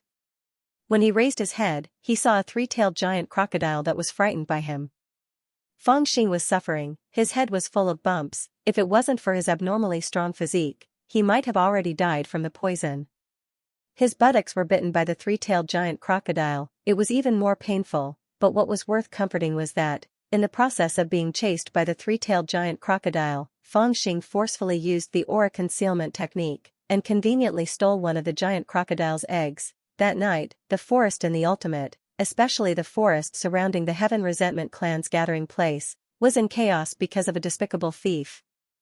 He provoked all the beasts that were not easy to deal with. The angry beasts roared and rushed to the territories of other beasts, killing and attacking each other, their roars piercing the sky. The bloody and cruel battle intent was like a solid substance, a layer of ominous aura shrouding the entire forest. Today isn't the day of the blood moon, why are the beasts so violent? In the Heaven Resentment clan's gathering place, a few cultivators in charge of guarding the forest road asked each other nervously. Ignore him. In this situation, even the high priest and the rest dare not go out to investigate. What can we worry about? Moreover, there is a big matter in the clan. The elders can't be separated. Even if we report it now, they won't care. Quickly open the illusion array. We can only hide the aura of the clansmen. If the beast tide occurs, and they are attracted to the gathering place, then it's over. The old and wise cultivators were a little panicked. They did not hesitate to spend a large number of spirit stones to open the defense illusion array. They could only activate the illusory formation to hide the auras of the ferocious beasts. Under the attack of so many powerful ferocious beasts, every member of the Heaven Abhorrer clan knew that the clan's defensive formation would not be able to withstand it at all. After the illusion array was opened, the entire gathering place of the Heaven Resentment clan was surrounded by a huge invisible cover, with the illusion array as a barrier. The human aura of the Heaven Resentment clan's gathering place was reduced to a very weak level. With this little human aura, it would not attract the attention of the berserk beasts. Otherwise, if the beasts were attracted, even the clan elders would not be able to withstand it. Hey, someone is coming from afar? Not long after the illusion array was opened, one of the guards saw a cultivator in the distance flying over on a flying sword. From the looks of it, he seemed to have exhausted all of his spiritual power and could not even soar into the clouds. He could only rely on this most basic flying method to travel. As he flew, he swayed, and it seemed that he could not hold the sword any longer. Blood dripped onto the ground. What the hell is this? When that person arrived in front of them, the guards were even more shocked. They saw that the person's head was swollen like a pig's, and there were large bumps all over his body caused by poisonous bee stings. His body was also dripping with blood, and the wounds were incomparably terrifying. On his shoulder, there was a huge black sword, and the sword was also stained with blood. It seemed that he had experienced quite a bit of fighting, and he had barely returned alive. "It's me, Xing Feng." The person came to the illusion array, raised his hand, and threw a token into the illusion array. "Master Xing, it's you." The guards didn't dare to offend this popular person in the clan. The small leader of the guards had heard that Master Xing had just done something big. He had given his red dragon to the clan, and now the whole Heaven Hatred clan owed him a favor. After checking his token, the guard hurriedly opened the illusion array, and welcomed him in, not daring to ask how he became like this. Phew. After entering the illusory formation, Feng Xingyi let out a long sigh of relief. He stood still and swallowed a few pills, letting this body refine them by itself. Then, he quickly walked back to the clan, turning a blind eye to those doubtful and surprised gazes. Although he didn't ride on a cloud, his body was strong and sturdy, and his strides were wide. Not long after that, he had already disappeared from everyone's sight. "Master Xing is so arrogant, he didn't even say a word to us." "Humph, he is about to become the son-in-law of the clan head, why would he care about us small figures?" "Son-in-law? Didn't he exchange his red dragon for it? He can even abandon such a loyal dragon, humph." The guards started to discuss in disdain. They were eccentric, and all of them could not stand this person's behavior. At this time, Feng Xing had also arrived at the clan, and set foot on a higher peak in the gathering place. He glanced coldly in the direction of the back mountain, where there seemed to be a faint dragon roar. His eyes suddenly became very cold, and he sat down cross-legged, breathing for a moment, and recovered some spiritual power. Then he turned over and sat up, taking out all the storage bags in his arms. "Hee, brother Xing Feng, what are you doing here?" A delicate girl's voice sounded, and Hen Tianing, who looked like a little ghost, appeared beside Feng Xing. "Second miss, why are you here?" Feng Xing raised his head and looked at her. At this time, after running for a long time, his swollen face was a little better, and he could be seen as a human. "Oh, brother Xing Feng, you look so miserable now. Did you get injured when you went hunting for the red dragon?" Hen Tianing laughed and looked at Feng Xing as if she was teasing him. Feng Xing nodded and sighed. "Yes, this hunting trip was not easy." Hen Tianing laughed and said, "I know that the high priest and the others are all dragon slaying in the back mountain, and I really want to go and see, but unfortunately they won't let me. I want to find my sister and play with her, but I don't know where she went." "Oh, right, someone said that she went to find you. Have you seen her?" "Forget it, I suddenly don't want to find her." "Hey, brother Xing Feng, what is in your bag?" Hen Tianing, who was chattering non-stop, suddenly stopped and watched curiously as Feng Xing took out different things from the storage bag, one by one. There was a tiger cub that seemed to be dead, a green Ganoderma, a bird egg as big as a human head, and a crystal the size of a human arm that shone with a red light in the dusk. There was even honey that emitted a strong sweet smell. Feng Xing took out all the things, then looked up at Hen Tianing, and said with a smile, "Don't you like to see people kill ferocious beasts? Today, I will show you a magic trick, and let you watch to your heart's content. How about it?" The tiger cub, the Lingji mushroom, the red crystal, the bird egg, the honey. Hen Tianing could not make heads or tails of all these mismatched items placed before her. She did not understand what Fangxing was trying to do. How could he perform a magic trick with these items? She asked repeatedly, but Fangxing did not answer her. He sat cross-legged, took out a lotus seed, and swallowed it. Then, he meditated calmly and waited in silence. 20 hours, I used 20 hours to do all of this, Fangxing muttered to himself, silently calculating in his heart. 20 hours means that Deguzi has already been hit by 10 dire penetrating nails, which also means that he has reached the limit of his temper. Back when he entered the bottomless sinkhole, he still possessed the combat power of a fourth-order dire beast despite being so heavily injured. Now that he has been nailed by 10 dire penetrating nails, his combat power should be even stronger. I've experienced that feeling before. The dire penetrating nails, in order to extract the soul, will avoid the organs lest the victim die prematurely and lose his soul. Then, the method of extracting the soul will fail. In this way, it is destined that before the 18 dire penetrating nails are fully nailed, it will only look like he is heavily injured, but in fact, it will only be a flesh wound, and not a serious injury. Of course, after being nailed for so long, it will definitely bleed. Perhaps the body will be a little weak. Bit by bit, the details flowed through Fangxing's mind. He thought about every possible loophole. When the dire penetrating nails enter the body, the most important thing is to pin down the soul. When I was hit by 4 dire penetrating nails, I felt that my soul was affected. Now that Deguzi has been hit by 10, the effect must be even greater. However, his mind is not clear to begin with, and he only has a bit of spirituality left, so it is not easy to be nailed. Basically, I can confirm that he still retains his spirituality, and should be able to sense my thoughts. At this moment, the blood chi from the blood lotus seeds had already dissolved and filled Fangxing's 5 viscera and 6 bowels.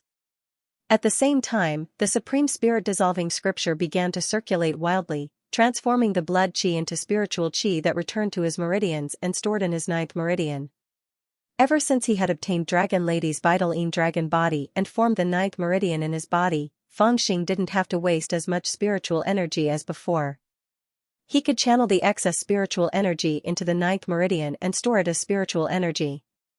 The 9th meridian was like a spirit meridian in his body, and could store enough spiritual energy to make one's hair stand on end. Aside from the time he had absorbed all the spiritual energy from the spirit meridian in Thousand Flowing Sea, the 9th meridian had never been full. It had always been empty. Even though Fangxing's spiritual energy was exhausted, he didn't dare to swallow the blood lotus seed in the forest filled with ferocious beasts. That was because the blood chi would be too strong, and even the aura concealment technique might not be able to conceal it. It was very likely that it would arouse the vigilance of the ferocious beasts. Therefore, he could only force himself to endure it. Only now did he take advantage of this time to quickly swallow it and frantically refine it. First, it was to heal his injuries, and second, it was to restore his own spiritual energy. He also stored the excess spiritual energy in his 9th meridian, so that he could deal with the great changes that would come in a moment, and also have the strength to carry out his plan. Huh? What's that smell? Why was the smell of blood so strong? Brother Xingfang, what did you eat? The heaven-abhorrent Ningxiang was ignorant and chattered away with Fangxing. Fangxing suddenly opened his eyes and looked into the distance. In the distant sky court, a shadow that covered the sky and the sun was flying toward the heaven-abhorror clan's gathering place. Because its body was so huge, if one didn't use the Dharma Eye technique, they wouldn't even be able to see the shadow of a ferocious bird. They could only feel that the sky on the other side was unusually deep and dark. It was so dark that one's heart felt heavy, and they didn't dare to breathe. A ferocious bird passing through? The heaven-abhorror Ning suddenly shut his mouth and looked at the huge shadow in the sky. Children who grew up in the bottomless chasm all had this habit. When they saw such a terrifying scene, they would keep their mouths shut, afraid that they would alarm the ferocious bird that was passing through and swoop down, bringing unnecessary disaster and trouble. Of course, there was no such worry. Even without the protection of the illusory array, their voices were so soft that the ferocious bird couldn't hear them. However, this time, the ferocious bird seemed to have heard them. It watched as the ferocious bird flew closer and lower, heading straight for the heaven-abhorror clan's gathering place. The Heaven Abhorring was shocked and almost couldn't believe the scene in front of her. She suddenly thought of something and looked down at the light green eggs that Fangxing had placed in front of him. What did you do? The Heaven Abhorring's voice trembled as she looked at Fangxing. A smile appeared on Fangxing's face and his eyes began to shine. After a while, he suddenly burst into laughter and jumped up. He pulled out his huge black sword and stood majestically on the peak of the mountain. He waved it down and shouted, "Everyone from the Heaven Abhorrer clan, listen up. No one has ever dared to steal my things. How dare you steal my big dog? Today, I have brought my subordinates to destroy your entire clan." He used all his spiritual power as he shouted. The sound waves rolled and traveled 5 kilometers. The Heaven Abhorring was even more dumbfounded. Looking at the man who raised the huge black sword and shouted arrogantly, the huge sword in his hand reflected the huge ferocious bird that was as large as a mountain in the distance. It looked like he was really the one who had summoned the black ferocious bird with the huge sword in his hand to seek revenge on the Heaven Abhorrer clan. Of course, in reality, it was indeed him who had summoned it. The ferocious beasts in the forest were constantly killing each other. They ate each other's babies and stole each other's eggs. As a result, all the ferocious beasts were extremely vigilant. Moreover, the special bloodlines of the ferocious beasts gave them a strong sense of each other. Even through the illusion array, they could still sense the ferocious beasts. Unless they were placed in a storage bag and isolated from the world, it could only be slightly blocked. But now, Fangxing had placed so many things on the peak of the mountain. It was as if he was telling the ferocious beasts outside that their children, treasures, and even their favorite food were all here. If they had the ability, they could come and take it. Oh no, the ferocious bird is attacking. Quick, hide. The sentries of the Heaven Abhorrer clan could naturally tell that the ferocious bird in the sky was coming with ill intentions. They immediately sounded the alarm. For a time, the gathering place of the clan was in chaos. Dozens of figures flew up into the sky, and surprisingly, they were all the consecrators of the clan. However, most of them were at the early stage of the Gold Core realm, and none of the true experts actually appeared. Seeing the scene of the ferocious bird attacking, all the consecrators were shocked. Who would dare to provoke such an existence? With a shout, they suddenly fled in all directions. The ferocious bird swooped down and immediately locked onto the scene on the peak of the mountain. It was a green egg, but at this moment, the eggshell was already broken, and the egg white was scattered on the ground. The ferocious bird suddenly flew into a rage. As it roared, it stared at the ants that were flying around in the sky and clawed at them. Its iron wings swept across, destroying many buildings. Wherever its iron claws went, several gold core cultivators lost their lives. Activate the formation. Quick, activate the formation. No matter how many spirit stones are consumed, we have to stop it. In the midst of the chaos, there were still people shouting. Even if they had to use up all their spirit stones, they had to stop this crazy ferocious bird. But soon, they were in despair. Roar! A giant howling rock tiger the size of a small mountain pounced out of the darkness and roared at the basin where the Heaven Abhorrer clan was. A scorpion that was bigger than an elephant drilled out of the soil, its poisonous stinger sweeping around. A fat and ferocious 3-tailed giant crocodile squeezed through a mountain peak and crawled in this direction. A swarm of fist-sized poisonous bees covered the crescent moon in the sky and flew towards the Heaven Abhorrer clan. Almost all the most powerful ferocious beasts within a radius of 10,000 miles had come. Usually, the Heaven Abhorrer clan would not dare to provoke any of these ferocious beasts, because these were all rank 5 ferocious beasts. When they went crazy, even a gold core cultivator at the Mahayana stage might not be able to resist them. Only 2 gold core cultivators at the Mahayana stage would have the confidence to fight them. But now, there were so many of them, the people of the Heaven Abhorrer clan had already panicked and were in a mess. Everyone was desperately crying and running away like headless flies. And in this chaos, Fangxing, who was walking with the giant black sword in his hand, was unusually calm. As he walked through the chaotic crowd, he would casually kill those with cultivation and at the same time, secretly activate his own aura. Why is it so chaotic in front? At this time, in the back mountain where the Heaven Abhorrer clan gathered, the 5 most powerful gold core cultivators of the Heaven Abhorrer clan and the clan leader were all there. They were doing their best to control a large formation, and in the middle of the formation was the red dragon that was trapped in a cage. At this time, the cage had already been smashed by the red dragon and was scattered to the side. They could only activate the large formation that they had prepared beforehand to suppress it. The 3 old gold core cultivators at the Mahayana stage were responsible for operating the large formation and suppressing the red dragon, while the high priest and another old cultivator were responsible for nailing the demon-piercing nails into the red dragon's body and constantly injecting spiritual energy into it to prevent its spirit from being damaged. At this time, all 5 of them were sweating profusely, and some of their faces had even turned redder than the red dragon. It was obvious that they had consumed a lot of their cultivation in the past day. Hearing the chaos in front, the high priest immediately turned around and shouted. The only one here who did not have the upper hand was the clan leader of the Heaven Abhorrer clan. He immediately shouted, "I'll go take a look." With a leap, he had already leaped into the void, but he soon returned. His face was pale, and even his voice was trembling. "Elders, we're in big trouble. The beast tide, the rank 6 ferocious beasts, are coming, roar." At this time, the red dragon that had been suppressed by the large formation and seemed to have stopped struggling suddenly roared at the sky. At this time, it seemed to have sensed something, and it was both violent and excited.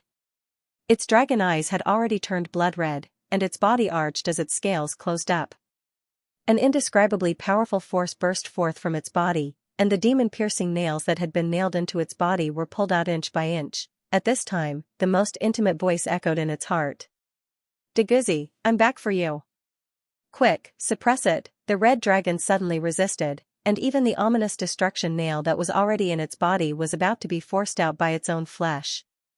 Wouldn't all their previous efforts be in vain? The elders of the Heaven Abhorrence clan were shocked. They activated the formation with all their might to suppress the Crimson Dragon. The head priest and another cultivator also hurriedly flew forward and activated their cultivation power, trying to push back the omniscient nails that were about to be forced out by the Crimson Dragon. However, it was also at this moment that a chuckle suddenly sounded above their heads, and then an object flew down. "Who's up there?" The head priest was shocked. Who could fly above their heads without a sound? Who was this person? Before he could think further, the few objects above his head had already flown down. The head priest subconsciously swung his palm, but only heard a few cracking sounds, and the objects were shattered by him, falling to the ground with a few splashes. At the same time, there was a sweet smell. When he looked closely, he was surprised to see that it was a few pieces of broken eggshells, as well as pieces of egg white that had been scattered by a great force, splattering in all directions. The 3 old cultivators guarding the formation, because they could not dodge, were even splashed by the egg white. "Didn't you want to control the beasts? I've already brought it for us." A cold voice suddenly sounded in the sky, and a green fog dissipated, revealing a person riding on a cloud. He was thin, and on his shoulder was a huge black sword that was 3 times longer, 3 times wider, and 3 times thicker than an ordinary sword. He wore a gray robe, and there seemed to be congealed blood and mud on his body. His face was slightly swollen, and there were also many abrasions. However, his smile was wild and proud, the kind of smile that made people who did not like him want to rush up and beat him up the moment they saw him. "Little bastard, you're the one who caused all this?" The Heaven Abhorrence clan leader was furious, and he shouted at Feng Xing, "Go to hell, you bastards. And you old bastards, so what if it's me who did it? You old bastards who have lived longer than turtles, and you shameless bastards, how dare you steal my things? You're not satisfied even after I've given you the spirit essence and the mountain treasure, and you want to steal my red dragon. Don't you know that this is my fucking brother-in-law? How dare you come and rob it? If I don't exterminate your Heaven Grudge clan today, I'll see if you don't know how many eyes you have. There are still many things I'll send to you." A series of vulgar curses came down from the sky.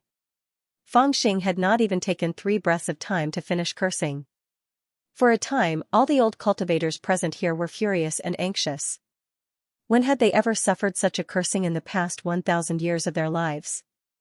"Little bastard, you actually dared to bring such a calamity to my Heaven Hatred family. I'll kill you first." The leader of the Heaven Abhorrence tribe was the first to react. He roared and grabbed at Feng Xing. The 5 elders had no time to make a move. The only one who could deal with this little bastard was him. However, he did not expect that the attack that he had originally planned to capture him with full confidence would actually miss. The little bastard reacted quickly. The golden wings on his back flashed and he swept into the void. After that, a burst of green mist flashed and his figure actually disappeared. Only a loud shout could be heard, "Deguzi, get up!" Roar. When the red dragon saw Feng Xing, it was already extremely excited. It was as if the injuries it had suffered from 10 ferocious needles were no longer there. Now that it had heard his shout, how could it hold itself back? It roared and its body began to sway.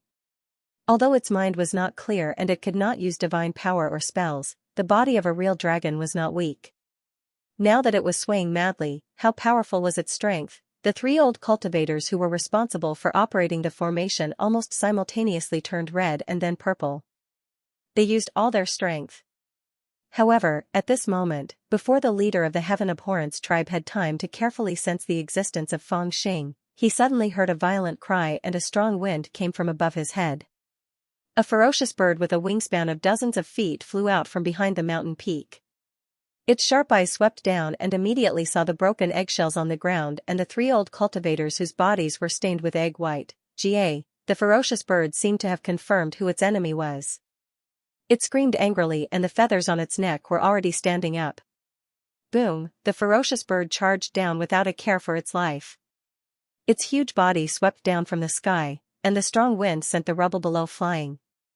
When it swooped down above the formation, the vicious bird suddenly turned to the side and lashed out with a pair of iron-like wings that were 100 feet in length. Its target was none other than one of the elders who had egg white on his body. Due to the sheer size of its wings, the entire formation was struck by its attack, and the formation shuddered violently as spiritual light flickered in and out of existence. The 3 old cultivators responsible for operating the formation were already at their limits. After being hit by the bird, they immediately vomited blood and looked dispirited. The elder who was targeted by the bird was hit in the chest by the bird's wing. There was a series of cracking sounds of bones breaking coming from his shriveled chest. He let out a muffled roar and flew out limply before landing on the ground and not moving. Second uncle, the leader of the Heaven Abhorrence tribe shouted. His eyes were filled with anger and panic. Second uncle, who was at the Mahayana Golden Core cultivation and was also a top expert in the sinkhole, he could not believe the scene in front of him. And in the center of the formation, the high priest and the other old cultivator with the ferocious nails were also the first to bear the brunt of the attack. Before the panic on their faces faded, they felt a strong gust of wind. It was the ferocious bird that had already gone berserk. It extended its sharp black iron claws and clawed at the 2 of them. They did not dare to take it head-on, and at the same time, they quickly flew to the sides. And the ferocious bird's claws happened to grab the formation. With a boom, the huge force shook the entire formation. The formation that had suffered heavy blows and no one was operating it immediately flickered a few times before it was destroyed. Roar, the red dragon felt its body lighten and was immediately excited. It raised its head and roared. Divine power burst out of its dragon body, and with a few chi sounds, the ferocious nails that had already been nailed into its body were all forced out. With a sway of its body, it dashed forward. The one facing it was the high priest who had just retreated 300 feet from the impact of the giant throne. They happened to meet face to face. "Oh no, are we really going to waste all our previous efforts?" The high priest roared angrily as he pressed his palms down. Endless pill beams struck the red dragon's head. Roar, the crimson dragon suddenly opened its mouth, retracting its aura. This overflowing pill light was actually swallowed by it, spinning around in its stomach. It opened its mouth again, but this time, it turned into a dragon breath, shooting towards the high priest like a flying sword. Boom, the high priest was struck by the pill beam that he had shot out, and his body flew out. His back happened to hit a black boulder 1,000 feet away, causing cracks to appear on the boulder before it silently shattered into pieces. The high priest sat on the shattered boulder in a daze. Blood constantly gushed out from his lips before he suddenly spat out a large mouthful of blood. "Vile beast, how dare you!" The other 2 old cultivators of the Heaven Grudge clan rushed forward to stop it, but the red dragon's body rolled and swayed with a force of tens of thousands of kilograms. As soon as the palm force of the 2 bombarded the red dragon's body, they immediately felt a strong rebound. In order to extract the red dragon's soul, they had indeed consumed too much of their cultivation. At this moment, they were both physically and mentally exhausted, and they were immediately pushed back by the great force. Swoosh, but at this moment, the ferocious bird swooped down again. Its two iron claws clawed at one of the old cultivators, and its beak pecked at the other. It was no wonder that the ferocious bird was angry. Both of them had egg white on them. The red dragon was also extremely irritable.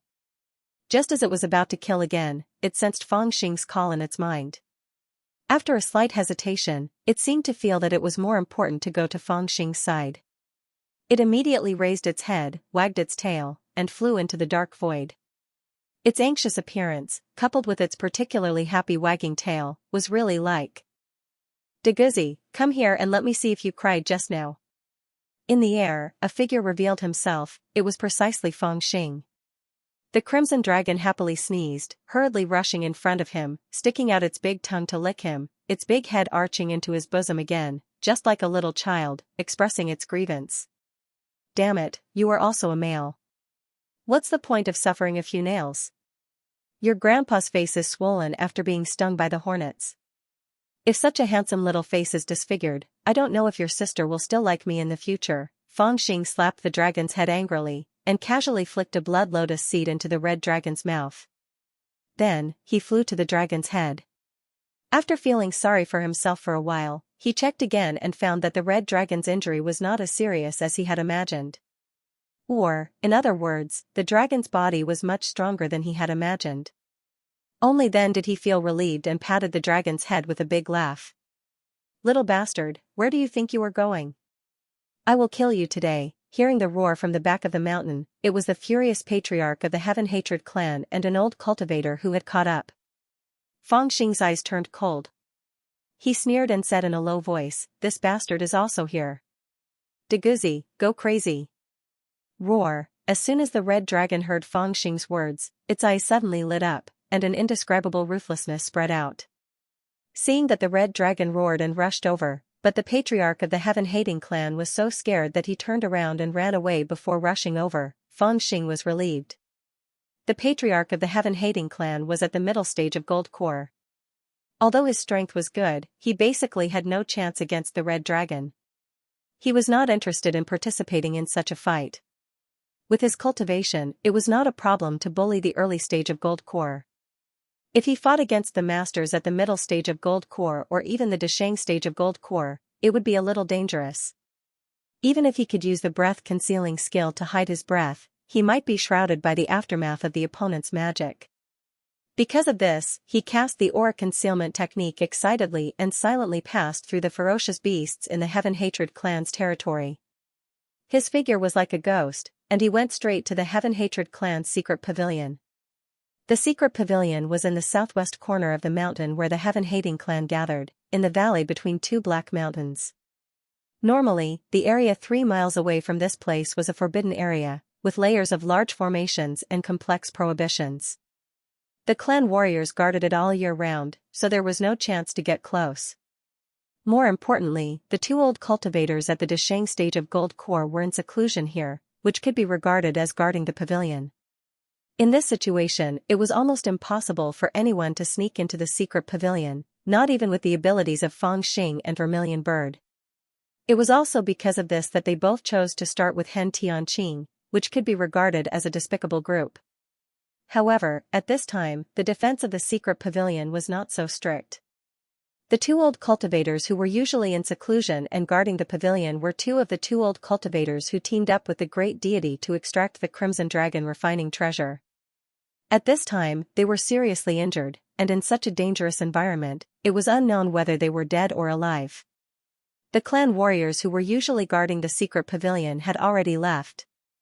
On the path leading to the secret pavilion, there were several powerful prohibitions. Before this, there was also a magical array guarding it. However, Fang Xing had attracted the beast tide to attack the Heaven Resentment clan. In the chaos, the violent beasts had already crashed into several magical array pivots. As a result, the magical array that enveloped the entire Heaven Resentment clan had been destroyed. The magical array had stopped working and was no different from a dead magical array. As for the restrictions, under the effect of Fang Xing's Yin Yang Fiend God Mirror, they were as conspicuous as lice on a bald head. To put it simply, the secret pavilion of the heaven-hating clan was an unguarded treasure trove for Fengxing. Haha, every time I come to someone else's treasure vault, I feel like I've returned home. Standing on the path in front of the secret pavilion, Fengxing took a deep breath and slipped in with his hands clasped behind his back. The secret pavilion of the heaven-hating clan was said to have been built by the patriarch of the heaven-hating clan. It had been thousands of years since then. The patriarch of the heaven-hating clan was a legendary figure in the ultimate. Even the people of the heaven-hating clan did not know his identity in the outside world. Some people said that he was an old demon who dominated the outside world thousands of years ago. Back then, he was hunted down and felt that the whole world was his enemy.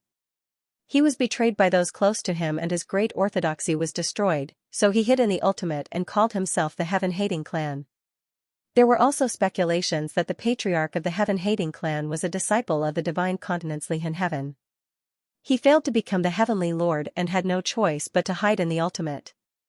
Regardless of the story, there was no doubt that the patriarch of the heaven-hating clan was one of the strongest figures in the history of the ultimate.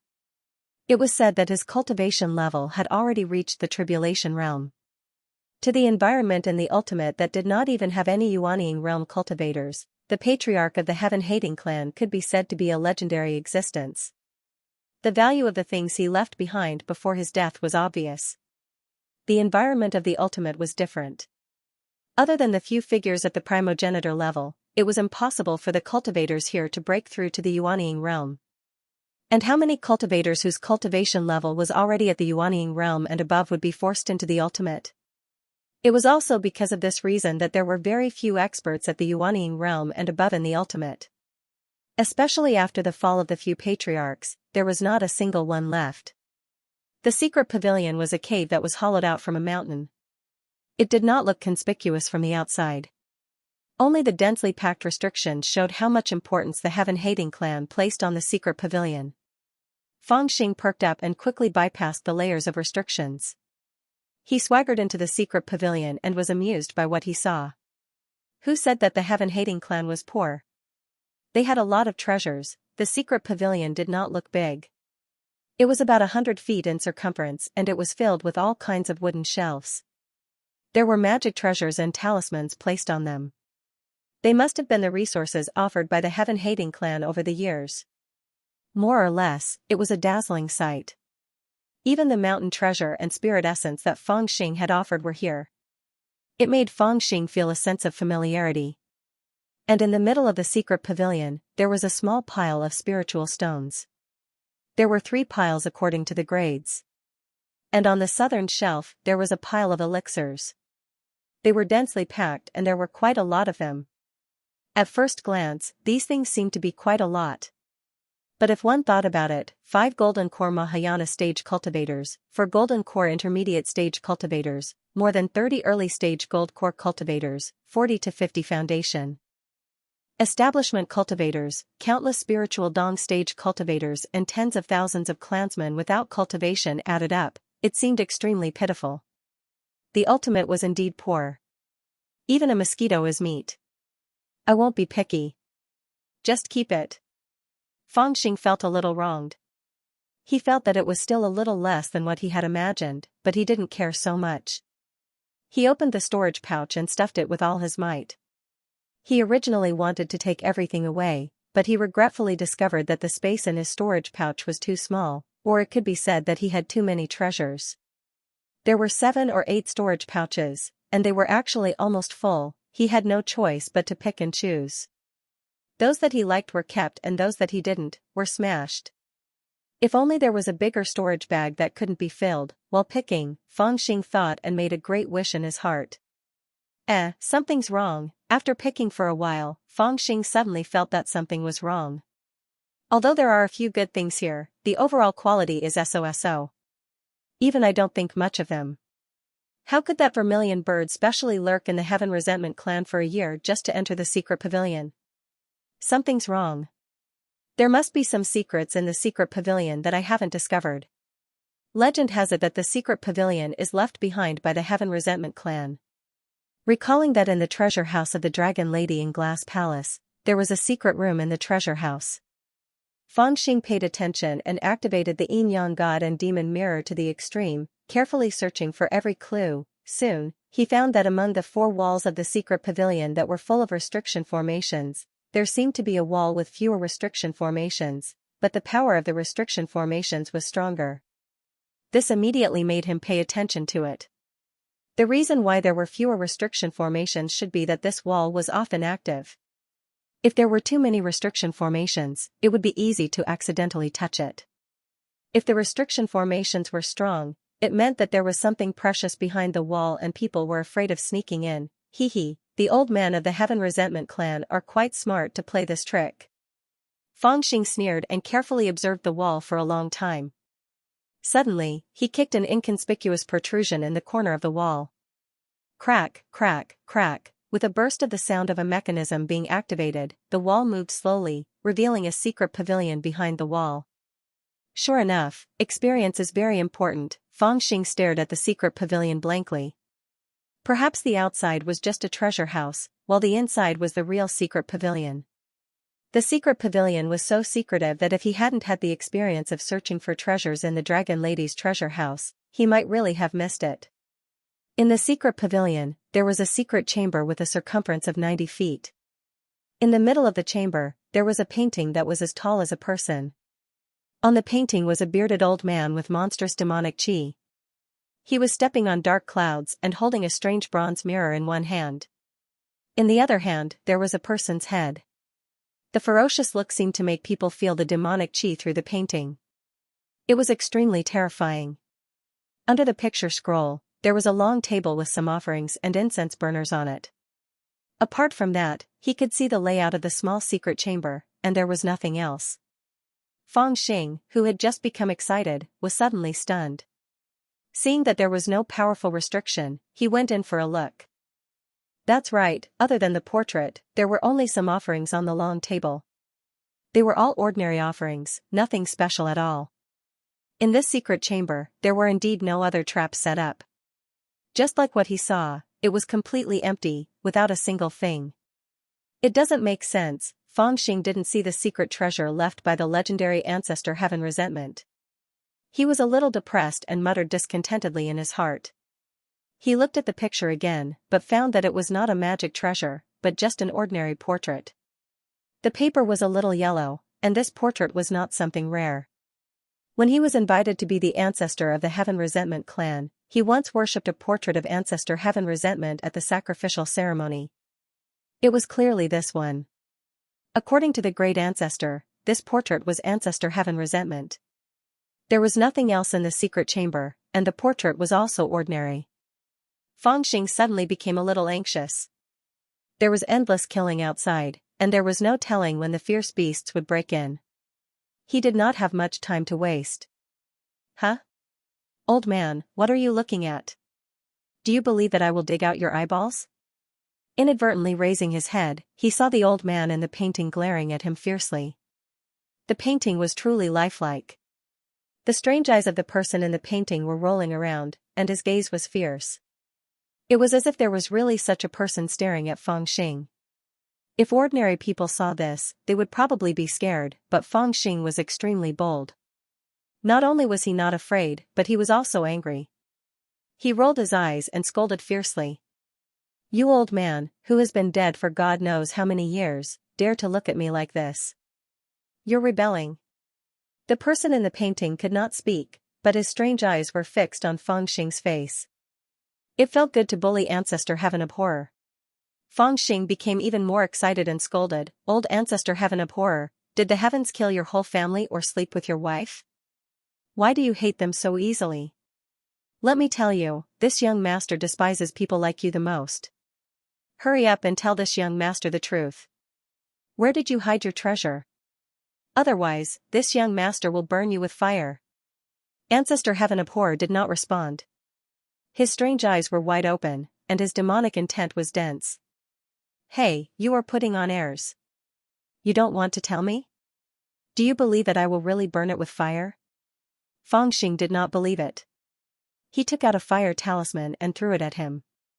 Anyway, there was nothing in this broken secret pavilion except for this ordinary-looking painting. He might as well burn it. he had a plan in mind.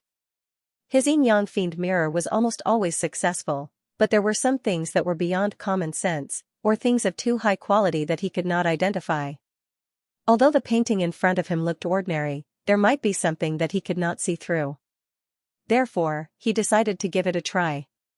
The fire talisman he used was the most ordinary kind, and what it conjured was only ordinary fire. It couldn't even burn the lowest grade of Taoist robes. If there was some mystery to this picture, then there was no reason for it to be burned by ordinary fire. Simply put, if it could be burned, it meant that it was not a treasure, so there was no need to feel bad. If it could not be burned, there must be something, so he could just take it away. With a whoosh, the fire talisman was thrown on the painting, and it immediately turned into a fireball. What made Fangxing a little surprised was that the scroll had been there for an unknown number of years. The material was dry, and there were no restrictions or spells on it to prevent fire. But after being touched by the fire talisman, it actually started to burn. Moreover, it burned very quickly. Fangxing was speechless as he watched the raging flames burn the entire scroll. It actually burned just like that. Looks like there's nothing special about it, but at this moment, Fangxing was slightly stunned. He did not know if it was because of the distortion of the light in the fire, but he vaguely saw that before the painting was completely engulfed by the fire, the old man seemed to smile, eh? Fangxing thought that he was seeing things, so he could not figure it out. Clang, at this moment, he suddenly saw something fall from the fire to the ground, and the sound was clear. It rolled twice and came to his feet. Fangxing was stunned, but he saw that it was a bronze mirror. It was exactly the same as the bronze mirror in the hands of the old man in the painting. He was secretly shocked, and knew that it was a treasure. He gently kicked it twice, and when he saw that there was nothing wrong, he picked it up. This bronze mirror was the size of a washbasin, and it was 1.5 feet thick. The color was quite old, and on the mirror, there were many inscriptions and symbols. The mirror was a little blurry, dark, and could not reflect a person's appearance. At a glance, one could feel bursts of demonic intent. Fangxing immediately knew that this mirror was not ordinary, but he did not know how this thing fell out of a burning painting. Well, I have to carefully appraise it. Fangxing did not speak, and he wanted to use the yin-yang god and demon mirror to take a good look. However, after a look, he found that it required a lot of spiritual power to appraise this bronze mirror. If it was in normal times, it was not a big deal for him, but now he had continuously stolen bird eggs, caught beast cubs, and caused trouble. During this period, he had been using the breath-concealing technique, which consumed too much spiritual power. Although he had swallowed the blood lotus seed and replenished part of it, it was still not enough. Appraising this bronze mirror would consume too much spiritual power. If he encountered danger, it would not be easy to deal with it. Thinking of this, he was ready to take the bronze mirror away and come back to appraise it when he had time.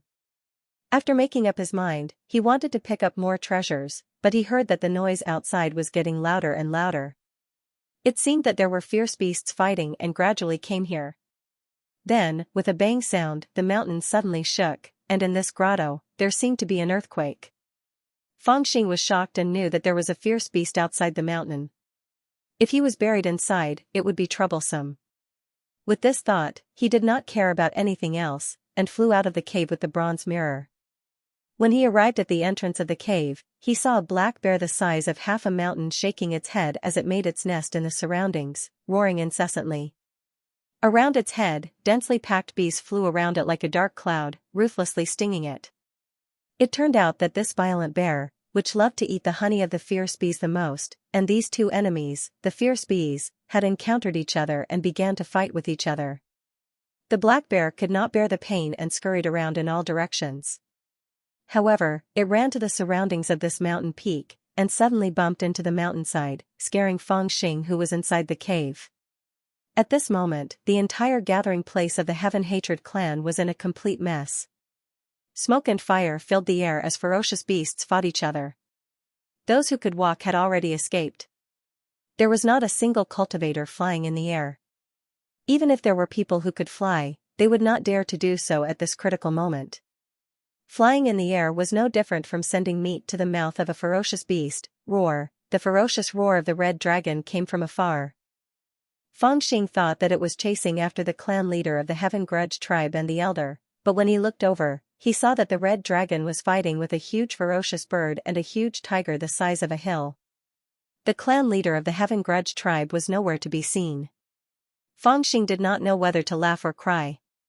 This bastard red dragon was really stupid. Why was it fighting with this group of helpers? Doggy, come back, Feng Xing shouted, and called back the red dragon, who was fighting the ferocious bird and the huge tiger. Fortunately, it did not fall into a disadvantageous position in the battle just now. After a fierce battle, it was on par with the ferocious bird and the huge tiger, and even had a slight advantage. The ferocious bird and the huge tiger did not have the confidence to win, so when they saw the red dragon leave the battle, they also stopped and retreated. What about the Heaven Hatred clan leader and the elder? Feng Xing caught the red dragon and scolded it. The red dragon looked around, a little confused, as if it had forgotten about the two people. You don't even know how to fight. How disappointing. Feng Xing was speechless.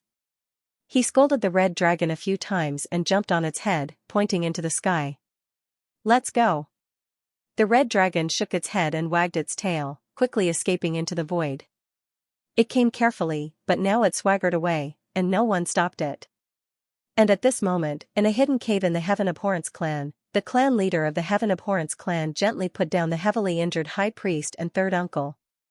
He looked at the two remaining experts of the clan who seemed like they would die at any moment, and his heart was filled with venomous anger. In the sinkhole, although they lacked resources, their Heaven Abhorrence clan had always been one of the strongest clans. When had they ever suffered such humiliation? In the past, even if he had nightmares 10 times worse, he would never have imagined that he would be tricked by a Foundation establishment junior to such an extent. Coincidentally, from this angle, he also happened to see the figure riding a dragon. His heart was burning with anger. Even though he had been a clan leader for many years and had long cultivated a slippery and flexible heart, he still couldn't restrain his anger at this moment. He suddenly took out a big black bow and flew to the top of a mountain. Then, he pointed a blood-red long arrow at Feng Xing. Patriarch, please bless me. Today, I will kill this brat who destroyed my Heaven Hatred clan's land. The Heaven Hatred clan leader, a mid-stage golden core cultivator, had already started praying before the assassination against a Foundation establishment junior. From this, it could be seen that his mind was in chaos, or rather, he was scared out of his wits by Feng Xing's act of exterminating his clan. After praying for a long time, he concentrated and pulled the bowstring taut. Runes began to appear on the bow. However, at this moment, just as he was about to release the arrow, suddenly, Feng Xing, who was clearly more than 10 miles away from him, suddenly turned around and looked at him with a face full of vigilance. The Heaven Hatred clan leader was shocked and thought to himself, how is this possible? With his mid-stage golden core cultivation, he concealed his breath and shot a Foundation establishment junior with a bow from more than 10 miles away. How could he have sensed it in advance? However, even if he had sensed it, the Heaven Hatred clan leader did not care. He gritted his teeth and was about to release the arrow. At this moment, Feng Xing's heart trembled and his mind turned quickly. He was born with an extremely strong sense of danger, let alone now that his divine sense was so strong that even an ordinary golden core cultivator could not hope to match it. Unknowingly, when the Heaven Hatred clan leader pointed an arrow at him, he was already on guard. He looked in the direction of the danger and was about to use the aura concealment technique to conceal his breath when suddenly, his palm shone brightly.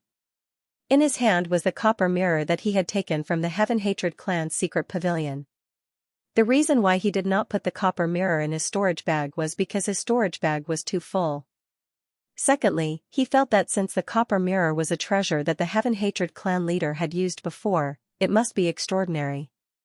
He held it in his hand and prepared to use the Yin-Yang God and Demon mirror to take a look. However, he was still in a chaotic battlefield and did not have the time to look.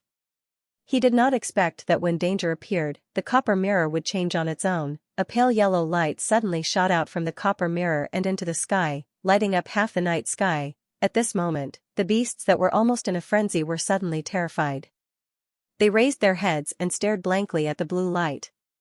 It was as if there was an instinctive trembling in their hearts. How is this possible? That is, how could it be in his hands? When the clan leader of the Heaven's Resentment tribe saw the faint yellow light, or rather, when he sensed the powerful aura, he suddenly felt his heart tremble. His hand loosened and the bowstring was released. The arrow was crooked and shot somewhere. However, he was in a daze, as if he had not noticed it at all. He continued to stare blankly at the light, his face filled with disbelief. The great priest and the great elder of the Heaven-Hatred clan who were sitting cross-legged in the cave also looked at the light in shock. How could this be? Their expressions were extremely complicated. They were filled with shock and disbelief and even a hint of a bitter smile. Light shot out from the bronze mirror, startling Fangxing. He waved his hand and threw the bronze mirror away. The copper mirror left his hand, but it did not fall to the ground. Instead, it automatically hovered in the air, its light reflecting off into the void. It did not cause any harm, but an indescribably powerful aura was released from it. It was like the aura that cultivators usually released to deter their opponents or to communicate with people they were familiar with. However, the appearance of this aura from the copper mirror was very strange. For a moment, the beasts and people were terrified. The world seemed to be silent for 2 breaths. Only the light from the bronze mirror shone in the air. After 2 breaths, there was a loud bang. The beasts, tigers, crocodiles, and scorpions roared and slowly retreated from the Heaven Ressentiment clan. Looking at them, it was as if they had encountered something terrifying. They were extremely vigilant. Fangxing also reacted and grabbed the copper mirror in his hand. He lowered his head and saw that a group of runes on the surface of the copper mirror had dimmed. The light on the surface of the copper mirror had also disappeared. He did not know why this had happened. He looked coldly in the direction that the clan leader of the hateful Sky clan had pointed at him with the bow, and a trace of hatred flashed in his eyes. Damn it. You still want to kill me at this time. It seems that I have no choice but to be ruthless, a hint of hatred flashed in Fangxing's eyes. When he saw that the Heaven Ressentiment clan leader had disappeared, he thought that he had hidden somewhere. He had not been able to find him for a while. Moreover, he had caused enough trouble for the Heaven Ressentiment clan today. He wanted to settle the old scores later. He did not expect that this guy would hide in the dark and plot against him. Wasn't this the same as exposing his location to him? Bastard, hand over your life to this young master, Fangxing roared. He rode on the dragon's head and waved the huge black sword in his hand. He charged at the Heaven Ressentiment clan leader in an awe-inspiring manner. Even for the current Fangxing, it would only take a few breaths of time to cover the distance of 5 kilometers. For the red dragon, it would only take a blink of an eye. Accompanied by endless fierce winds, it almost instantly rushed to the mountain where the Heaven-Hatred clan was located. Its sharp claws directly grabbed down. At this juncture, the clan leader of the Heaven-Hatred clan did not even dare to draw his bow. Otherwise, if he shot an arrow, he would be torn in half. In a state of panic, he threw away his magic bow and fled in a panic. Meanwhile, how could Fangxing be willing to let him go? He cried out, slapping the dragon's head, urging the crimson dragon to quickly chase after him. Stop. Where did you get the ancestor treasure mirror? Just as the red dragon was about to press the Heaven Ressentiment clan leader into the air with its claws, 2 figures suddenly flew out in front of the dragon's head. One of them was dressed in hemp clothes and had white hair and beard.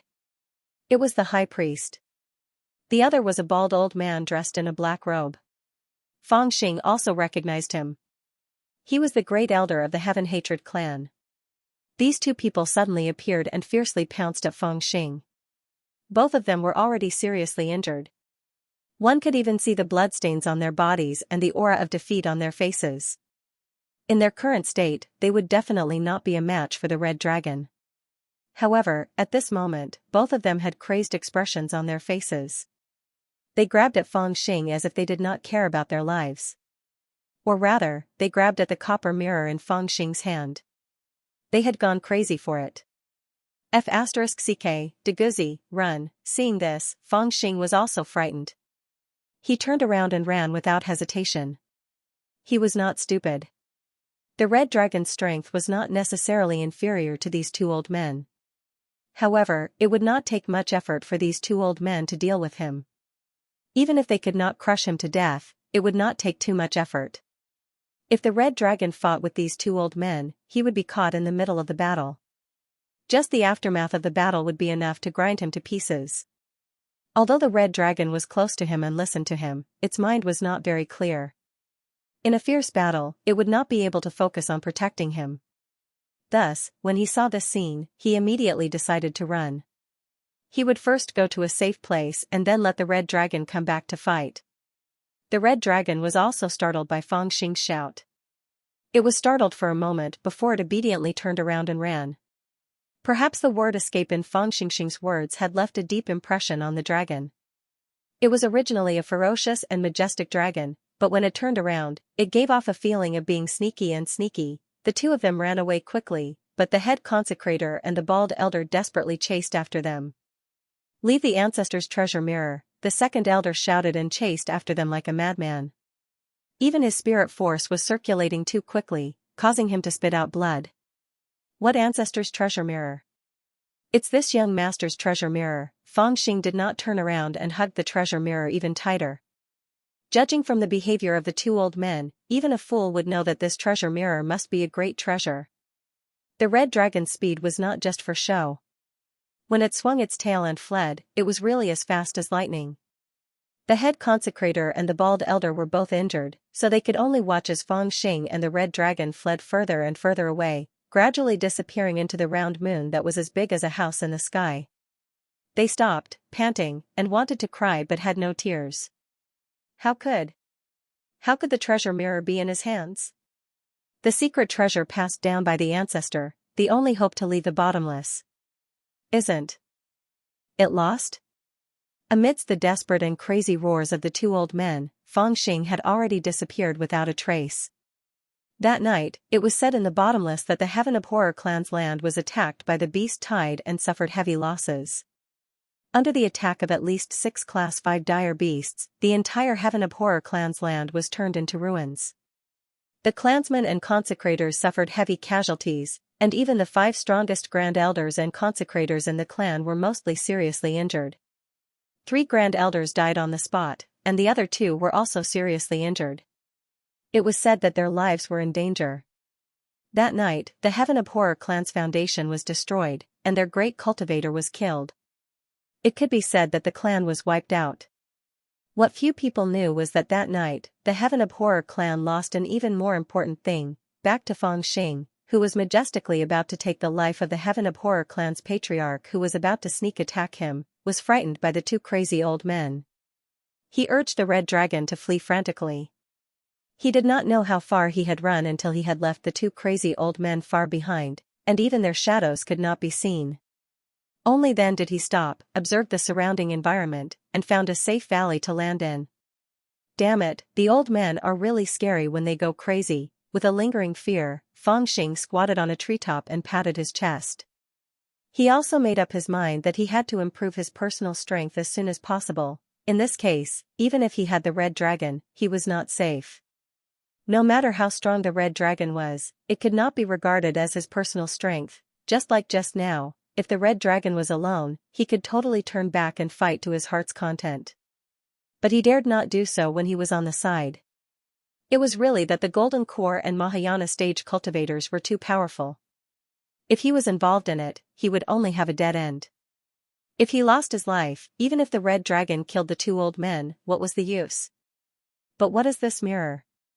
Fangxing gasped for a while and looked down at the bronze mirror. The treasure that could make the 2 Golden Core and Mahayana stage cultivators crazy was definitely not simple. In particular, Fangxing faintly felt that the 2 old men seemed to know the existence of this treasure mirror, but did not know that the treasure mirror was in the portrait in the secret pavilion, so they were shocked and angry and crazy, faintly showing a feeling of helplessness and absurdity, as if they were played by someone. At this time, the yin-yang fiend god mirror was needed. Fangxing rested for a while, then excitedly came to the stone wall, found a relatively secret place, used the flying sword as a tool, and cut out a stone cave. According to the old rules, he let the red dragon guard the door, and he entered the stone cave, holding the bronze mirror, fully operating the yin-yang fiend god mirror. He must see the root of the bronze mirror. Supreme Breath Mirror. After looking for a long time, Fangxing did identify the name and function of the bronze mirror, but he was stunned. He suddenly fell into a state of confusion. This mirror was really extraordinary. with the result of the yin-yang fiend god mirror, he found that this mirror was indeed extraordinary. It was a divine weapon. When injected with spiritual power, it could release the supreme breath light, the power of which could even kill a Yuanying master. Of course, the holder of the mirror had to reach a certain level of cultivation, otherwise, the power of the supreme breath mirror could not be exerted at all.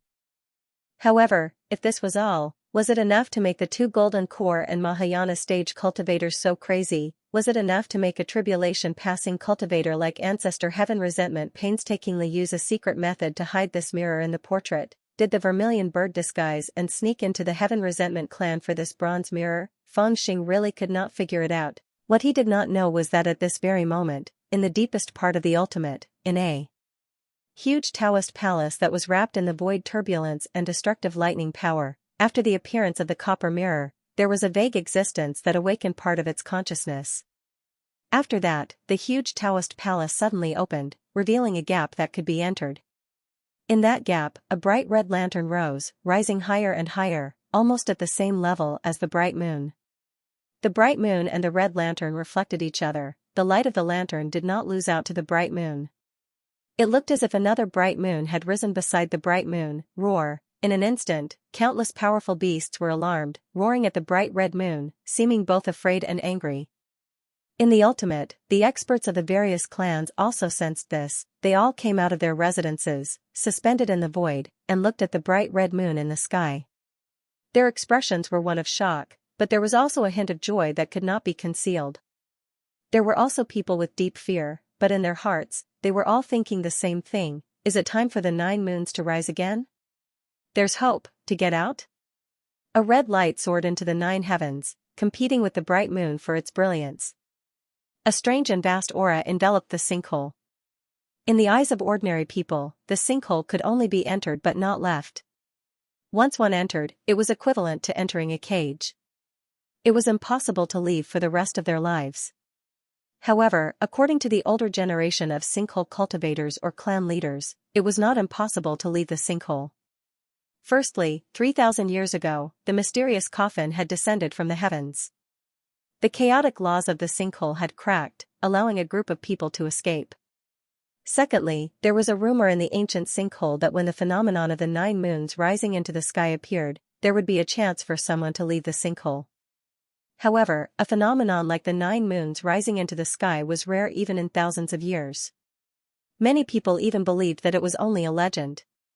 It was a fantasy made up by people who were bored in the sinkhole to create hope for themselves and their descendants. Only now, when a red light rose from the deepest depths of the sinkhole and soared into the 9 heavens, competing with the moon for its brilliance, did people recall the story. Instantly, the various clans of the sinkhole were in an uproar. The cultivators who had already given up on leaving were unwavering. The young naturally could not suppress their curiosity when they heard that there was a new world that they could explore. Even some of the older cultivators felt a new hope in this desperate situation. After all, the laws in the sinkhole had changed. No matter how powerful a cultivator was, they could not step into the Yuanying realm. This also resulted in the 1,000-year lifespan of a golden core cultivator being the limit of a person's lifespan in the sinkhole. As long as they left, there was a chance of stepping into the Yuanying realm and living another 2,000 years. It was equivalent to living 3 lifetimes. However, amidst their excitement, the cultivators also had endless doubts. Even if the story of the 9 moons rising into the sky was the 8 red lights competing with the bright moon in the sinkhole, how could they make use of this opportunity? It had been too long. 3,000 years was a long and boring time. In this long, boring, and aimless wait, the various clans had little hope of leaving. Even though every clan still abided by the ancient teachings of patrolling and set up a team to explore the mountains and rivers of the sinkhole, it was no longer for the sinkhole relics. Instead, it had been reduced to a treasure-hunting team that searched for spirit veins and divine minds. As for the secrets of the sinkhole's depths, they had long given up due to the huge expenditure.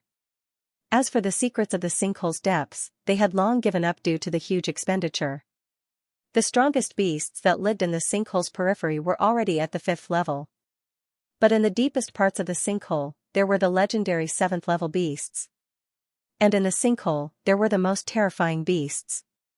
It could be said that even a team led by a Golden Core Mahayana stage cultivator had less than a 10% chance of coming out alive after entering the deepest part of the ultimate. Almost every team that was sent in would be completely wiped out. Even if they were lucky enough to come back alive, other than the fearsome beasts inside and the chaotic region where it was difficult to figure out the rules, there was almost no news. Under such circumstances, the various clans naturally gave up on exploring the ultimate's hidden treasures. And the clans of the sin. Of and of. Of. Of. Of. Of. Of. Of. Of. Of. Of. Of. Of. It was also because of this that the various clans' understanding of the sinkhole's core area could be said to be a complete blank. 9 moons appeared in the sky. The legendary time to leave the sinkhole had come. But no one knew how to leave. No one even knew how to enter the sinkhole's depths, even though all the clans were ambitious and had sent out brave and courageous people, determined to take this opportunity to charge into the sinkhole even if it meant risking their lives. How many of them would be able to reach the sinkhole alive when they were surrounded by ferocious beasts, the void turbulence, the dark lightning marsh, and other taboo areas? This was a problem that none of the clans had the slightest confidence in. Were they willing to risk their lives for the sake of a legend, or were they willing to give up such an opportunity by sticking to the rules of the city? After the initial surprise and excitement, the various clans suddenly felt a headache coming on. It was exactly during this period of time that the Feng Tian clan, the Moon Reverence clan, the Imperial Beast clan, the Heaven Resentment clan, and a few other clans that were comparatively weaker were in a state of panic and hesitating. However, all of them suddenly received a visitor. All of them wore linen clothes, wore straw sandals, and had disheveled hair that hung loosely on their shoulders. They were like ghosts that had come from unknown places to pay a visit. Please inform the supremacy that the dragon-seeking clan's envoy requests an audience. The dragon-seeking clan. All the clans were alarmed when they heard that the most mysterious clan in the sinkhole, the dragon-seeking clan, had sent an envoy for a visit. Especially at the critical moment of the phenomenon, the appearance of the dragon-seeking clan's envoy made the elders of the various clans feel strange. They all sent their respected clan leaders or elders to receive the dragon-seeking clan's envoy in a solemn and respectful manner. Their treatment was comparable to that of a royal envoy. The dragon-seeking clan's envoy entered happily, but he only left a sentence before drifting away. 3 days from now, on the Immortal Ascension platform, the dragon-seeking clan's leader invites all clans to discuss the sinkhole's secrets. We will head to the Mystic Grounds and open the Dao Palace. The dragon-seeking clan's envoy had appeared to share the secrets of the sinkhole that they had researched for thousands of years. Instantly, news that shocked the clans even more than the phenomenon of the 9 moons rising into the sky spread. They could not contain themselves. Over the years, the various clans had given up on exploring the secrets of the sinkhole because they could not afford to expend so much manpower and resources. But other than one clan, the most mysterious was the dragon-seeking clan. The members of this clan were all lunatics. They had been exploring the secrets of the sinkhole for thousands of years and had never given up. If there was anyone who had the deepest, truest, and most detailed understanding of the secrets of the sinkhole, the dragon-seeking clan would claim to be number 1. In fact, after the phenomenon of the crimson moon rising into the sky appeared, many clans had already thought of seeking out the dragon-seeking clan to obtain the secrets of the sinkhole's depths from them. However, the dragon-seeking clan was too mysterious.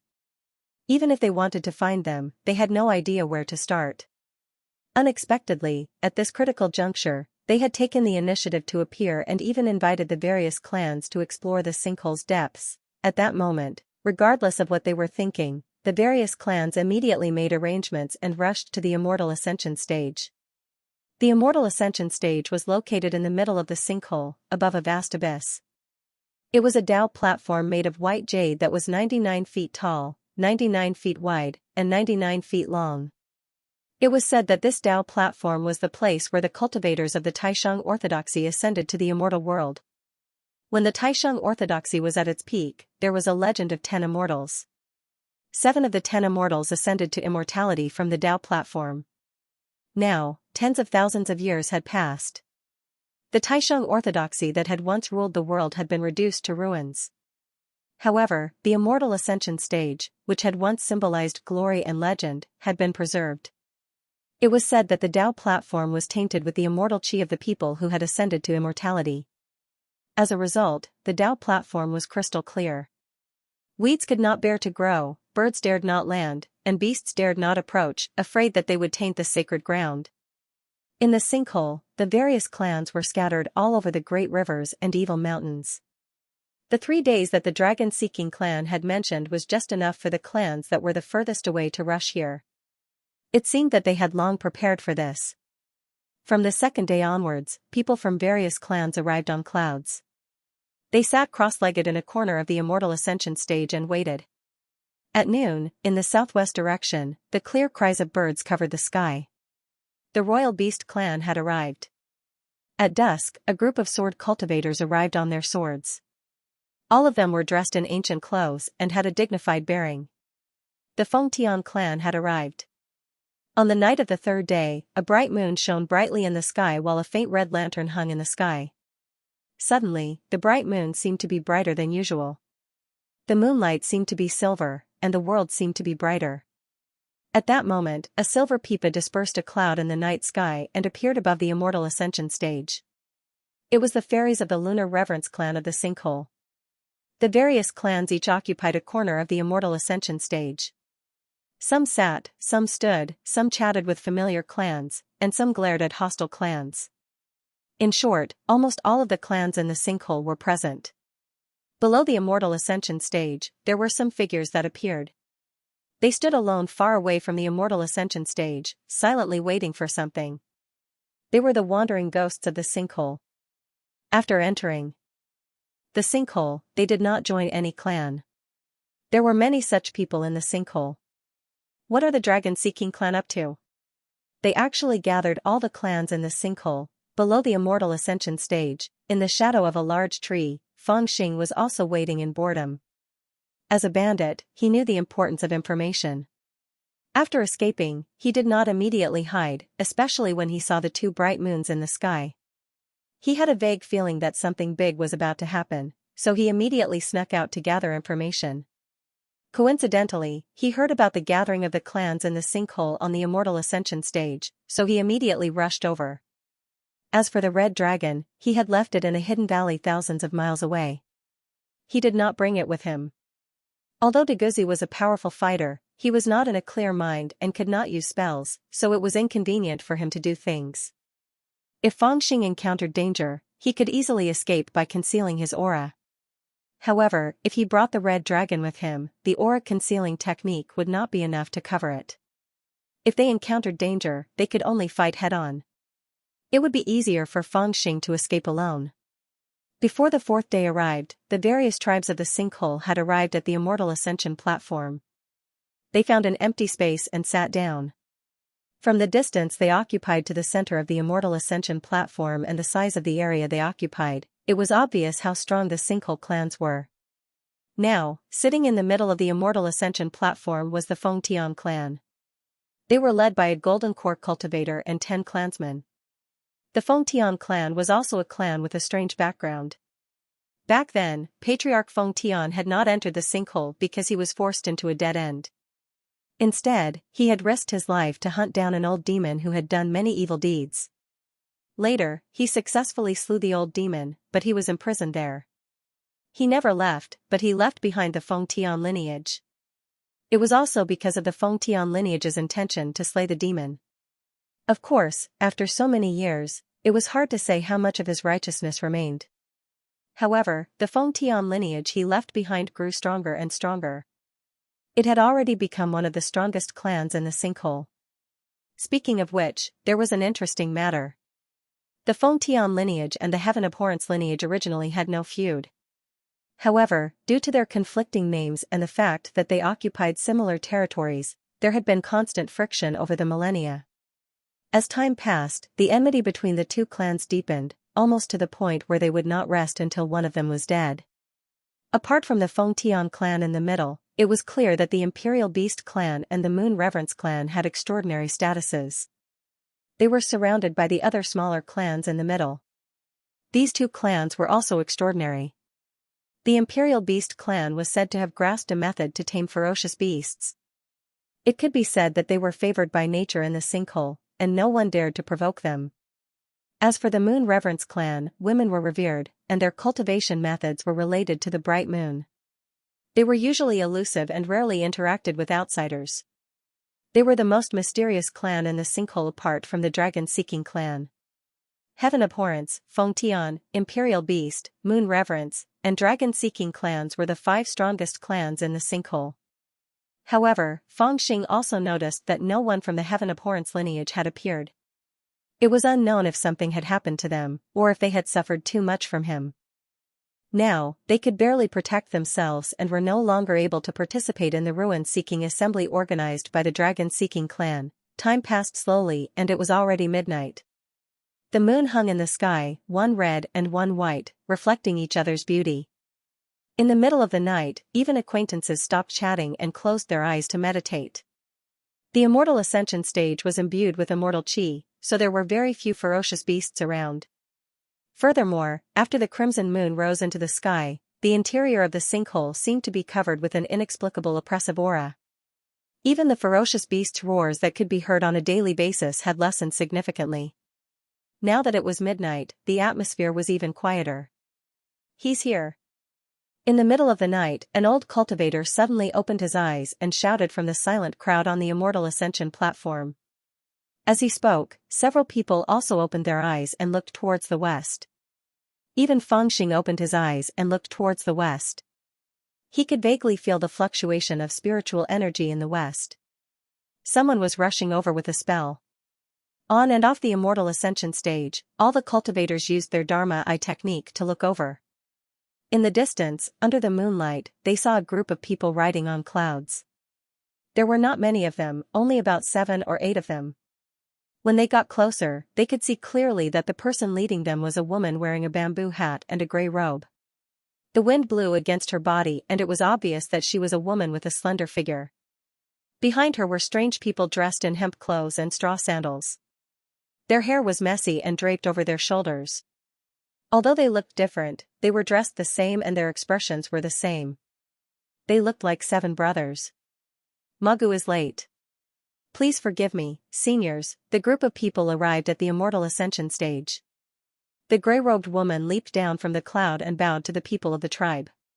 Her voice was clear and gentle. "Young friend, you're also a member of the dragon-seeking clan, right?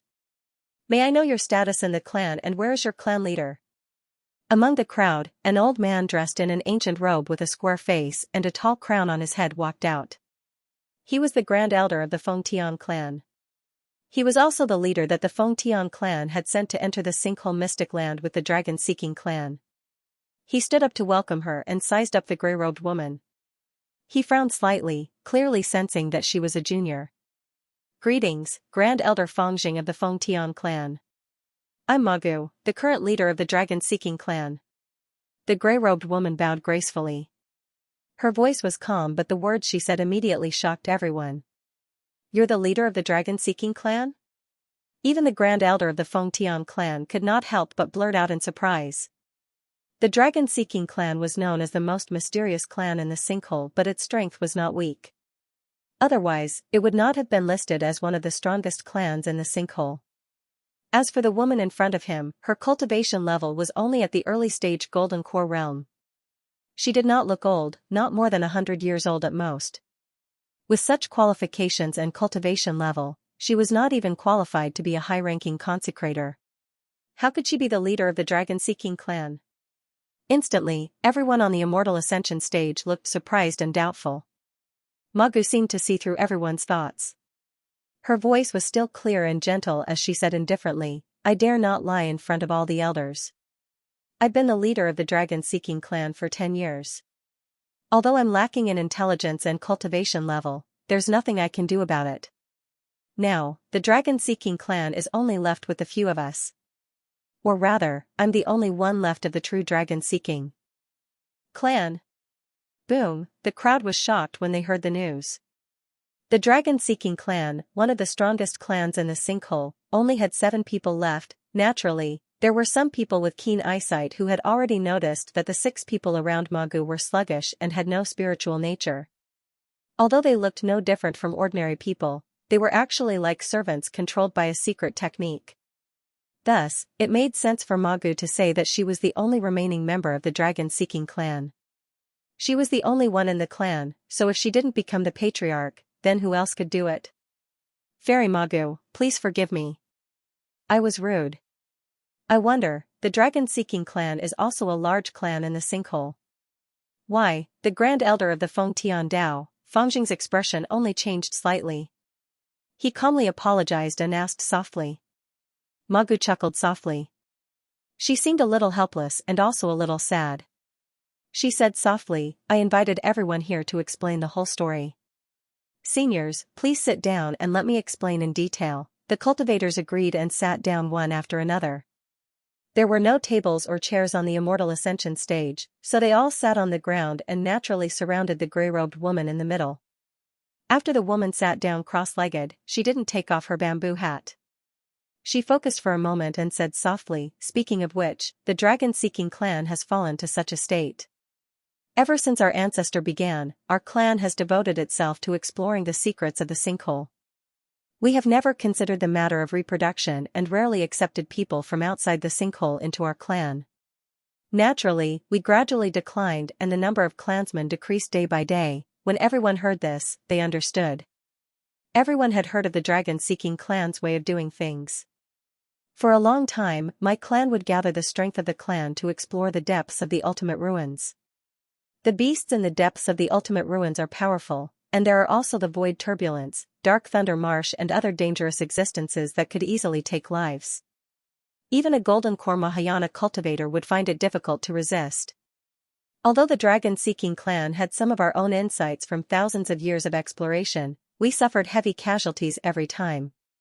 Finally, one day 40 years ago, my father personally led the remaining 10 or so clan members to explore the depths of the ultimate ruins. I don't know what happened, but they were all wiped out. Since then, the dragon-seeking clan only had me and a few nannies left. Magu's voice was soft and emotionless, but the stubbornness of the dragon-seeking clan in her words was also shocking. In the following years, the few nannies also reached the end of their lifespans and passed away one by one. Since Nanny Lan passed away 10 years ago, the dragon-seeking clan only had me and a few servants left.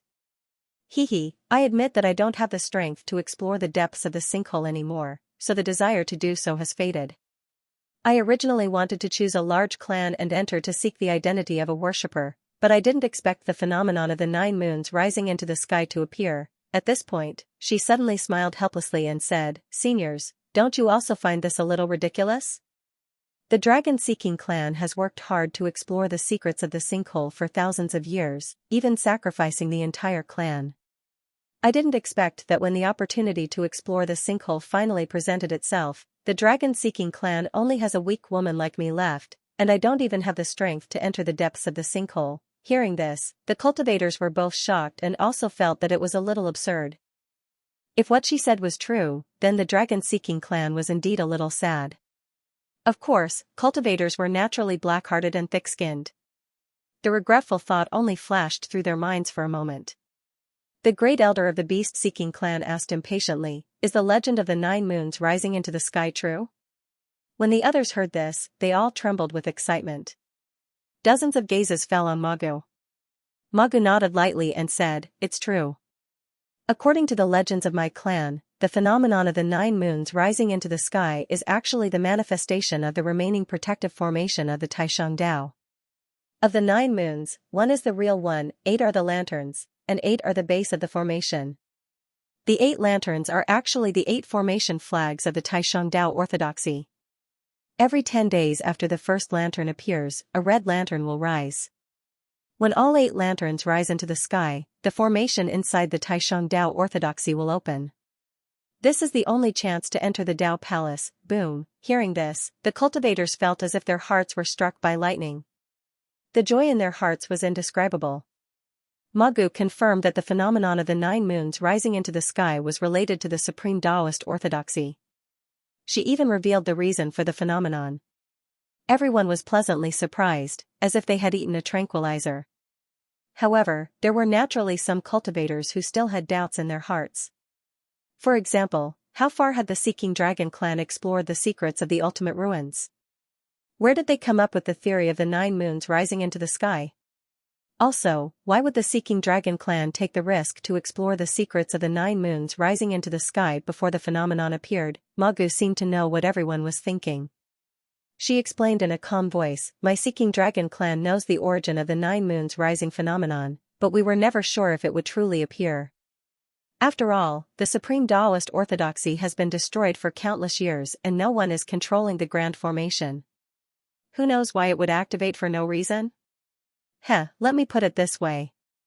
Before seeing the red moon rise into the sky, even I didn't believe that the 9 moons rising phenomenon would appear.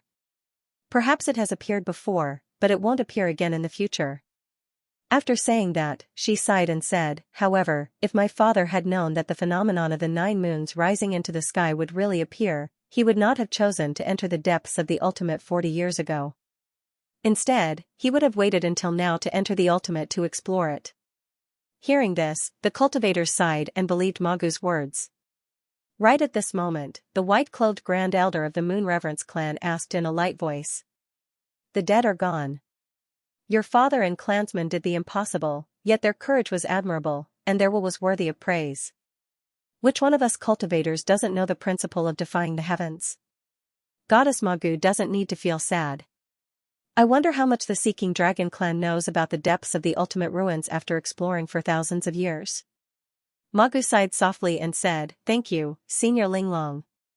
To be honest, I want to take advantage of the appearance of the 9 moons rising phenomenon to fulfill my ancestors' wish and explore the depths of the ultimate ruins. However, the Seeking Dragon clan doesn't have the power to do so, so the only way is to form an alliance with all of you. I will share everything that my father and ancestor have found in the ultimate ruins with you. However, there are some secrets that cannot be divulged in front of others. I hope that all of you can understand. What I can tell you now is the path to the depths of the ultimate ruins, the lair of powerful fierce beasts, the method to avoid the spatial turbulence, the secret path around the dark lightning marsh, and the method to break the remnant grand formation on the periphery of the supreme Taoist orthodoxy." Magu suddenly paused. Behind the veil of the bamboo hat, a pair of beautiful eyes swept across the crowd and softly said, "Before Magu is confident of bringing everyone to the ruins of the Taishang Taoism, all you need to consider is how to enter the secret place." "Really? Goddess Magu isn't lying to us, right? If that's the case, wouldn't the Taoist scripture be a piece of cake? Is there a way to leave the ultimate ruins in the secret place?" Magu's words seemed to have ignited a huge barrel of gunpowder. Countless voices rose and fell one after another. The cultivators were worried about how to enter the depths of the ultimate ruins while being surrounded by fierce beasts, spatial turbulence, and the dark lightning marsh.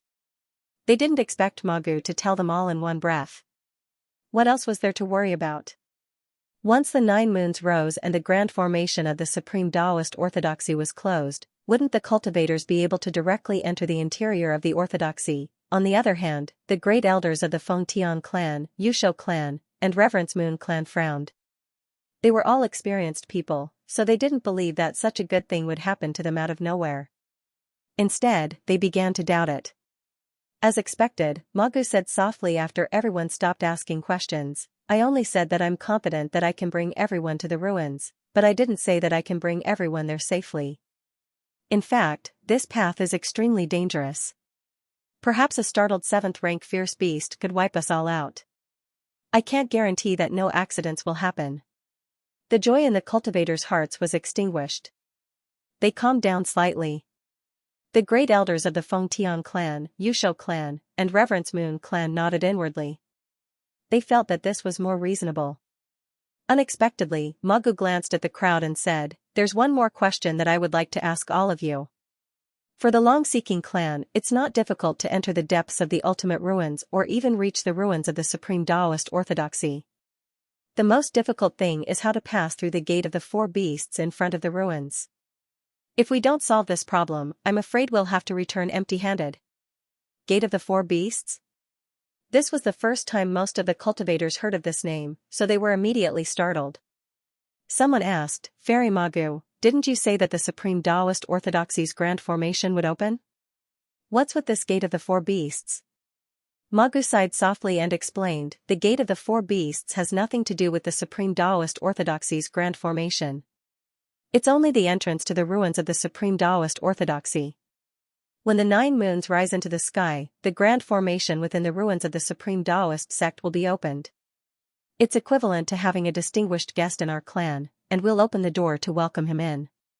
However, this method of opening the formation will only open this path at the entrance of the sect, and the other places will instead be even more dangerous. The entrance in front of the Supreme Taoist Orthodoxy is the Gate of the Four Beasts. It's said that before the Supreme Taoist Orthodoxy suffered a calamity, the blood of the ancient Four Beasts drenched the entrance. For many years, the vengeful spirits of the Four Beasts have been lingering on the entrance.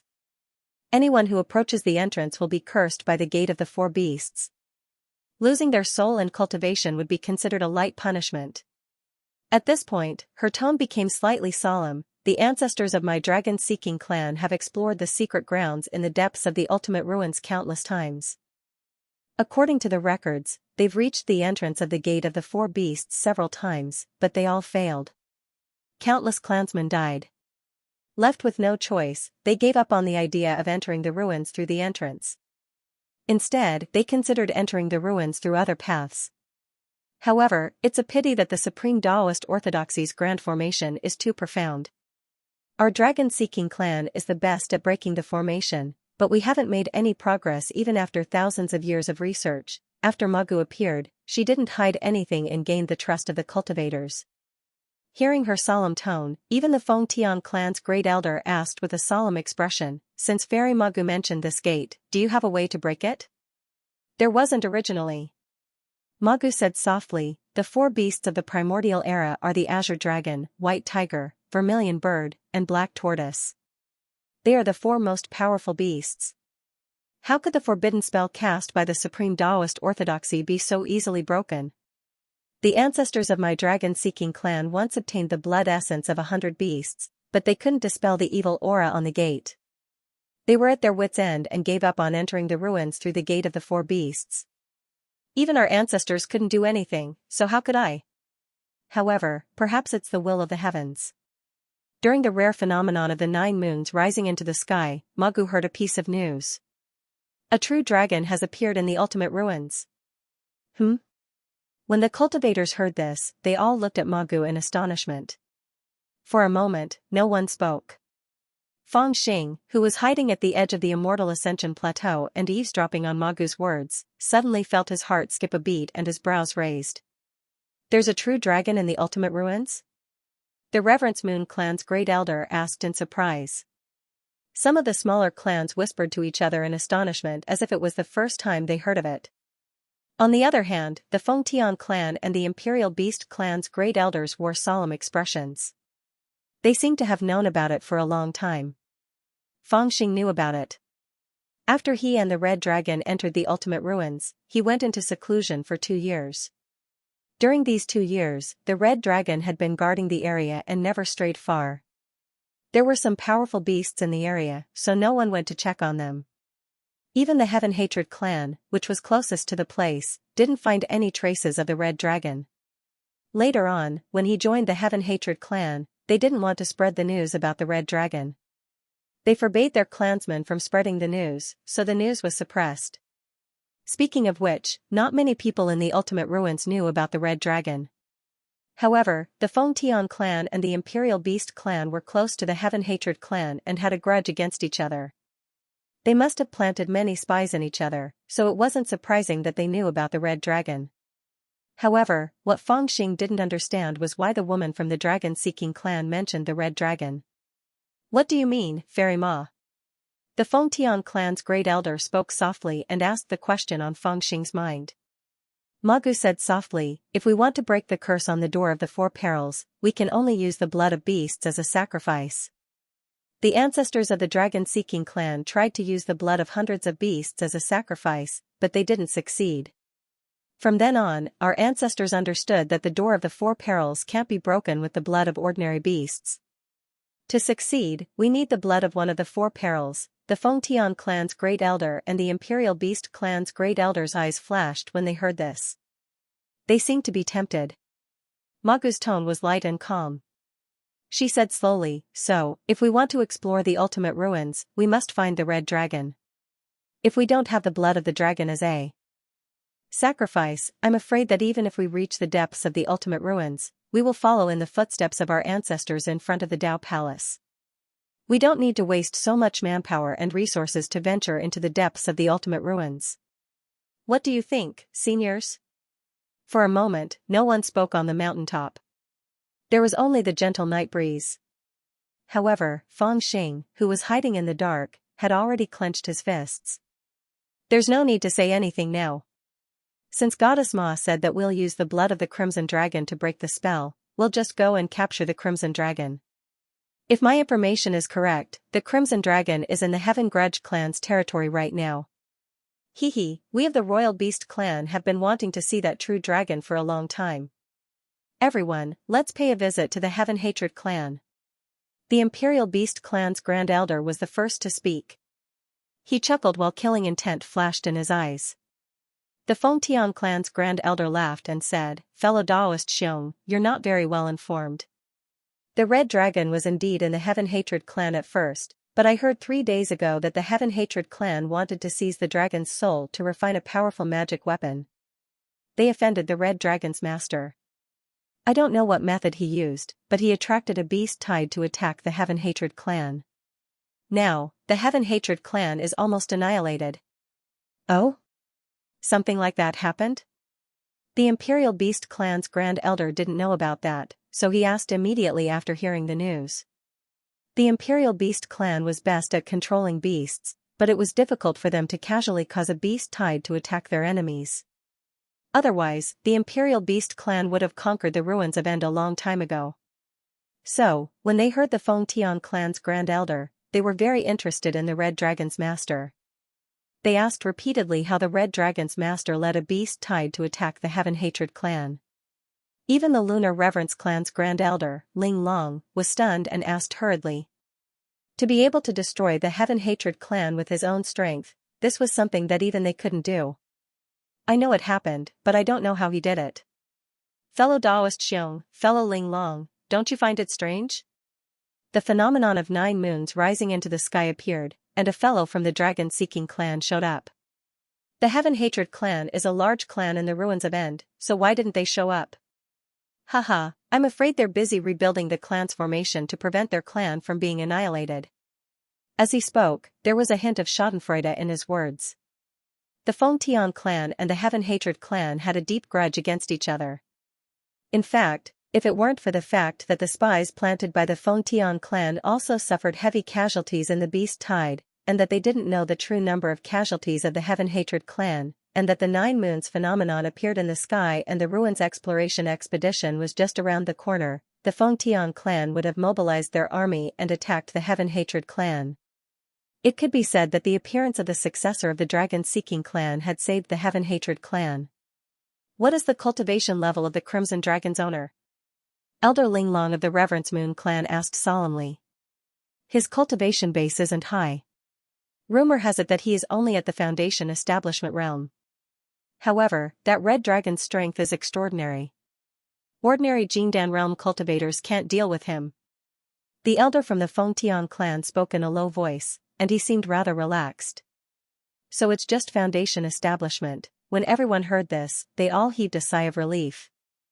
When they heard that the Heaven Hatred clan was almost annihilated, they were indeed a little shocked. But when she heard that he was a Foundation establishment cultivator, she didn't really care. They were really worried that some Yuanian cultivator from beyond the sinkhole would barge into the sinkhole. That was not something that they could stop.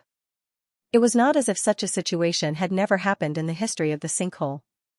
Although it was rare for nascent soul cultivators to be forced into a corner and have no choice but to enter the sinkhole, there were a few of them.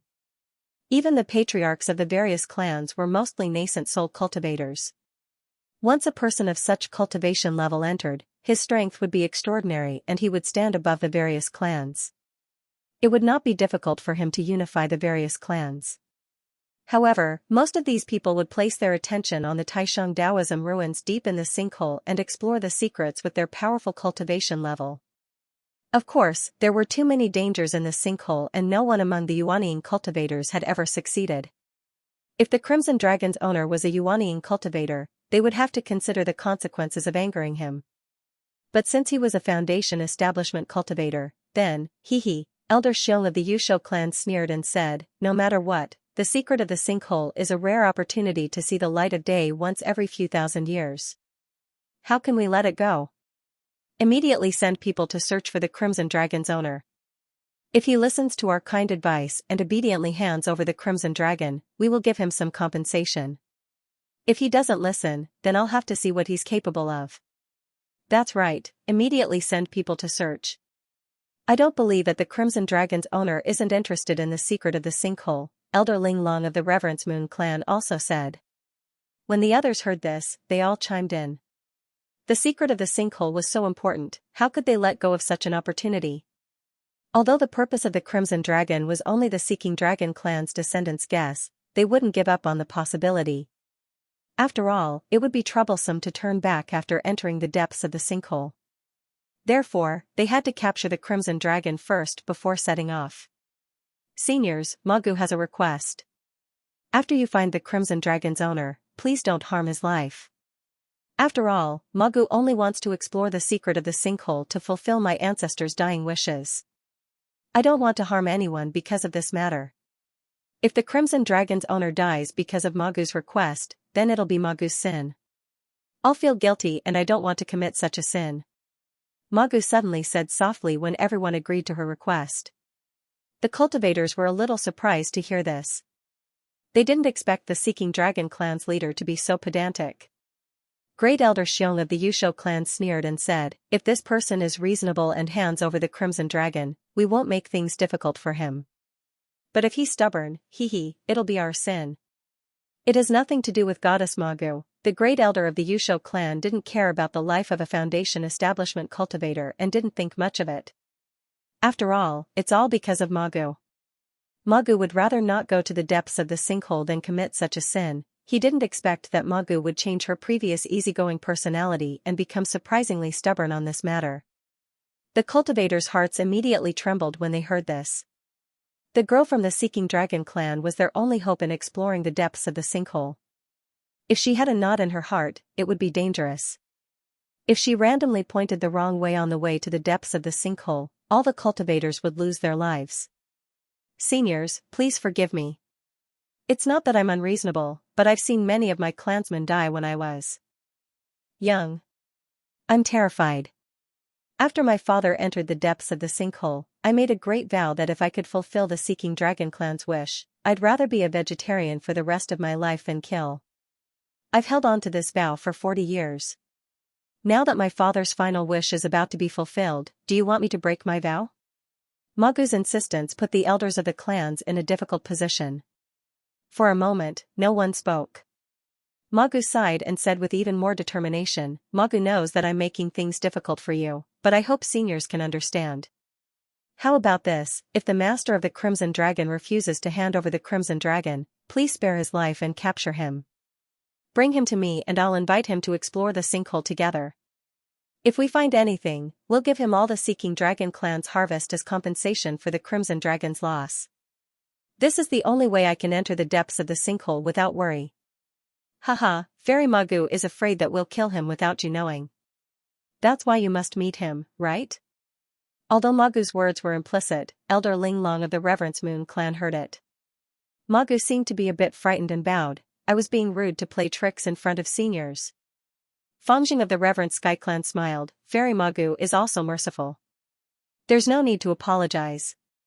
In fact, we are more at ease seeing that you can't bear to kill. Only by cooperating with such a kind fairy can we guarantee our safety. You can relax. If the Crimson Dragon's master resists, we'll just capture him. He's just a Foundation establishment cultivator anyway. It won't take much effort whether we kill or capture him. His words meant that he had agreed to it, and the others didn't say anything else. After discussing the time, Magu said that the journey into the sinkhole would be difficult. Many places had to be traveled on foot and couldn't be flown. It would take at least 1.5 months to reach the deepest part of the sinkhole. 9 moons would rise in the sky and a red light would rise every 10 days. Excluding the bright moon that was already hanging in the sky, 8 red lights would rise in the sky for a total of 80 days. In this way, there was less than a month left for the cultivators to search for the Crimson Dragon's master. The cultivators also felt the urgency and immediately sent a message back to the clan to use all the strength of the clan to find the Crimson Dragon's master. In an instant, more than 10 figures flew into the sky and rushed back to the clan to send the message. They wanted to pull a huge net to cover the entire sinkhole. Fangxing also mixed in with the people who sent the message and took the opportunity to leave. However, his expression didn't look good. Damn it, taking Deguzi's life isn't considered killing? He was furious. He didn't feel grateful because the dragon-seeking clan's master wanted to spare his life. Instead, he was even more annoyed. He faintly felt that things were getting out of hand. The dragon-seeking clan's master's words had pushed him and Deguzi to the heart of the struggle. All the clans had revealed their determination to capture him. If all the Golden Core and Mahayana cultivators came out of their caves, no matter how fierce Deguzi was, how many people could he kill? More importantly, they were in a broken place like the sinkhole. Even if they escaped, where could they escape to? More importantly, if this was really the only chance to enter the primordial ruins in thousands of years, should they escape? For a moment, although Fangxing couldn't be said to be decisive in killing, he was still swift and decisive. At this moment, he was vaguely in a dilemma. For a moment, the more he thought about it, the more worried he became. He hurriedly rode the cloud and rushed to the valley where the Crimson Dragon was hiding. No matter what, he had to hide with the Crimson Dragon first.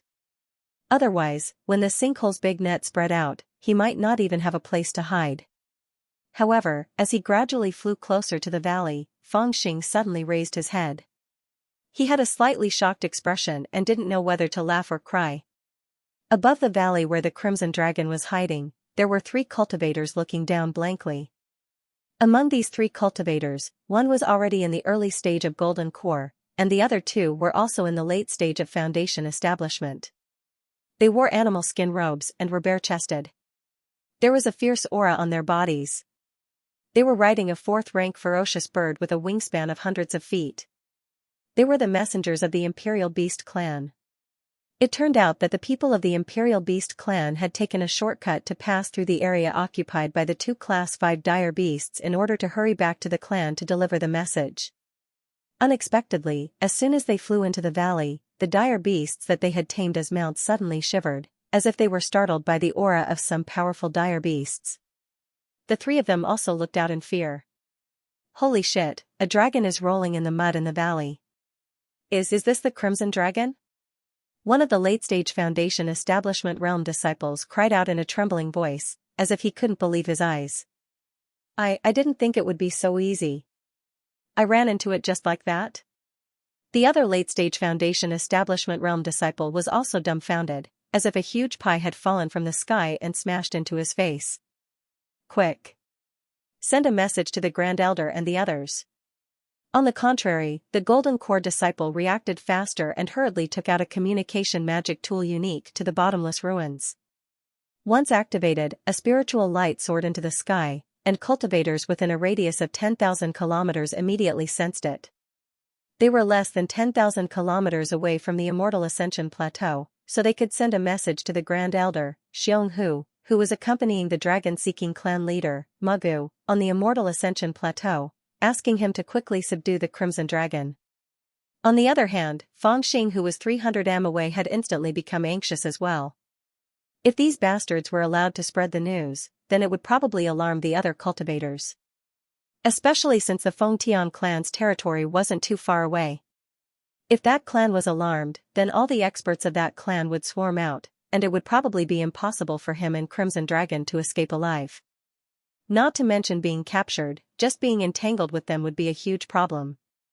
Therefore, when he saw this scene, he immediately thought quickly, and subconsciously shouted, "Robbery!" His shout startled the 3 Imperial Beast clan members, and they hurriedly turned to look at him. It slipped out of my mouth. I just wanted to say hello. Fangxing blushed. He wanted to say hello or nice to meet you, fellow Daoist, but he didn't expect the word robbery to come out of his mouth in a moment of panic. He hurriedly put on a flattering smile, pretending to be pleasantly surprised, and flew up, shouting, fellow Taoists of the Imperial Beast clan, I heard you say something about a dragon. Is that dragon down there? Quick, help. Fortunately, the three from Yusho clan were so surprised and delighted that they didn't hear what Fangxing shouted. When they saw Fangxing approaching them so excitedly, they thought he was a messenger disciple from a small clan. They didn't pay much attention to him. Instead, they signaled him with their eyes, telling him not to disturb the Crimson Dragon, who was rolling in the muddy soup down below. Meanwhile, they prepared to activate their messaging treasures. Meanwhile, Fangxing approached excitedly and took out his huge black sword. He looked at the valley, eager to fight the valley. The three Imperial Beast clan members of the three looked on with disdain. The three clan members out there out that was that, and they thought that were Feng out of the Crimson Dragon's clan. Whoosh. When Fangxing was 30 meters away from them, he saw that the Golden Core Realm Cultivator had already raised his communication magic. Fangxing couldn't care less anymore. His face suddenly darkened, and golden wings appeared on his back. He used the secret technique of the Rock Clan, 108,000 swords. His speed increased by more than a few times. At the same time, a wisp of cyan smoke drifted by, and he disappeared. Swoosh. When he reappeared, he was already behind that Golden Core Realm Cultivator, and the black sword pierced into his abdomen. For cultivators like them, a distance of 30 meters was no different from a very close distance. Especially when Fangxing said, "I want to capture the Crimson Dragon," it dispelled their vigilance, and allowed him to sneak up on them. He showed no mercy. He killed the Golden Core Realm Cultivator without even giving him a chance to self-destruct. The Golden Core Realm Cultivator's eyes widened in shock. The hand holding the communication magic tool loosened, and the magic tool fell to the ground. He didn't understand what had happened. The two Foundation Establishment Realm Cultivators also looked at Fangxing in shock. In fact, they were not shocked for long, and subconsciously took out their magic tools. However, they were caught off guard by Fangxing, and it was in a situation where he was close to them. This moment of shock was enough to do a lot of things. With a low shout, his figure moved back and forth like smoke. The two Foundation Establishment Realm Cultivators fell down the valley like broken logs. The vicious birds they were riding wailed and wanted to escape, but the Crimson Dragon had already rushed up. The dragon opened its mouth wide, bit the vicious bird, and directly pulled it down the valley. The dragon head swayed again, and the vicious bird stopped moving. In an instant, the clouds in the sky became clear, and the sudden threat was finally resolved. It's over, it's over. Deguzi, you've been King targeted again. The Crimson Dragon bit the vicious bird it was riding, and at the same time, it stared at Fangxing with its big eyes, not knowing what he was anxious about. Get ready to escape. Fangxing laughed bitterly, and patted the Crimson Dragon's big head. The Crimson Dragon tilted its head and glanced at him, then sneezed, as if it didn't care. When Fangxing saw this, he felt a little complicated. Although the Crimson Dragon was silly, it was still a true dragon. Outside the ruins, even in the vast world where Yuanying and Tribulation Transcendence cultivators existed, even in the Divine Continent where geniuses were as numerous as dogs, and Golden Core Realm cultivators were everywhere, the Crimson Dragon would be treated as a guest of honor wherever it went. After all, it was the prince of the Dragon Palace of the Zhanglan Sea. Who would be so blind as to casually provoke it? But who would have thought that in a broken place like the ruins of End, a dignified dragon would become a big fat piece of meat coveted by everyone?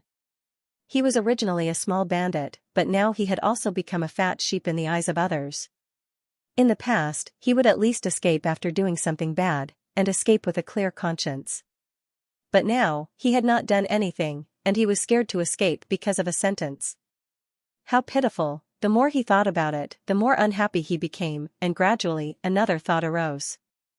If what the dragon-seeking clan leader said was true, this was the only way to enter the depths of the ruins of End in thousands of years. Didn't he enter the ruins of End for the supreme Tao scripture, and after obtaining the Tao scripture, shouldn't he consider how to get out? If he missed this opportunity, would he really have to spend the rest of his life in the ruins of End?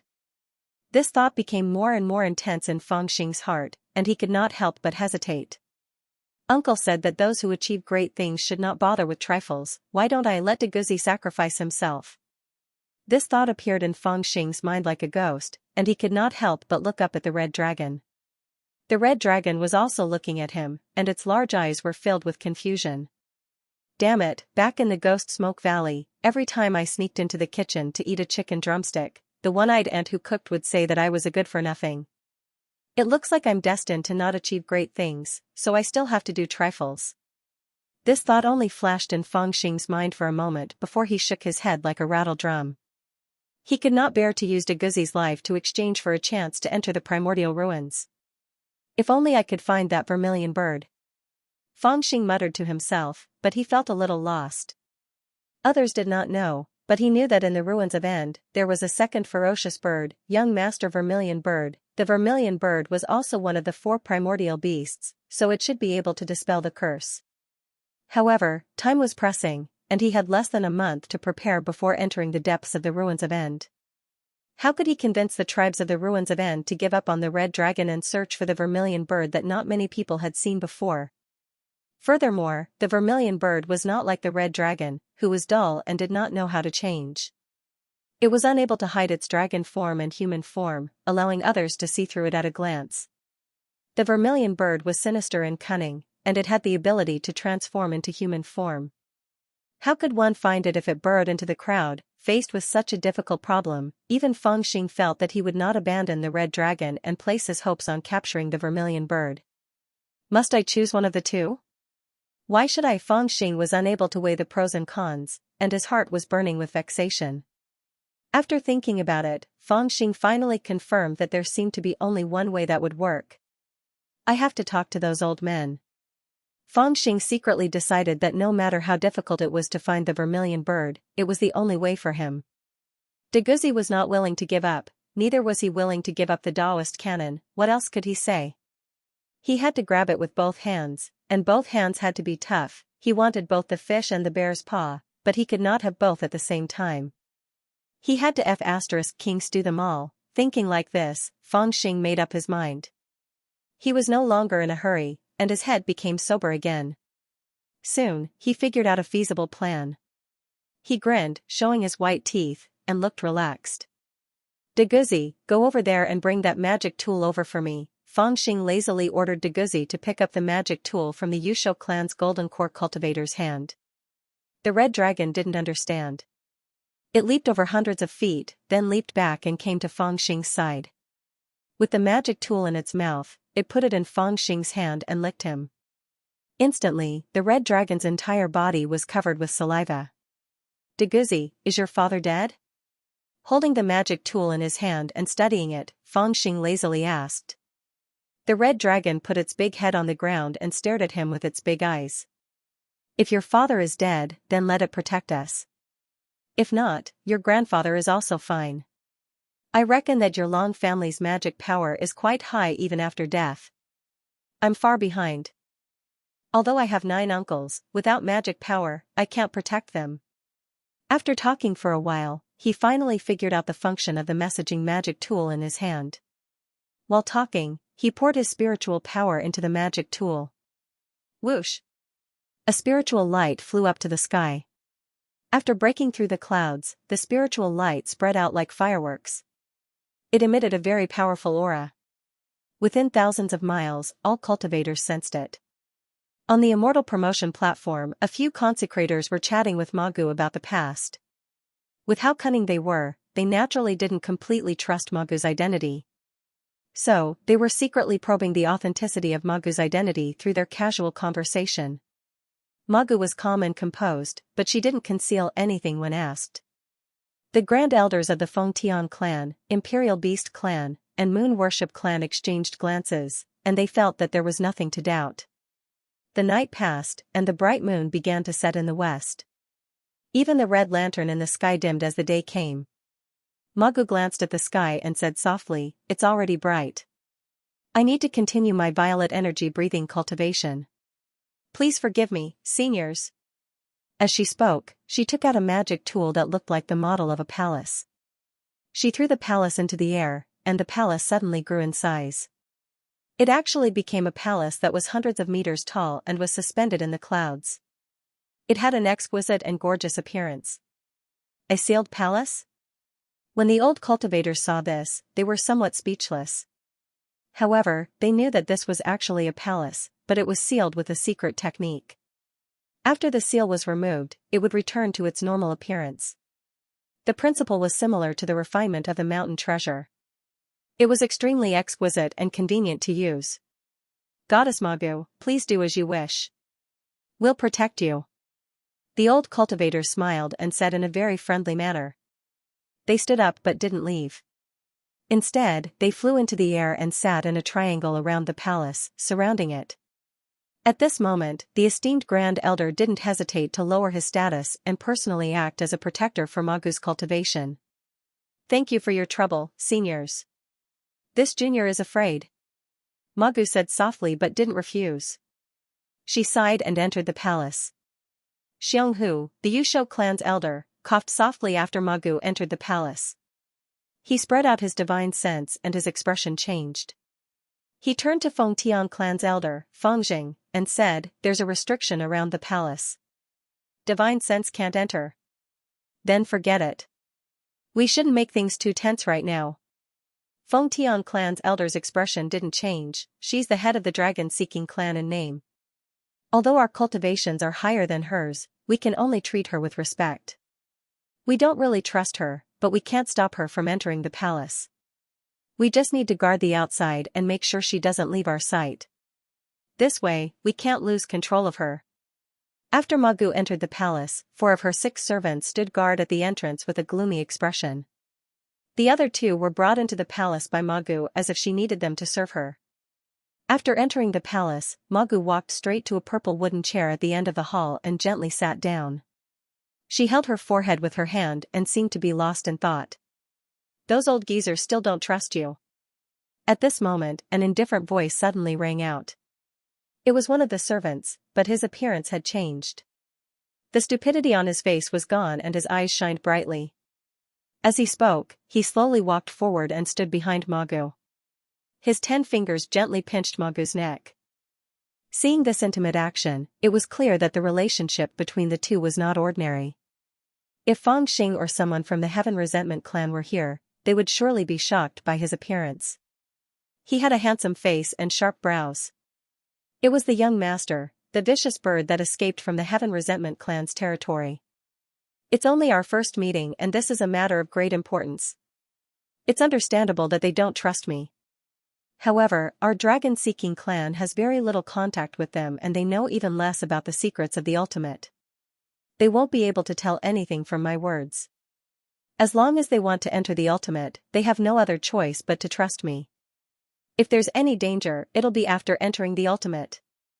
Magu's voice was still clear and indifferent, as if she was above the common people. The young master was silent for a while before saying, "Speaking of which, I can only blame myself for losing in the Heaven Resentment clan. Otherwise, you wouldn't have to put yourself in danger." Magu turned around and held the young master's hand. "There's no need to say these things. That matter only failed because that young man was too strange. His appearance caught you off guard. It's not your fault." The young master's eyes flashed with a vicious flame and he said hatefully, "A loss is a loss. Why do you have to comfort me? Humph, that guy called Xing Fang is indeed quite capable. He used dirty tricks to force me to reveal my true form.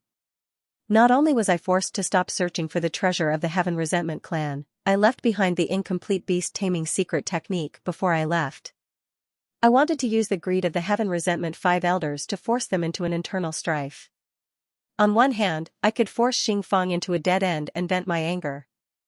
On the other hand, if the Heaven Resentment 5 elders really refined the divine weapon according to the beast-taming secret technique, it would definitely attract the attention of the fierce beasts in the ultimate on the day the divine weapon is completed. When the beast tide starts, even 10 of the Heaven Resentment clan would be destroyed. I could then take this opportunity to escape into the Heaven Resentment clan to find the treasure." At this point, he paused and looked like he didn't know whether to laugh or cry. After a long while, he sighed softly and said, "But I didn't think that Xing Fang would be so difficult to deal with. I thought he was just a lowly person who relied on the Crimson Dragon to show off, but I didn't expect him to be so capable. He didn't even wait for my plan to succeed before he triggered the beast tide and destroyed the Heaven Grudge tribe. Even the treasure left behind by the Heaven Grudge tribe, Magu quietly listened to the young master's complaints. They grew up together, so she naturally understood the young master's arrogant personality. Ever since he gained consciousness, everything he did was smooth sailing. But now, he suffered losses in the hands of others. How could he bear it? Don't worry about it. This time, you will definitely win. As long as the Fengtian clan, the Moon Reverence clan, the Yusho clan, and all the other clans in the Endless Ruins want to enter the depths of the Endless Ruins, they will definitely do as we say. I have already asked for the red dragon, so they will definitely do their best to capture it. But they probably didn't know that the red dragon was just a cover. Our real target is the bronze mirror of the Heaven Resentment clan. Once the master of the red dragon is captured, we will secretly take the mirror from him, Magu softly comforted the young master. Only then did he calm down a little. After a while, he said, with the death of the Heaven Resentment clan's great elder and great elder, no one in the Endless Ruins should know the use of the bronze mirror, right? Haha, so what if that guy is as cunning as a ghost? Isn't he still unaware of the treasure in his hands? This time, we've set up an inescapable trap for him. I want to see where he can run to. Magu gently held the young master's hand and softly said, he can't escape. This time, you will definitely win. As the two spoke, their voices became softer and softer. The young master pressed down on Magu's shoulder and wanted to lift her veil. Magu's body trembled and pressed down on his hand. She lightly shook her head as if begging him not to do so. The young master gently smiled and insisted on lifting her veil. Magu didn't dare to use her true energy to stop him. She accepted her fate and let him lift it. At this moment, the palace suddenly shook. A powerful voice shouted from outside, Goddess Magu, I have something to discuss with you. Magu was slightly startled. She recognized the voice of the Imperial Beast clan's great elder. She softly sighed and stood up. The young master coldly snorted and returned to his position as a servant. The spirituality on his face faded away and he returned to his old, withered appearance. No one would associate this servant with the handsome and spirited young master. Senior Xiong, what is it? After leaving the palace, Magu returned to her cold and indifferent appearance. Outside the palace, the three great elders of the Fengtian clan, Imperial Beast clan, and Reverence Moon clan all wore solemn expressions with a hint of joy.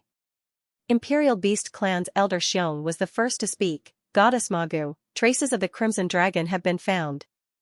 Traces of the Crimson Dragon? Magu was startled. Though she knew it was only a matter of time, she didn't expect it to be so soon. The young master, disguised as a servant, shuddered and almost gave himself away. Elder Xiong replied, that's right, I didn't expect things to go so smoothly either. I sensed the aura of a communication artifact released by my clansmen and thought they were in danger, so I sent someone to check it out. I didn't expect someone to find traces of the Crimson Dragon. Those people didn't dare to act rashly and arranged for someone to keep an eye on it, but they came back to send a message. Let's go and take a look together. Magu was startled, do we have the confidence to take down this Crimson Dragon? Elder Xiong glanced at the great elders of the Fengtian clan and Reverence Moon clan and said in a low voice, 3 Golden Core Mastery Stage cultivators and nearly 30 Golden Core Realm cultivators are enough to fight it. This is a rare opportunity. If the Crimson Dragon escapes, we don't know when we'll find it again. The 3 of us plan to go now. Goddess Magu, what do you think? Magu understood what they meant, but they didn't want to leave her here. To put it bluntly, they wanted to bring her along. She nodded and said, if that's the case, then there's no time to lose. Let's go and take a look together. With that said, nearly 100 rays of light shot out from the Immortal Ascension stage and flew west.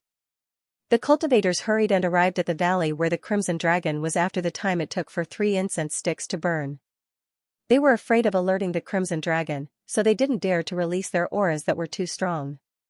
When they were still 100 miles away from the valley, they forcefully concealed their auras and approached the valley like thieves. Everyone wore extremely solemn expressions. After all, a true dragon's strength was not to be underestimated. Should we attack? They stealthily arrived above the valley. A few Golden Core Mahayana cultivators hid behind the clouds and looked down. They saw the Crimson Dragon rolling in the mud. They immediately felt excited but also fearful. They were grand cultivators who had reached the pinnacle of the Golden Core realm and possessed astonishing strength. However, they were a little nervous when facing the Crimson Dragon. They didn't have much confidence in defeating it. The three of us can fight it together, but we're not confident enough. Why don't we secretly set up a formation and trap the Crimson Dragon in the valley? We'll capture it when our clan's reinforcements arrive. Golden Core Mahayana cultivators like us need at least 5 people to be confident that we won't let it escape. We need at least 10 people to easily capture it, Fengjing, the Fengtian clan's grand elder, said in a deep voice. His analysis of each other's strengths was clear and logical. Elder Fengjing is right. Our main objective now is to protect Goddess Ma. If the three of us fight the Crimson Dragon to the death, so what if we capture it? If something unexpected happens, it'll be too late for regrets. Elder Linglong of the Reverence Moon clan said. When she said the word protect, she emphasized the word monitor. Exactly. Xionghu, the great elder of the Reverence Moon clan, made his decision. Elder Linglong of the Reverence Moon clan took out a set of formation flags and told the other two how to use them. Then, Fengjing, Xionghu, and Linglong of the Reverence Moon clan each took 3 formation flags. Elder Linglong of the Reverence Moon clan kept 2 formation flags for herself. How did your Reverence Moon clan discover this Crimson Dragon? Magu floated gracefully in the air and asked a Yusho cultivator with a soft voice. Lady Sun Long, we sensed the special message instrument of Yusho clan and came here. Then, we found the red dragon. However, the clansmen who released the message instrument were gone. We couldn't find any trace of them. I think they must have died. I think they were attacked by the red dragon when they found the red dragon. Luckily, they activated the message instrument before they died. Yes, Sun Long, Sun Long, Sun Long, Sun Long, Sun Long, Sun Long, Sun Long, Sun Long, Sun Long, Sun Long, Sun Long. How could there be such a coincidence? Crimson Dragon is actually nearby? Could it be a trap? Magu furrowed her brows and glanced at the young master standing beside her. Then, she asked a few more questions, but the more she listened, the more confused she became. According to the elder, they had been guarding this place for more than an hour, but they still hadn't seen any trace of the red dragon's master. It was as if the red dragon had become a masterless fierce beast that had been playing on its own all this time. The young master took a look at the surroundings. On the surface, he still had the appearance of a wooden servant, but in his heart, he was secretly on guard. The big net has already been laid. Catching Qi Long and that Xing brat is only a matter of time. But how did they come out so quickly? The Crimson Dragon is here. Did Xing Fang go to the Immortal Ascension Plateau? Even if he didn't, he killed a few Yusho people, so he must have learned from them that we're looking for him. Why didn't he run away with Crimson Dragon? He didn't expect to catch Fengxing so soon. After all, he knew that the kid was cunning.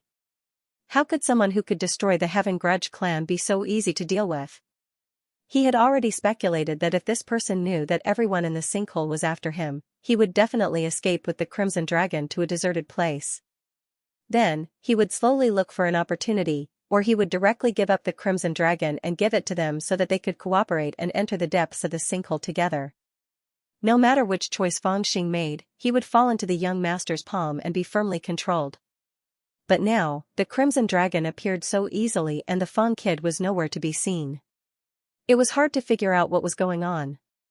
After all, in the eyes of others, their target was the Crimson Dragon. But Magu and the young master knew that the Crimson Dragon's master was their main target. If they couldn't find Fengxing and take the mirror, their plan would be for naught. Because of this, the two of them started to feel a little anxious. Where did that guy go? The more the young master thought about it, the more confused he became. All kinds of speculations appeared in his mind. Although he had the bloodline of the vermilion bird, one of the 4 primordial evils, and his strength would be especially tyrannical after he matured, he was born to use schemes. Moreover, he had suffered 2 big losses at Fengxing's hands, so he wanted to capture Fengxing. Not only did he want to snatch the bronze mirror, but he also wanted to vent his previous resentment. Unfortunately, the more he thought about it, the more confused he became. He couldn't figure out what Fengxing's goal was. Of course, he would never have guessed that Feng Xing, whose thoughts were completely different from his, was not thinking about how to escape at all. Meanwhile, Feng Jing of Feng Tian clan, Ling Lung of Reverence Moon clan, and Xiong Hu of Imperial Beast clan had landed at 3 different corners of the valley. They planted their formation flags in predetermined positions and prepared to silently set up a formation to trap the Crimson Dragon. Only when the other experts of the clan arrived, at least 5 Golden Core and Mahayana stage cultivators, could they deal with the Crimson Dragon and prevent any accidents from happening. Their movements were gentle as they didn't want to disturb the Crimson Dragon that was sleeping in the mud. However, when 5 of the 8 formation flags were in place and only 3 were left, the Crimson Dragon seemed to sense something and woke up. It alertly raised its head and breathed out 2 streams of hot air from its nose. It looked at Feng Jing with murderous eyes. Feng Jing, the great elder of Feng Tian clan, was quietly planting a formation flag into the mud when he suddenly felt a chill on his back. He was shocked and looked down. When his eyes met the Crimson Dragon's, he broke out in a cold sweat. Just as he was wondering if the Crimson Dragon really saw him, he heard the Crimson Dragon growl and charge at him. Whoosh! A crimson shadow shot up into the sky like an arrow. The direction of the arrow was Feng Jing, the great elder of Feng Tian clan. The Crimson Dragon is startled. Attack! First Elder Feng Jing cried out in alarm. He did not have the time to think about how his caution had alarmed the Red Dragon. He subconsciously unsheathed his sword and with a shake of the sword's blade, waves of sword waves surged towards the valley like a tidal wave. However, when he saw the Red Dragon's alarm, he made up his mind to take action. Otherwise, if he allowed it to escape, it would be a little troublesome to find it again in the vast sinkhole. Boom! The Red Dragon charged forward and used its head to receive the sword wave. Like a tidal wave, it charged forward and slammed into First Elder Feng Jing. When First Elder Feng Jing saw that his sword wave couldn't defend against it, he panicked as his body flashed. With a whoosh, he cast a teleportation spell and appeared 1,000 feet away. However, he didn't dare receive the Red Dragon's strike head-on. If he did, he would be severely injured. Attack! Moon Reverence clan's elder Ling Long also sighed in a low voice, glancing at Imperial Beast clan's elder Xiong Hu. Attack! Elder Xiong Hu also let out a stern roar as he formed a seal with his hand. 4 black figures flew out from his storage bag. These 4 figures grew larger in the air as they emitted low growls. An eerie ferocious chi was emitted from their bodies as the figures expanded. Impressively, they were a 4-armed ferocious ape, a giant red-furred bear, a silver-tailed blood wolf, and a single-horned blue-eyed python. Class 4 dire beasts, for Class 4 dire beasts. Ling Long, the Reverence Moon clan's grand elder, also let out a clear shout. She pointed a finger at the sky. The sky was already bright, and there was no moon in the sky. However, as she pointed her finger at the sky, a bright moon vaguely appeared in the misty white sky. There seemed to be stars surrounding the bright moon, and the bright moonlight shone down from the moon, transforming into a giant net that covered the sky and the earth, enveloping the entire valley. The 3 Grand Ascension Stage Gold Core cultivators attacked at the same time, each of them using their trump cards. In the distance, all of the Gold Core and Foundation Establishment cultivators faintly gathered around to watch from a safe distance. With their cultivation, they weren't strong enough to participate in this battle. If they did, they would only be minced into minced meat. Roar! The Crimson Dragon was truly enraged. It roiled and roiled, rebuking and attacking. Thunder and lightning surged, and a monstrous force filled the sky. There's no other way, we can only capture the Crimson Dragon first. The Junior Master and Magu were also attracted by the battle. They frowned as they watched the scene, but they were also a bit depressed. They originally planned to capture Feng Xing, but in the end, they found the Crimson Dragon while the little bastard disappeared. Without any other choice, they could only capture the Crimson Dragon first and think of another plan to capture the little bastard later. But after this incident, they didn't know if there would be any more variables. However, they didn't know that while everyone's attention was on the Crimson Dragon, Feng Xing's head quietly poked out from an unremarkable cloud. He sneered and looked at Magu, who was surrounded by hemp-robed servants. The copper mirror in his hand was filled with spiritual power and emitted a strange white light as it floated in front of him. Motherfucker, since you want to see this young master, then this young master will let you see. Feng Xing let out a sinister laugh, but his words carried a bit of ruthlessness as he clenched his fists with a creaking sound. Deguzi, do it. Feng Xing, who was fully prepared, suddenly let out a low shout in his heart. The eyes of the Crimson Dragon, who was fighting against the Reverence Sky Clan, Reverence Moon Clan, and Imperial Beast Clan in the air, turned bloodshot, and a trace of madness appeared in his eyes. At this moment, the Moon Reverence Clan's Grand Elder Ling Long's moon net had already wrapped itself around the Crimson Dragon, while the rank 4 fierce beasts controlled by the Imperial Beast Clan's Grand Elder Xiong who were biting and tearing at the Crimson Dragon. Fengtian Clan's Grand Elder, Fengjing, was the strongest in terms of personal combat strength. He and his sword faced the Red Dragon head-on, withstanding at least 40% of the Red Dragon's offensive strength. In this situation, the Red Dragon seemed to be trapped, its ferocity gradually declining. But at this time it seemed to produce a great force out of nowhere. With a roar, its body shook violently, and it broke free from the restraints of the moon net. Hiss hiss hiss, the huge moon net turned back into specks of moonlight and disappeared. Reverence Moon Clan's Grand Elder Ling Long's expression immediately changed. After that, the Crimson Dragon turned around with a roar and flung the one-horned blue-eyed python that had bitten its tail in front of it. Then, it bit down viciously. The dragon's teeth crisscrossed, and the force was so great that it immediately tore off half of the python's neck. Then, the dragon swung its head and flung a large piece of flesh into the air. Blood splattered everywhere, and the python fell limply to the ground with a pained roar. This ferocity frightened the other 3 fierce beasts. For a time, their ferocity was greatly reduced, and they didn't dare to come forward again. The Crimson Dragon didn't fight them. It abandoned them and charged at Fengtian Clan's Grand Elder Fengjing. Grand Elder Fengjing could withstand 40% of the Crimson Dragon's offensive strength, but he didn't dare to use his sword to withstand the full force of the collision. Seeing this, his heart skipped a beat. In an instant, he used his chi on his sword and leaped hundreds of feet away, dodging the collision. For a moment, although the ferocious Red Dragon hadn't won this fierce battle, it had scared off all the enemies and gained a bit of time. It seemed to have decided to escape.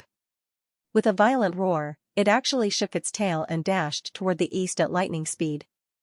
Its ferocious momentum seemed to want to tear everything in front of it into pieces, including Magu, who bore the brunt of its impact. Perhaps it was a coincidence, but Magu's current position was in the path of the Crimson Dragon's escape. Protect Goddess Magu. Seeing this, the Grand Elder of Yusho Clan widened his eyes and shouted. Although they had been monitoring Magu in the name of protection and didn't let her out of their sight, they really cared about her safety. After all, she was their only hope in entering the depths of the ultimate. In a panic, the 3 Golden Core Mahayana stage experts acted at the same time. Xionghu, the Grand Elder of Yusho Clan, took out a bell and shook it. The 4-armed ape and the blood wolf seemed to be urged to rush at the Crimson Dragon without any regard for their own safety. One of them hugged the Crimson Dragon's body while the other bit the Crimson Dragon's hind leg and pulled it back with all its might. Reverence Moon Ling Long also forcefully suppressed the discomfort in her heart. With a wave of her hand, a moonlight waterfall tightly wrapped around the Crimson Dragon's body.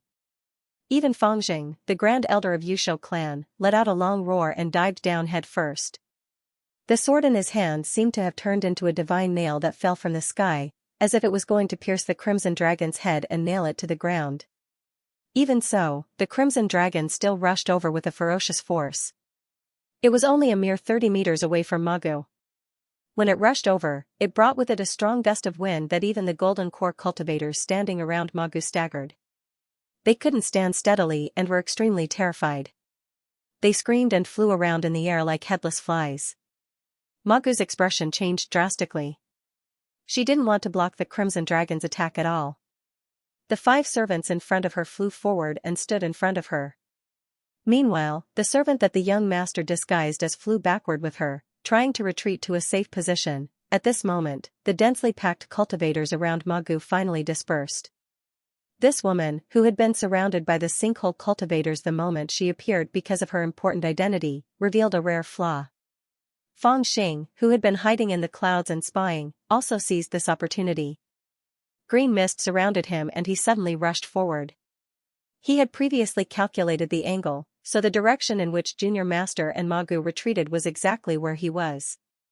With this retreat and rush, he almost reached Magu's back like a bolt of lightning. 300 meters, 70 meters, 90 meters, 90 meters, the aura concealment technique taught by the Black Sword Corps was almost wondrous. Once it was used, even a Golden Core cultivator wouldn't be able to track Fang Xing's whereabouts. Only by locking down the void or setting up a formation could one force him out. And now, Fang Xing was using all his strength to use the aura concealment technique. He was like a ghost shuttling through the void and closing the distance between him and Magu with lightning speed. Just as he was about to reach 90 meters, the young master, who was supporting Magu in retreat, suddenly froze. "Someone's coming," the young master suddenly shouted at Magu. At the same time, he suddenly turned around and spat out a scarlet flame from his mouth. The scarlet flame rushed out and immediately turned into a sea of fire, separating the rapidly approaching Fang Xing and Magu. When Fang Xing saw this, his heart trembled and a vicious intent rose up in his heart. Fang Xing decisively removed the aura concealment technique and used the 108,000 swords. Two huge golden wings wrapped around his body, making him look like a golden cannonball as he charged towards the sea of fire. Facing the young master's sea of fire, Fang Xing chose to directly charge through it. He would rather endure the scorching heat of the sea of fire. From Magu's side, they could only see a faint azure mist dissipating on the other side of the sea of fire to reveal a thin figure. But before they could identify the figure, a dazzling golden light flashed around him and he directly charged into the sea of fire. It was as if he was a golden sword cleaving through the sea of fire. This action was truly too astonishing. Coupled with the fact that the figure was too fast, Magu and the young master were stunned for a moment before the newcomer had already passed through the sea of fire and was almost face to face with them. There was only a distance of 10 meters between them. A trace of ruthlessness flashed through the young master's eyes. He was already prepared to charge forward and collide with the figure. However, he didn't move because the newcomer was on the verge of collapse after charging through the sea of fire. It seemed that he paid a great price to cross the sea of fire and was seriously injured. It really wasn't easy. The newcomer coughed a few times and spat out a mouthful of black blood that emitted a burnt smell. He slowly raised his head and looked at Magu with a faint smile. "The only successor of the dragon-seeking clan, I heard you were looking for me?" "I'm here." "It's you." Magu was slightly startled. She gathered her spiritual energy around her and looked at the person in front of her.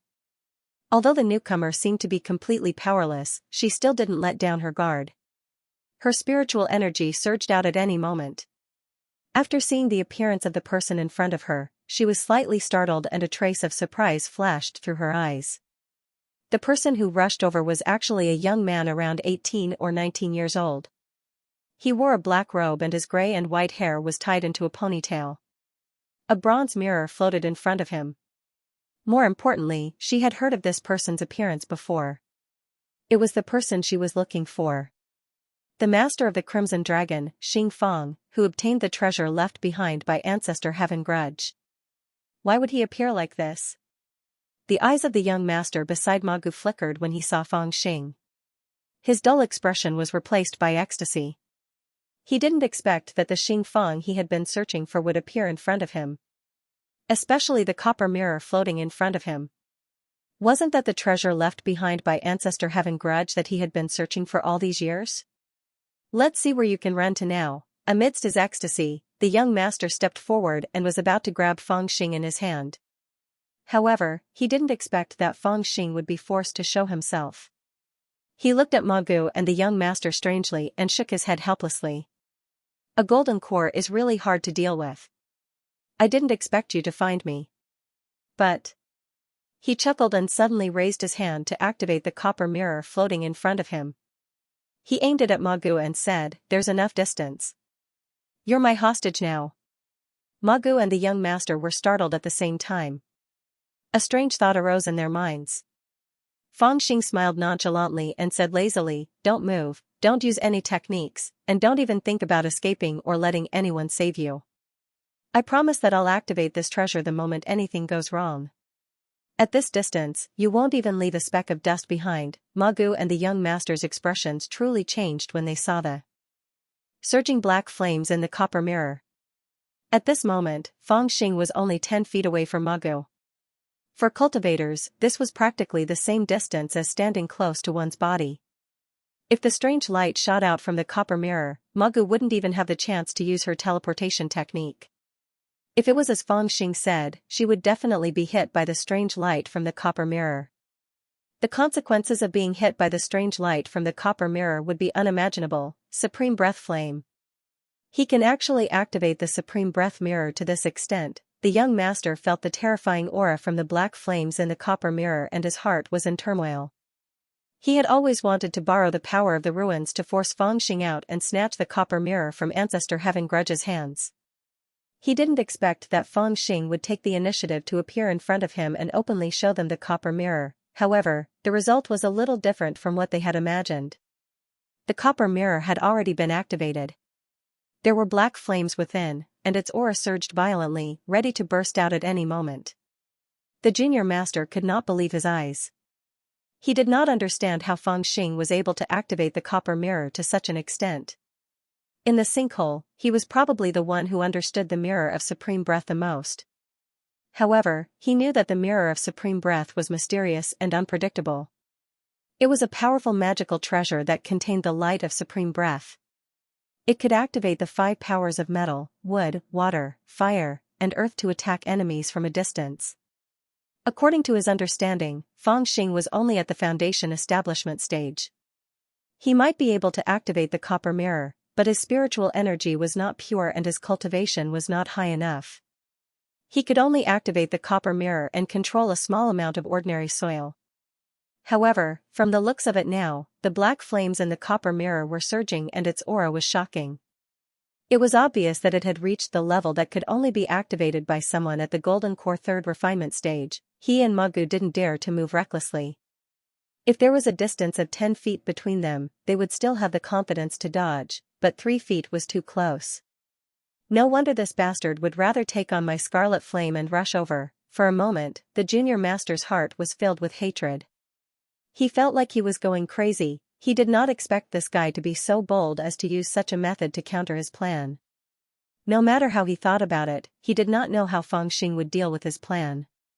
But Master Feng's thinking was very simple. There was no need to be so cunning, he just wanted to kidnap a hostage. The junior master thought that he had laid out an inescapable trap to force Feng Xing into a dead end. On the surface, he wanted to take his dragon, but in reality, he wanted to take his mirror. Faced with this situation, he thought that Feng Xing would either escape or cooperate. No matter what, Feng Xing would fall into his hands. But Feng Xing also thought about his own situation. If he escaped, even if he could escape, he would not have the chance to enter the depths of the ultimate. If he cooperated, he would not be willing to sacrifice Deguzi's life. So he decided not to escape or cooperate, but to turn back and fight them.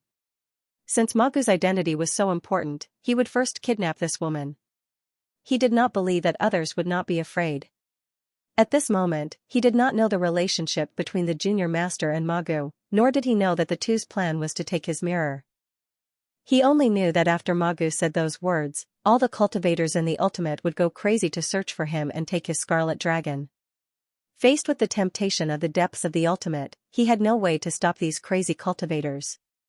After all, the words of a lowly person carried little weight. So he decided to kidnap Magu. He did not believe that with this girl's life in his hands, they would dare to disobey him. It was just that kidnapping a Gold Core Realm cultivator with a Foundation Establishment Realm cultivation was quite a terrifying thing to think about. Even someone as bold as him felt a little nervous. However, after thinking about it, there was really no other way. He could only take a gamble. Fortunately, the copper mirror he obtained from the Heaven Resentment clan's secret pavilion was indeed a powerful magic treasure. Using this treasure, it greatly increased his confidence. With the bronze mirror, he only needed to get within 10 feet of Magu and he would have the chance to subdue this woman. Unfortunately, Magu was surrounded and protected by the clans. Those that could get within 10 feet of her were the elders and trusted aides of the 3 clans. A new face like Feng Xing couldn't even get within 30 feet of her, let alone 10 feet. Therefore, Feng Xing had the Scarlet Dragon cause a ruckus. First, he lured away the 3 Grand Ascension Golden Core cultivators. Then he dispersed the other Golden Core cultivators surrounding Magu. This gave him a chance. Then, he used the aura concealment technique to get close to Magu and shone the bronze mirror on her. He didn't believe that she wasn't afraid of death. Although there were some mistakes in the process and he was discovered, his goal was achieved. If he was within 10 feet, he would have the chance to subdue Magu. Now, he was only 3 feet away. He was confident that he could take down this woman. This sudden turn of events alarmed the other cultivators. Each and every one of them were extremely surprised. They had originally surrounded Magu in order to guard against her and also to protect her. However, under the fearless charge of the Crimson Dragon, they scattered like a flock of birds. Who would have thought that in less than a breath's time, Magu would be caught by the copper mirror?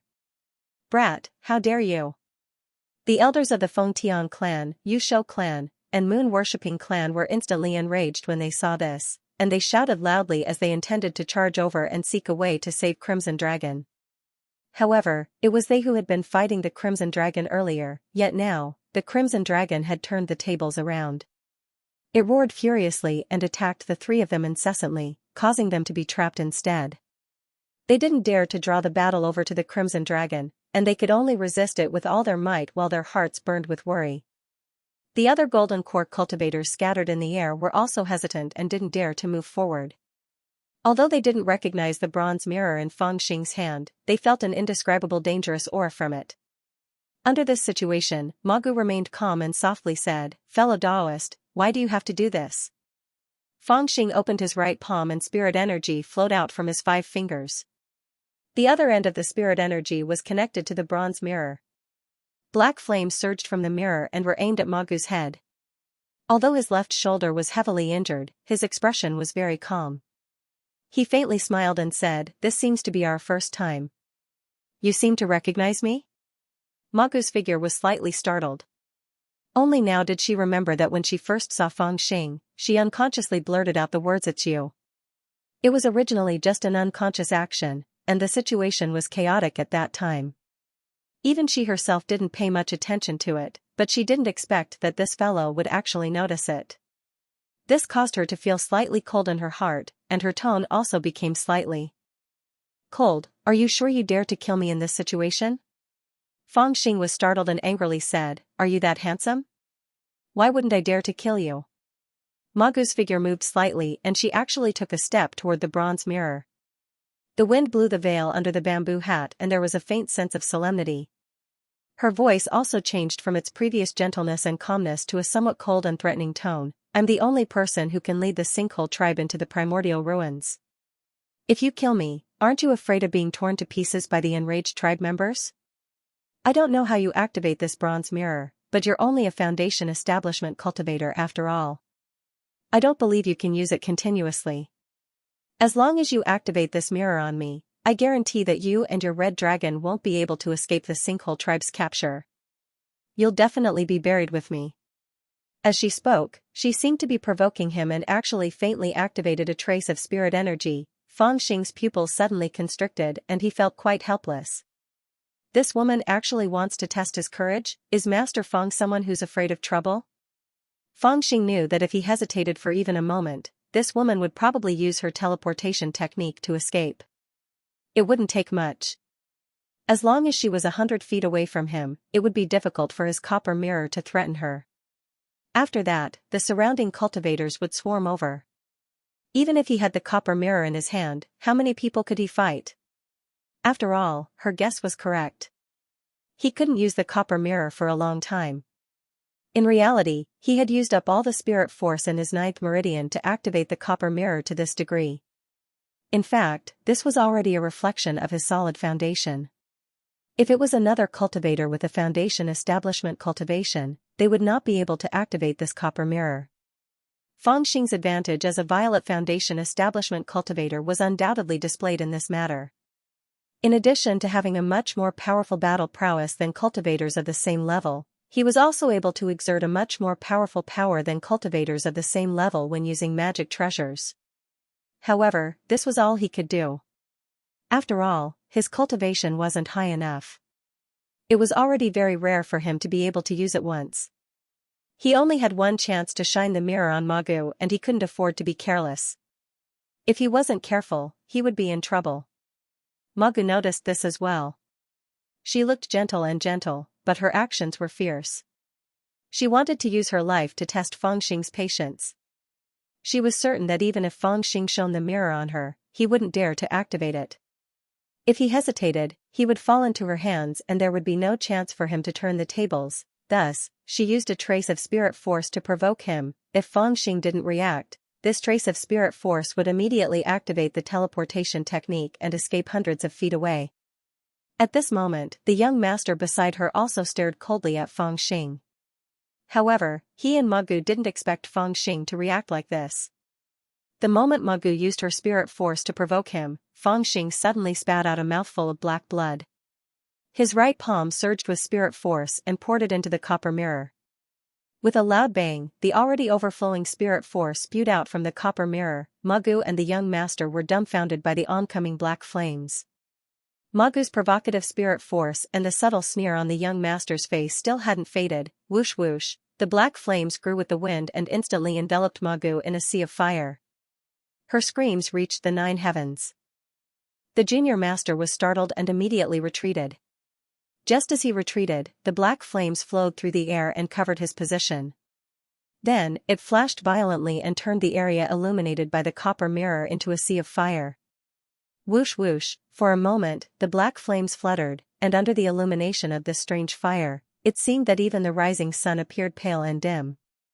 You dare! The moment the strange light rose, Fangtian clan's great elder Fangxing, Moon Worship clan's great elder Ling Long, and Yusho clan's great elder Xiong who were fighting the Scarlet Dragon. In their shock, they didn't care about surrounding the Scarlet Dragon and turned around to shout at Fangxing with all their might. If Magu died, then wouldn't there be no hope of finding the secret of the ruins of End? While they were distracted, the Crimson Dragon, who was getting more and more ferocious as it fought, found an opportunity to counterattack in a frenzy. Its dragon body swept across and sent the 3 of them flying. Its draconic aura flourished as it closed in on them, looking as if it would not stop until one of them died. Do you really think this young master doesn't dare to attack you? You're not my mother. Behind the bronze mirror, Fangxing sneered. Magu had done such a shocking thing, but she didn't seem to care at all. Although the supreme breath treasure mirror in his hand was extremely powerful, it also consumed a lot of spirit power. He had poured spirit power into it for about an hour in advance, but it only burned for less than 3 breaths of time before it gradually disappeared. The strange black flame disappeared from the void. The sea of fire turned into a fire dragon, and the fire dragon turned into a cluster of flames that flew back into the copper mirror.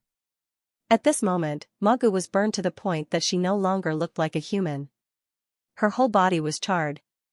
Be it her Taoist robes or accessories, they were all burnt to ashes by the black flames. She seemed to have turned into a piece of charcoal. After Fangxing withdrew the black flames from the copper mirror, she fell to the ground without a sound. She didn't seem to be breathing, as if she had already been burnt to death. Bastard, I'll kill you. How dare you burn Magu to death? Let's attack together and kill him. For a moment, the surrounding cultivators shouted one after another. Their eyes were red as they shouted at Fangxing to kill him. From their point of view, Fangxing didn't just burn Magu to death. Instead, he burned everyone's hope of exploring the Supreme Tao Palace. However, in the face of the fury of the crowd of cultivators, Fangxing only laughed coldly. He suddenly stretched out his hand and grabbed, and the piece of charcoal that was falling to the ground was pulled back into his hand. The 2 fingers of his right hand pinched her chin, and he stuffed a lotus seed into her mouth. After that, he lifted her by the neck and faced the crowd, shouting, "If you don't want her to die again, all of you come over." Cough, the seemingly lifeless Magu suddenly coughed weakly. As she coughed, her small mouth opened slightly, and a thick smell of blood gushed out. It could be clearly smelled within a radius of dozens of feet. At the same time, a weak breath of life appeared on her deathly still body again. However, it was like a candle in the wind, about to be extinguished at any time. "Stop, Magu isn't dead," someone shouted and desperately tried to stop the people who were about to rush over. In fact, no one really wanted to rush up. Although there were a lot of golden core cultivators present, few of them really dared to come up and fight with Fangxing. After all, everyone had seen the power of the copper mirror just now. Only a fool would dare to rush up and fight with Fangxing. Especially when they felt the weak breath of life on Magu's body, they would even less dare to come forward. After all, they were only afraid that no one would guide them into the ultimate. As long as Magu wasn't dead, it didn't matter if she was injured or not. Hee, do you see that? Don't think that I won't dare to kill you just because you're the last member of the dragon-seeking clan. Don't say that others will rush over and tear me to pieces after I kill you. In fact, after I kill you, you'll be worthless to others. Who would seek revenge on me for a dead person? Do you really think that my big dog only knows how to act cute and doesn't know how to bite? Feng Xing glanced at the others and picked up Magu. He threw her on his cloud and sneered. At this moment, Magu couldn't speak. Although her life was saved by the blood lotus seed, her injuries were too severe. At this moment, she was in a miserable state and couldn't even open her eyes to look at Feng Xing, let alone speak. You three old bastards, why don't you stop for me? Feng Xing then looked at the fierce battle that was still going on in the distance, or rather, the absurd scene of a dragon chasing three people all over the sky. He raised his voice and shouted. At the same time, he silently called the Crimson Dragon to come back. After calling for 2 to 3 times, the Crimson Dragon reluctantly stopped chasing, wagging its tail and flying back to Feng Xing. The 3 great elders did not dare to stop it. They just stayed silent and hovered in the air, panting heavily. From now on, the only passageway to enter the sinkhole mystic ground is in my hands. Qin Wentian said. Feng Xing picked up Magu next to his feet. She was a grand gold core cultivator, but now she was not much stronger than a little chick. When the surrounding cultivators saw him like this, they all hated him even more, but no one dared to say anything. What a joke, he burned Magu like charcoal just because of a disagreement. What if he really burned Magu to death? Feng Xing looked at the cultivators and chuckled with some pride in his heart. He knew that after he burned Magu to death and then brought her back to life, he had truly frightened these people. Originally, in this situation, even if he captured Magu, not many people believed that he would actually dare to do it. After all, if he really did kill Magu, then he wouldn't have any hostages and Deguzi was entangled by a powerful opponent. He might really be torn to pieces. Even Magu herself dared to provoke him with her extraordinary status, let alone others. Therefore, Feng Xing used a special method to tell others that he dared. Since you think I won't burn you, then I will burn you. The strange black flame was released from the copper mirror. Its power was truly terrifying. Magu was also a gold core cultivator, but under this black flame, she had no power to resist and was almost instantly burned into charcoal.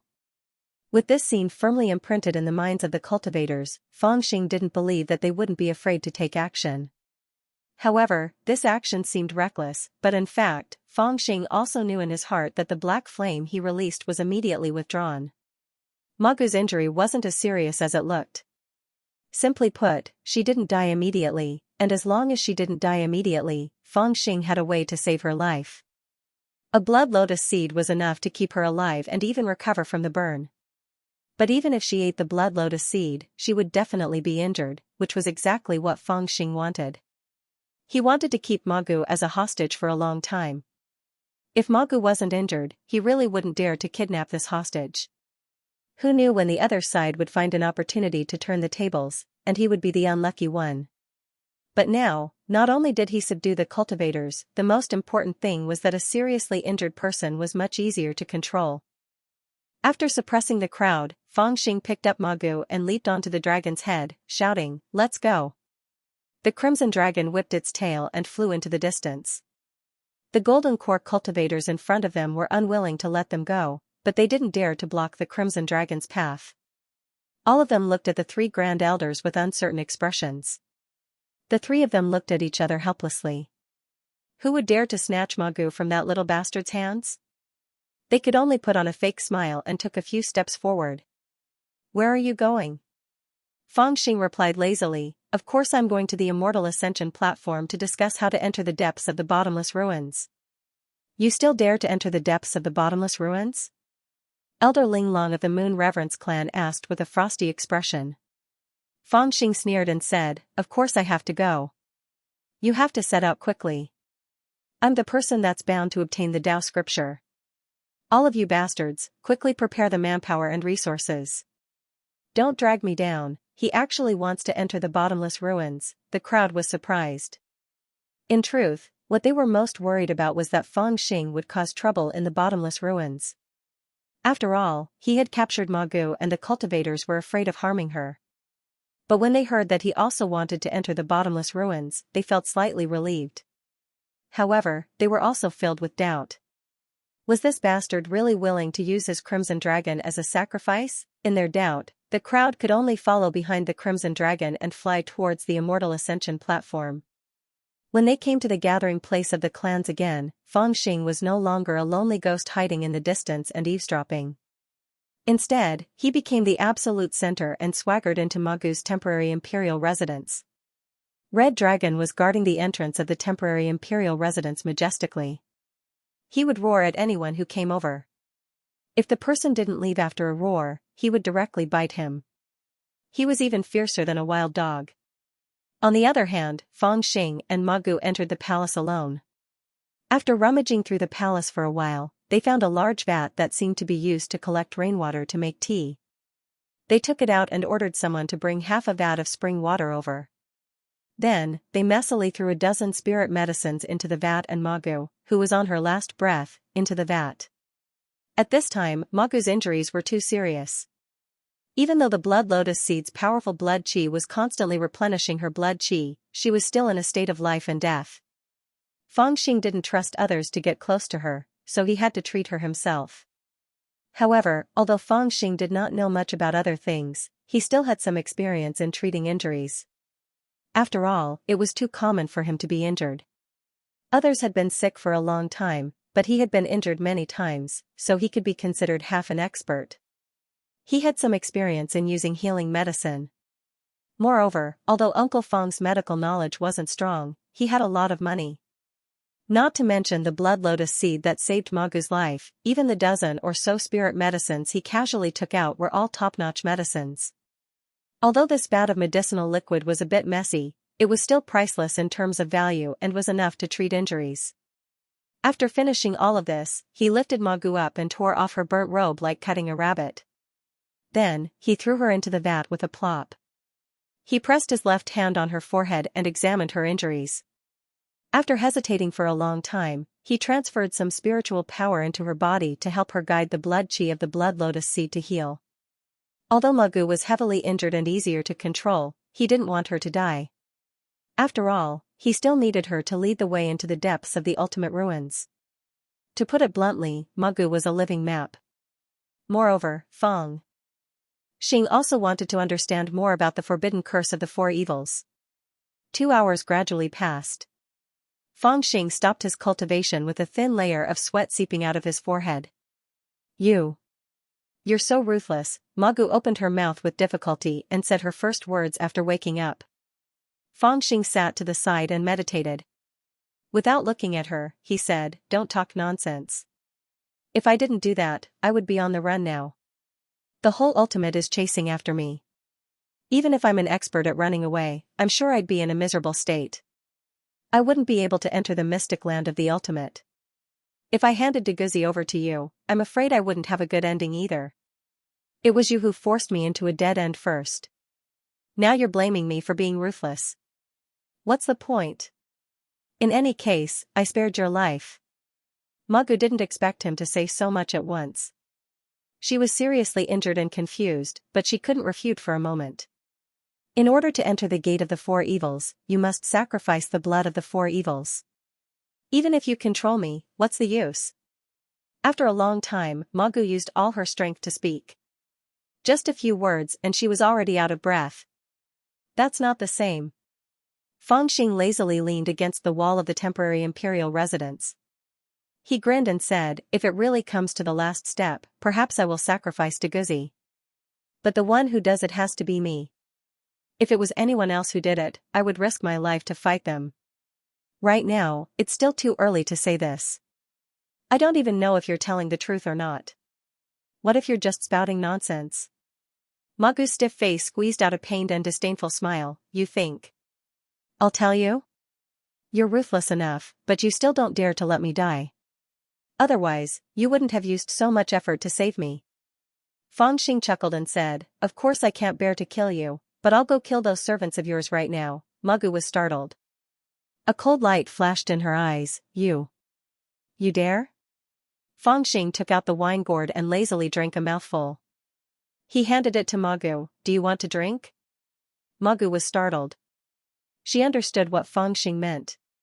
He simply didn't want to argue with her. He even dared to kill her, so why would he care about the lives of a few servants? But in her heart, she still didn't want the young master and the others to be coerced. She took a deep breath and put on a cold expression. You think I care? Fangxing stood up and said, I'll go try. Magu was shocked. If you dare to hurt them, I'll kill myself immediately. You don't even think about stepping into the Dao Palace for the rest of your life. Fangxing retracted his footsteps and said with a grin, then you'd better cooperate. Why do you have to make things so stiff? In fact, we really don't have any grudges. It's just that you want to sacrifice my family's Deguzi, so I'm forced to treat you like this. How about this, you tell me the detailed description of the 4 forbidden spells and we'll study it together. Then we'll enter the depths of the ultimate together? Maybe we can find a way to enter the ruins without harming Deguzi's life? Wouldn't that be a happy ending? Humph, Magu's voice was weak, but this cold snort was on point. She fiercely looked down on Fangxing. Fangxing was immediately angered and became ruthless. The wine gourd fell to the ground with a paw sound. He rolled up his sleeves and said, Stinking woman, don't think that I won't dare to beat you up just because you're injured. If you piss me off, I'll give you 2 slaps first. Magu squinted her eyes and looked at him with disdain. Fangxing glared at her for a long time, then picked up the gourd and continued drinking as if nothing happened. He said, I'll beat you when you're better. Magu's almost burnt face revealed a trace of disdain. She gathered her strength and said, You don't waste your time. Even if you capture me, don't even think about controlling me. If you dare to touch even half a finger of my servant, I'll immediately kill myself. If you want to torture me, I'm not afraid. Either, let's continue like this, or, kill me and end it all. Saying this, she raised her head and glared fiercely at Fangxing with no intention of compromising. A dead pig doesn't fear boiling water. Fangxing was in a bit of a dilemma. Capturing her was one thing, but controlling her was another. She wasn't cooperating. The key point was that Magu couldn't be tortured or provoked right now. It would be troublesome if she was careless and died, but he couldn't drag it on like this. He needed Magu's cooperation in the future. If this woman kept competing with him, he might not be able to move even an inch.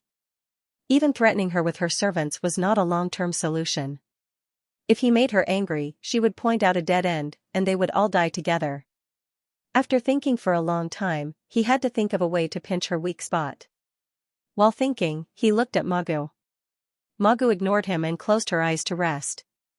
Haha, I know. After pondering for a while, Fangxing suddenly laughed, startling Magu. She opened her eyes and vigilantly looked at him.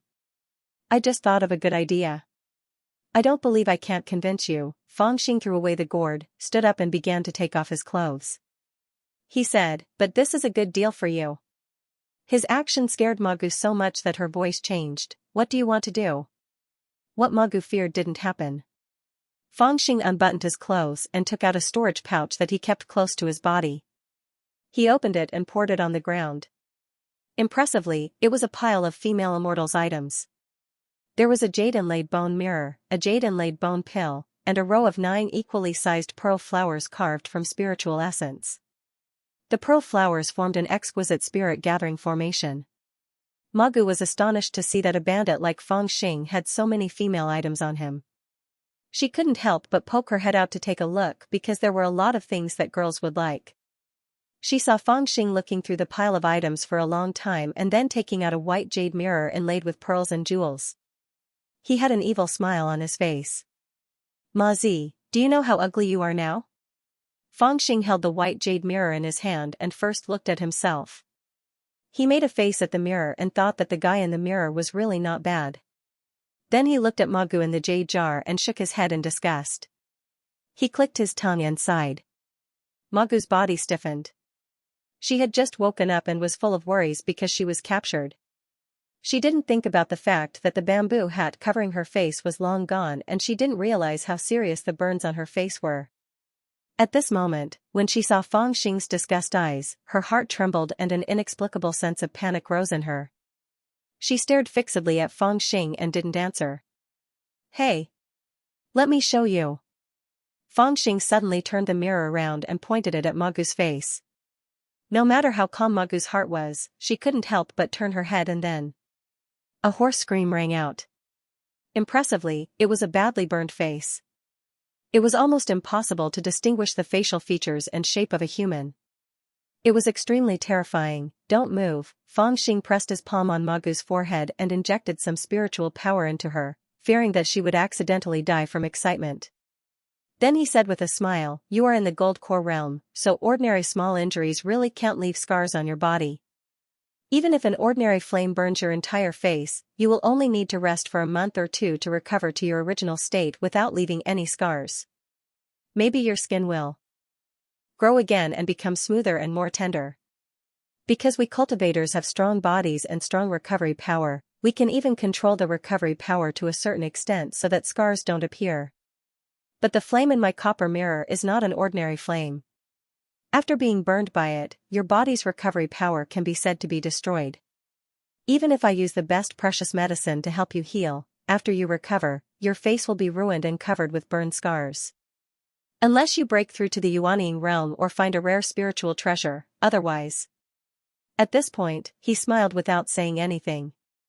Obviously, the meaning behind his words was very clear. After being illuminated by the supreme breath treasure mirror, Magu's face was completely ruined. "Kill. Kill. Kill. Kill me." At this moment, Magu had become like a wild beast. Even though she was suppressed by Fang Xing's hand, she still struggled with all her might. Her strength was so great that even the scars on her face began to split open. It could be seen that her current reaction was very violent, but it was also human nature. Perhaps it didn't matter if one was a cultivator or not, seeing such a face without a chance to recover would make one panic. Cultivators didn't necessarily care about appearance. There was no female cultivator in this world that was ugly.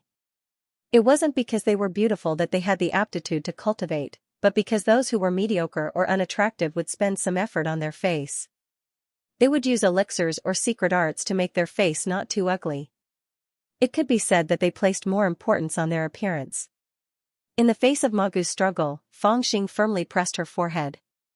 At the same time, he put down the jade mirror with his other hand and grabbed the flat jade box on the ground. With a flick of his thumb, he opened the lid of the jade box and placed the thing inside in front of Magu's eyes. He smirked and said, "Don't be in a hurry to die. First, look at this thing. Do you recognize it?" Although Magu was agitated, she still glanced at the jade box and saw 3 rows of longan-sized, milky white elixirs. The elixirs were as smooth as jade and exuded a slightly refreshing medicinal fragrance. It seemed to have a calming effect and actually calmed her frenzied mood. A pair of bloodshot eyes looked towards Fang Xing. Fang Xing sighed, "Otherwise, why would I say it's a good deal for you? I prepared these things for my girl, but I didn't think I would have to give them to you first. There isn't anything good in this jade box, but for you female cultivators, it is a priceless treasure. This pill is called the Flesh Remodeling and Bone-Changing Immortal Pill. Its effect is very interesting. Although it has healing effects, the effect is very small. It is specially refined for female cultivators to change their appearance. It was given to me when I exchanged it for the sword embryo in my hand. This is a good deal for you." "What? What do you mean?" Magu's voice was hoarse. She still hadn't calmed down, but her interest was piqued. Fang Xing smiled and said, "I have a servant girl who is actually very beautiful, 100 times more beautiful than you. However, she has a bit of fox demon blood in her veins, so her ears are a little pointy, her chin is also a little pointy, and her eyes are a little green. She always felt that she was not beautiful and wanted to become an ordinary girl, so when I saw these 9 pills, I casually accepted them and prepared to give them to her as a gift. The effect of these 9 pearls is that after consuming it, from the inside out, it will change your entire body and appearance. This is not a simple disguise, but a real change. Although your face is now burnt, with these 9 pills, not only can you restore it to its original appearance, you can even change your previous ugly appearance, and really become the delicate great beauty that you imagined. What do you think?" Hearing this, Magu was completely stunned. After a while, she reacted and angrily said, "Who are you calling ugly?" Fangxing disdainfully curled his lips and said, "If you aren't ugly, why do you cover your face every day?" Magu immediately stopped talking. Her gaze fell on the 9 flesh remodeling and bone-changing immortal painting pills thoughtfully. After a while, she suddenly said in a hoarse voice, "Give them to me." Fangxing smiled, picked up one and stuffed it into Magu's mouth, then said, "I already said that I will give all 9 elixirs to you, but you better cooperate. To tell you the truth, these 9 elixirs form a set. If you take all 9 elixirs, you can draw a delicate fairy. But if you take half of the elixirs, you better think about what it will look like." Magu originally wanted to swallow it, but after hearing this, she suddenly shivered. She raised her head and glared at Fangxing. "Give them all to me," she said. Fangxing said, "Take one every 10 days. 3 months is the perfect time to be reborn. It's useless for you to take so many." Magu pondered for a long time, then gently nodded and put the elixir under her tongue. "What do you want to ask?" Fangxing's eyes lit up, knowing that it worked. He said with a smile, "Tell me everything. The most important thing is to tell me in detail about the 4 forbidden spells. You want to find a way to enter the ruins without offering a sacrifice." In your dreams, Magu pondered for a long time before coldly opening her mouth. Although she scoffed at Fangxing's idea, she still told him everything about the sect of the 4 fierce beasts in detail. Fangxing sat cross-legged on the side and listened attentively. The smile on his face was completely gone and replaced with a serious expression. After telling her about the sect of the 4 fierce beasts, he asked a few other questions until Magu's spirit was clearly exhausted. After Magu swallowed the flesh remodeling and bone-changing immortal painting pill and fell asleep, Fangxing leaned against the jade vat and sat down, pondering. What this woman is saying doesn't differ from what I overheard on the Immortal Ascension Plateau, so it might be true. However, everything else she said is reasonable, but why is she so determined about the 4 Bane sect?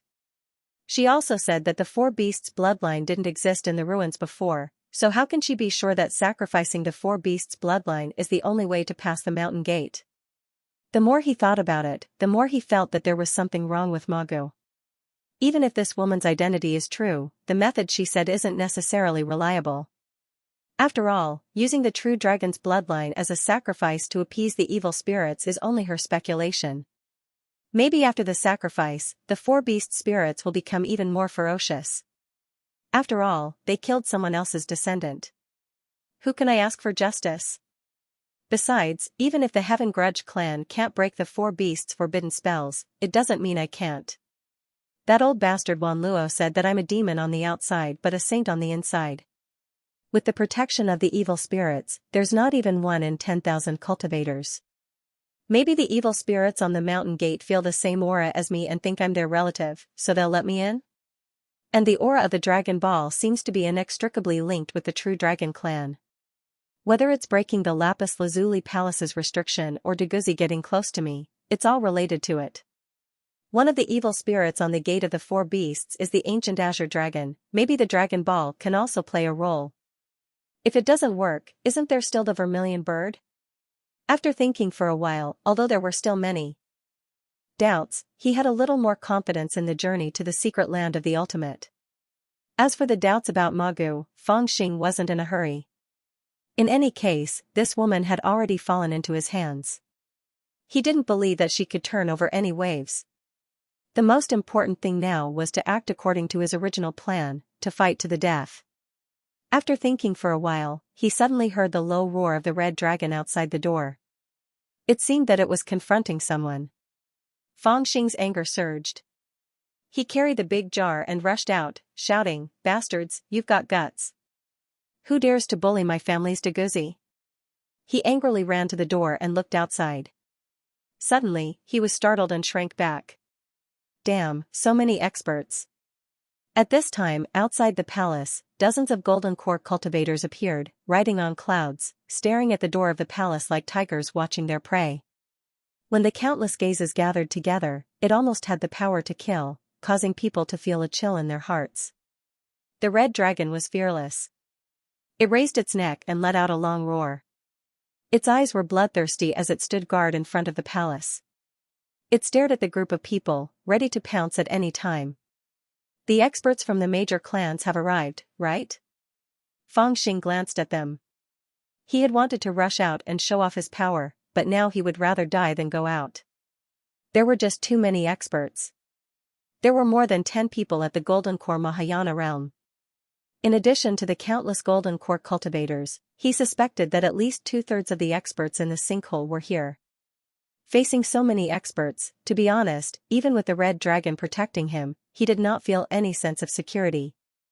They could easily capture him if they found an opening. These people were vaguely divided into 4 major groups. The first 3 groups were the Imperial Beast clan, the Reverence Moon clan, and the Feng Tian clan. Each group was led by 3 Golden Core cultivators at the Mahayana stage, and under them were more than 30 Golden Core cultivators.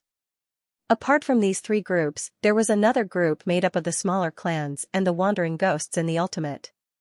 They were considered a major group. Among them, there were 3 Golden Core cultivators at the Mahayana stage and more than 50 Golden Core cultivators of different realms. They were not weak. After the Immortal Ascension dais, the various clans received the news that the successor of the dragon-seeking clan had appeared. They immediately sent word to their respective clans and led their experts to the Immortal Ascension dais. As a result, the number of experts on the Immortal Ascension dais increased by 4 or 5 times. At that moment, all the experts from the various clans had come. Each clan only had 1 or 2 Golden Core cultivators at the Mahayana stage to protect their clans. Fang Xing even felt a little lucky. Fortunately, he had kidnapped Ma Gu in time. If he had hesitated at that time, he and Red Dragon wouldn't have been able to do anything even if they risked their lives when so many experts united together. When he was young, his uncle told him that if he wanted to rob a caravan, he should do it immediately and rush ahead of the other caravans. Indeed, it was right. Crimson Dragon Master, please come out for a chat. An old cultivator from the Feng Tian clan whose face was covered in purple spots shouted in a deep voice with a ghastly gaze. He was standing in the middle of the 3 Golden Core cultivators of the Feng Tian clan. It seemed that his status was even higher than Grand Elder Fang Xing's. Not going, Fang Xing hid in the temporary imperial residence, holding a large vat in front of him. Red Dragon stood in front of the vat and shouted, "Even if you beat me to death, I won't go. If you want to talk, then talk like this. If you dare to rush in, I'll smash the vat and kill this woman. Then we'll go our separate ways. TSK, little friend, don't be too impulsive. If you harm Fairy Ma's life, then this old woman will teach you a lesson. Not to mention a big worm like you, I'll catch you and make a pot of soup. Even someone with soft skin and tender flesh like you should be steamed and eaten with vinegar." Within the Moon Reverence clan, a fat old woman with a stooped back who wore a pink dress laughed ghastly. "How dare you threaten me? Didn't you take the risk to capture Ma Gu in your hands to protect yourself from threats?" Fang Xing's temper flared up. He stomped his feet and cursed loudly, "Go to hell, you damned old woman. You're already so old, yet you're still wearing a pink dress. Even if you want to have sex, you should have some self-awareness. Who can be impulsive when looking at your disgusting appearance? I'm telling you, I'm not going out. Come in if you dare. If you dare touch a finger of my big dog, I'll strangle this stinking woman." "How dare you?" The old woman's face turned red from Fang Xing's scolding. She swung the dragon head staff in her hand at the clouds, and with a loud bang, the world turned dark. Endless moonlight manifested in the bright day, and butterflies gathered in the air. They filled the sky and covered the earth as they flew towards the entrance of the palace. The butterflies pointed at Fang Xing, who had poked half his head out of the entrance of the palace. "F***ck, do you really think I don't dare?" Fang Xing was enraged. He lifted the jar with one hand and strangled Ma Gu's neck with the other.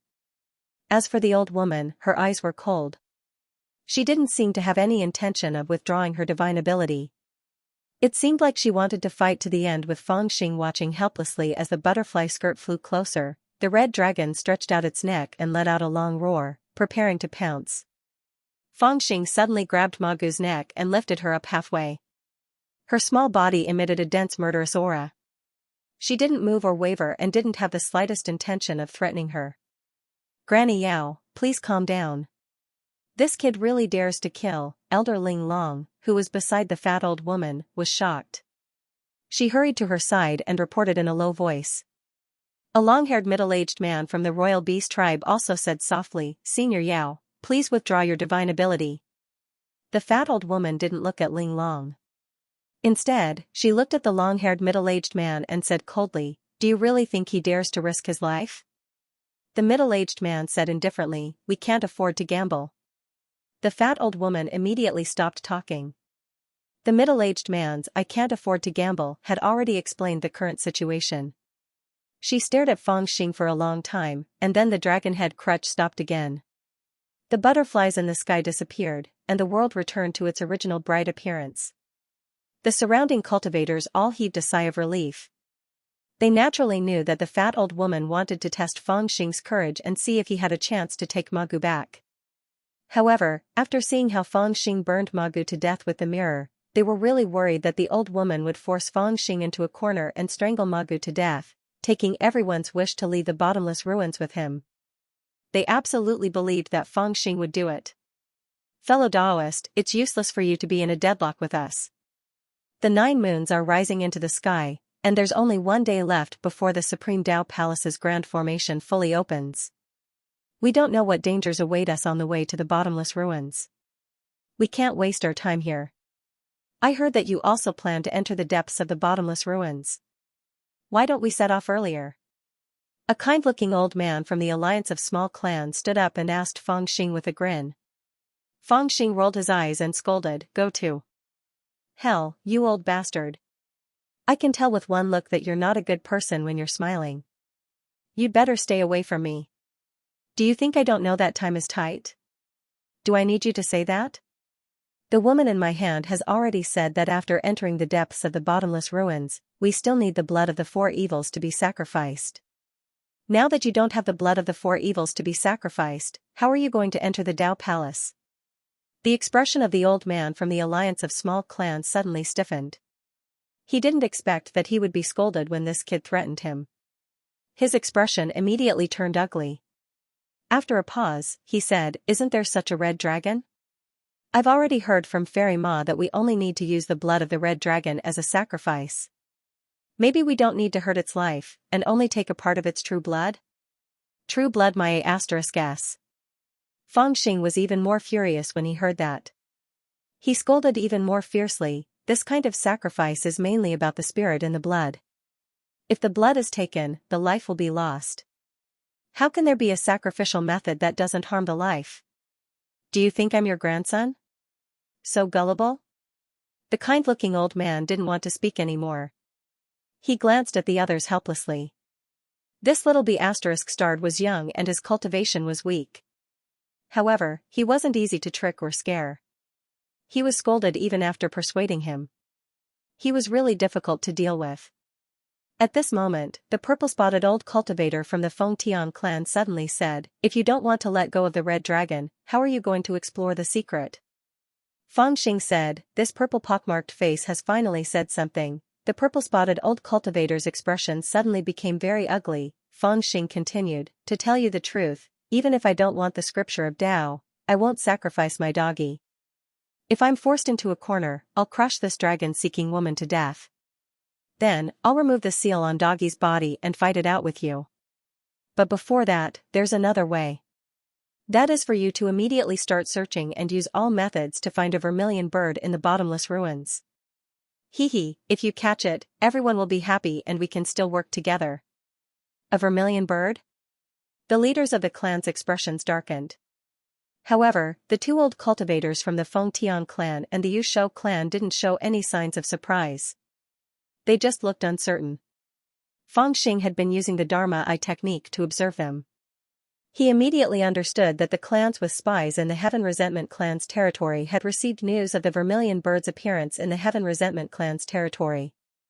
However, the news wasn't very reliable and time was running out. A vermilion bird that knew how to disguise itself wasn't easy to find, so they didn't pay attention to the vermilion bird and only stared at the red dragon.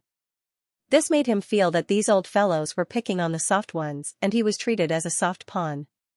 This made him very unhappy, even though he knew that he was a soft pawn in the bottomless ruins. Young friend, to tell you the truth, I've heard about the vermilion bird's appearance, but it's hard to confirm. The bird only showed itself once in the Heaven Resentment clan. It looks like the legendary vermilion bird, but it's hard to tell if it's really the vermilion bird or if its bloodline is pure. Moreover, it's very good at hiding itself and we don't have much time.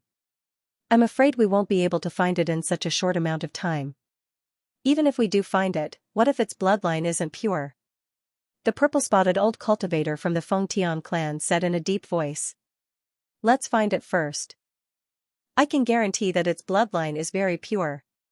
Feng Xing sneered and said, purple pockmarked face, I know you want to slack off and pretend to look for it, but in the end, you still want to target my Deguzi. But let me warn you, it's best you don't have such thoughts, because I can guarantee you that as long as you don't find the vermilion bird's whereabouts, I won't set off. If you dare force me, I'll strangle her to death. As he spoke, he raised the vat in his hand and acted ruthlessly in front of the top figures of the bottomless ruins. The purple pockmarked elder, the fat old woman, the middle-aged man with disheveled hair, and the smiling old man all had gloomy expressions. The little bastard was young, but he was quite experienced in the way he did things. If what he said was true, they really had no choice but to put in the effort to find the vermilion bird. The one with the ugliest expression was undoubtedly the young master, who was hiding in the dark. It was clearly a large net that he had set up to capture and kill the little bastard, but now, it had landed on his head? No matter how unconvinced he was, the young master felt that this guy named Xing Feng was quite tricky. He had clearly taken the initiative in the big net he had laid down. If it were him, he wouldn't be able to think of a way to break out of the situation. However, he didn't expect that this guy's unreasonable kidnapping would turn into a big net that was cast towards him. With a reversal, he was almost forced into a corner.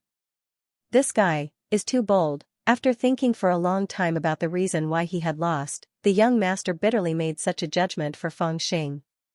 He thought that he had lost because this guy was too bold and had exceeded his expectations. However, no matter how unconvinced he was, the situation had become unfavorable to him. Once he made a mistake, the development of the situation had completely gone out of his control. Now, he and the other servants of the dragon-seeking clan had lost the right to enter the temporary imperial residence. Such a powerful red dragon was guarding the gate of the temporary imperial residence like a dog. Once approached, it would pounce and bite. He had even lost the opportunity to secretly communicate with Magu. He could only hide in the dark, pretending to be dull and indifferent, and peep at the situation coldly. The dragon-seeking hemp girl is soft on the outside but tough on the inside. Even if she was captured by this little devil, she wouldn't easily yield. If I were this little devil, I would definitely use the servants of the dragon-seeking clan as a hostage to force her to commit the crime. Since you want to seize the initiative, I'll let you have the initiative. Unfortunately, no matter how slippery you are, you'll never think that even if you capture the dragon-seeking hemp girl, it's useless. The moment you joined the Ruins Exploring Alliance, you've already lost to me. I'll let you be arrogant for a few days. After entering the depths of the ultimate, I'll let you know my means. After thinking for a long time, the young master's eyes flashed and he made a decision. That night, it seemed that several of Magu's servants were worried about their master's safety. Taking advantage of the red dragon's nap, they suddenly broke into the temporary imperial residence. As a result, the red dragon woke up and swallowed them one by one. None of the servants of the dragon-seeking clan were spared. Hearing this news, Zhu Xiu was shocked. When he came out to see the miserable scene, he shook his head and ordered people to collect the messy corpses and bury them. He sighed at the loyalty of this group of servants.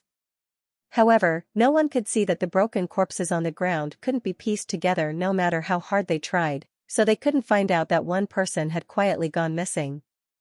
Even Feng Xing was a bit surprised when he heard this news.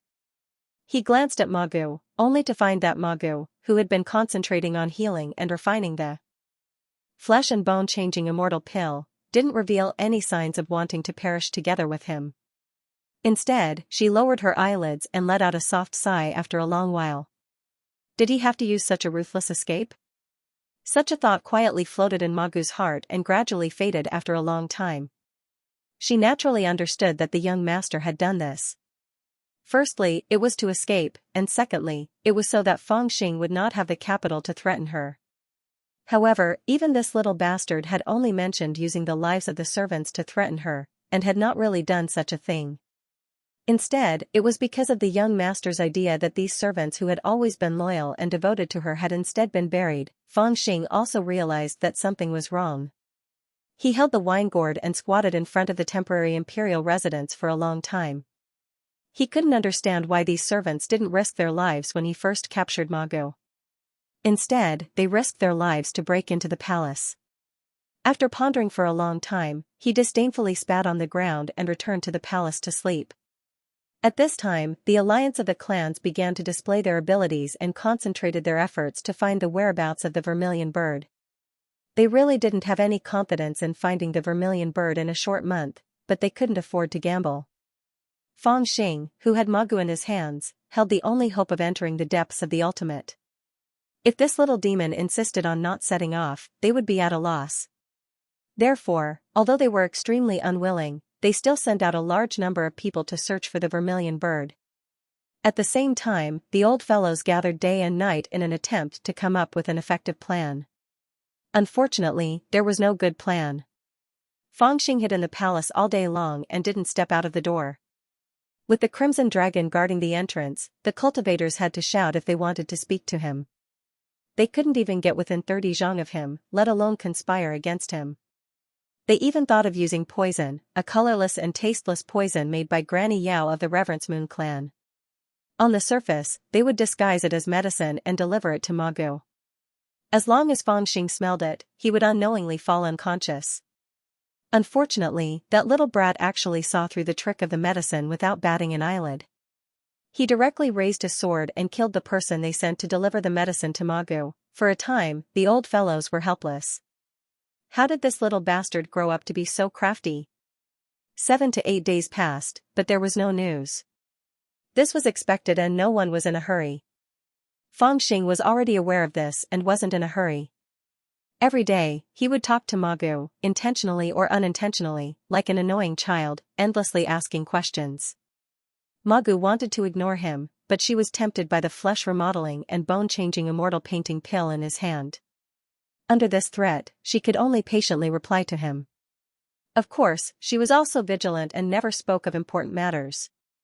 As the days passed, Feng Xing suddenly encountered a strange incident. A golden token suddenly lit up in his storage pouch. This was the identity token he was given when he first entered the returning ruins and became a Heaven Resentment Clan sinecure token. Later, he provoked the Beast Tide and nearly destroyed the Heaven Resentment Clan. He had forgotten to throw away the token and had always kept it in his storage pouch. Now, it was reacting strangely. Feng Xing knew that the nameplate had the ability to transmit messages.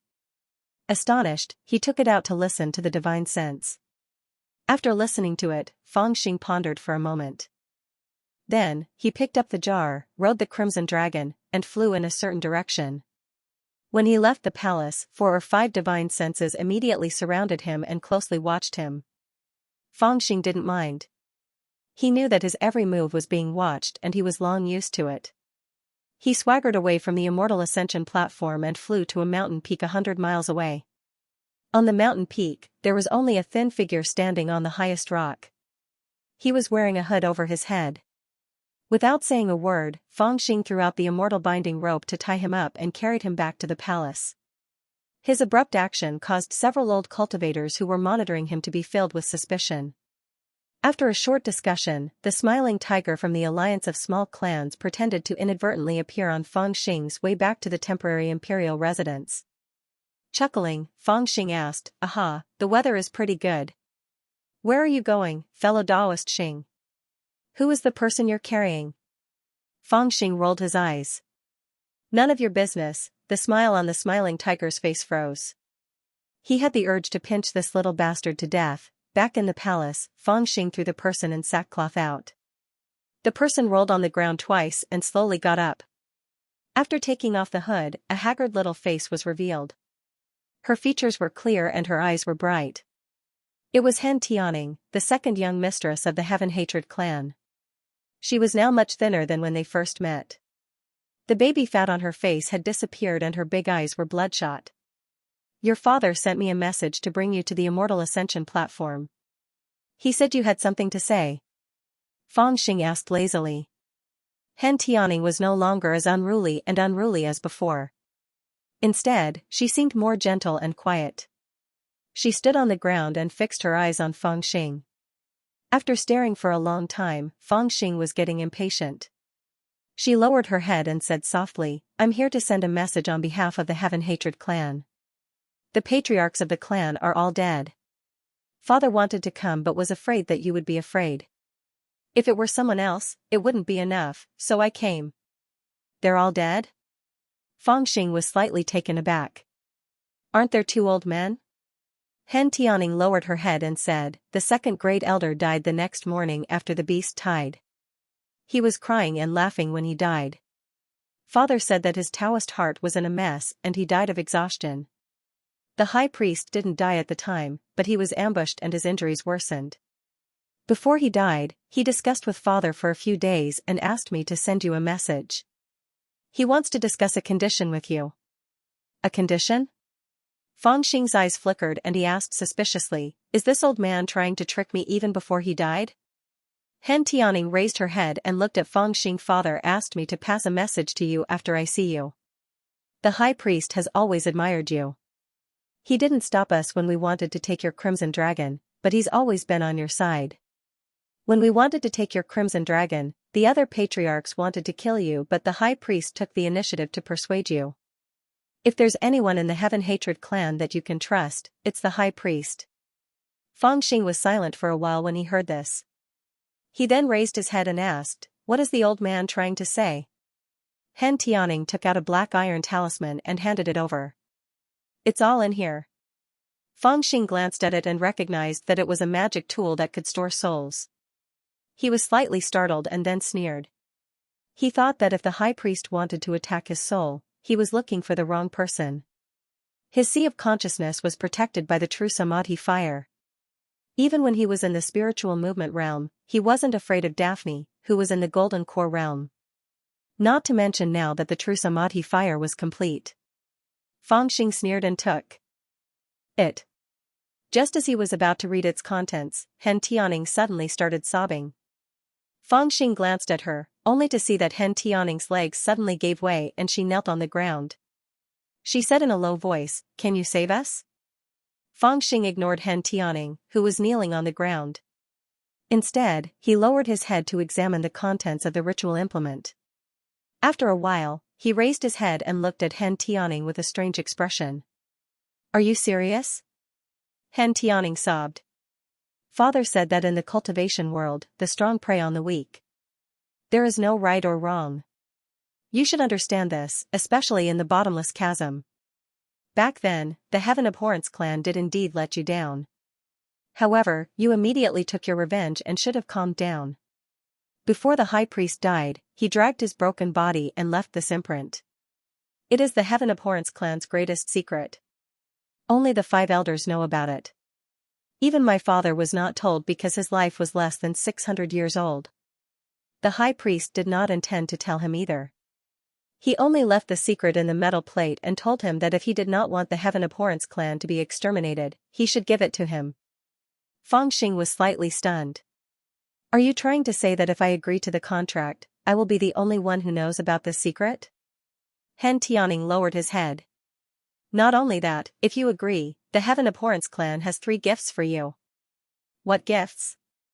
Fang Xing loved receiving gifts the most, so he was a little interested when he heard this. Han Tianing looked up at the ritual implement in Fang Xing's hand and said softly, "The first is the secret left by the high priest. This is the Heaven Abhorrence clan's greatest secret.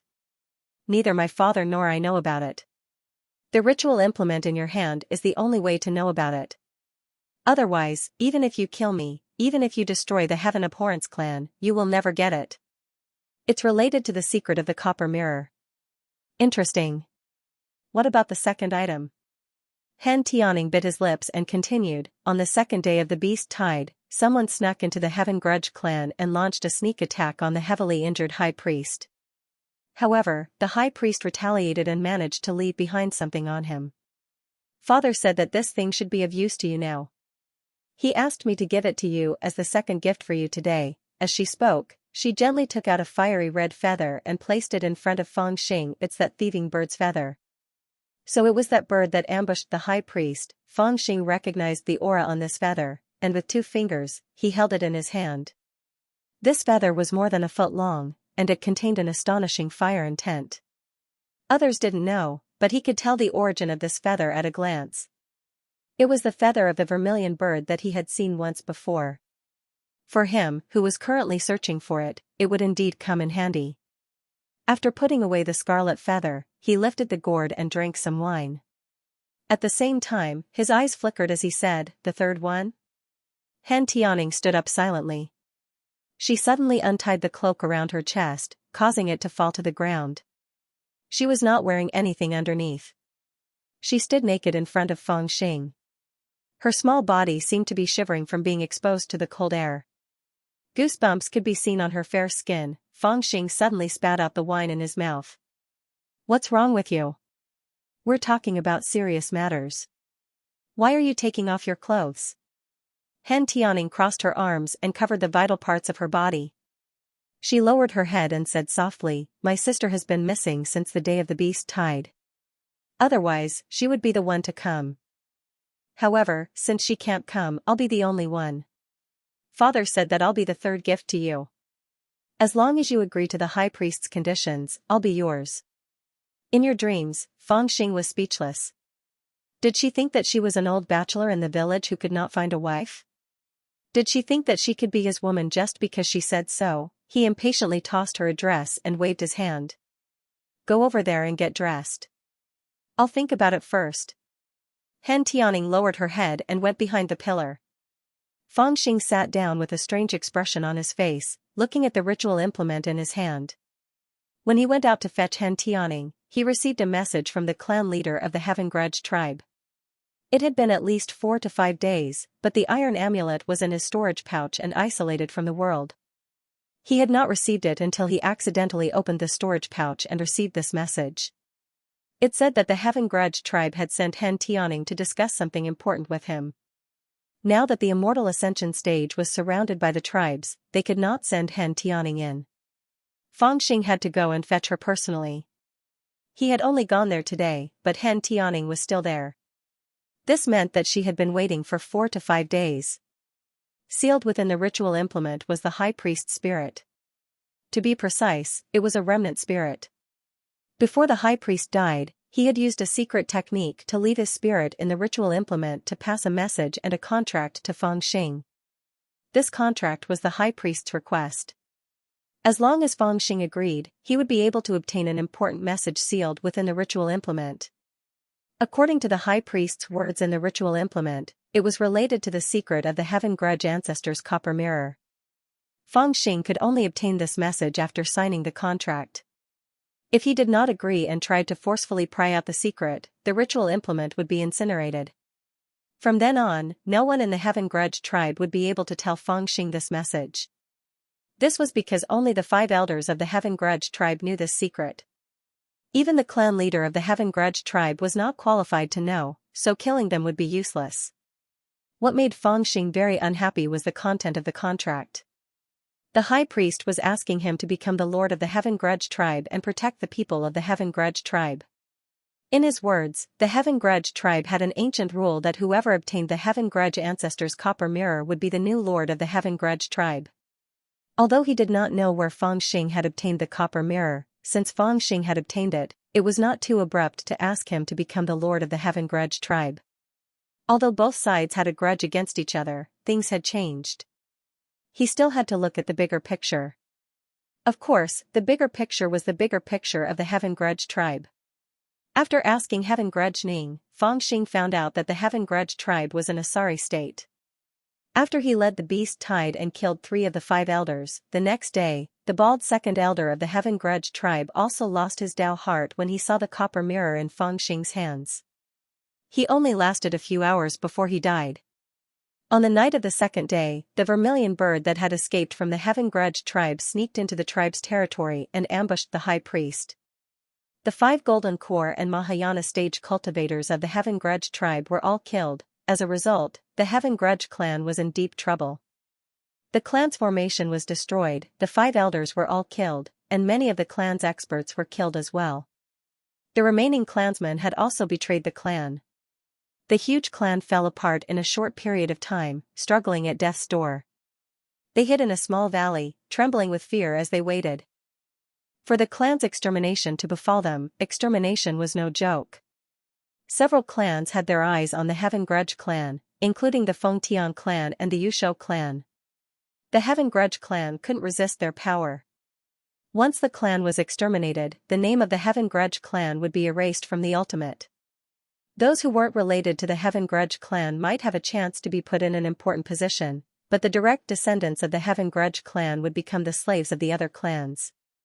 They might even be exterminated by others, if not for the phenomenon of the 9 moons rising in the sky, which diverted the attention of those tribes. The Heaven Grudge tribe would have been exterminated long ago.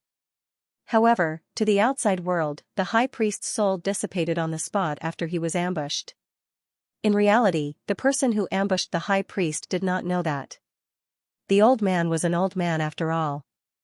Even though he was at the end of his rope and struggling at death's door, he still had a trump card. He had deceived everyone and used a secret technique to leave his soul behind. He had held on for a few more days and made a backup plan. This backup plan was Feng Xing. The high priest knew that the Heaven Grudge tribe was in such a desperate situation. Asking for help from other tribes was tantamount to throwing oneself into the tiger's mouth. Therefore, he made a rather shocking decision, which was to erase the past. He could not help but stop thinking about how to take revenge on Feng Xing. Instead, he brought out the greatest sincerity the Heaven Grudge tribe could muster. He wanted to follow the teachings of his ancestors and ask Feng Xing to become the leader of the Heaven Grudge tribe, and hand the tribe's fate over to him. The old man sure is ruthless. After Feng Xing read the contents of the contract, he smiled helplessly. He used to think that he was thick-skinned enough, but now he realized that these old men were even more thick-skinned. For the continuation of the tribe, they did not hesitate to ask him, who had a grudge against them, to become the leader of the Heaven Grudge tribe. They even forced him to give a share of the benefits to the Heaven Grudge tribe if he could obtain the secret of the ultimate. If he had the chance to leave, he was to leave with a portion of the Heaven Grudge tribe's direct bloodline. If he could not leave, he had to ensure that the Heaven Grudge tribe would not be exterminated. When the 9 moons appeared in the sky, all the tribes wanted a share of the loot. The large tribes, the small tribes, and even some wandering ghosts made their moves. They thought that the Heaven Grudge tribe was keeping a low profile and only wanted to protect their traditions, but they did not expect that the Heaven Grudge tribe had also made their move. However, under the insistence of the high priest, they placed their hopes on Feng Xing. They had to take a gamble. Inside the artifact, there was a restriction that the high priest had made with his own soul. If Feng Xing agreed to protect the Heaven-hating clan, he would be able to find out the secret that the high priest had left in the artifact. The high priest's last soul would also turn into a protective light, and it would be able to use the power he had when he was alive to protect Feng Xing from harm. However, if Feng Xing went back on his word after he agreed to the contract, the protective light would turn into the most vicious forbidden spell, and it would attack Feng Xing's soul and sea of consciousness with all its power to vent the high priest's anger. Sigh, old man, you wish. It's a pity that, even if you turn into a forbidden spell, you can't do anything to me. In other words, this contract of yours can be casually signed by me. If I want to abide by it, I can abide by it. If I want to go against it, I can go against it. It doesn't have any effect on me at all, but on account of your dying request, I will consider it. Feng Xing smiled helplessly. He circulated his divine sense and signed the contract in the artifact. After signing the contract, Feng Xing immediately saw the message. He was slightly shocked and understood many things. It was no wonder that the vermilion bird would go through so much trouble to lurk in the Heaven Abhorrer clan's territory and covet the Heaven Abhorrer clan's secret pavilion. It was no wonder that the 2 old men seemed to have gone mad with despair and anger when he first obtained the bronze mirror. It was no wonder that the Heaven Abhorrer clan had always been very magnanimous, as if anyone could enter the Heaven Abhorrer clan's secret pavilion as long as they were considered one of their own. It turned out that they did not even know where the real treasures in the secret pavilion were. The so-called treasures that were displayed on the surface were actually just some fake items, so they naturally let others see them. The high priest did not lie. He had indeed told Feng Xing the origin of the bronze mirror, and also resolved many of his doubts. You agree? Han Tianing had appeared in front of Feng Xing. She had changed into the dress that Feng Xing had given her, and she looked more elegant. It was a shame that the dress in Feng Xing's storage bag was a Dharma robe that he had stripped from a female cultivator. It was a prop that he had used to disguise himself as a woman to do bad things. It was all good stuff that could not be found in the ultimate, and was more valuable than the Dharma robe that Han Tianing usually wore. I agree, but I have no time to care about your lives now. Let's talk about it after we return from the ultimate. Feng Xing replied lazily. He actually did not care much about it, because the high priest's so-called backup plan was a forbidden spell formed from his last divine thought. In fact, it had no effect on Feng Xing at all. If this forbidden spell really dared to attack Feng Xing's spirit, it would only end up being refined into nutrients by the Samadhi true fire, and it would not even be able to enter Feng Xing's sea of consciousness. You don't have to worry about it now. In fact, Father has also said that all the clans have mobilized their forces to explore the secret of the ultimate, and they will not really attack the Heaven Abhorrer clan. In other words, before the results of the exploration are out, my clansmen will be safe. However, there is one more thing that he wants me to tell you. He hopes that you can bring the people of the Heaven Abhorrer clan along to explore the ultimate. After saying that, the Heaven Abhorrer clan directly handed over a bronze ring with many seals on it. God sealing ring? Feng Xing originally wanted to refuse, but when he saw the bronze ring, he was slightly startled. He had the Yin-Yang Fiend God mirror with him, so it was easy for him to appraise a magic tool like this. To his surprise, he discovered that this was actually the mother ring of the soul locking ring. This ring was divided into two types, the child ring and the mother ring. The child ring was used to lock a cultivator's divine sense, while the mother ring was used to control the child ring. In other words, after obtaining the mother ring, one could control all the cultivators whose divine sense was locked by the child ring. With a single thought, one could decide their life or death. The Heaven Abhorrer clan nodded and said, within this God-sealing ring, there are 10 cultivators' divine sense imprinted. I am one of them, and the other 9 are the 9 most promising cultivators in our Heaven Abhorrer clan. Father hoped that you could bring the 10 of us to explore the ruins, but he said that you are not a good person and must be very suspicious, so he simply put the lives of the 10 of us in your hands. At this point, he paused for a moment, as if he was explaining, there is one more thing that I think I should tell you. Our clansmen don't know that you led the beast tide to destroy our clan. For some reason, the high priest and father did not tell the clansmen that you were the one who led the beast tide.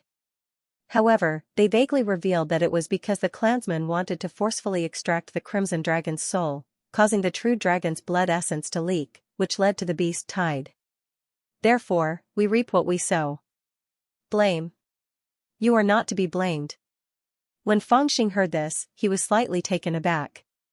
He thought that the Heaven Abhorrer clan leader was also a ruthless person. Did he do this to dispel his worries and hint that he did not need to worry about the Heaven Abhorrer clan seeking revenge? This was really a calculated move. It seemed that the Heaven Abhorrer clan was really planning to swallow this huge loss. Where are the 9 people? He did not elaborate on the matter, but asked instead. Actually, they are all on the mountain peak that you brought me here from, but they did not show themselves. If you agree, you can summon them here. Feng Xing took the God-sealing ring and examined it carefully for a moment. He laughed and said, now there is someone to order me around. With that, he used the mother ring to send a message, ordering the 9 people to rush to the palace to meet him. In the meantime, Han Tianing silently knelt on the ground beside him with her head lowered, not saying a word. Feng Xing could not help but look at her and said with a smile, you used to be quite cheerful. Why do you look so obedient now? He did not expect that his words would make Han Tianing's eyes fall out of her sockets. In the end, she began to cry. I have never lived like this before. There are only about 1,000 people left in our clan. We are all hiding in a small valley. We don't even dare to go out to hunt. We are afraid that other clans will find out where we are hiding. We don't have enough food, so we can only eat sparingly. I haven't eaten my fill for a few days. Father told me to convince you that you are the only one who can save us. I have been standing on the mountain peak waiting for you, but you never came. I have lost all hope. Father said that if I don't see you, he will marry me to the stupid young master of the royal beast clan in exchange for a chance of survival for the main branch of the Heaven Abhorrer clan. I don't want to marry a fool. Hearing the girl's pitiful cry, Fangxing felt pity for her. He patted her head and said, "Sigh, you are so pitiful. Don't cry. I will give you a whole piece of meat later. I want it to be fat and lean, the kind that oozes oil when you bite it." All of a sudden, Han Tianing raised her arm. Fangxing immediately stopped his hand on her head and said in an indifferent voice, "If you dare to play the assassination game with me again, I will crush you to death." Han Tianing's hair stood on end from the sudden killing intent. She raised her head and said, I will wipe my saliva." Fangxing was slightly startled. He then laughed and said, "I am joking with you." With that, he jumped up and went out to get someone to deliver a big piece of roasted meat. He was thinking that regardless of the heaven-hating clan's intentions, he could use these 10 people who had imprinted their divine sense on the god sealing bracelet. After all, there were only him and Red Dragon, so many things were inconvenient. It would be convenient to bring these 10 people along to run errands. He wouldn't feel the pinch even if they died. As for the rest of the heaven-hating clan, it all depended on his mood. In any case, the high priest's forbidden spell could not threaten him. If they dared to plot against him again, he wouldn't mind exterminating them again. This time, no one would be left alive. Not long after, the god-sealing bracelet sensed that the 9 clansmen of the heaven-hating clan had arrived near the immortal ascension stage. However, the various clans and forces had already surrounded the immortal ascension stage. With their strength, it was impossible for them to enter. Fangxing personally went out to welcome them and brought the 9 of them in. After sizing them up for a moment, he was quite satisfied. These 9 people were of different ages, but other than Han Tianing, the youngest was more than 200 years old. Their cultivations were all at the golden core stage. Among them, there was an old man who was 600 years old and was even at the mid-stage of the golden core stage. In the outside world, Nanzhan, this person was enough to be a patriarch. However, in a godforsaken place like the bottomless ruins, the clans and forces were all working together. Their individual cultivations were useless and had little impact on the overall situation. These 9 people arrived at the palace. Seeing that there was no one around, they bowed and said, "Dear Lord." Their expressions were respectful, but there was no hint of respect in their voices. When they looked at Fangxing, they did not even bother to hide the coldness in their eyes. Fangxing understood that although this group of people did not know that he had a grudge against them for exterminating their clans, they were dignified golden core cultivators, yet they had to serve him, a foundation establishment cultivator who was not even 20 years old, as their lord. They had even locked their divine senses and placed their lives in his hands. They must have felt indignant. The fact that they could greet him now was probably the result of the heaven-hating clan's leaders' repeated warnings. However, he was not afraid. He locked his divine senses. These 9 people's lives were in his hands. If he wanted them dead, no matter how high their cultivation was, they would not be able to survive. He did not care if they wanted to be unreasonable with him, but if anyone dared to ruin his plans, he did not mind killing 1 or 2 of them for fun. After all, these people were forced by the heaven-hating clan to take advantage of him. It was not like he was the one taking advantage of them. With the heaven-hating clan's remaining strength, it was not easy to find another 9 golden core cultivators. 10 golden core cultivators who were loyal to the heaven-hating clan and their own daughter were sent to Fangxing as servants.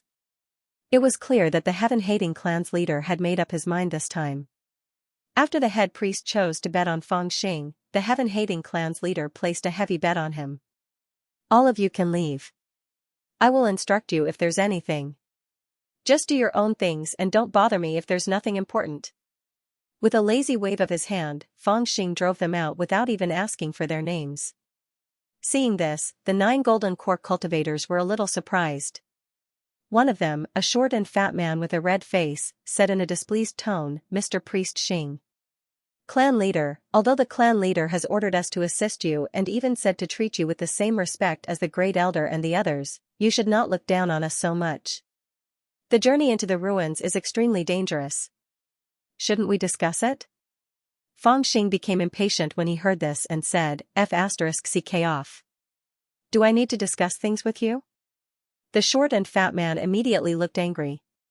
He wanted to say something more, but the middle-stage golden core cultivator, who looked the oldest, secretly pulled him and bowed to Feng Xing, saying, "Please forgive us, clan leader.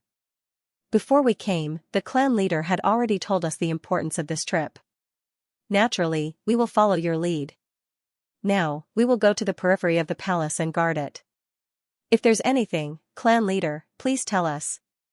After saying this, the group of people filed out of the palace expressionlessly. Han Tianing asked in a low voice, "What about me?" Feng Xing said casually, "Just wait on me inside." Han Tianing said, "Oh." After agreeing for a while, she just stood there without moving. Feng Xing felt that something was wrong. He turned to her and asked, "Do you know how to wash clothes?" Han Tianing said, "No." Feng Xing was stunned and asked again, "Do you know how to cook?" Han Tianing said, "No. No." Feng Xing was speechless. "Do you know how to clean the table, wash the dishes, serve tea, and pour water?" Han Tianing blinked and did not dare to answer. She also felt that it was too much to say that she did not know how to cook. Feng Xing also covered his eyes speechlessly. What else can you do other than sleep with men? In the end, Han Tianing stayed in the palace and began to serve Master Feng clumsily. The other 9 golden core cultivators stood guard at the entrance of the palace like loyal guards. They looked very loyal, but Red Dragon did not like them. He felt that they were here to steal his job. If not for Feng Xing stopping him, he would have swallowed them whole. As for the other tribes, they were shocked to see Feng Xing suddenly have 10 more subordinates. However, Feng Xing did not give them time to react. After making arrangements for these people, he walked out of the palace and stood on the Immortal Ascension platform with his hands on his hips. Feng Tian clan's purple pockmarked face, Imperial Beast clan's long hair, Moon-worshipping clan's fat old lady, and 5 clans alliance's smiling ghost. Where the hell are you bastards? Did you catch the vermilion bird? Get your asses out here right now. He knew that these people had been staring at him. They must have heard him scolding them. Behind him, the 9 golden core cultivators of the Hentian clan and Han Tianing, who was hiding in the palace, looked at each other, not knowing who he was scolding. After a while, when Feng Tian clan's purple pockmarked old cultivator, Imperial Beast clan's long hair, Moon-worshipping clan's pink dress Granny Yao, and Small clan's alliance's smiling old man appeared in the air above the Immortal Ascension platform, they were scared out of their wits. The more knowledgeable they were, the colder they felt. These were all top figures in the ultimate chasm. Why was this person scolding them as if they were their grandchildren? Stinking brat, we are old, how dare you insult us like this? Are you tired of living? Moon-worshipping clan's Granny Yao scolded with a face full of murderous intent. She could not stand being scolded by so many people in the hall. Feng Xing was not afraid of her at all. Stupid fat woman, so what if I scold you? Let's fight if you're not happy. Granny Yao's eyebrows were raised in anger. She shouted, you dare fight me? Feng Xing waved his hand at Qi Long, Deguzi, fight with her. The Crimson Dragon roared and was about to charge forward, scaring Granny Yao, who was in the air, to the point that her face turned green. The leaders of the other clans quickly came forward to calm her down. The smiling elder from the alliance of the small clans said with a smile, Granny Yao, please calm down. Little friend Xing, please keep your temper in check. We are going to work together to explore the ruins of returning. We are not enemies, so there is no need to make things so awkward. What did you call us for? Feng Xing rolled his eyes at him and said, why are you everywhere? Aren't you tired of smiling every day? The smiling ghost was speechless. He thought to himself, other people have a murderous look on their faces every day. It's fine if you scold them, but this old man sees that everyone is friendly and doesn't force you to do anything. Why are you scolding them all the same? It's really infuriating, seeing that the few old men had lost their temper after being scolded by him. Feng Xing said proudly, have you found the vermilion bird? Granny Yao said coldly, the ruins of returning is so huge. How can it be that easy? Feng Xing laughed coldly and said, I knew that you were only good at having a bad temper. There is no use at all. Granny Yao was immediately enraged. Just as she was about to throw a tantrum, Fangxing interrupted her and said, "Enough, enough. Are you not going to let me say that you are not capable? I know that you can't do this well, but I still need to give you a hand. I have a feather here. Take it. If you can't even find the vermilion bird's whereabouts with this, then don't bother exploring the ruins of returning. Go home and take care of your children." A feather? The few old cultivators in the air were stunned when they saw the fiery red feather. Could it be from the vermilion bird? Fangxing flicked his finger, and the red feather floated towards them. He turned around and left, saying, "There's not much time. Do as you see fit." The few old cultivators made a grabbing motion in the air, and the feather was caught by the purple-spotted old cultivator from the Fengtian clan. The others gathered around to take a look. They were not confident in finding the vermilion bird at first, and they were already considering how to force Fangxing to enter the depths of the ruins of returning if they couldn't find the vermilion bird. However, they were not confident in their methods, and they were in a dilemma. They did not expect to find a red feather today. Many cultivators practiced secret techniques. It was not difficult for them to determine the location of the owner of a feather. Immediately, the few old cultivators turned around and gathered the experts of the various clans who were good at secret techniques for a discussion. Then, they used their secret techniques to find the owner of the red feather. The results were soon out, but they were in a dilemma. The owner of the fiery red feather was in the southern part of the immortal ascension stage. It looked very far away, and that was the direction of the depths of the ruins of returning, where danger lurked. They were immediately worried and sent someone to explain the matter to Fangxing. They were worried that Fangxing would take the opportunity to make a scene and make things difficult for them. However, they did not expect that Fangxing would be so easy to talk to. It was as if he only wanted one result. After hearing the location of the vermilion bird, he immediately said, "Then let's set off. We will pursue the bird as we enter the ruins of returning." This answer surprised the great cultivators of the various clans. A series of orders were issued, and after paying respects to the elder ancestor, they set off to explore the ruins of returning. There were nearly 200 cultivators from the 4 clans, and they set off for the depths of the ruins of returning that night. Among these 200 cultivators, there were 11 who were at the Golden Core Mahayana stage. The Celestial Reverence tribe, the Beast-taming tribe, and the Moon-worshipping tribe each had 3, while the small tribe alliance had 2. Vaguely, their strength had reached a balance. There were more than 20 cultivators in the late Gold Core realm, but the alliance of the small clans had the most cultivators. There were 8 of them. These people were usually the leaders of the small clans, but after joining the alliance, they were no longer strong enough to fight for the right to speak. Therefore, they had no choice but to form an alliance and elect the smiling old man, who had reached the Mastery Gold Core realm, as their leader to take the position of the small clans in the alliance. In addition to these high-end forces, there were more than 50 mid-stage Golden Core cultivators, about 100 Golden Core cultivators, and dozens of Foundation Establishment cultivators. However, the Foundation Establishment cultivators who were qualified to follow were all people with secret techniques. In addition, there was Yilong, Fangxing, and Magu, who was familiar with the path to the ruins of returning. This scale of exploration team could be said to be the largest in the history of the ruins of returning.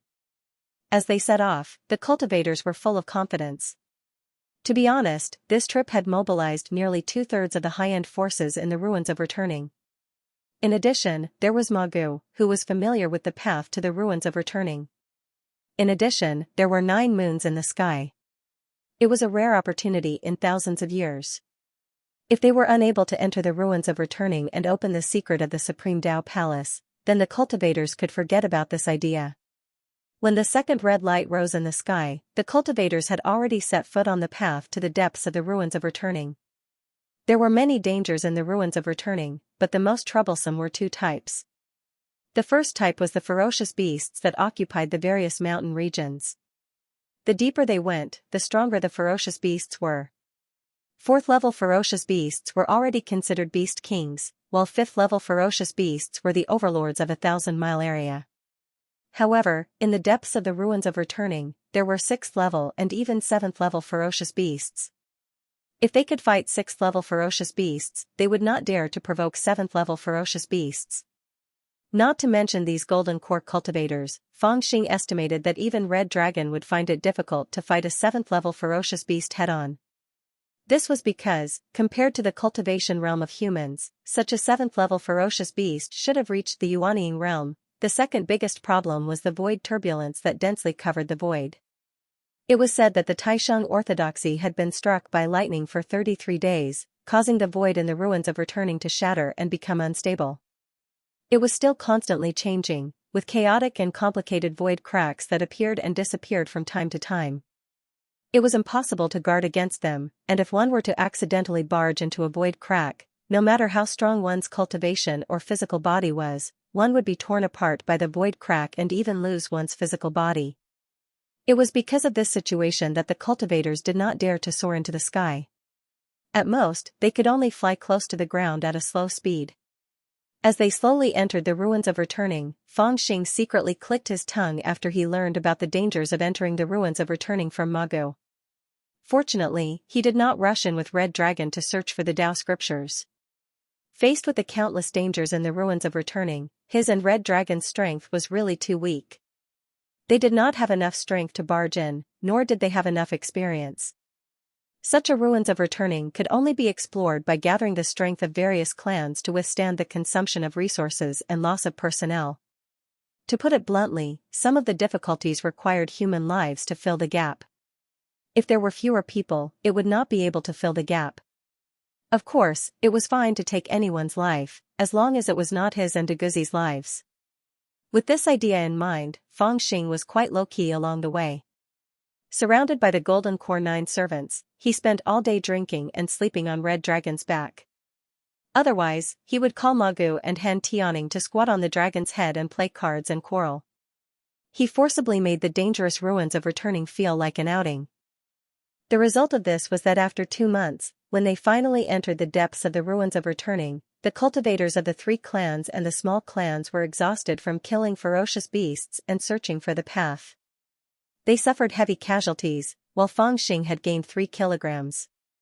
Exploring the ruins was as difficult as ascending to the heavens. To Fangxing, the 2 months he spent in the depths of the sinkhole from the Immortal Ascension Plateau was nothing more than a time for him to drink, sleep, play cards, and quarrel. But to the Reverent Sky, beast taming, moon worshipping, and alliance, it was a calamity. It was a painful memory that no one wanted to recall, a journey where they could lose their lives at any time, a journey that was more difficult than ascending to the heavens. In 2 months, the most powerful exploration team in the history of the sinkhole only had about 100 people left. Almost half of them had lost their lives in all kinds of dangers. And among the cultivators who had lost their lives, not only were the weaker cultivators, there were even 4 late-stage golden core cultivators and 10 mid-stage golden core cultivators who had lost their lives. Many of them had died in unknown ways. On the 3rd day of the journey, a member of the Reverent Sky clan was dragged away by a vicious python in the forest while he was fetching water. Not even his bones were left. On the 7th day of the journey, a spatial rift appeared in the sky. 2 members of the moon-worshipping clan who had been flying in the sky collided head-on and were torn apart by the rift. They died without a trace. Even Granny Yao, who was right next to them, was unable to save them in time.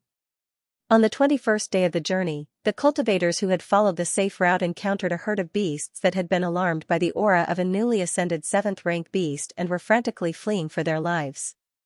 Although the cultivators hurriedly ran into each other, the path was narrow and treacherous. High up in the sky was filled with spatial turbulence, so no one dared to fly into the sky. They could only occupy a limited safe spot on the ground. How could there be enough space for so many people? For a time, everyone was thrown into chaos. When the herd of beasts passed by and the group reorganized, they discovered that they had lost 36 people in one go. On the 30th day of the journey, the cultivators flew past a dark valley that was more than 100 zhang wide. They had been flying in batches. The first 3 batches were fine, but when the 4th batch was flying, they suddenly triggered some kind of restriction in the valley. In an instant, dozens of black lightning bolts struck the sky. The batch of cultivators that were flying through the sky were struck by the lightning bolts, turning into charred bones and plummeting to the ground. This time, they lost another 27 cultivators. People were dying non-stop. The initial excitement of the cultivators had already dissipated, leaving only a belly full of fear.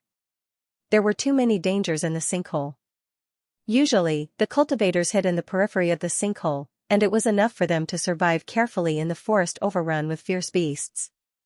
However, now that they were going into the sinkhole, it was equivalent to challenging the dangers of the sinkhole. Although they had Magu to guide them, the path that Magu pointed out only had a general direction of safety because it was a long time ago. On this path, the changes in the path, the movement of the spirit veins, and even the migration of fierce beasts could all become variables on the path of exploring the sinkhole, bringing unexpected dangers. There were casualties, but the journey had to continue, and so did the deaths. This seemed to be the price of entering the depths of the sinkhole. The only exception was naturally Fang Xing's group. Because he controlled Magu, the crimson dragon he was in was firmly protected by the cultivators in the middle of the group. It was very difficult for him to encounter danger, or perhaps even if he did encounter danger, the large golden core cultivators wouldn't dare to put him in danger. Even the 9 golden core servants by his side benefited greatly and didn't lose a single person. But fortunately, Fang Xing had very few people by his side, so it wasn't too scary. Just as they were about to enter the depths of the sinkhole, another problem was placed in front of the cultivators. A seemingly endless black swamp appeared on their predetermined path. This black swamp didn't exist according to Magu's description, and this kind of swamp was the easiest place to breed demons. The various clans didn't dare to act rashly, so they could only pause their journey and turn back to ask Magu. At this moment, Magu was sitting cross-legged on the crimson dragon's back, looking at herself in the mirror. One end of an immortal binding rope was tied to her ankle and the other to Fang Xing's arm. At this moment, new skin had already grown on her.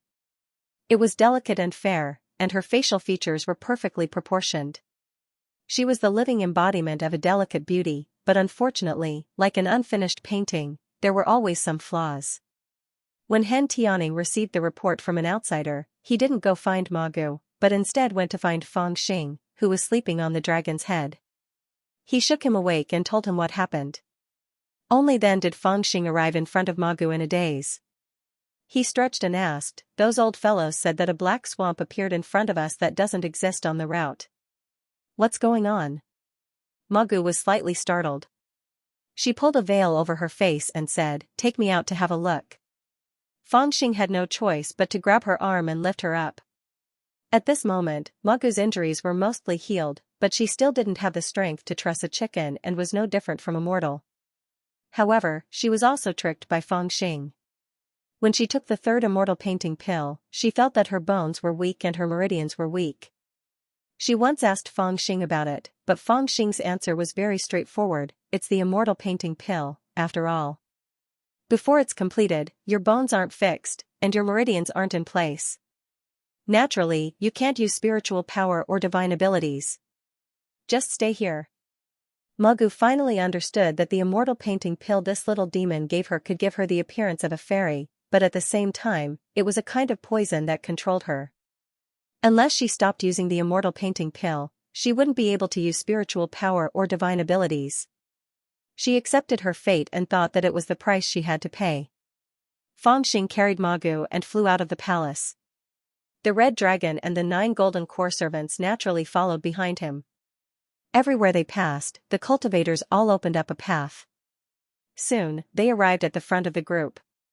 In front of them was a huge black swamp. They couldn't see the end of it. Hundreds of feet above the swamp, there were black snakes swimming in the air. It looked especially terrifying. The black snake in the sky appeared and disappeared from time to time. It was a unique void rift in the sinkhole, but it was the most dangerous thing in the sinkhole. Not only was it terrifying, but it was also faintly discernible. Sometimes, such a rift would suddenly appear in a clear sky. Among the cultivators, at least 6 people had already lost their lives to such a void rift. As a result, no one dared to soar into the sky.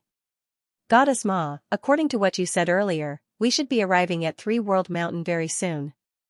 By then, we will have truly entered the depths of the ultimate and will be able to see the Holy Ji Palace. However, why did a strange black swamp suddenly appear along the way? According to your description, this place should be a plain. Could it be that we went the wrong way?" Seeing that Magu and Feng Xing had caught up, the purple-spotted old cultivator cupped his hands and asked in a deep voice. Magu didn't answer. She focused her attention on the surrounding mountains and had someone probe the direction of the surrounding spirit veins. After a moment of consideration, she raised her head and said, judging from the surrounding terrain and the direction of the spirit veins, we're on the right path. In fact, there's nothing strange about this strange swamp. The terrain and mountains I remember in my mind are from many years ago. It's reasonable for the terrain to change over the past few decades. The weather in the ultimate is strange. An earthquake or a waterfall can form a black swamp like this. I don't know if there's any danger inside. Why don't we test it out? If there's no danger, we can just fly over.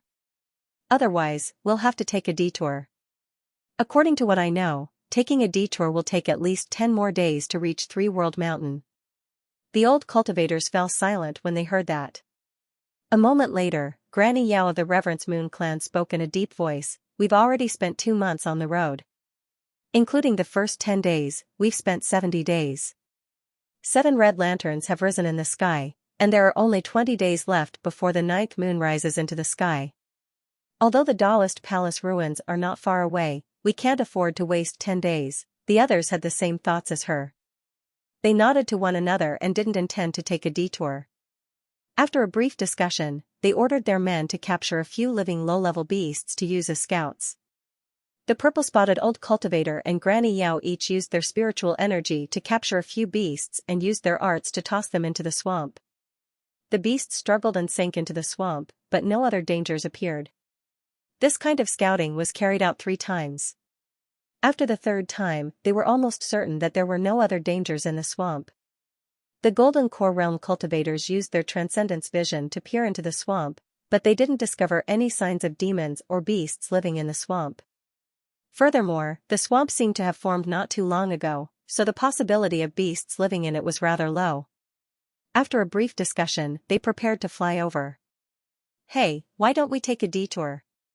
While the old cultivators were using various methods to probe the swamp, Feng Xing was squatting by the side of the swamp and peering into it for a long time. Haha, could it be that Chief Xing has discovered something? The leader of the small tribe's alliance, the smiling old man Luo Muzang, glanced at Feng Xing and said with a smile. Now that they knew that Feng Xing had become the chief of the Heaven Abhorrer clan, they began to address him as Chief Xing. However, there was no respect in their words. After all, the Heaven Abhorrer clan had declined and was on the brink of destruction. Feng Xing had relied on kidnapping Magu and the Crimson Dragon by his side to make it to the core of this expedition. Naturally, he didn't receive much respect. The deeper they went into the bottomless ruins, the less value the Magu in Feng Xing's hands held, and the less fear the cultivators had of him. Although it wasn't explicitly stated, everyone knew that the moment Magu lost her value as a guide in front of the 4 Banes, it would be time for the cultivators to bare their fangs and claws at Feng Xing. The vermilion bird's aura was faintly discernible. Although it also indicated that it was in the depths of the bottomless ruins, the cultivators really didn't have much interest in capturing it. Instead, they all treated the Crimson Dragon as a sacrifice. It's nothing. I just feel a little uneasy in such a large swamp, Feng Xing smiled and stood up. He did not explain further. Granny Yao of the Reverence Moon Clan smiled eerily and said, little brat, don't worry. We've lived for almost 1,000 years, how can we not know the meaning of caution? We'll naturally take extra precautions and won't let you lose your life in the swamp. Granny can't bear to do that either. Her blurry old eyes made her words seem very kind and benevolent, but it made people feel uncomfortable. When Feng Xing heard this, he could only helplessly say, whatever, I have no objections. Split into groups of 9 and form a formation. Keep an eye on the surroundings. Fly across the swamp, and don't fly too high. Be careful of the spatial rifts in the sky. Feng Xing's objection was just a small interlude.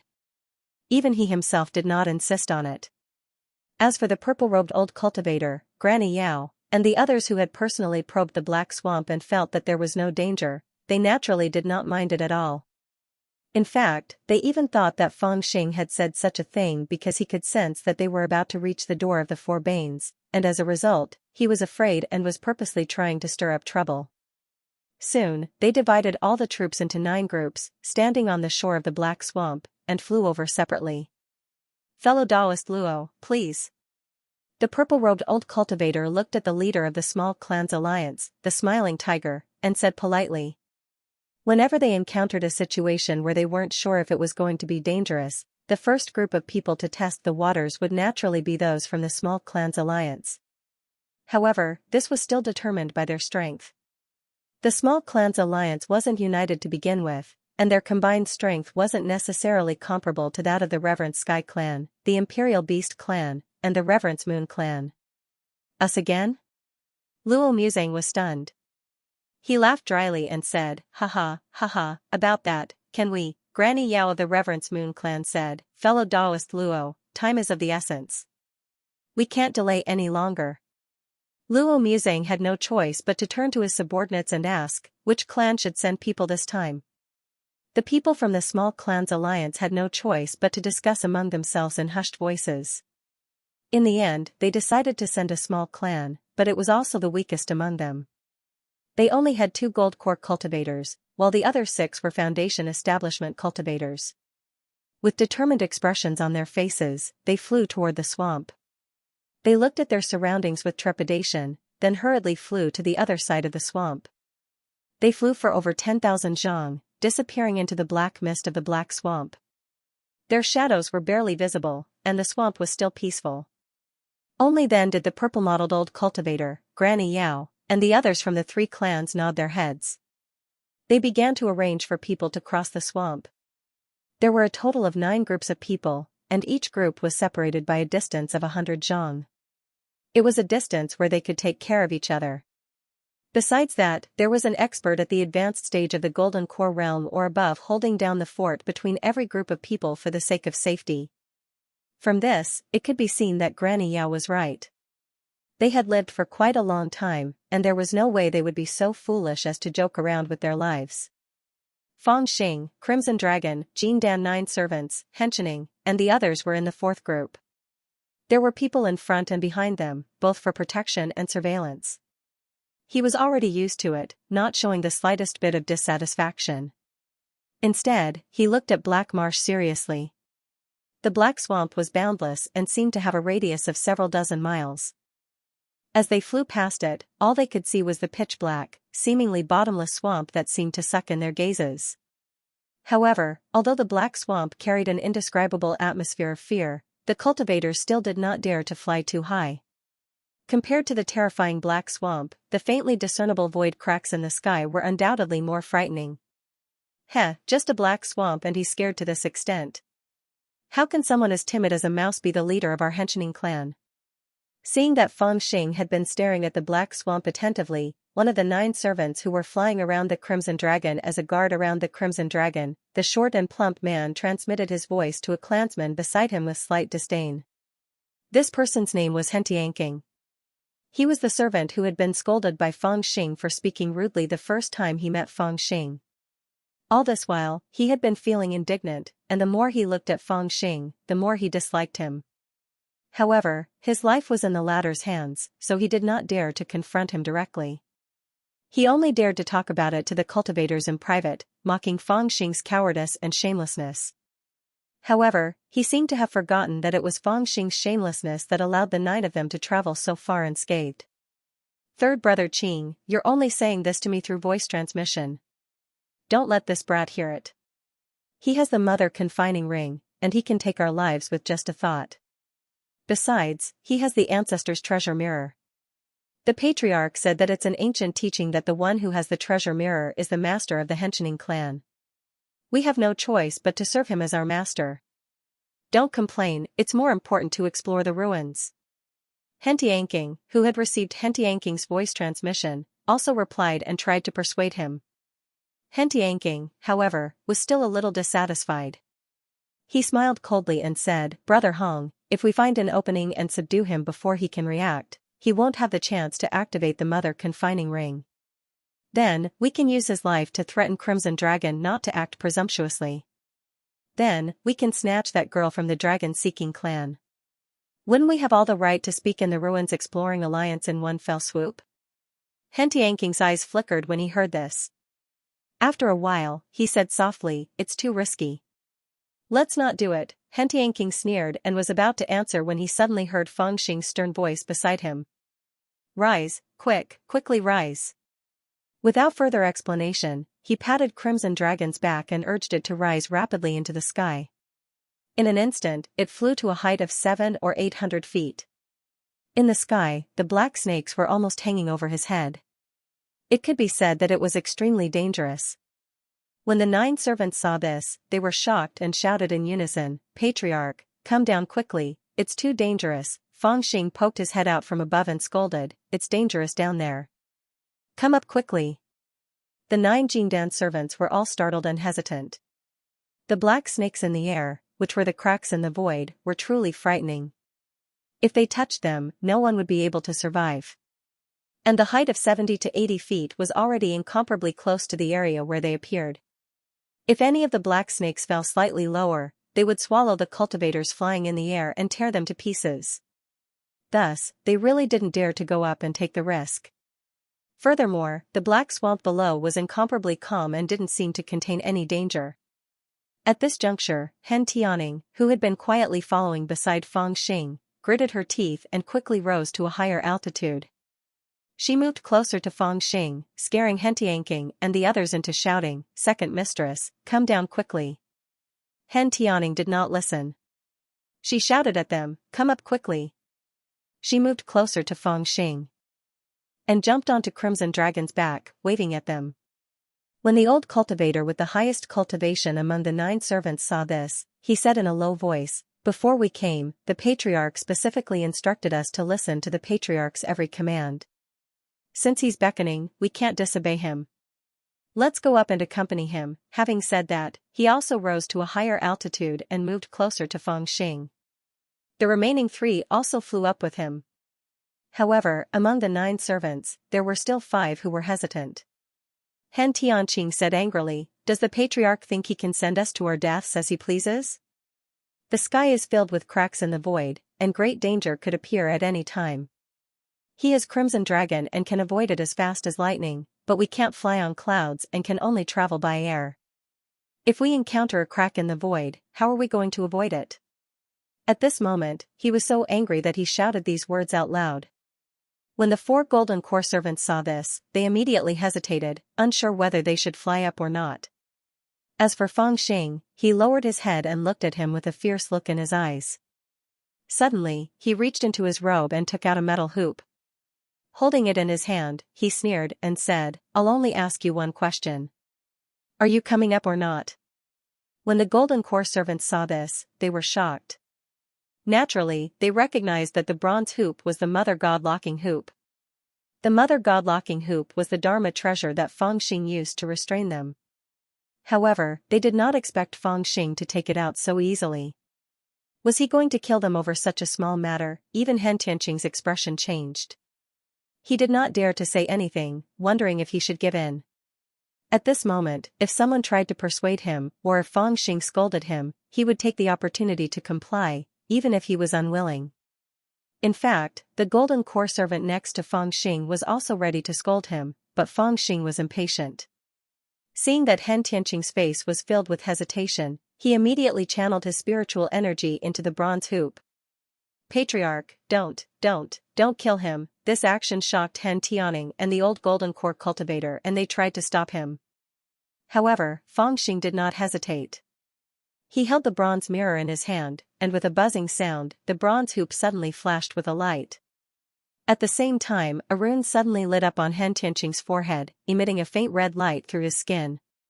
His expression suddenly changed, and he used all his strength to rush into the air.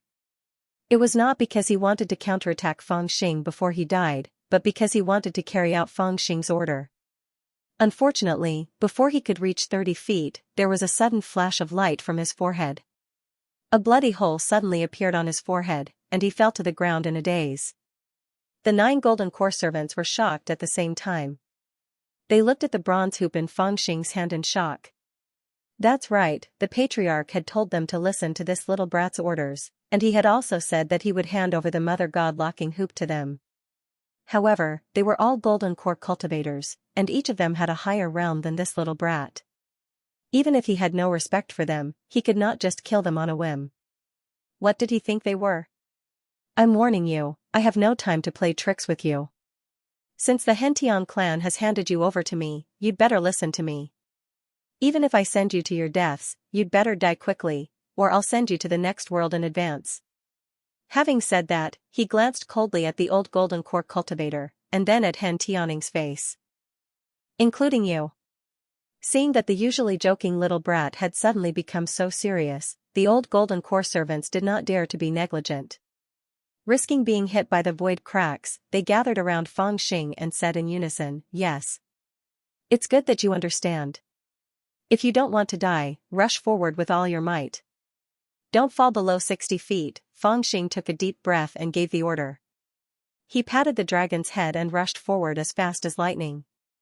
In the sky, the area above 1,000 zhang was filled with slithering snakes. They were none other than the terrifying spatial rift.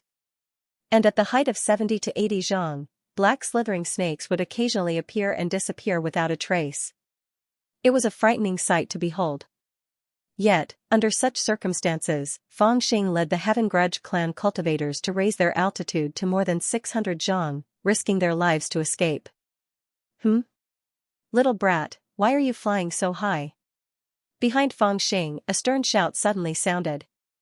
It was Granny Yao of the Reverence Moon clan speeding up to catch up to him. At this moment, the other cultivators were all flying close to the ground, afraid that if they flew too high, they would come into contact with the spatial rift in the sky and lose their lives. This made them stand out like a sore thumb, and they immediately caught Granny Yao's attention. Hee, it's cooler to fly higher.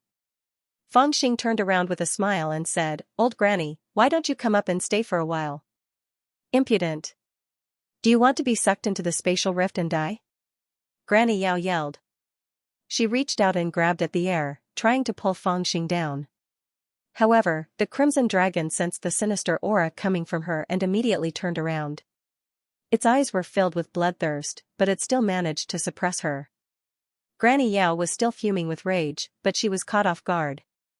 Suddenly, the dark swamp beneath her feet began to churn.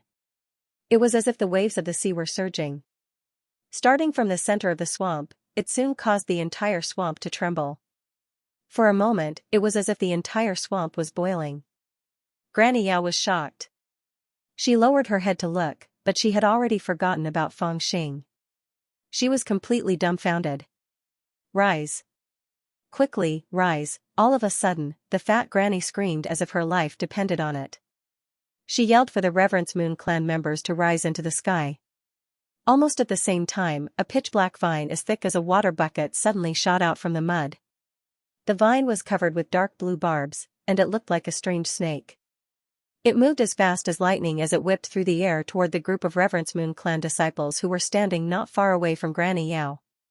In an instant, the group of female disciples shrieked, and 3 of them were caught by the barbs and dragged into the mud. This sudden change shocked all the cultivators who were flying above the black swamp. Then, they flew up into the sky as if they didn't care about their lives. However, it was already too late. In the mud, waves of mud suddenly surged again. Hundreds of huge tentacles swept up. They were like an arm that had stretched out to catch bugs in the air. In the blink of an eye, another 7 or 8 people were swept away. Not good. Rise, quickly, the leaders of the various clans were shouting with all their might.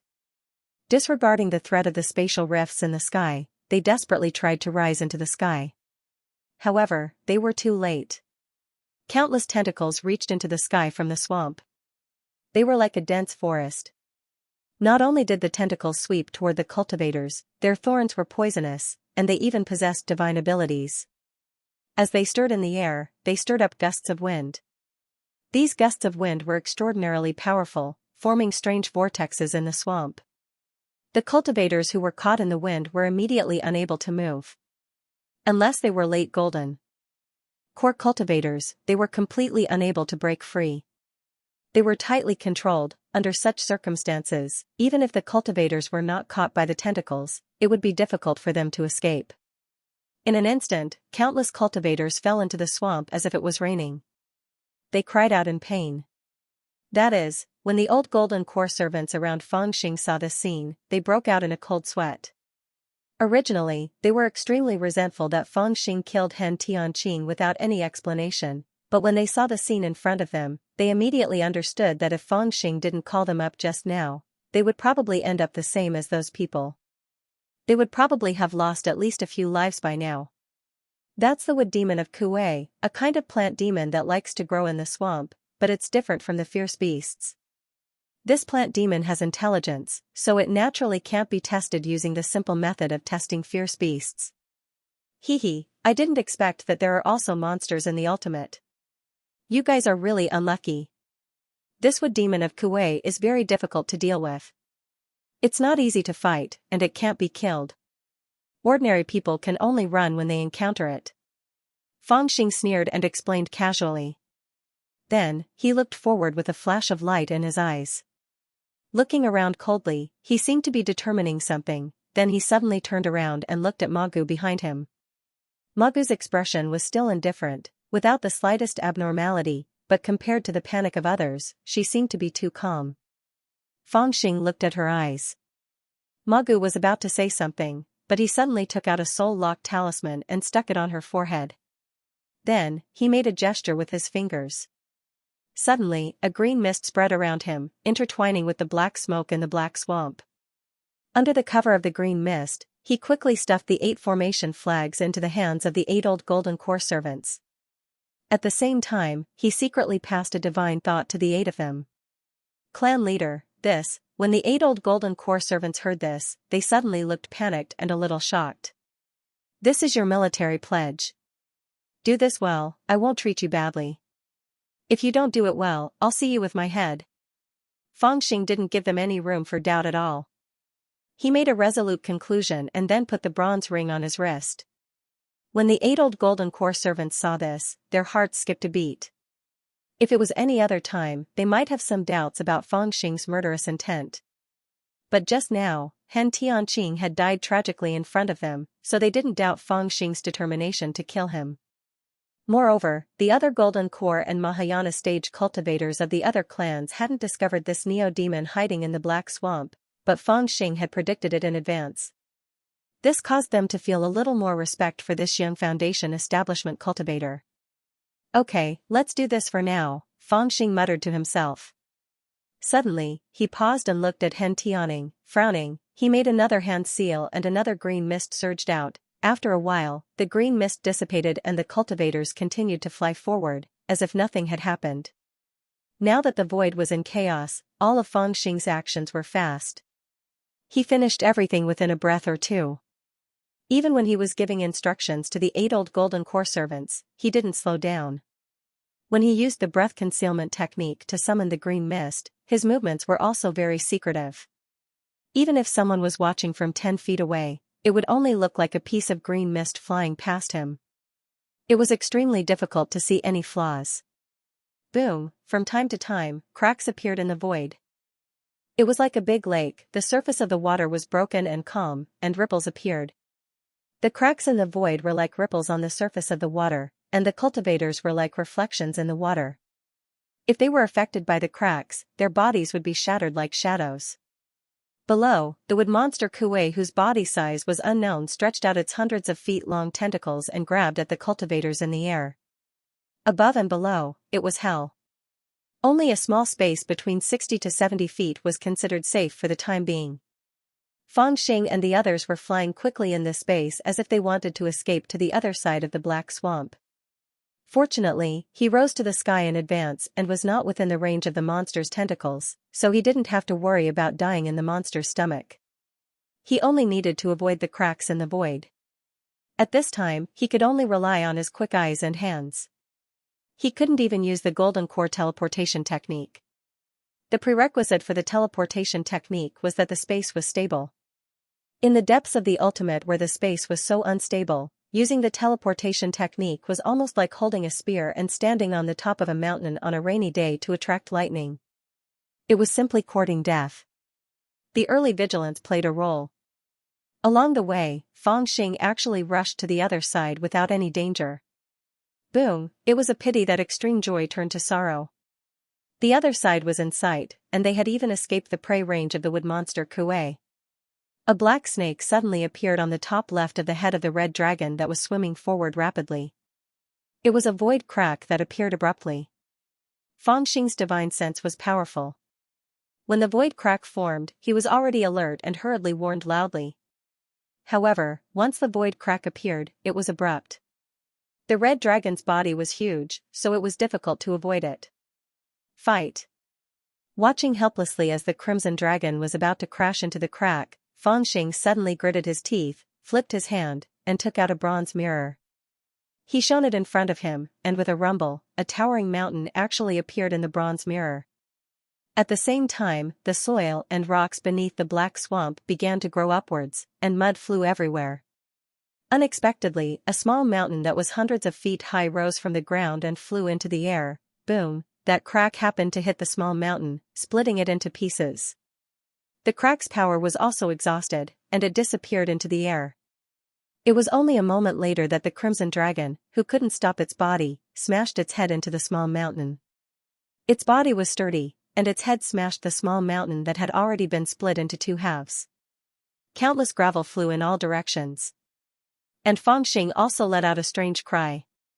She fell off the back of the red dragon.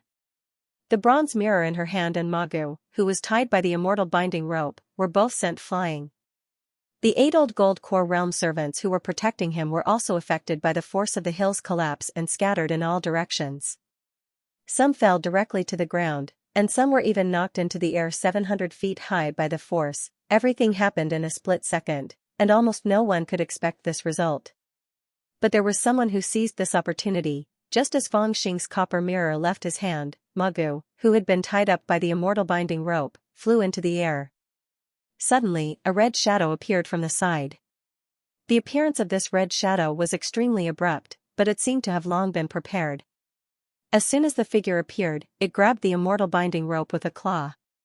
The immortal binding rope that was tied up by the 100 refined mysterious silk unexpectedly broke with a sound. After that, the red shadow turned around and already held Magu in its arms. At the same time, it soared into the air, and the bronze mirror also flew into its claw. Haha, a loud laughter rang out. The red shadow gradually disappeared and turned into the appearance of a black-clothed young man, who was laughing incessantly. Amidst the laughter, the young man in black immediately turned around to escape. He was very particular about his position. Whether it was Fangxing or the red dragon, they were all in front of him. Behind him was the boundless three-world mountain. With his extreme speed, he could easily escape into the three-world mountain and disappear into the forest. Even the red dragon wouldn't be able to react in such a short period of time and kill him. The young man in black thought that he had succeeded in his plan. He laughed proudly and was about to leave, hiding his achievements and fame. Unfortunately, at this moment, an even louder laughter rang out. Ha ha ha ha ha, this laughter caused the young man in black's heart to skip a beat. He had a bad feeling about this. At this moment, the red dragon was at least 500 feet away from him. The little ghost with the strange laughter was also around 300 feet away from him.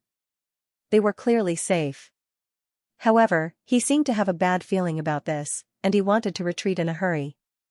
However, right at this moment, strands of invisible energy enveloped him. It was like a large net, and he just happened to be within it. There were exactly 8 of those forces. They sealed off the 8 directions and formed a large array. He was trapped in the array. The young man in black's laughter stopped abruptly. His eyes turned cold as he looked at the sky. It was the 8 gold core realm old servants. The 8 of them who seemed to have been sent flying just now had an array flag embedded with jewels in their hands. They had already been activated, and the 8 array flags emitted rays of spiritual light that intertwined with each other to form a large array. It was only at this moment that the black-robed young man discovered that the direction in which the 8 of them had been sent flying seemed to be chaotic, but it was actually the most basic location of the array formation. A trap? The young man in black's face seemed to be covered in a layer of frost. His eyes turned cold. Damn you, you've been watching me for so long. I'm getting impatient. Finally, you've made your move. Fangxing laughed and cursed. The red dragon also turned around. He landed on the dragon's head and cursed with his arms crossed. The black-cloaked young man did not answer. Suddenly, he turned into a red shadow. It was a red ferocious bird that was 70 to 80 meters long. It was surrounded by a red mist that was like a volcano. The temperature of the red mist was extremely high. The moment it appeared, it even caused the surrounding air to distort, making it look like a nimble flame. Boom! It abruptly unleashed its extreme speed and rushed towards a corner of the void. His body collided with the power of the 8 array flags. For a time, the void shook. The 8 golden core old servants' complexions sank. This ferocious bird was extremely powerful. If it went berserk, even the middle-stage gold core cultivator among them might not be able to withstand more than a few rounds under its claws. However, the 8 of them each held a formation flag and intertwined their power to form a large formation, so they temporarily had the capital to cover it. No matter how much it rammed, the 8 of them just clenched their teeth and held the flags, firmly guarding their positions as if they were rooted to the ground. Damn you, you're still not being honest? Fangxing was furious, ordering the Crimson Dragon, Deguzi, go in and tear it apart for me. The ferocious bird didn't move after hearing this. It raised the bronze mirror in its hand and spoke in human language, you dare to hurt me? Aren't you afraid that I'll destroy this mirror? Fangxing laughed and took out a bronze mirror from his storage bag. He waved it in his hand and said, you can destroy it, I still have more. The ferocious bird was shocked. It hurriedly looked down and then its heart became cold. The bronze mirror in its claws was also antique and full of rust. However, it was faintly different from the bronze mirror in Fangxing's hand. Whether it was the runes or the structure, or the degree of rust, there was a clear difference. More importantly, there were a few words engraved on the mirror, suppressing evil mirror. The ferocious bird suddenly raised its head, its eyes seemed to be spewing fire. Fangxing unhurriedly said, that suppressing evil mirror is also a treasure. It can expel impurities. In the hands of a mortal or a little spiritual movement stage cultivator who intends to slay demons, it is also a treasure. This is something that I, this young master, used to exchange for from other people's hands. It's just that the runes inside were damaged and I was too lazy to repair it. If you like it, you can take it. After it's repaired, you can still use it. The ferocious bird didn't have the time to care about his teasing. After discovering that the bronze mirror was fake, it immediately looked into its arms. In its arms, a girl with a veil covering her face was quietly looking at it. She was wearing Magu's clothes and had concealed her aura. Therefore, it was difficult to distinguish the difference between her and Magu. However, at such a close distance, after carefully sensing, it immediately discovered that they were different. The girl's cultivation was surprisingly not at the golden core stage, it was only at the foundation establishment stage. The ferocious bird had already transformed back into its human form. It pulled off the veil covering the girl's face and was dumbfounded. How could it be you? The ferocious bird was about to slap down, but it immediately felt a dense killing intent surging towards it from all directions. Only then did it remember its situation. It put down its hand and let the girl stand in the air. Hen Tianing stood up straight, gently bowed to the vermilion bird and said, "Brother young master, long time no see." The black-cloaked young man was naturally the young master. An indescribable rage flashed through his face when he realized that he'd been tricked. However, he quickly suppressed it and turned to look at Fangxing. Nice move. I've calculated everything along the way, and I've considered every possibility. I've even considered the possibility of failure, but I didn't expect you to do this. Fangxing chuckled and said, I just thought of it, so I gave it a try. The young master was a little stunned. After a while, he said, how did you do it? Fangxing was even happier. His eyes curved into crescent moons as he smiled. There was no need to mention the elation in his heart. He had indeed just thought of this plan. In fact, before entering the Black Swamp, he had not thought of this plan at all. At the time, he had only felt that the Black Swamp was inexplicably eerie. His sensitive divine sense had always felt that this place was not as peaceful as it seemed on the surface. Therefore, at first, he had wanted to persuade the cultivators to take a detour. However, the cultivators did not listen to him, so he could only follow them in to explore. Anyway, he had the protection of the red dragon and the breath concealment technique, which could deceive the ferocious beast's perception at critical moments to save his life. Therefore, he was safer than the others. Of course, he did not let down his vigilance. He had been carefully observing the black swamp. He had activated the yin-yang fiend god mirror to the extreme to identify every suspicious thing. After that, he saw a vine hidden in the black swamp move slightly. This shocked him. He immediately stared at the vine and was surprised to identify the identity of the vine's owner, Wood Monster of Kuei. It was a rare monster that became a monster from a plant, but it did not transform into a human form. It was a powerful monster that was between a plant and a living creature. This surprised Fangxing a lot, but what surprised him even more was what happened next. He used the yin-yang fiend god mirror to identify the characteristics of this Wood Monster of Kuei. This monster was between a plant and a living creature. It had spirituality and high intelligence. It preyed on all animals, insects, ferocious beasts, and beastkin that it could come into contact with. It had a huge body and infinite strength. It also had a talent that could stir up the wind. Unfortunately, this guy also had a fatal weakness, that was, it had a root system, so it couldn't move at will. Once its body moved, its vitality would disappear. In other words, this kind of monster, unless it was struck by lightning to shed its monster body and transform into a human form, it would always grow in the same place and would not move because it would die once it moved. It was also this point that made Fangxing vigilant. Damn, this Wood Monster of Kuei is so powerful, it must have lived for at least thousands of years. Wood Monster of Kuei could only live in the swamp. In other words, this swamp had existed for at least hundreds of years. Then why did Magu say that this black swamp was only formed for a few decades? This woman was obviously lying, thinking about how Magu looked in the mirror more and more recently, although ordinary people might think that it was just a reflection of the anxiety of a woman who was about to give birth to a good face. Fangxing, this little bastard, always liked to think badly of people.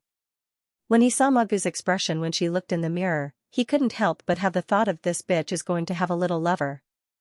Although I looked at Magu's whole body when I was healing her, I am not her little lover. Then who is her lover? Very easily, Fangxing thought of the servant who was missing at the beginning. When Magu's servant attacked the palace, he was bitten to death and swallowed by the red dragon. This made Fangxing feel a little suspicious. Later, Fangxing checked the vomit of the red dragon and even put it together. The result made him understand that attacking the palace was fake. There was a servant who slipped away unknowingly through this action. Of course, this was also Vermilion Bird's mistake. In its view, the dragon clan was also a fierce beast, so eating humans was nothing. However, it didn't know that after so many years of evolution in the outside world, the dragon clan cultivated the great Tao of the human world. With the help of the great sage of the human clan, the dragon clan had already evolved into a human form. In other words, the dragon clan was half human, so the dragon clan didn't eat humans. The purer the blood of the dragon clan, the more they didn't eat humans. Even though the crimson dragon was violent and crazy, this type of instinct was still there. When it fought, it would go crazy. It would swallow people, but it couldn't digest them. Soon after, it would spit them out, or else it would be like poison, burning the inner organs. Who is the servant who slipped away? If he left, then he left. Why did he waste so much effort to hide from everyone and hide in the dark? Thinking of how Magu recognized him the first time she saw him, Fangxing vaguely guessed an answer. That guy who ran away most likely knows me, and I think I know him too. That's why he didn't hesitate to use the lives of those servants as a cover to escape quietly, hiding in the dark to plot something. He's so sinister, and he's someone I know. It's probably that bird thief. It spent so much effort to sneak into the Heaven Resentment clan to steal the bronze mirror. It didn't hesitate to sneak into the Heaven Resentment clan to assassinate the high priest and cover up the secret of the bronze mirror. Damn, this thief bird, what does he want to do? What is the relationship between that thieving bird and the dragon-seeking clan? Fangxing didn't understand this question, but he did understand that Magu didn't hesitate to risk her life to lure the cultivators into the black swamp. She most likely wanted to take advantage of the chaos to stir up some trouble. Fangxing didn't know what they wanted to do, but he knew that the copper mirror and Magu were very important to the Vermilion Bird. Thus, he made a last-minute move to use the copper mirror and Magu to lure the Vermilion Bird out. No matter what the vermilion bird wanted to do, Fangxing was confident that it would show itself when it saw the copper mirror and Magu. Of course, it didn't matter even if it didn't show itself. He wouldn't lose anything, at most he would be laughed at. Some people were as intelligent as a demon, while some people had far-reaching plans. He reckoned that he couldn't touch either side. Although he wasn't stupid and was quite crafty, he was still a far cry from those experts who could take every possibility into account. However, he had an advantage, which was that he was extremely daring and didn't know the word fear. Once he thought of something, as long as he had 30% confidence, he would dare to do it. Every time he did something, he would always first confirm what he wanted to do, and then think about how to do it better. This time was the same. He guessed that the vermilion bird had been secretly watching this group of ruin explorers. It was even possible that it was playing with them, luring the cultivators into the depths of the ruins of End or to some dangerous place. The vermilion bird sneered as it watched the cultivators struggle with all their might. At the same time, it looked at him with an unfriendly gaze, waiting for him to fight with the cultivators over the matter of the Crimson Dragon. This wasn't a good feeling. It made people feel as if they were constantly being watched by a poisonous snake. Thus, after discovering that the vermilion bird and Magu might be plotting something after entering the Black Swamp, Fangxing was ready to make his move even though he didn't know the specifics. First, Magu, then the copper mirror, then he and the Crimson Dragon would be thrown far away. He didn't believe that this bastard wouldn't fall for it. This person and the mirror were the most precious things in the ruins of End. He even planned that if the young master didn't show up after throwing the mirror and Magu out, he would lie on the ground and pretend to be dead for half a day. However, he didn't expect things to go so smoothly. The young master was actually not far away from him. As soon as he saw the mirror and Magu, he immediately jumped out like a dog that smelled meat. Of course, because this was a last-minute idea, Fangxing didn't dare to really throw out the meat. The bait he prepared was fake. The mirror was actually a copper mirror that he had obtained from the sword embryo auction. It was a broken toy that the Great Golden Crow had accidentally bought. It was somewhat similar to the copper mirror, so he picked it out early on to pass it off as the real one at a critical moment. This was naturally a critical moment. Thus, he purposely used the copper mirror to deflect the attack from the crack in the void. This was also to create the impression that the real copper mirror was in his hands and had flown out. As for Hen Tianing, this girl didn't know how to do laundry, cook, or serve tea, and he didn't want to sleep with her. He had to find something for her to do. Once he came out, he was done for. Although the 8 golden core servants weren't as capable as him individually, the 8 of them were enough to trap him for at least the time it took to drink a cup of tea. This time was enough to stabilize the situation, and he couldn't afford to make any mistakes. The plan was such a child's play, but it was probably because of this that the young master was really fooled. For him, he still had a feeling that he didn't know where he lost. How did this little brat find the wood monster of Kuei? How did he know that I was nearby? When did he come up with this plan to screw me over? One must know that even when I was ready to take action, it was only after I saw Magu bring these people into the Black Swamp. Because of these questions, no matter how cold his face was, no matter how solemn his expression was, he still asked very seriously. How did you do it? Now he really wanted to know how Fangxing did it, so he could know how he lost. For this question, Fangxing laughed 3 times, then said, I'm not telling you. Did that little brat escape? In the distance, someone shouted angrily. A purple sword light flashed in the distance, and from time to time, tentacles splashed with green juice flew up. It was the purple-spotted old cultivator of the Fengtian clan, leading a group of clansmen, who forcibly killed their way out of the encirclement of the wood monster of Kuei's tentacles. He shouted and rushed forward with his sword. The wood monster of Kuei's tentacles were actually vulnerable under his sword. I saw him escape into the sky just now. He should have escaped. Quickly chase him back. An old voice shouted. In another direction, the moonlight was like water, and it was Granny Yao, Elder Ling Long, and the others of the Reverence Moon clan. They jointly propped up a ball wrapped in moonlight, and rushed out of the crazy attack of the wood monster of Kuei. The terrible whirlwind, the amazingly powerful tentacles, and the barbs on the tentacles fiercely hit the ball of light. Pung-pung sounds were heard, but they couldn't hurt them at all. He has already reached the 3-boundary mountain, where else can he escape to? Does he not want to enter the Dao Palace? A clear voice shouted, and it was Xianxia, the leader of the royal beast clan, who rushed out with a group of clansmen. The last one was Luo Muzang, the smiling tiger of the small clan alliance. He held a small flower the size of a fist in his hand, and the small flower was emitting a hazy brilliance. The terrifying tentacles sensed the light and retreated to the side, as if they didn't dare to approach. Behind Luo Muzang, there were also 7 or 8 clansmen who staggered out with him. They were high-level Golden Core and Mahayana realm cultivators, so they were not hurt by the wood monster of Kuei. Although they were caught off guard, they quickly reacted. However, although they were unharmed, their clansmen might not be able to resist the attack. Therefore, they chose to turn back to save their clansmen, and rushed out half a cup of tea later than Feng Xing. What they were most worried about was that Feng Xing would take advantage of the chaos to escape. After all, they already had evil intentions in their hearts, and they didn't try to hide it. They were shouting and yelling, ready to rush to the shore, put down their clansmen, and immediately chase after Feng Xing. However, when they rushed out, they were immediately stunned. They stared blankly at Feng Xing, who was standing on the dragon's head with his arms crossed. He didn't escape? Granny Yao, the purple-spotted old cultivator, and the other leaders of the 4 tribes were surprised to see him waiting calmly on the shore. Who did you say was escaping? Feng Xing crossed his arms. With a thought, the Crimson Dragon turned around and looked at the 4 leaders with an unfriendly gaze. Heh, little bastard, you're quite bold. I've underestimated you, Granny Yao said coldly, glancing at Feng Xing with a fake smile. Old bastard, I've never underestimated you. Feng Xing had never lost in a battle of words. He retorted right back. Granny Yao had never won a single argument with Feng Xing along the way. She loved scolding people, but she would get anxious the moment she was scolded.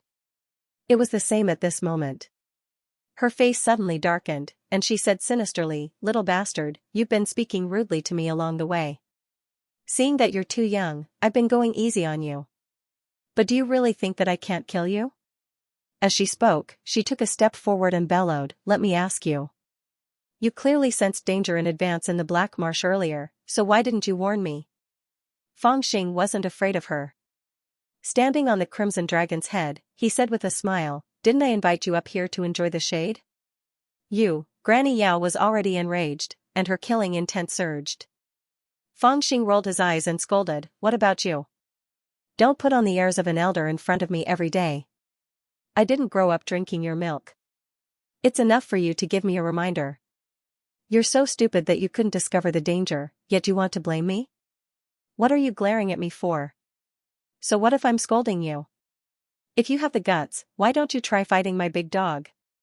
The Crimson Dragon immediately became spirited when it heard that. It stared at Granny Yao with bright eyes. Granny Yao was infuriated. She had endured Feng Xing's scolding along the way, and it was really hard for her. However, when she turned to look at Ling Long, she was hesitating. She was the only 2 Golden Core Mastery Stage cultivators of the Reverence Moon clan left, and the other one had died on the way. They didn't have much confidence in taking down the Crimson Dragon. Thus, she could only glare at the purple-spotted old cultivator. I think it's time. It's time. The purple-spotted old cultivator raised his eyebrows and glanced at the Crimson Dragon. The eyes of the leader of the royal beast clan flickered, and he placed his hands behind his back. The people of the small clans alliance also rose to their feet when they heard that. Some had killing intent in their eyes, and some had wariness in their eyes. What are we going to do? Feng Xing asked with a smile, as if he didn't understand what was going on. Granny Yao stomped her walking stick on the ground and unleashed her invisible aura. She smiled eerily and said, Brat, you should know that if you want to enter the Dao Palace, you'll need the bloodline of the 4 Banes as a sacrifice. You'll have to hand over the Crimson Dragon sooner or later. We're already at the 3-boundary mountain, and we'll soon reach the gate of the 4 Banes.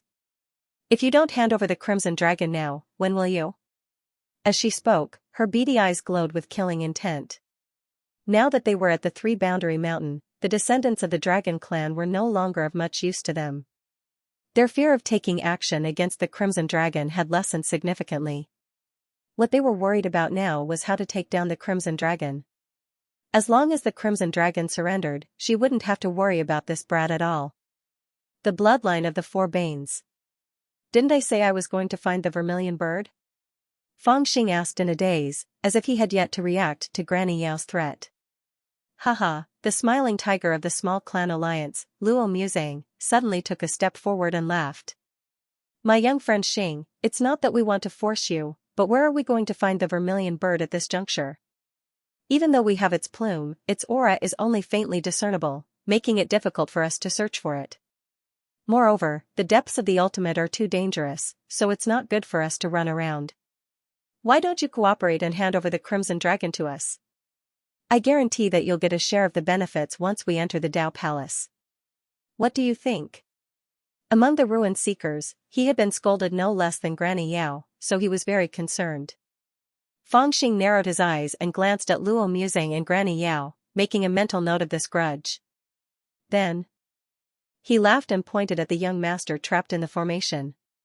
He narrowed his eyes and said, "You're looking for the vermilion bird? What's so difficult about that? Isn't it right here?"